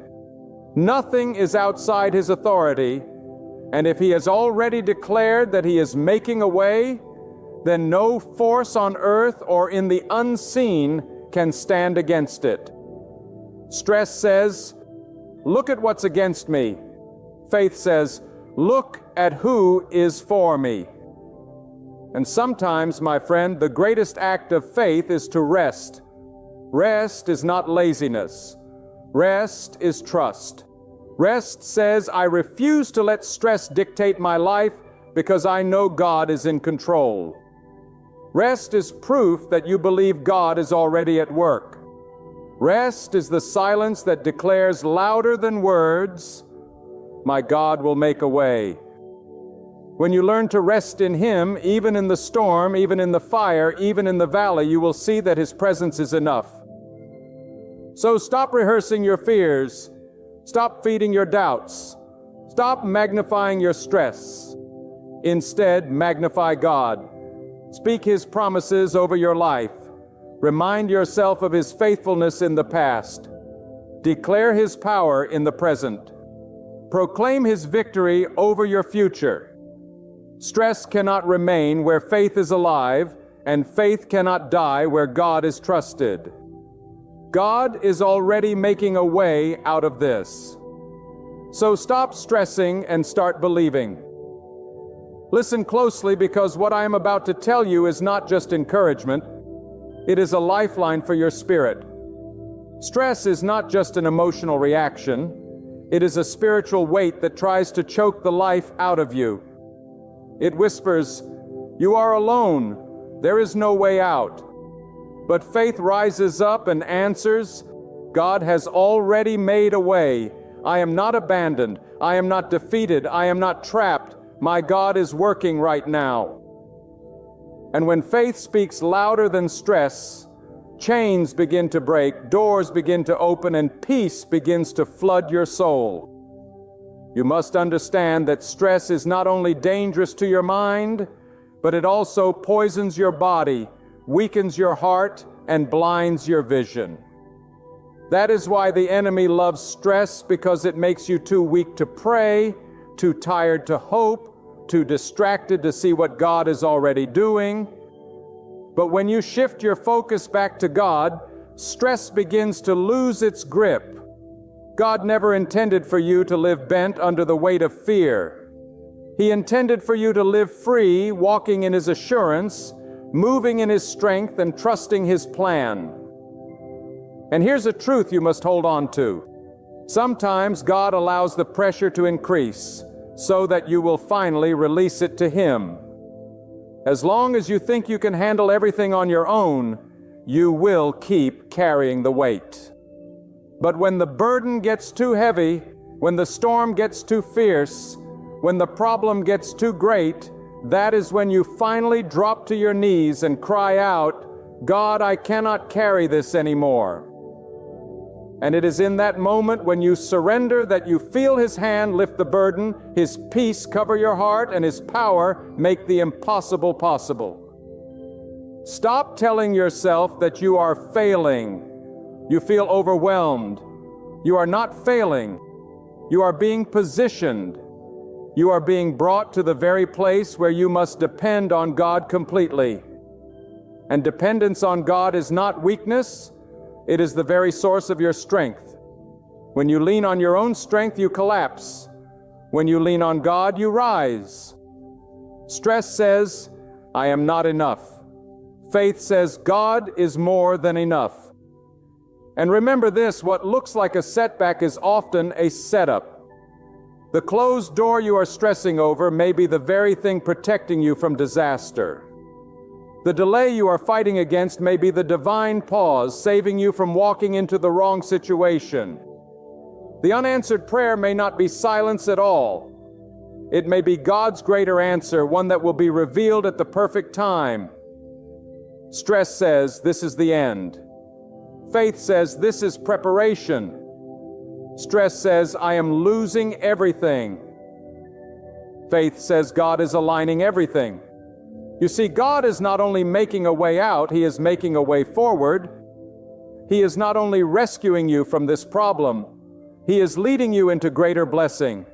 He is not only delivering you from danger, He is directing you toward destiny. Stress keeps your eyes locked on the obstacle. Faith lifts your eyes to see the horizon of God's promise. And if you would only lift your head, you would realize that your future is bigger than your present, that your destiny is greater than your difficulty, and that your God is greater than your fear, think of the seed in the soil. It is pressed down, buried, surrounded by darkness. If seeds could think, perhaps they would panic, wondering, why am I trapped here? Why is everything pressing against me? Why can't I see the light?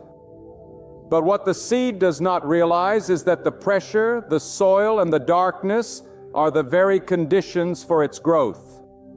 Without them, it could never break forth. And in the same way, the darkness you feel, the pressure you face, the weight you carry, they are not meant to bury you, but to plant you. You are not being destroyed, you are being developed. You are not being suffocated, you are being strengthened. You are not stuck. You are growing roots that will one day bear fruit. Stop stressing about the darkness. Stop worrying about the pressure. Stop panicking about the soil. Trust the God who planted you, because the same God who planted you will bring you forth in His time. He did not bury you to kill you. He planted you to raise you. The way out is already being formed beneath the surface. And let me tell you something powerful. God's deliverance is never late. It may not come according to your timetable, but it will come at the exact moment it is meant to. Stress says, it is too late for me. Faith says, God holds time in His hand. Stress says, it is over. Faith says, God is never late and His timing is always perfect. The very moment you think you cannot take another step is often the very moment God steps in and makes the way clear. Some of you are so used to fighting, struggling, and stressing that you don't even realize God is calling you to rest. Rest is not the absence of problems. Rest is the presence of trust. You can be surrounded by storms and still be at peace because you know God is steering the ship. You can walk through the fire and still remain because you know God is shielding you. You can stand in the valley and still be strong because you know God is lifting you. Stress says everything depends on me. Faith says everything rests in God's hands. Do not underestimate what happens when you choose to trust instead of stress. When you release your fear, God releases His peace. When you surrender your control, God releases His power. When you lay down your burden, God lifts you higher. This is why the command is always the same. Trust in God, not in yourself, not in people, not in circumstances. Trust in God because people will fail, circumstances will shift, your own strength will falter. But God remains unchanging, unshakable, and unstoppable. And here is a mystery you must embrace. Sometimes God's way out does not look like the way you imagined. You may think the only solution is for the storm to stop, but God may choose to strengthen you to walk through it. You may think the only answer is for the obstacle to be removed, but God may choose to turn the obstacle into your stepping stone. You may think the only resolution is for the problem to disappear, but God may choose to transform the problem into the very thing that propels you into blessing. Stop stressing when God's way looks different from yours, because His way is higher, wiser, and better than anything you could imagine. So I tell you again, stop stressing. God is already making a way out of this. While you are worrying about tomorrow, God is already in tomorrow, preparing what you need. While you are panicking about the outcome, God has already written the outcome. While you are losing sleep, God never sleeps, and He is working for your good. Trust Him, surrender to Him, rest in Him, because the God who has carried you this far will carry you through this too. There is something I want you to hear deep within your heart. God has already seen the tears you cried when no one was watching. God has already heard the silent prayers that never left your lips. And God has already measured the weight of the burden you carry. And let me tell you with every ounce of boldness within me, God has not forgotten you. He is not blind to your struggle. He is not deaf to your cry. And He is not powerless to act. Even now, God is making a way out.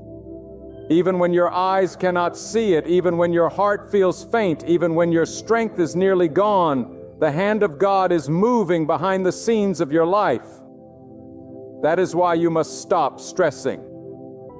Stress will not change your situation, but trusting God will. Worry will not open a door, but faith will. Fear will not lift your soul, but the assurance of God's power will carry you higher than your circumstances. When you worry, you are giving more attention to the problem than the one who has the power to solve it.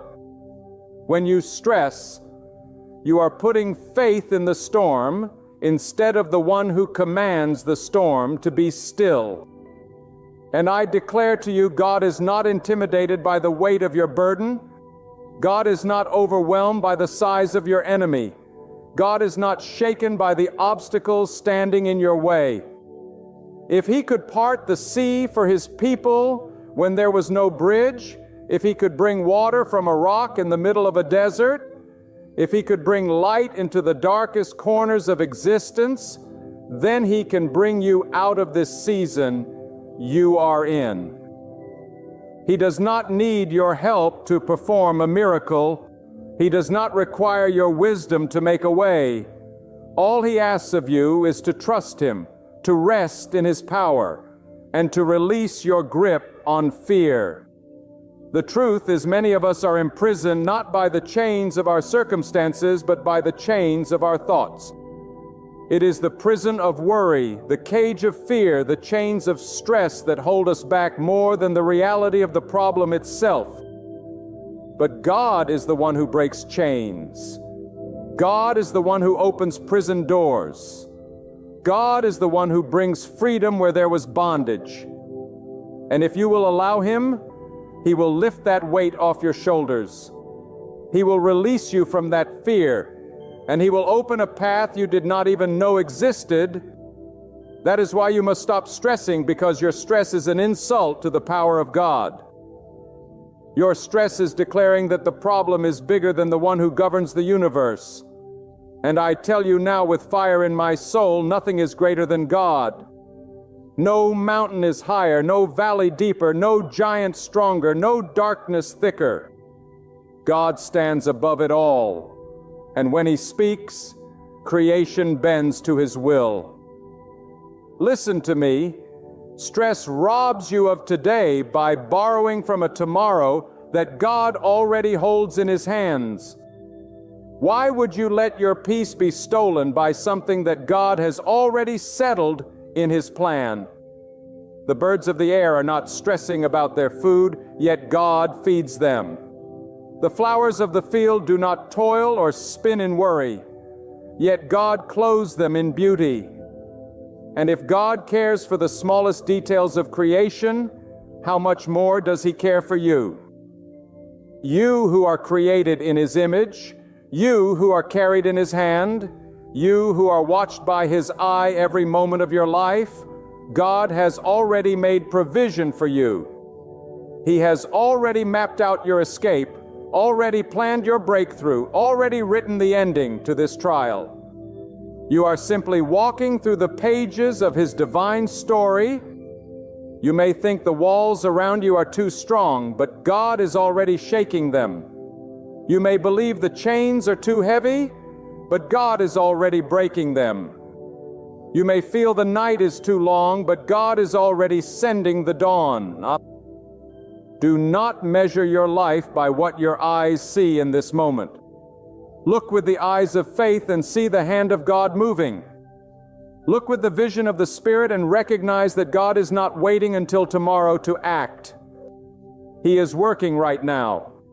That is why you can stop stressing. Stress makes you restless, but God brings rest. Stress weakens your heart, but God strengthens your soul. Stress blinds your vision, but God opens your eyes to possibilities you never considered. Some of you are living as though the weight of the world is on your shoulders, but it was never meant to be. You are not God. You are not the one holding the universe together. You are not the one who commands the stars to shine or the oceans to stay within their boundaries. That is the work of God, and He does it perfectly without your stress. The same God who holds galaxies in place is the same God who holds you in His hand. Do you think He will drop you? Do you think He will forget you? Do you think He will fail you? No, my friend, God is faithful. He cannot deny His nature, and His nature is to be your refuge, your provider, your deliverer. This is the truth you must hold until the end. God is already ahead of you. Before you walked into this season, He had already prepared the way out. Before the problem arose, He already had the solution. Before the storm began, He had already determined its end. You are walking through what God has already conquered. You are passing through waters that cannot drown you, climbing mountains that cannot defeat you, fighting battles that cannot destroy you. Because God is with you and God is for you. That is why worrying serves no purpose. The struggle was never meant to be yours alone. It belongs to God. The result does not depend on your strength. It rests fully in His power. The road ahead is not blocked. His hand has already made the way. So hear me once more with every fiber of conviction. Let go of the stress. Let not your heart be shaken. Do not allow fear to take control. Do not let the echoes of doubt silence the promises of God. Stand unshaken in faith. Lift your eyes and declare boldly, God is paving a way through this, and I will trust Him until it comes to pass. When you do, anxiety will lose its power. Fear will lose its hold. And peace will rush into your soul like a river that knows no end. God is moving. God is working. And God will never fail you. There will be moments in life when you reach the edge of your own strength and feel as though you cannot take another step. You see the burdens pressing on your shoulders, the chains gripping your thoughts, the walls blocking your path, and you whisper to yourself, this is it. This is as far as I can go. This is all I will ever be. But hear this truth spoken into your spirit today. The limits you see, the walls surrounding you, the ceilings you think cannot be broken, none of them were placed there by God.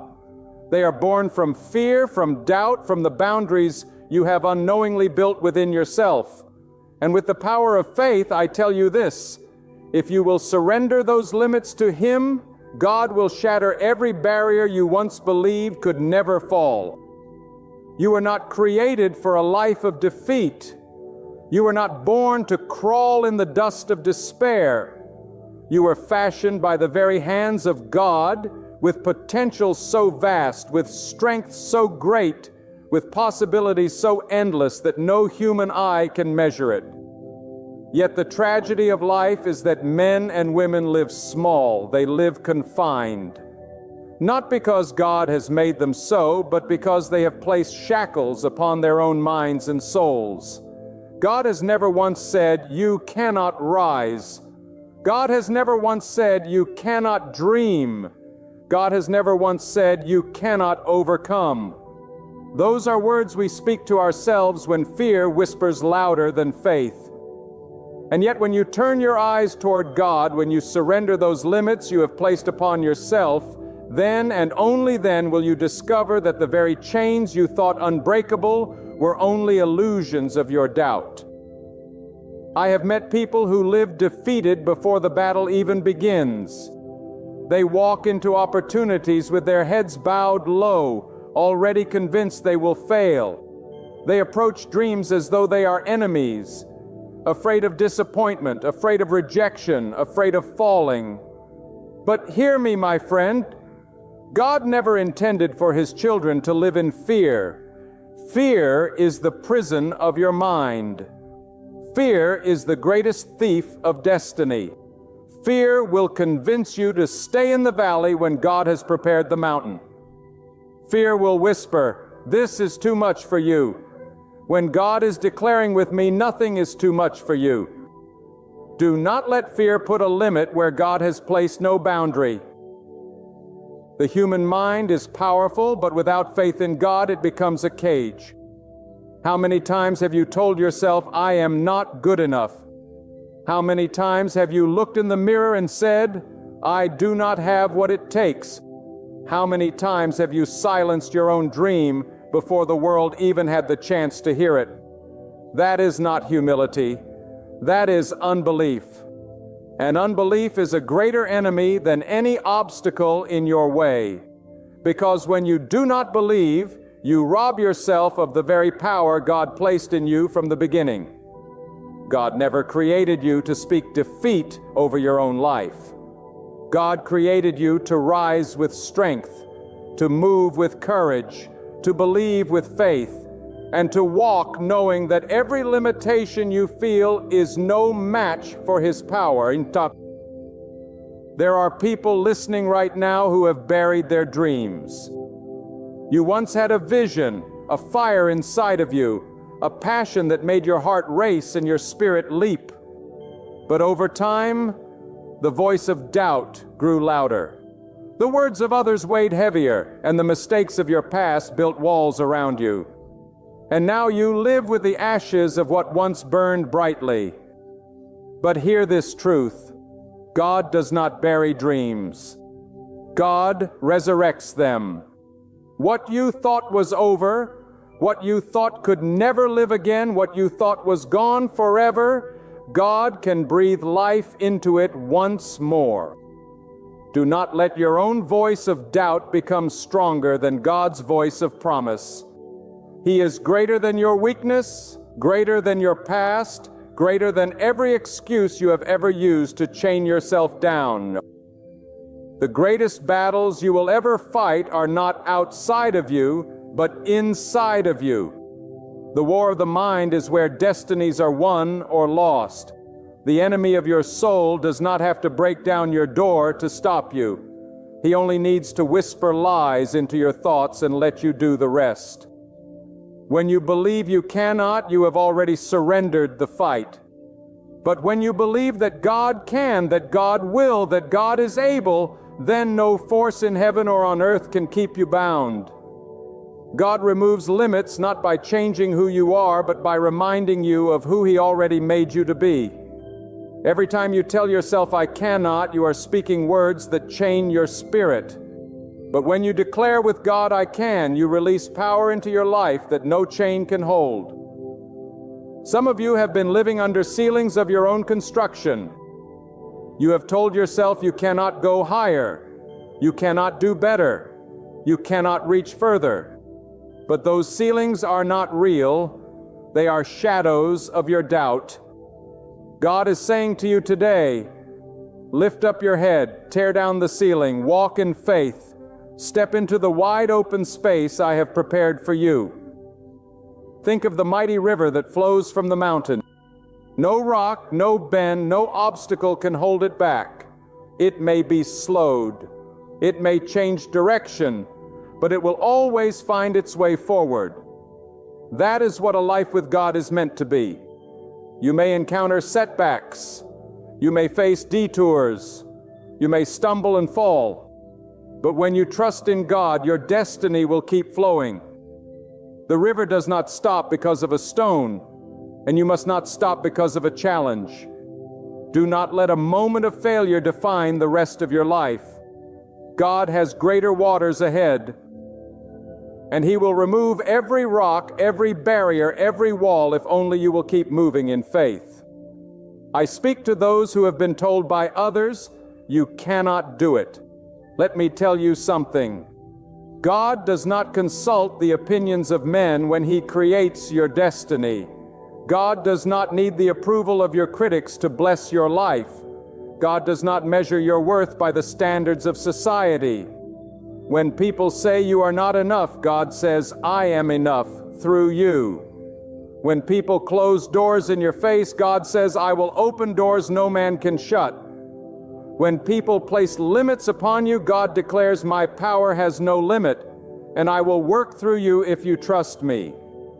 Stop allowing the voices of man to set the boundaries of your life when the voice of God is calling you beyond them. Some of you are chained not by what people said, but by what you said to yourself. You look at your failures and you declare, I will never rise again. You look at your weakness and you declare, I am too broken to be whole. You look at your scars and you declare, I am unworthy of the victory. But those are lies born from despair. You are not too broken. You are not too far gone. You are not too weak. You are the very one God desires to lift up, to strengthen, to transform. If you will surrender those self-imposed limits, if you will lay them down before God, He will show you what strength really looks like. Do you not know that God delights in using the ordinary to accomplish the extraordinary? Do you not know that God takes the weakest vessels and fills them with the greatest power? Do you not know that God chooses those whom the world rejects so that His greatness may be revealed? Do not disqualify yourself when God has already qualified you. Do not silence your own voice when God has given you words to speak.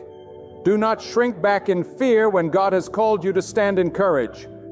Every time you doubt yourself, you are doubting the God who made you. And I tell you, there is no greater insult to the one who created you than for you to say, I cannot, when He is saying, through me, you can. Your doubt does not make God smaller, but it makes your vision smaller. Oh, your unbelief does not reduce His power, but it reduces your ability to see His power at work. Faith is the key that unlocks the prison of your mind. Faith is the light that shatters the darkness of your limitations. Faith is the bridge that takes you from where you are to where God has destined you to be. You have been living as though your limits are stronger than God's promises. But let me remind you, God's power has no limit. His wisdom has no limit. His mercy has no limit. His ability to transform your life has no limit. And when you place your faith in Him, He removes every limit you have placed upon yourself. He lifts you higher than you ever believed you could rise. He strengthens you beyond what you thought you could endure. He carries you further than you ever imagined you could go. Your life is not over. Your best days are not behind you. Your greatest victories are not in the past. With God, the horizon is always brighter. The future is always greater. The possibilities are always endless. But you must take off the chains of doubt. You must tear down the walls of fear. You must remove the ceiling of unbelief. Because as long as you keep them, you will live confined. But the moment you let them go, the moment you trust God fully, the moment you step beyond the prison of your own mind, that is the moment God begins to reveal what He has been waiting to show you all along. Let me tell you something that may shake you at the core. Most of the limitations in your life are not put there by God nor by other people, but by yourself. You set the boundaries of your thinking. You draw the lines around your dreams, and you decide how far you are willing to go. But hear me, when you come to God in surrender, He will not honor the small cage you built for yourself. He will break it apart. God does not shrink His greatness to fit your fear. He expands your vision to fit His power. What you see as impossible is not even a challenge for Him. The ceiling you placed above your head is nothing but dust in His hands. When you finally stop saying, I cannot, and start saying with God, I will, then you begin to walk in the freedom. There is a lie that many carry silently in their hearts, the lie that they are too weak, too flawed, too ordinary to do anything extraordinary. But who told you that? Did God say you were too weak? No. He said He is your strength. Did God say you were too flawed? No. He said His mercy covers every flaw. Did God say you were too ordinary? No. He said you are wonderfully made, chosen, and destined for more than you can see. The problem is not what God has declared. The problem is what you have chosen to believe. And as long as you believe the lie of your own limits, you will never live in the truth of God's greatness. I speak to hearts that are weary, to minds that are heavy, to spirits that feel confined by the weight of their own unbelief. Do not mistake your weariness for weakness. Do not mistake your struggle for defeat. Do not mistake your delay for denial. God has not turned away from you. He has not abandoned you in your struggle. He has not left you in the shadows of your doubts. He is waiting for you to lift your head, to release your grip on the chains you hold, and to believe that His power is greater than your restraint. God cannot be limited, but He allows you the freedom to limit yourself. And the moment you let go of those limits, you will see that His plan for your life has always been far greater than your imagination. Some of you are living in the aftermath of failure. You tried once and you fell. You stepped out and you stumbled. You reached for more and you came back empty-handed. And now you have convinced yourself that failure is final, that your story is finished, that you must lie small because greatness is not for you. But I say this with all authority. Failure is not final when God is involved. Failure is a lesson, not a sentence. Failure is a stepping stone, not a grade. Do not let one chapter define the whole book of your life.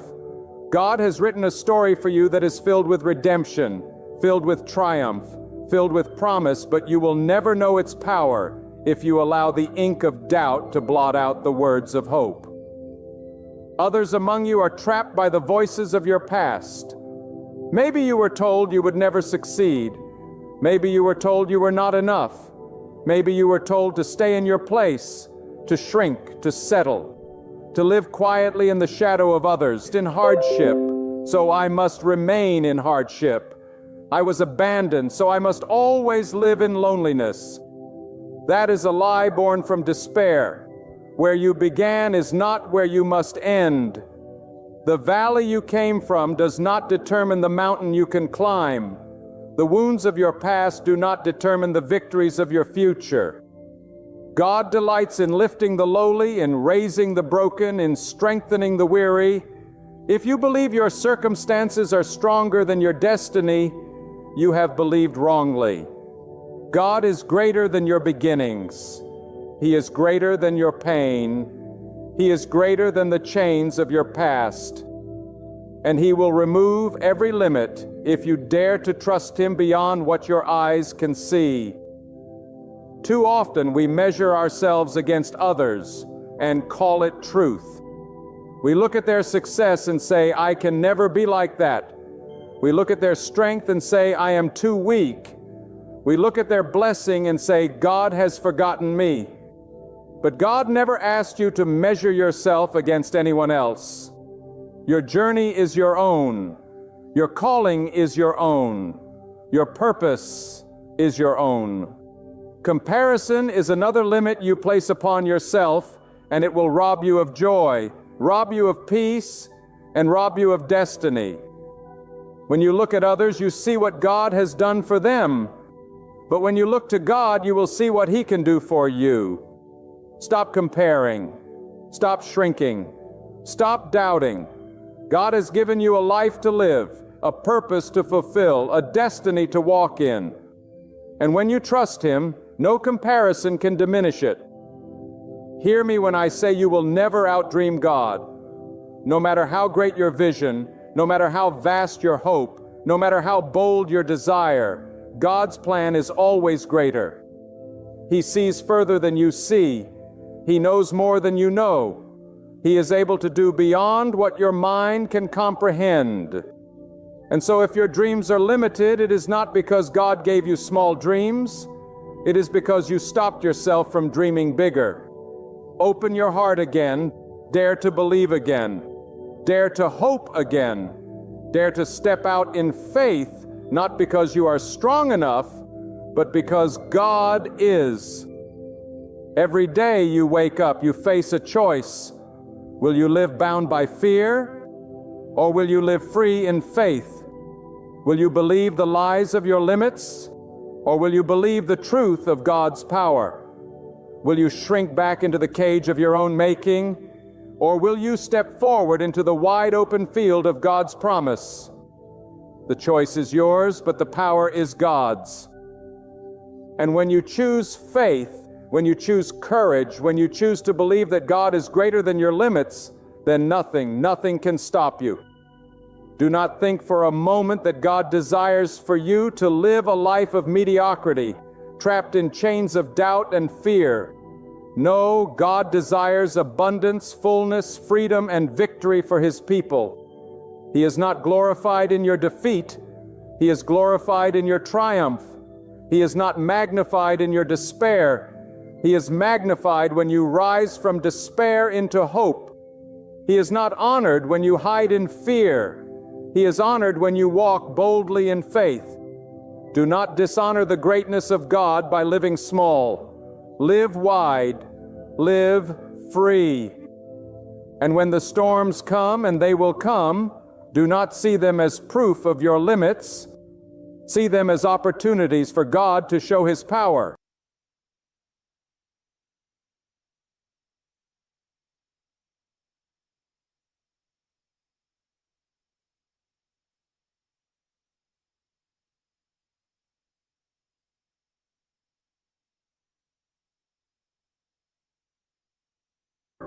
The storm is not there to drown you. It is there to reveal that the God within you is greater than the storm around you. The mountain is not there to block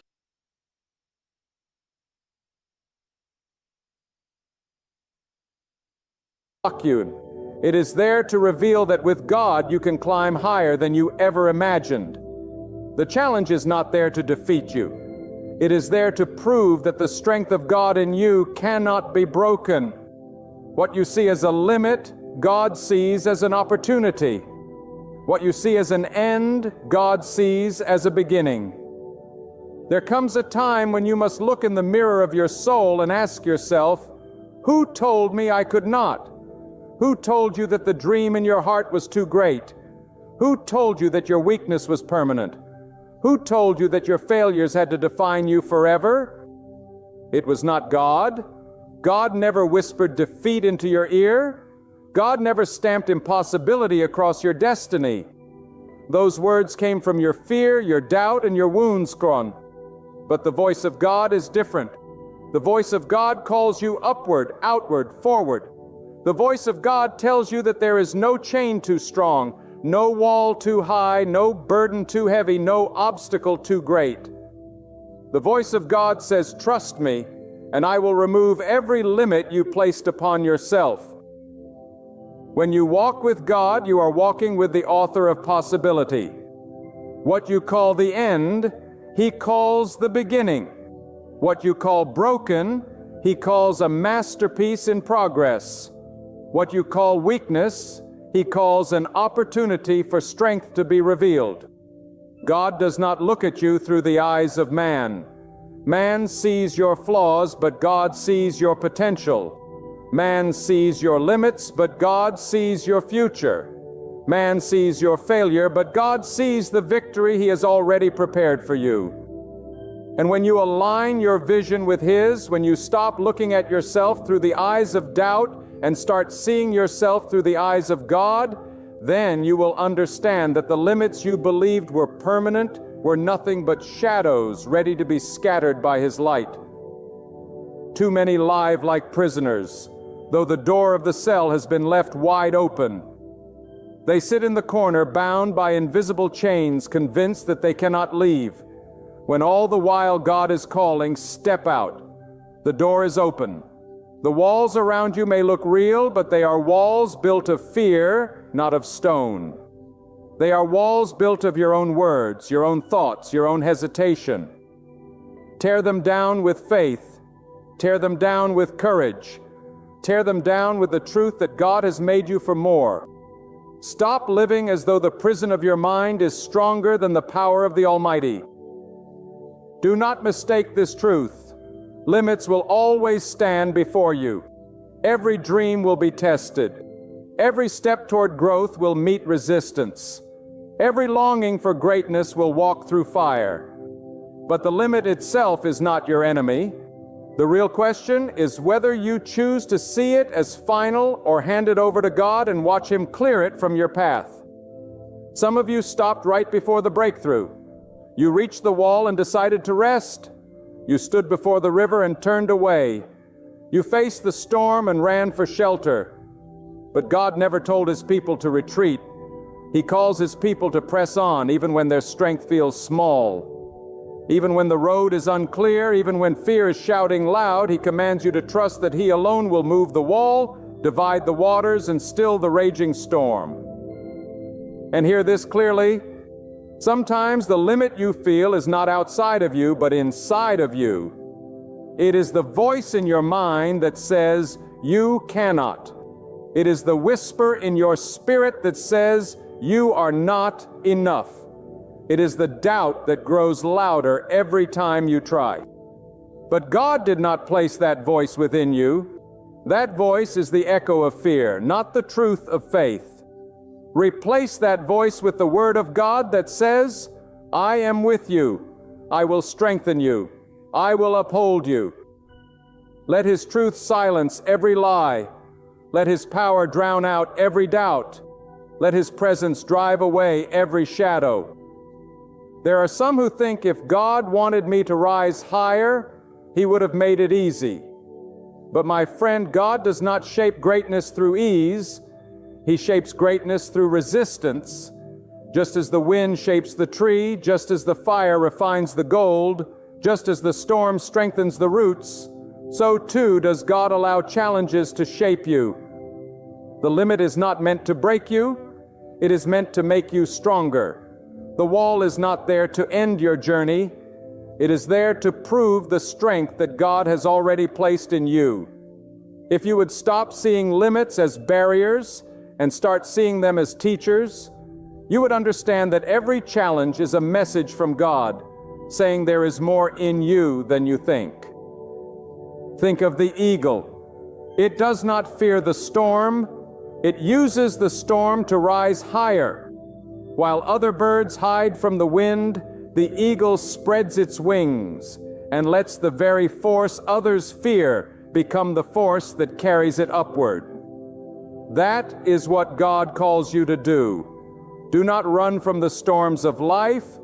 Do not hide from the winds of resistance, but spread the wings of your faith and let God lift you above the very things that were meant to keep you down. The storm does not limit the eagle. It elevates it. And in the same way, the storm does not limit you. When you trust in God, it elevates you. Some of you think your past disqualifies you. You look at the mistakes you made, the wrong turns you took, the years you wasted, and you say, I am too far gone to rise. But hear me well. Your past is not a prison when God is your Redeemer. What you see as wasted, God sees as preparation. What you see as broken, God sees as ready to be rebuilt. What you see as shame, God transforms into strength. Do not let your past become a chain around your neck. God has already cut it loose. Stop dragging what God has already released. Stop carrying what God has already forgiven. Stop limiting your future with the weight of your yesterday. I must speak to those who live in silence, those who keep their dreams buried deep because they are afraid of ridicule, afraid of failure, afraid of disappointment. My friends, silence will not protect you. Hiding will not save you. Shrinking will not secure you. You are not safe when you live in fear. You are in prison.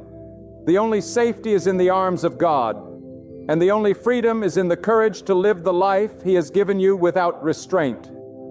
Speak the dream, take the step, walk in faith, because when you do, you will find that God is already there clearing the path, removing the obstacles, tearing down the limits you thought unmovable. Do not settle for a life that is less than what God has placed in you. Settling is another word for surrendering to your limits. Settling is choosing comfort over calling, safety over purpose, fear over faith. And every time you settle, you shrink. But every time you step out in faith, you grow, you rise, you expand. God has not called you to settle. He has called you to soar. Do not dishonor Him by living small when He has given you wings for the sky.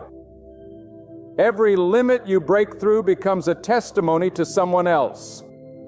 When you rise from the ashes, you show another that it can be done. When you overcome the mountain, you inspire another to climb. When you live free, you invite another to step out of their prison. Do not think your victory is only for you. It is for all who will watch and believe because of what God has done through you. Your life is not meant to be a quiet survival. It is meant to be a shining testimony of what God can do when someone refuses to live by limits. And so let me ask you, what limits have you accepted as truth? What walls have you embraced as permanent? What ceilings have you decided cannot be broken? Bring them before God. Lay them at His feet. Speak them out, and then let them go.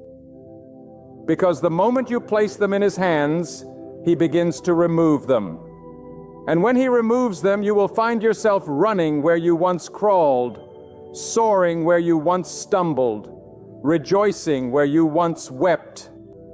For with God, the word limit loses all meaning, and the word impossible becomes nothing more than a lie exposed by truth. ChatGPT said, "There are people listening right now who have walked for years with invisible chains around their hearts. You move through your days with a smile on your face, yet inside you are weighed down by belief that your life will never change. You say to yourself, this is just the way it is, this is who I am, this is all I will ever be. But let me tell you the truth. When you believe that, you are not living by the power of God, you are living by the power of your limits. And as long as you cling to those limits, they will shape your life. But the moment you open your hands and release them into the care of God, you will see that He has been waiting all along to take you higher than you dared to imagine. Do you not understand that God created you with intention? Every breath you take is a reminder that your existence is not random. The mind you carry, the talents you hold, the desires that stir in your heart, none of it is meaningless. God planted those seeds within you so that you would bear fruit in this world. But when you say, I cannot, you refuse the very harvest He intended for you. When you limit yourself, you bury the seeds before they ever see the sun. And when you bury them, you rob not only yourself, but also those who were meant to be nourished by the fruit of your life. Do not bury what God has planted. Do not silence what God has spoken. Do not diminish what God has designed.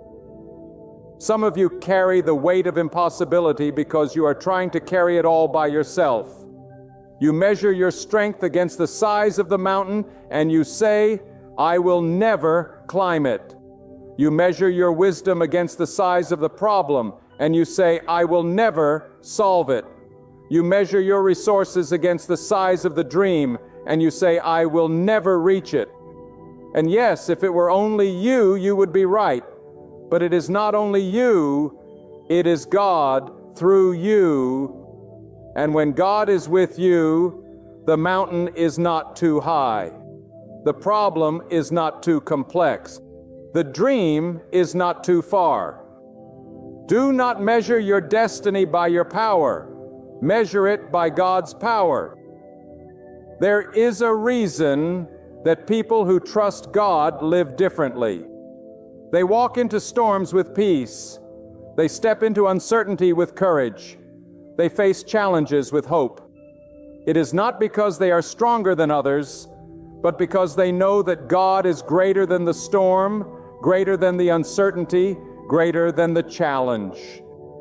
They do not deny the presence of struggle. They deny the finality of it. They do not ignore the weight of their burden. They trust God to lift it. And because they refuse to let limits define them, they walk into places others are afraid to go. They do things others said could never be done. They become living testimonies of what happens when a person believes in the limitless power of God. Do not think for one moment that God has forgotten you. Some of you have prayed and the answer has not yet come. You have waited and the door has not yet opened. You have believed and the dream has not yet appeared. And now the temptation comes to say, maybe it was not meant for me. Maybe this is all I will ever have. But hear me, delay is not denial. Waiting is not rejection. Silence is not absence. Sometimes God allows the waiting so that your faith may grow stronger, so that your roots may go deeper, so that when the breakthrough comes, you are ready to sustain it. Do not let waiting convince you that you are limited. God has not changed His mind about you. He has not withdrawn His promise. He has not removed His hand. Trust His timing, for when He moves, the limits that held you for years will fall away in a moment.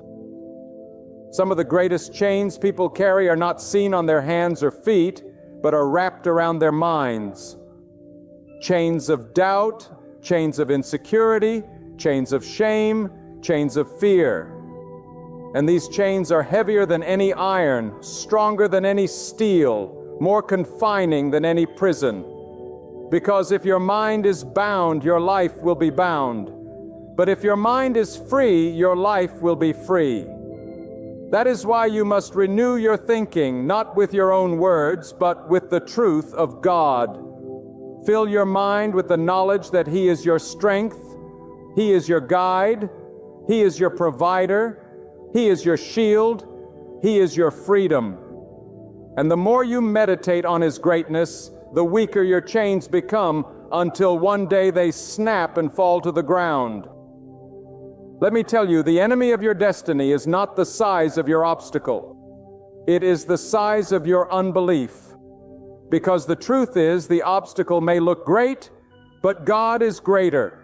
The mountain may look immovable, but God is unshakable. The storm may roar loud, but God's voice thunders louder still. It is not the obstacle that holds you back. It is your choice to believe it has more power than God. Once you flip that belief, once you declare, "My God is stronger," then you begin to walk in the authority of one who cannot be confined by limits. I want to speak to those who feel unworthy. You say to yourself, God can bless others but not me. God can use others but not me. God can lift others but not me. That is a lie you have carried too long. Your worth does not come from your perfection. Your worth does not come from your record. Your worth comes from the simple truth that God made you. And if He made you with value. Stop letting your scars disqualify you. Stop letting your past silence you. Stop letting your weakness convince you that you cannot rise. God is not limited by your imperfections. He works through them. He takes what is broken and makes it whole. He takes what is weak and makes it strong. He takes what is ordinary and makes it extraordinary. If you are still breathing, then God is not done with you. Every person has a choice. Will you live by what you see, or will you live by what God has promised?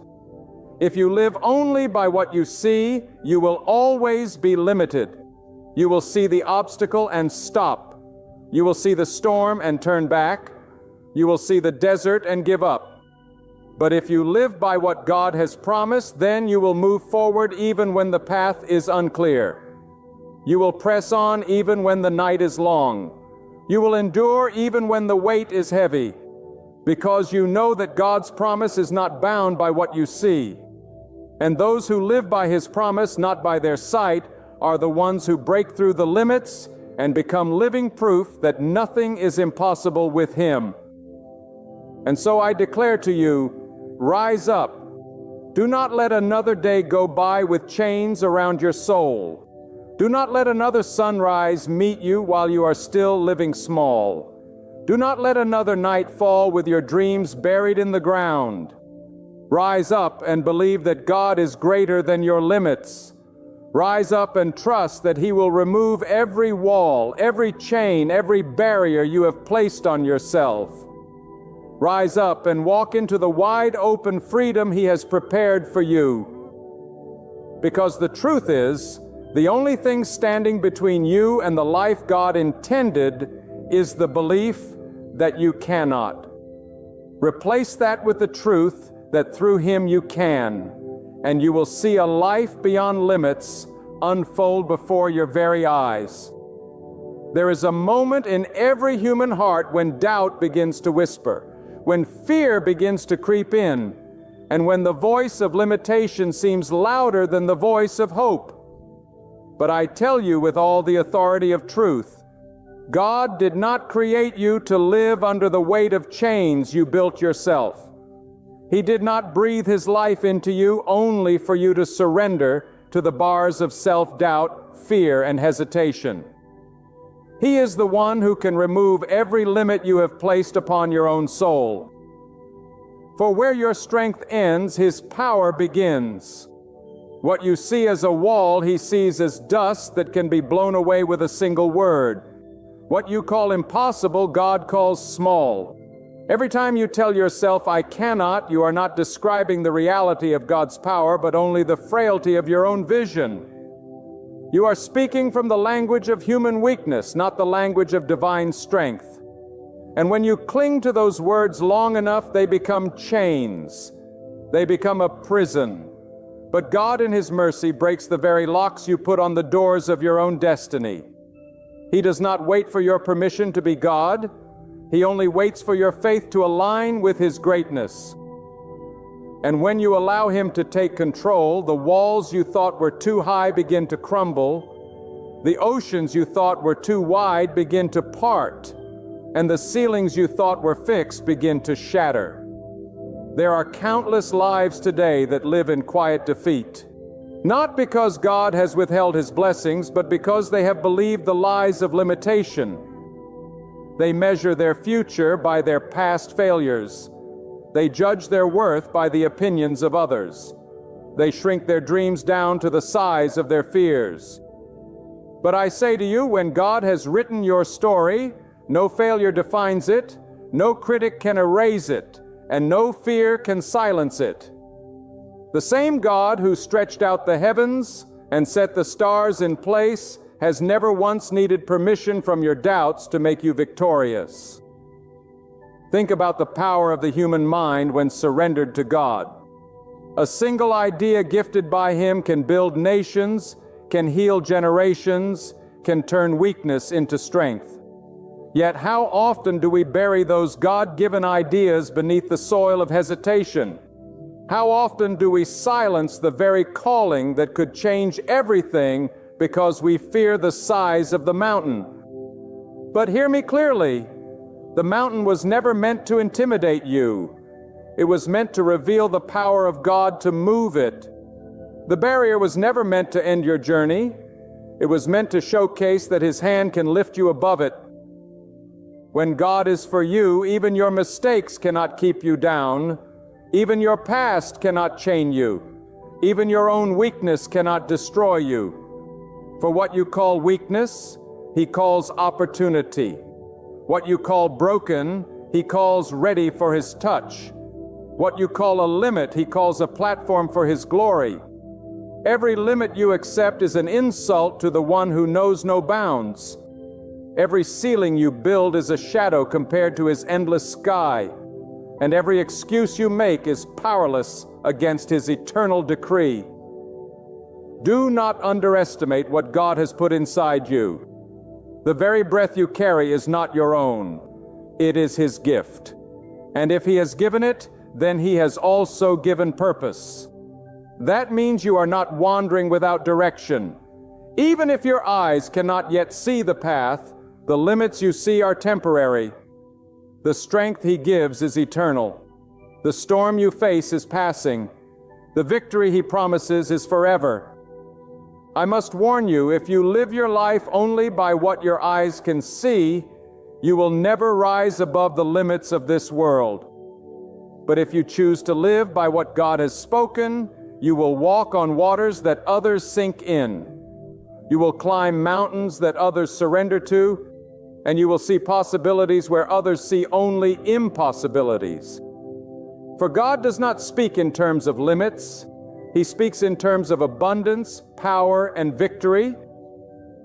When you walk out of here, I want you to remember this truth with every beat of your heart.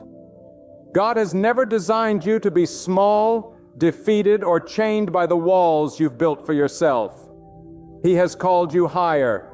He has destined you for more. Every voice of doubt, every whisper of fear, every chain of limitation is nothing in the presence of His power. And when you trust Him, when you step forward in faith, when you refuse to bow to the prison of your own mind, you will see the mighty hand of God tear down those walls and open doors you never thought could open.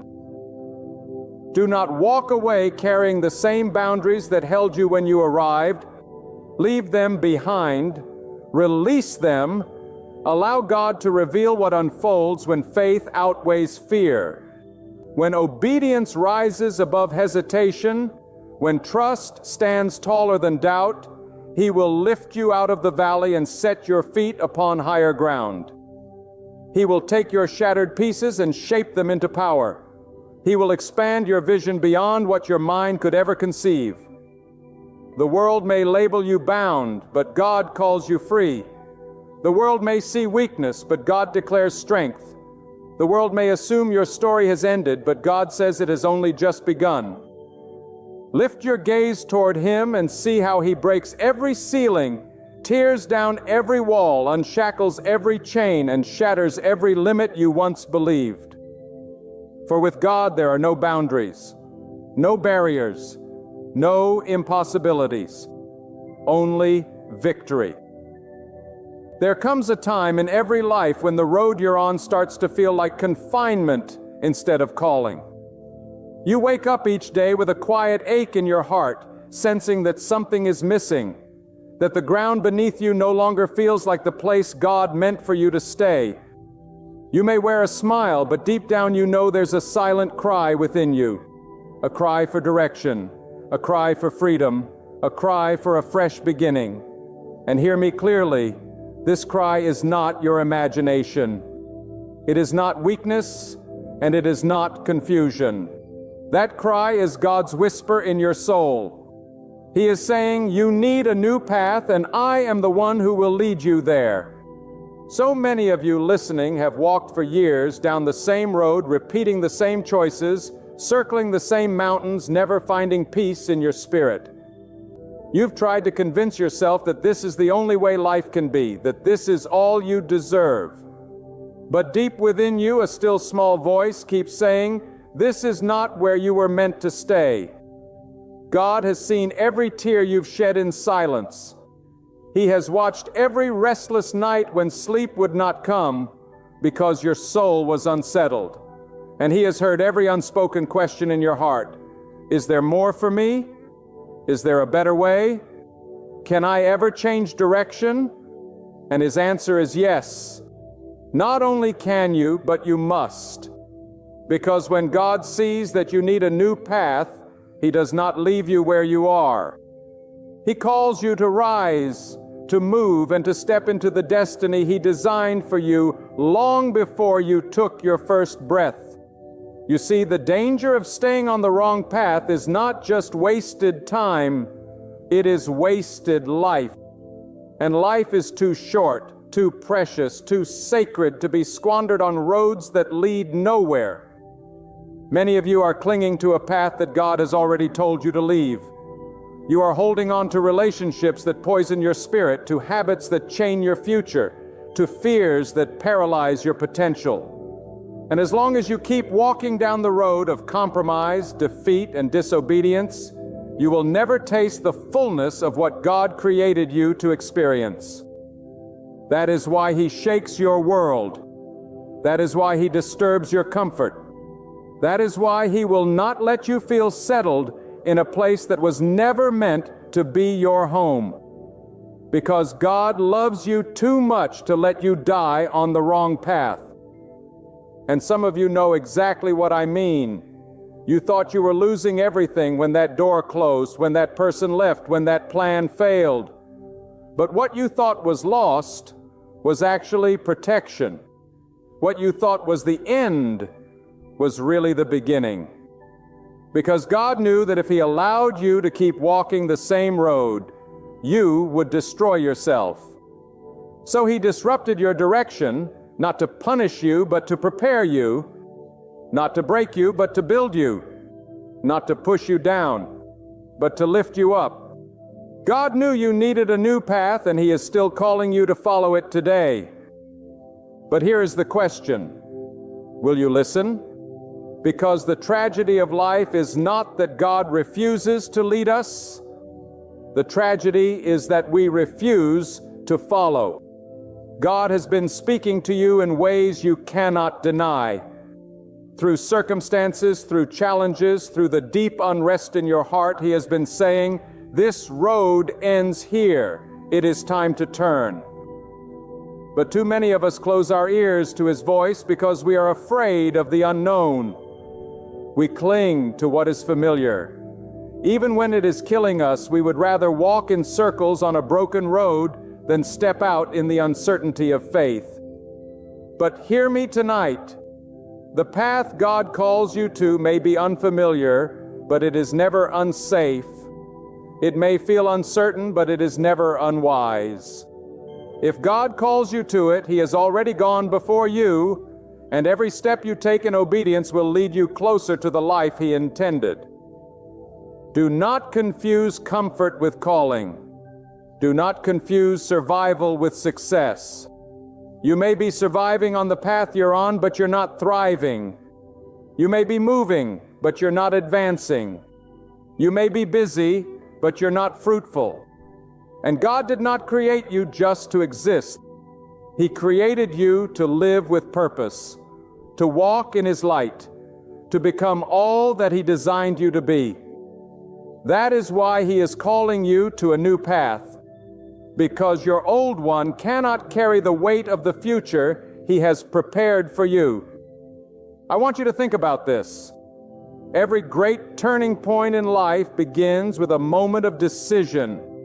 You can't walk into a new destiny while clinging to an old direction. You can't step into tomorrow if you are chained to yesterday. God is not asking you to understand everything about the new path. He is asking you to trust Him enough to take the first step. That's where faith comes alive. Faith is not waiting until every question is answered. Faith is moving when God says move, even if the road ahead is hidden in shadows. Because when you take that first step, God will meet you there. And with every step you take in trust, the path will become clearer, stronger, and brighter. Some of you listening right now are at a crossroads. You know the road you've been walking is not leading you anywhere. You know deep inside that the longer you stay on this path, the more you lose time, joy, peace, hope, and yet fear has kept you stuck. But let me tell you this, the only thing more dangerous than stepping into the unknown is refusing to step at all. Stagnation is death. Hesitation is defeat. But obedience is life. If you want to see the power of God in your life, you must have the courage to step into the path He is showing you. Think of how many times you have asked God for change, for a breakthrough, for a new beginning. And now that He is answering, now that He has opened the door, will you hesitate or will you step into it with boldness? Because the path may not be easy, but it will be worth it. The road may not be smooth, but it will be sacred. God never promised that the path would be without trials. He promised that He would be with you in every trial. And I would rather walk a difficult road with God than walk an easy road without Him. This is the hour to decide. This is the moment to choose. The longer you wait, the heavier your chains will become.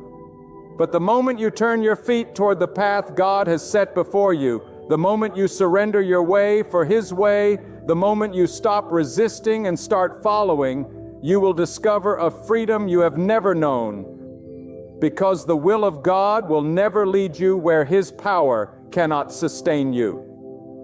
When God begins to stir in your life, it is never without purpose.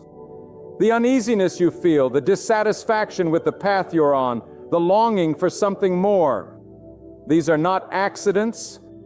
They are divine signals. God is awakening you to the truth that the road you have been walking cannot take you where He desires to lead you. And I say to you with all the authority of conviction, when God calls you to a new path, it is not to deprive you.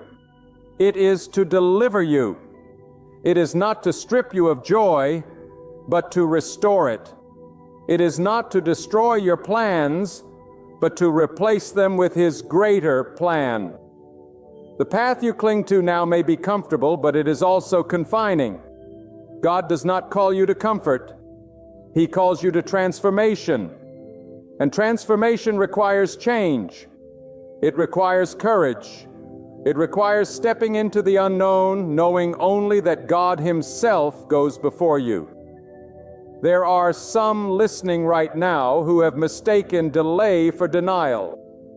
You thought because God didn't move when you wanted Him to, He would never move at all. You looked at the closed doors and you assumed heaven had turned its back on you.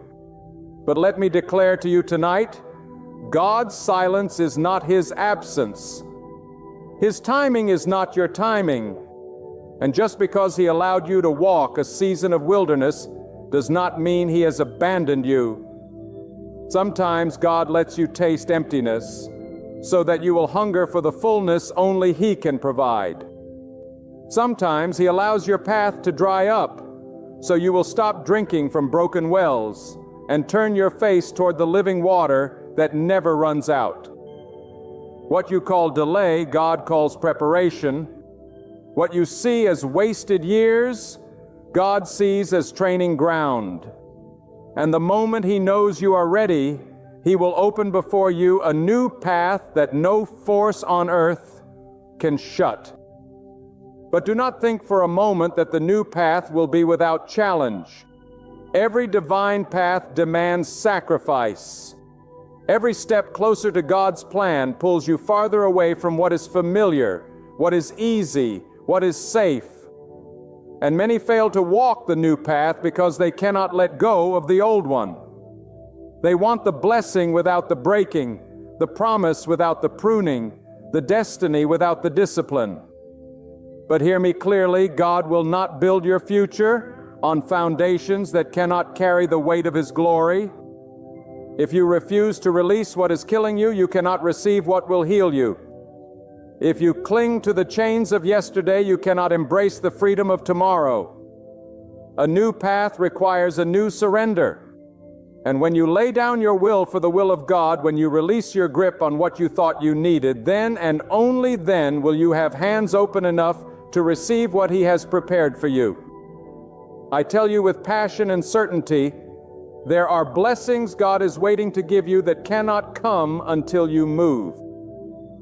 There are doors He cannot open until you shift your direction. There are answers He will not reveal until you step out of the comfort of the familiar and walk the road of faith. Too many of you are praying for God to change your situation while refusing to change your position. You want Him to bless you while you remain in the same place, making the same decisions, walking the same road. But God does not bless stagnation. He blesses movement. The path of destiny is not walked by the hesitant. It is walked by the obedient. And the longer you delay, the more you forfeit. But the moment you obey, the moment you turn your feet toward His way, you unleash favor and provision that will follow you all the days of your life. And let me remind you, the path God calls you to is not just about you. It is bigger than your comfort, bigger than your convenience, bigger than your personal dreams. When God redirects your life, He does so because your story is meant to touch others.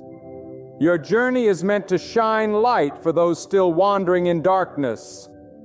If you remain stuck where you are, countless others will remain stuck as well. But when you step into the new path, when you follow the call of God with boldness, your courage becomes a testimony. Your obedience becomes an invitation for others to rise. Your faith becomes a spark that ignites faith in the hearts of those watching you. This is why the path you take matters, because your life is not a private matter. It is a public witness. And when you walk in alignment with God, you become a living example of His power, His wisdom, and His guidance. The world is filled with voices telling you to stay where you are, to accept what is, to settle for less than God's best. Fear tells you, don't move, you might fail. Doubt whispers, stay here, it's safer. The enemy of your soul will always try to convince you that change is costly, that risk is too dangerous, that obedience is too difficult. But I tell you this, the only true danger is ignoring the voice of God. For the moment you silence His leading, you silence your own destiny. The moment you turn your back on His call, you turn your back on the very life you were created to live. When God calls you to a new path, He is not merely changing your scenery, He is reshaping your soul. He is breaking cycles that have held you captive for years. He is pulling you out of the places where your faith has grown stagnant and your heart has grown weary. Too many of you have been walking in circles, repeating the same struggles, carrying the same burdens, believing the lie that this is all there is. But God did not form you from the dust of the earth to live a life of defeat. He did not breathe His Spirit into you so you could settle in mediocrity. He did not design you to be chained to failure, regret, and fear. God placed greatness inside you, and He will not allow you to waste it on a path that leads nowhere. That is why the disruption has come. That is why you feel the stirring in your heart. It is the sign that God is shifting you, pushing you, urging you to step into the road that will unlock what He has always known was inside you. Do not think the path of God is reserved only for the strong, the wealthy, the educated, or the influential. No, His call comes to the weary, the broken, the overlooked, the forgotten. It comes to the man who thinks his failures have disqualified him. It comes to the woman who believes her pain has silenced her potential. It comes to the youth who feels invisible in a world that never seems to notice. God's call is not based on who you are, it is based on who He is. And when He sets a new path before you, He equips you for every step of it. He strengthens the weak, He lifts the fallen, He heals the wounded, He renews the weary. The path may stretch you beyond what you think you can handle. But that is how God proves that His power is greater than your limitations. The danger for many of you is that you keep looking back while God is calling you forward. You keep measuring your future by the failures of your past. But hear me, your past was a lesson, not a sentence. Your mistakes were chapters, not the whole story. And the God who knows the beginning and the end has written more for you than the pain you've endured. Do not chain yourself to what God has already released you from. When He calls you to a new path, He is not asking you to drag your history with you. He is asking you to walk free. If you continue to hold on to what was, You will never step into what can be. The new path requires you to let go of the weight that slows you down and trust that God knows how to carry what you cannot. And let me tell you something, there will be resistance. Not everyone will understand the path God places before you. Some will mock you. Some will doubt. Some will even try to pull you back into the life you are leaving behind. But you must decide whose voice you will follow. Will you listen to the opinions of people who do not hold your destiny? Or will you listen to the voice of God who formed you with purpose? Every time you choose His voice over theirs, every time you walk by conviction instead of fear, you silence the power of those who want to keep you bound. This path is not about pleasing people. It is about obeying God. And when you obey Him, the world may not understand, but heaven will rejoice. The beauty of God's path is that it often begins in the shadows, but ends in the light. At first, you may not see where you are going. The road may feel narrow, the terrain rough, the way unclear. But if you trust God enough to take the first step, He will guide the second. And with each step, clarity will grow, strength will rise, and peace will settle in your heart. God does not promise to show you the entire road at once, but He promises to be with you for every step of it. And I would rather walk one step at a time with God than run 1,000 miles without Him. There will come a moment when you look back on the path you left behind and realize why God pulled you out. You will see the dangers you escaped, the traps you avoided, the burdens you no longer carry. You will see that the pain of leaving was nothing compared to the joy of arriving. And you will say with certainty, God knew what I could not see. No, He knew I needed this new path. That is the testimony waiting for you if you will only trust Him now. And understand this, God's path is never only about reaching a destination, it is about becoming who He created you to be along the way. The road He sets before you will stretch your faith. It will test your endurance. It will refine your character. But with each trial comes transformation. With each challenge comes growth. With each step of surrender comes a deeper connection with the One who leads you. The new path is not just about where you are going. It is about who you are becoming in the process. Some of you have been praying for a sign, asking God to show you if it's really time to move.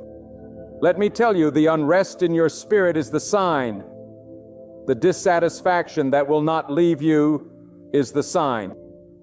The closed doors that once were open are the sign. God does not waste His children's pain. If He is making you uncomfortable, it is because He knows comfort has kept you captive too long. He is shaking you loose from what no longer serves your destiny so that you can rise into the life He has prepared. Do not ignore the signs. Do not silence the voice. Do not harden your heart. God knows you need a new path, and He is calling you to walk it today. There comes a time in life when God will not allow you to remain where you are any longer.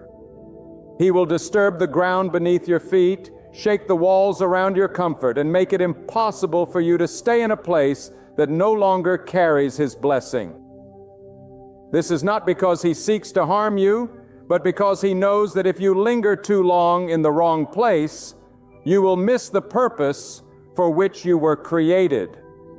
God's mercy does not always come as ease. It often comes as disruption. He will close doors you thought you needed. He will remove people you thought would stay forever. He will dismantle plans you built with your own strength. All so that you will finally lift your eyes from the path of your own making and see the path of His choosing. Do not mistake God's redirection for rejection. Too many times we cry over what has ended, not realizing that the end was God's kindness in disguise.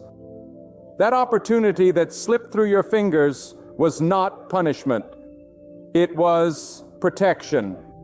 That relationship that crumbled was not abandonment. It was preparation. That dream that shattered was not defeat. It was redirection. When God takes something from your hands, it is only because He has something greater He is preparing to place in them. You may not understand it now, but when you look back one day, you will see that every detour, every delay, every disappointment was part of the map leading you to the path you were meant to walk all along. And let me tell you this, the new path God sets before you will always call you higher. It will demand more faith, more obedience, more trust. God does not lead you into the familiar. He leads you into the future. And the future He calls you to will stretch you beyond the limits you have placed on yourself. It will feel bigger than you, greater than your abilities, stronger than your resources. That is the point. Because if you could accomplish it on your own, you would not need God. But when the path requires more than you can carry, when the road demands more than you can give, when the journey seems impossible in your own strength, that is when God's power becomes undeniable. He does not call you to what is possible. He calls you to what is impossible without Him. Some of you have been clinging to your own plans as though your life belongs to you. You map out your future. You script your story. You build your dreams on the foundation of your own understanding. But then when those plans collapse, you wonder why the ground shakes beneath you. Hear me. Your life was never yours to control. You were formed by the hands of God, and only He holds the blueprint of your destiny.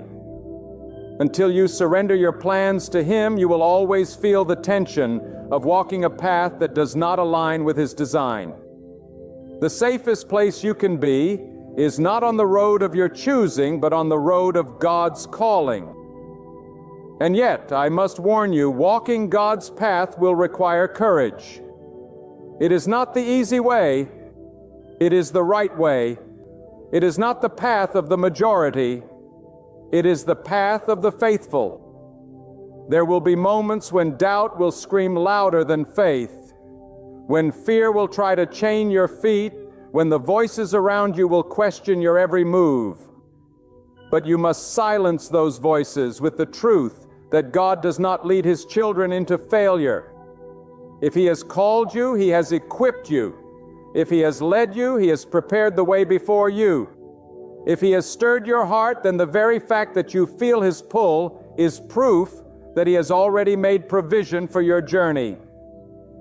Think of the many men and women who settled for less because they were too afraid to step out in faith. They spent their lives looking over their shoulders, asking, "What if?" never realizing that the path of fear is far more dangerous than the path of faith. For fear destroys dreams before they can breathe, silences voices before they can speak, and buries destinies before they can bloom. But faith, the path God invites you to walk, awakens a life unlike any other. A life marked by courage, a life marked by peace, a life sustained by the strength that comes from walking hand in hand with God. Do not waste your years walking in circles. Do not build your foundation on shifting sand. Do not let the praise of people keep you bound to a path God has already asked you to leave.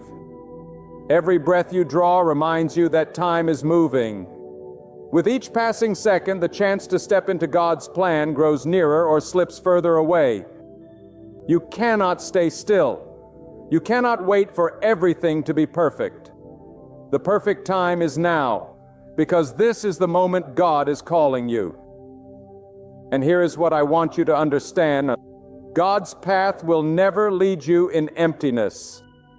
Even when it feels uncertain, even when you cannot see the next step, He has already prepared what you need. On His path, there will be provision where you least expected. There will be strength you didn't know you had. There will be doors you could not have opened on your own. There will be favor that no man can explain. God's path is not always the shortest, but it is always the surest. It may not be the smoothest, but it is always the strongest. It may not be the path you planned, but it is always the path you need. There are seasons in your life when God will make the ground beneath you tremble just enough so you can no longer ignore His call. The things that once satisfied you begin to feel empty. The places that once felt secure begin to feel confining. And the dreams you once pursued begin to feel shallow. And that is not coincidence. It is divine awakening. God is telling you where you are is no longer where you belong. He is stirring your heart because He refuses to let you waste the treasure He placed inside of you on a path that does not honor Him. You may not realize it now, but that dissatisfaction you feel is not the end. It is the beginning. It is the voice of God saying, "Rise, because I have more for you." And make no mistake, God will never call you to remain in the valley of small living when He has prepared the mountaintop of purpose. Too often we shrink ourselves to fit into places that cannot contain us. We lower our expectations. We silence our voice. We settle for less, thinking it is humility. But humility is not denying what God has placed within you. Humility is surrendering it to Him so that He may use it fully. And when you surrender, He lifts you from the roads of compromise and sets you upon the path of destiny. That path is not just about what you achieve. It is about who you become. It is about walking in alignment with the One who formed you. Living with a heart that reflects His will and carrying yourself with the confidence that comes not from your strength, but from His presence. Too many people ask, what if I fail if I take this path? But I ask you, what if you succeed? What if the very thing you are afraid to try is the very thing God has been preparing you for all along? What if the path you are avoiding holds the breakthrough you have been praying for? What if the road you fear to take is the road where you finally find peace? Failure is not stepping onto God's path and stumbling. Failure is refusing to walk it at all. Because every step you take in obedience, even if it feels small, is victory in the eyes of God. Some of you are waiting for God to show you every detail before you move. You want the whole map, the full picture, the guarantee of success. But God rarely works that way. He does not give you the entire plan. Because if you saw it all, you would not need faith. Instead, He gives you enough light for the next step. And when you take that step, He gives you the next. This is how He teaches you to trust Him. Not with your eyes, but with your heart. For the path is not meant to be seen all at once. It is meant to be walked with Him day by day. I must speak plainly to you. There will be sacrifices on this path. You cannot walk into the life God has prepared for you while clinging to the habits, the fears, the relationships, or the comforts that belong to your old road. The new path demands release. It demands courage to leave behind what no longer serves you. It demands trust to step away from the approval of people and walk in the approval of God alone. And though it may feel like loss at first, you will soon discover that everything you surrendered was only making space for what God was waiting to give you. And here is a truth you must never forget. God's path is not only about your personal fulfillment, it is about your impact. It is about the lives He intends to touch through your obedience. Your decision to step into the new path may become the reason someone else finds their way. Your courage to rise may become the strength that helps another stand. Your faith to move forward may be the testimony that awakens faith in someone else. You are not walking this road alone. for your life is connected to countless others. And when you obey God, you create ripples that reach farther than you can ever imagine. You may be asking, but how will I know if this is really God's path? Listen closely. You will know by the peace that settles in your heart, even when the road ahead is uncertain. You will know by the way doors begin to align, not by accident, but by divine orchestration. You will know by the way the wrong people drift away and the right people appear at the right time. And most of all, you will know, because no matter how fearful your mind feels, your spirit will not let you go back. God will keep stirring you, pressing you, pushing you until you step forward. That is His mercy. That is His love. That is His way of making sure you do not settle in places beneath your calling. The truth is, you already know the answer. Deep inside, you know the road you are walking now is not enough. Deep inside, you know God has been whispering to you, tugging at you, calling you. Do not ignore Him any longer. Do not silence His voice with busyness, with excuses, with fear. This is your moment. This is your crossroads. And God is standing before you saying, choose the path of life. Choose the path of purpose. Choose the path I have prepared. There are moments in life when the ground beneath your feet feels unsteady, when the road you have walked for so long begins to fade into confusion, and when the doors you once thought would open for you remain stubbornly closed. And in those moments you may ask yourself, why is this happening? Why is my way blocked? But let me tell you something with all the strength and conviction of my soul. God is not closing doors to hurt you. He is closing them to lead you. He is not ending seasons to abandon you. He is ending them because He knows the road you are on cannot take you to the destiny He has prepared.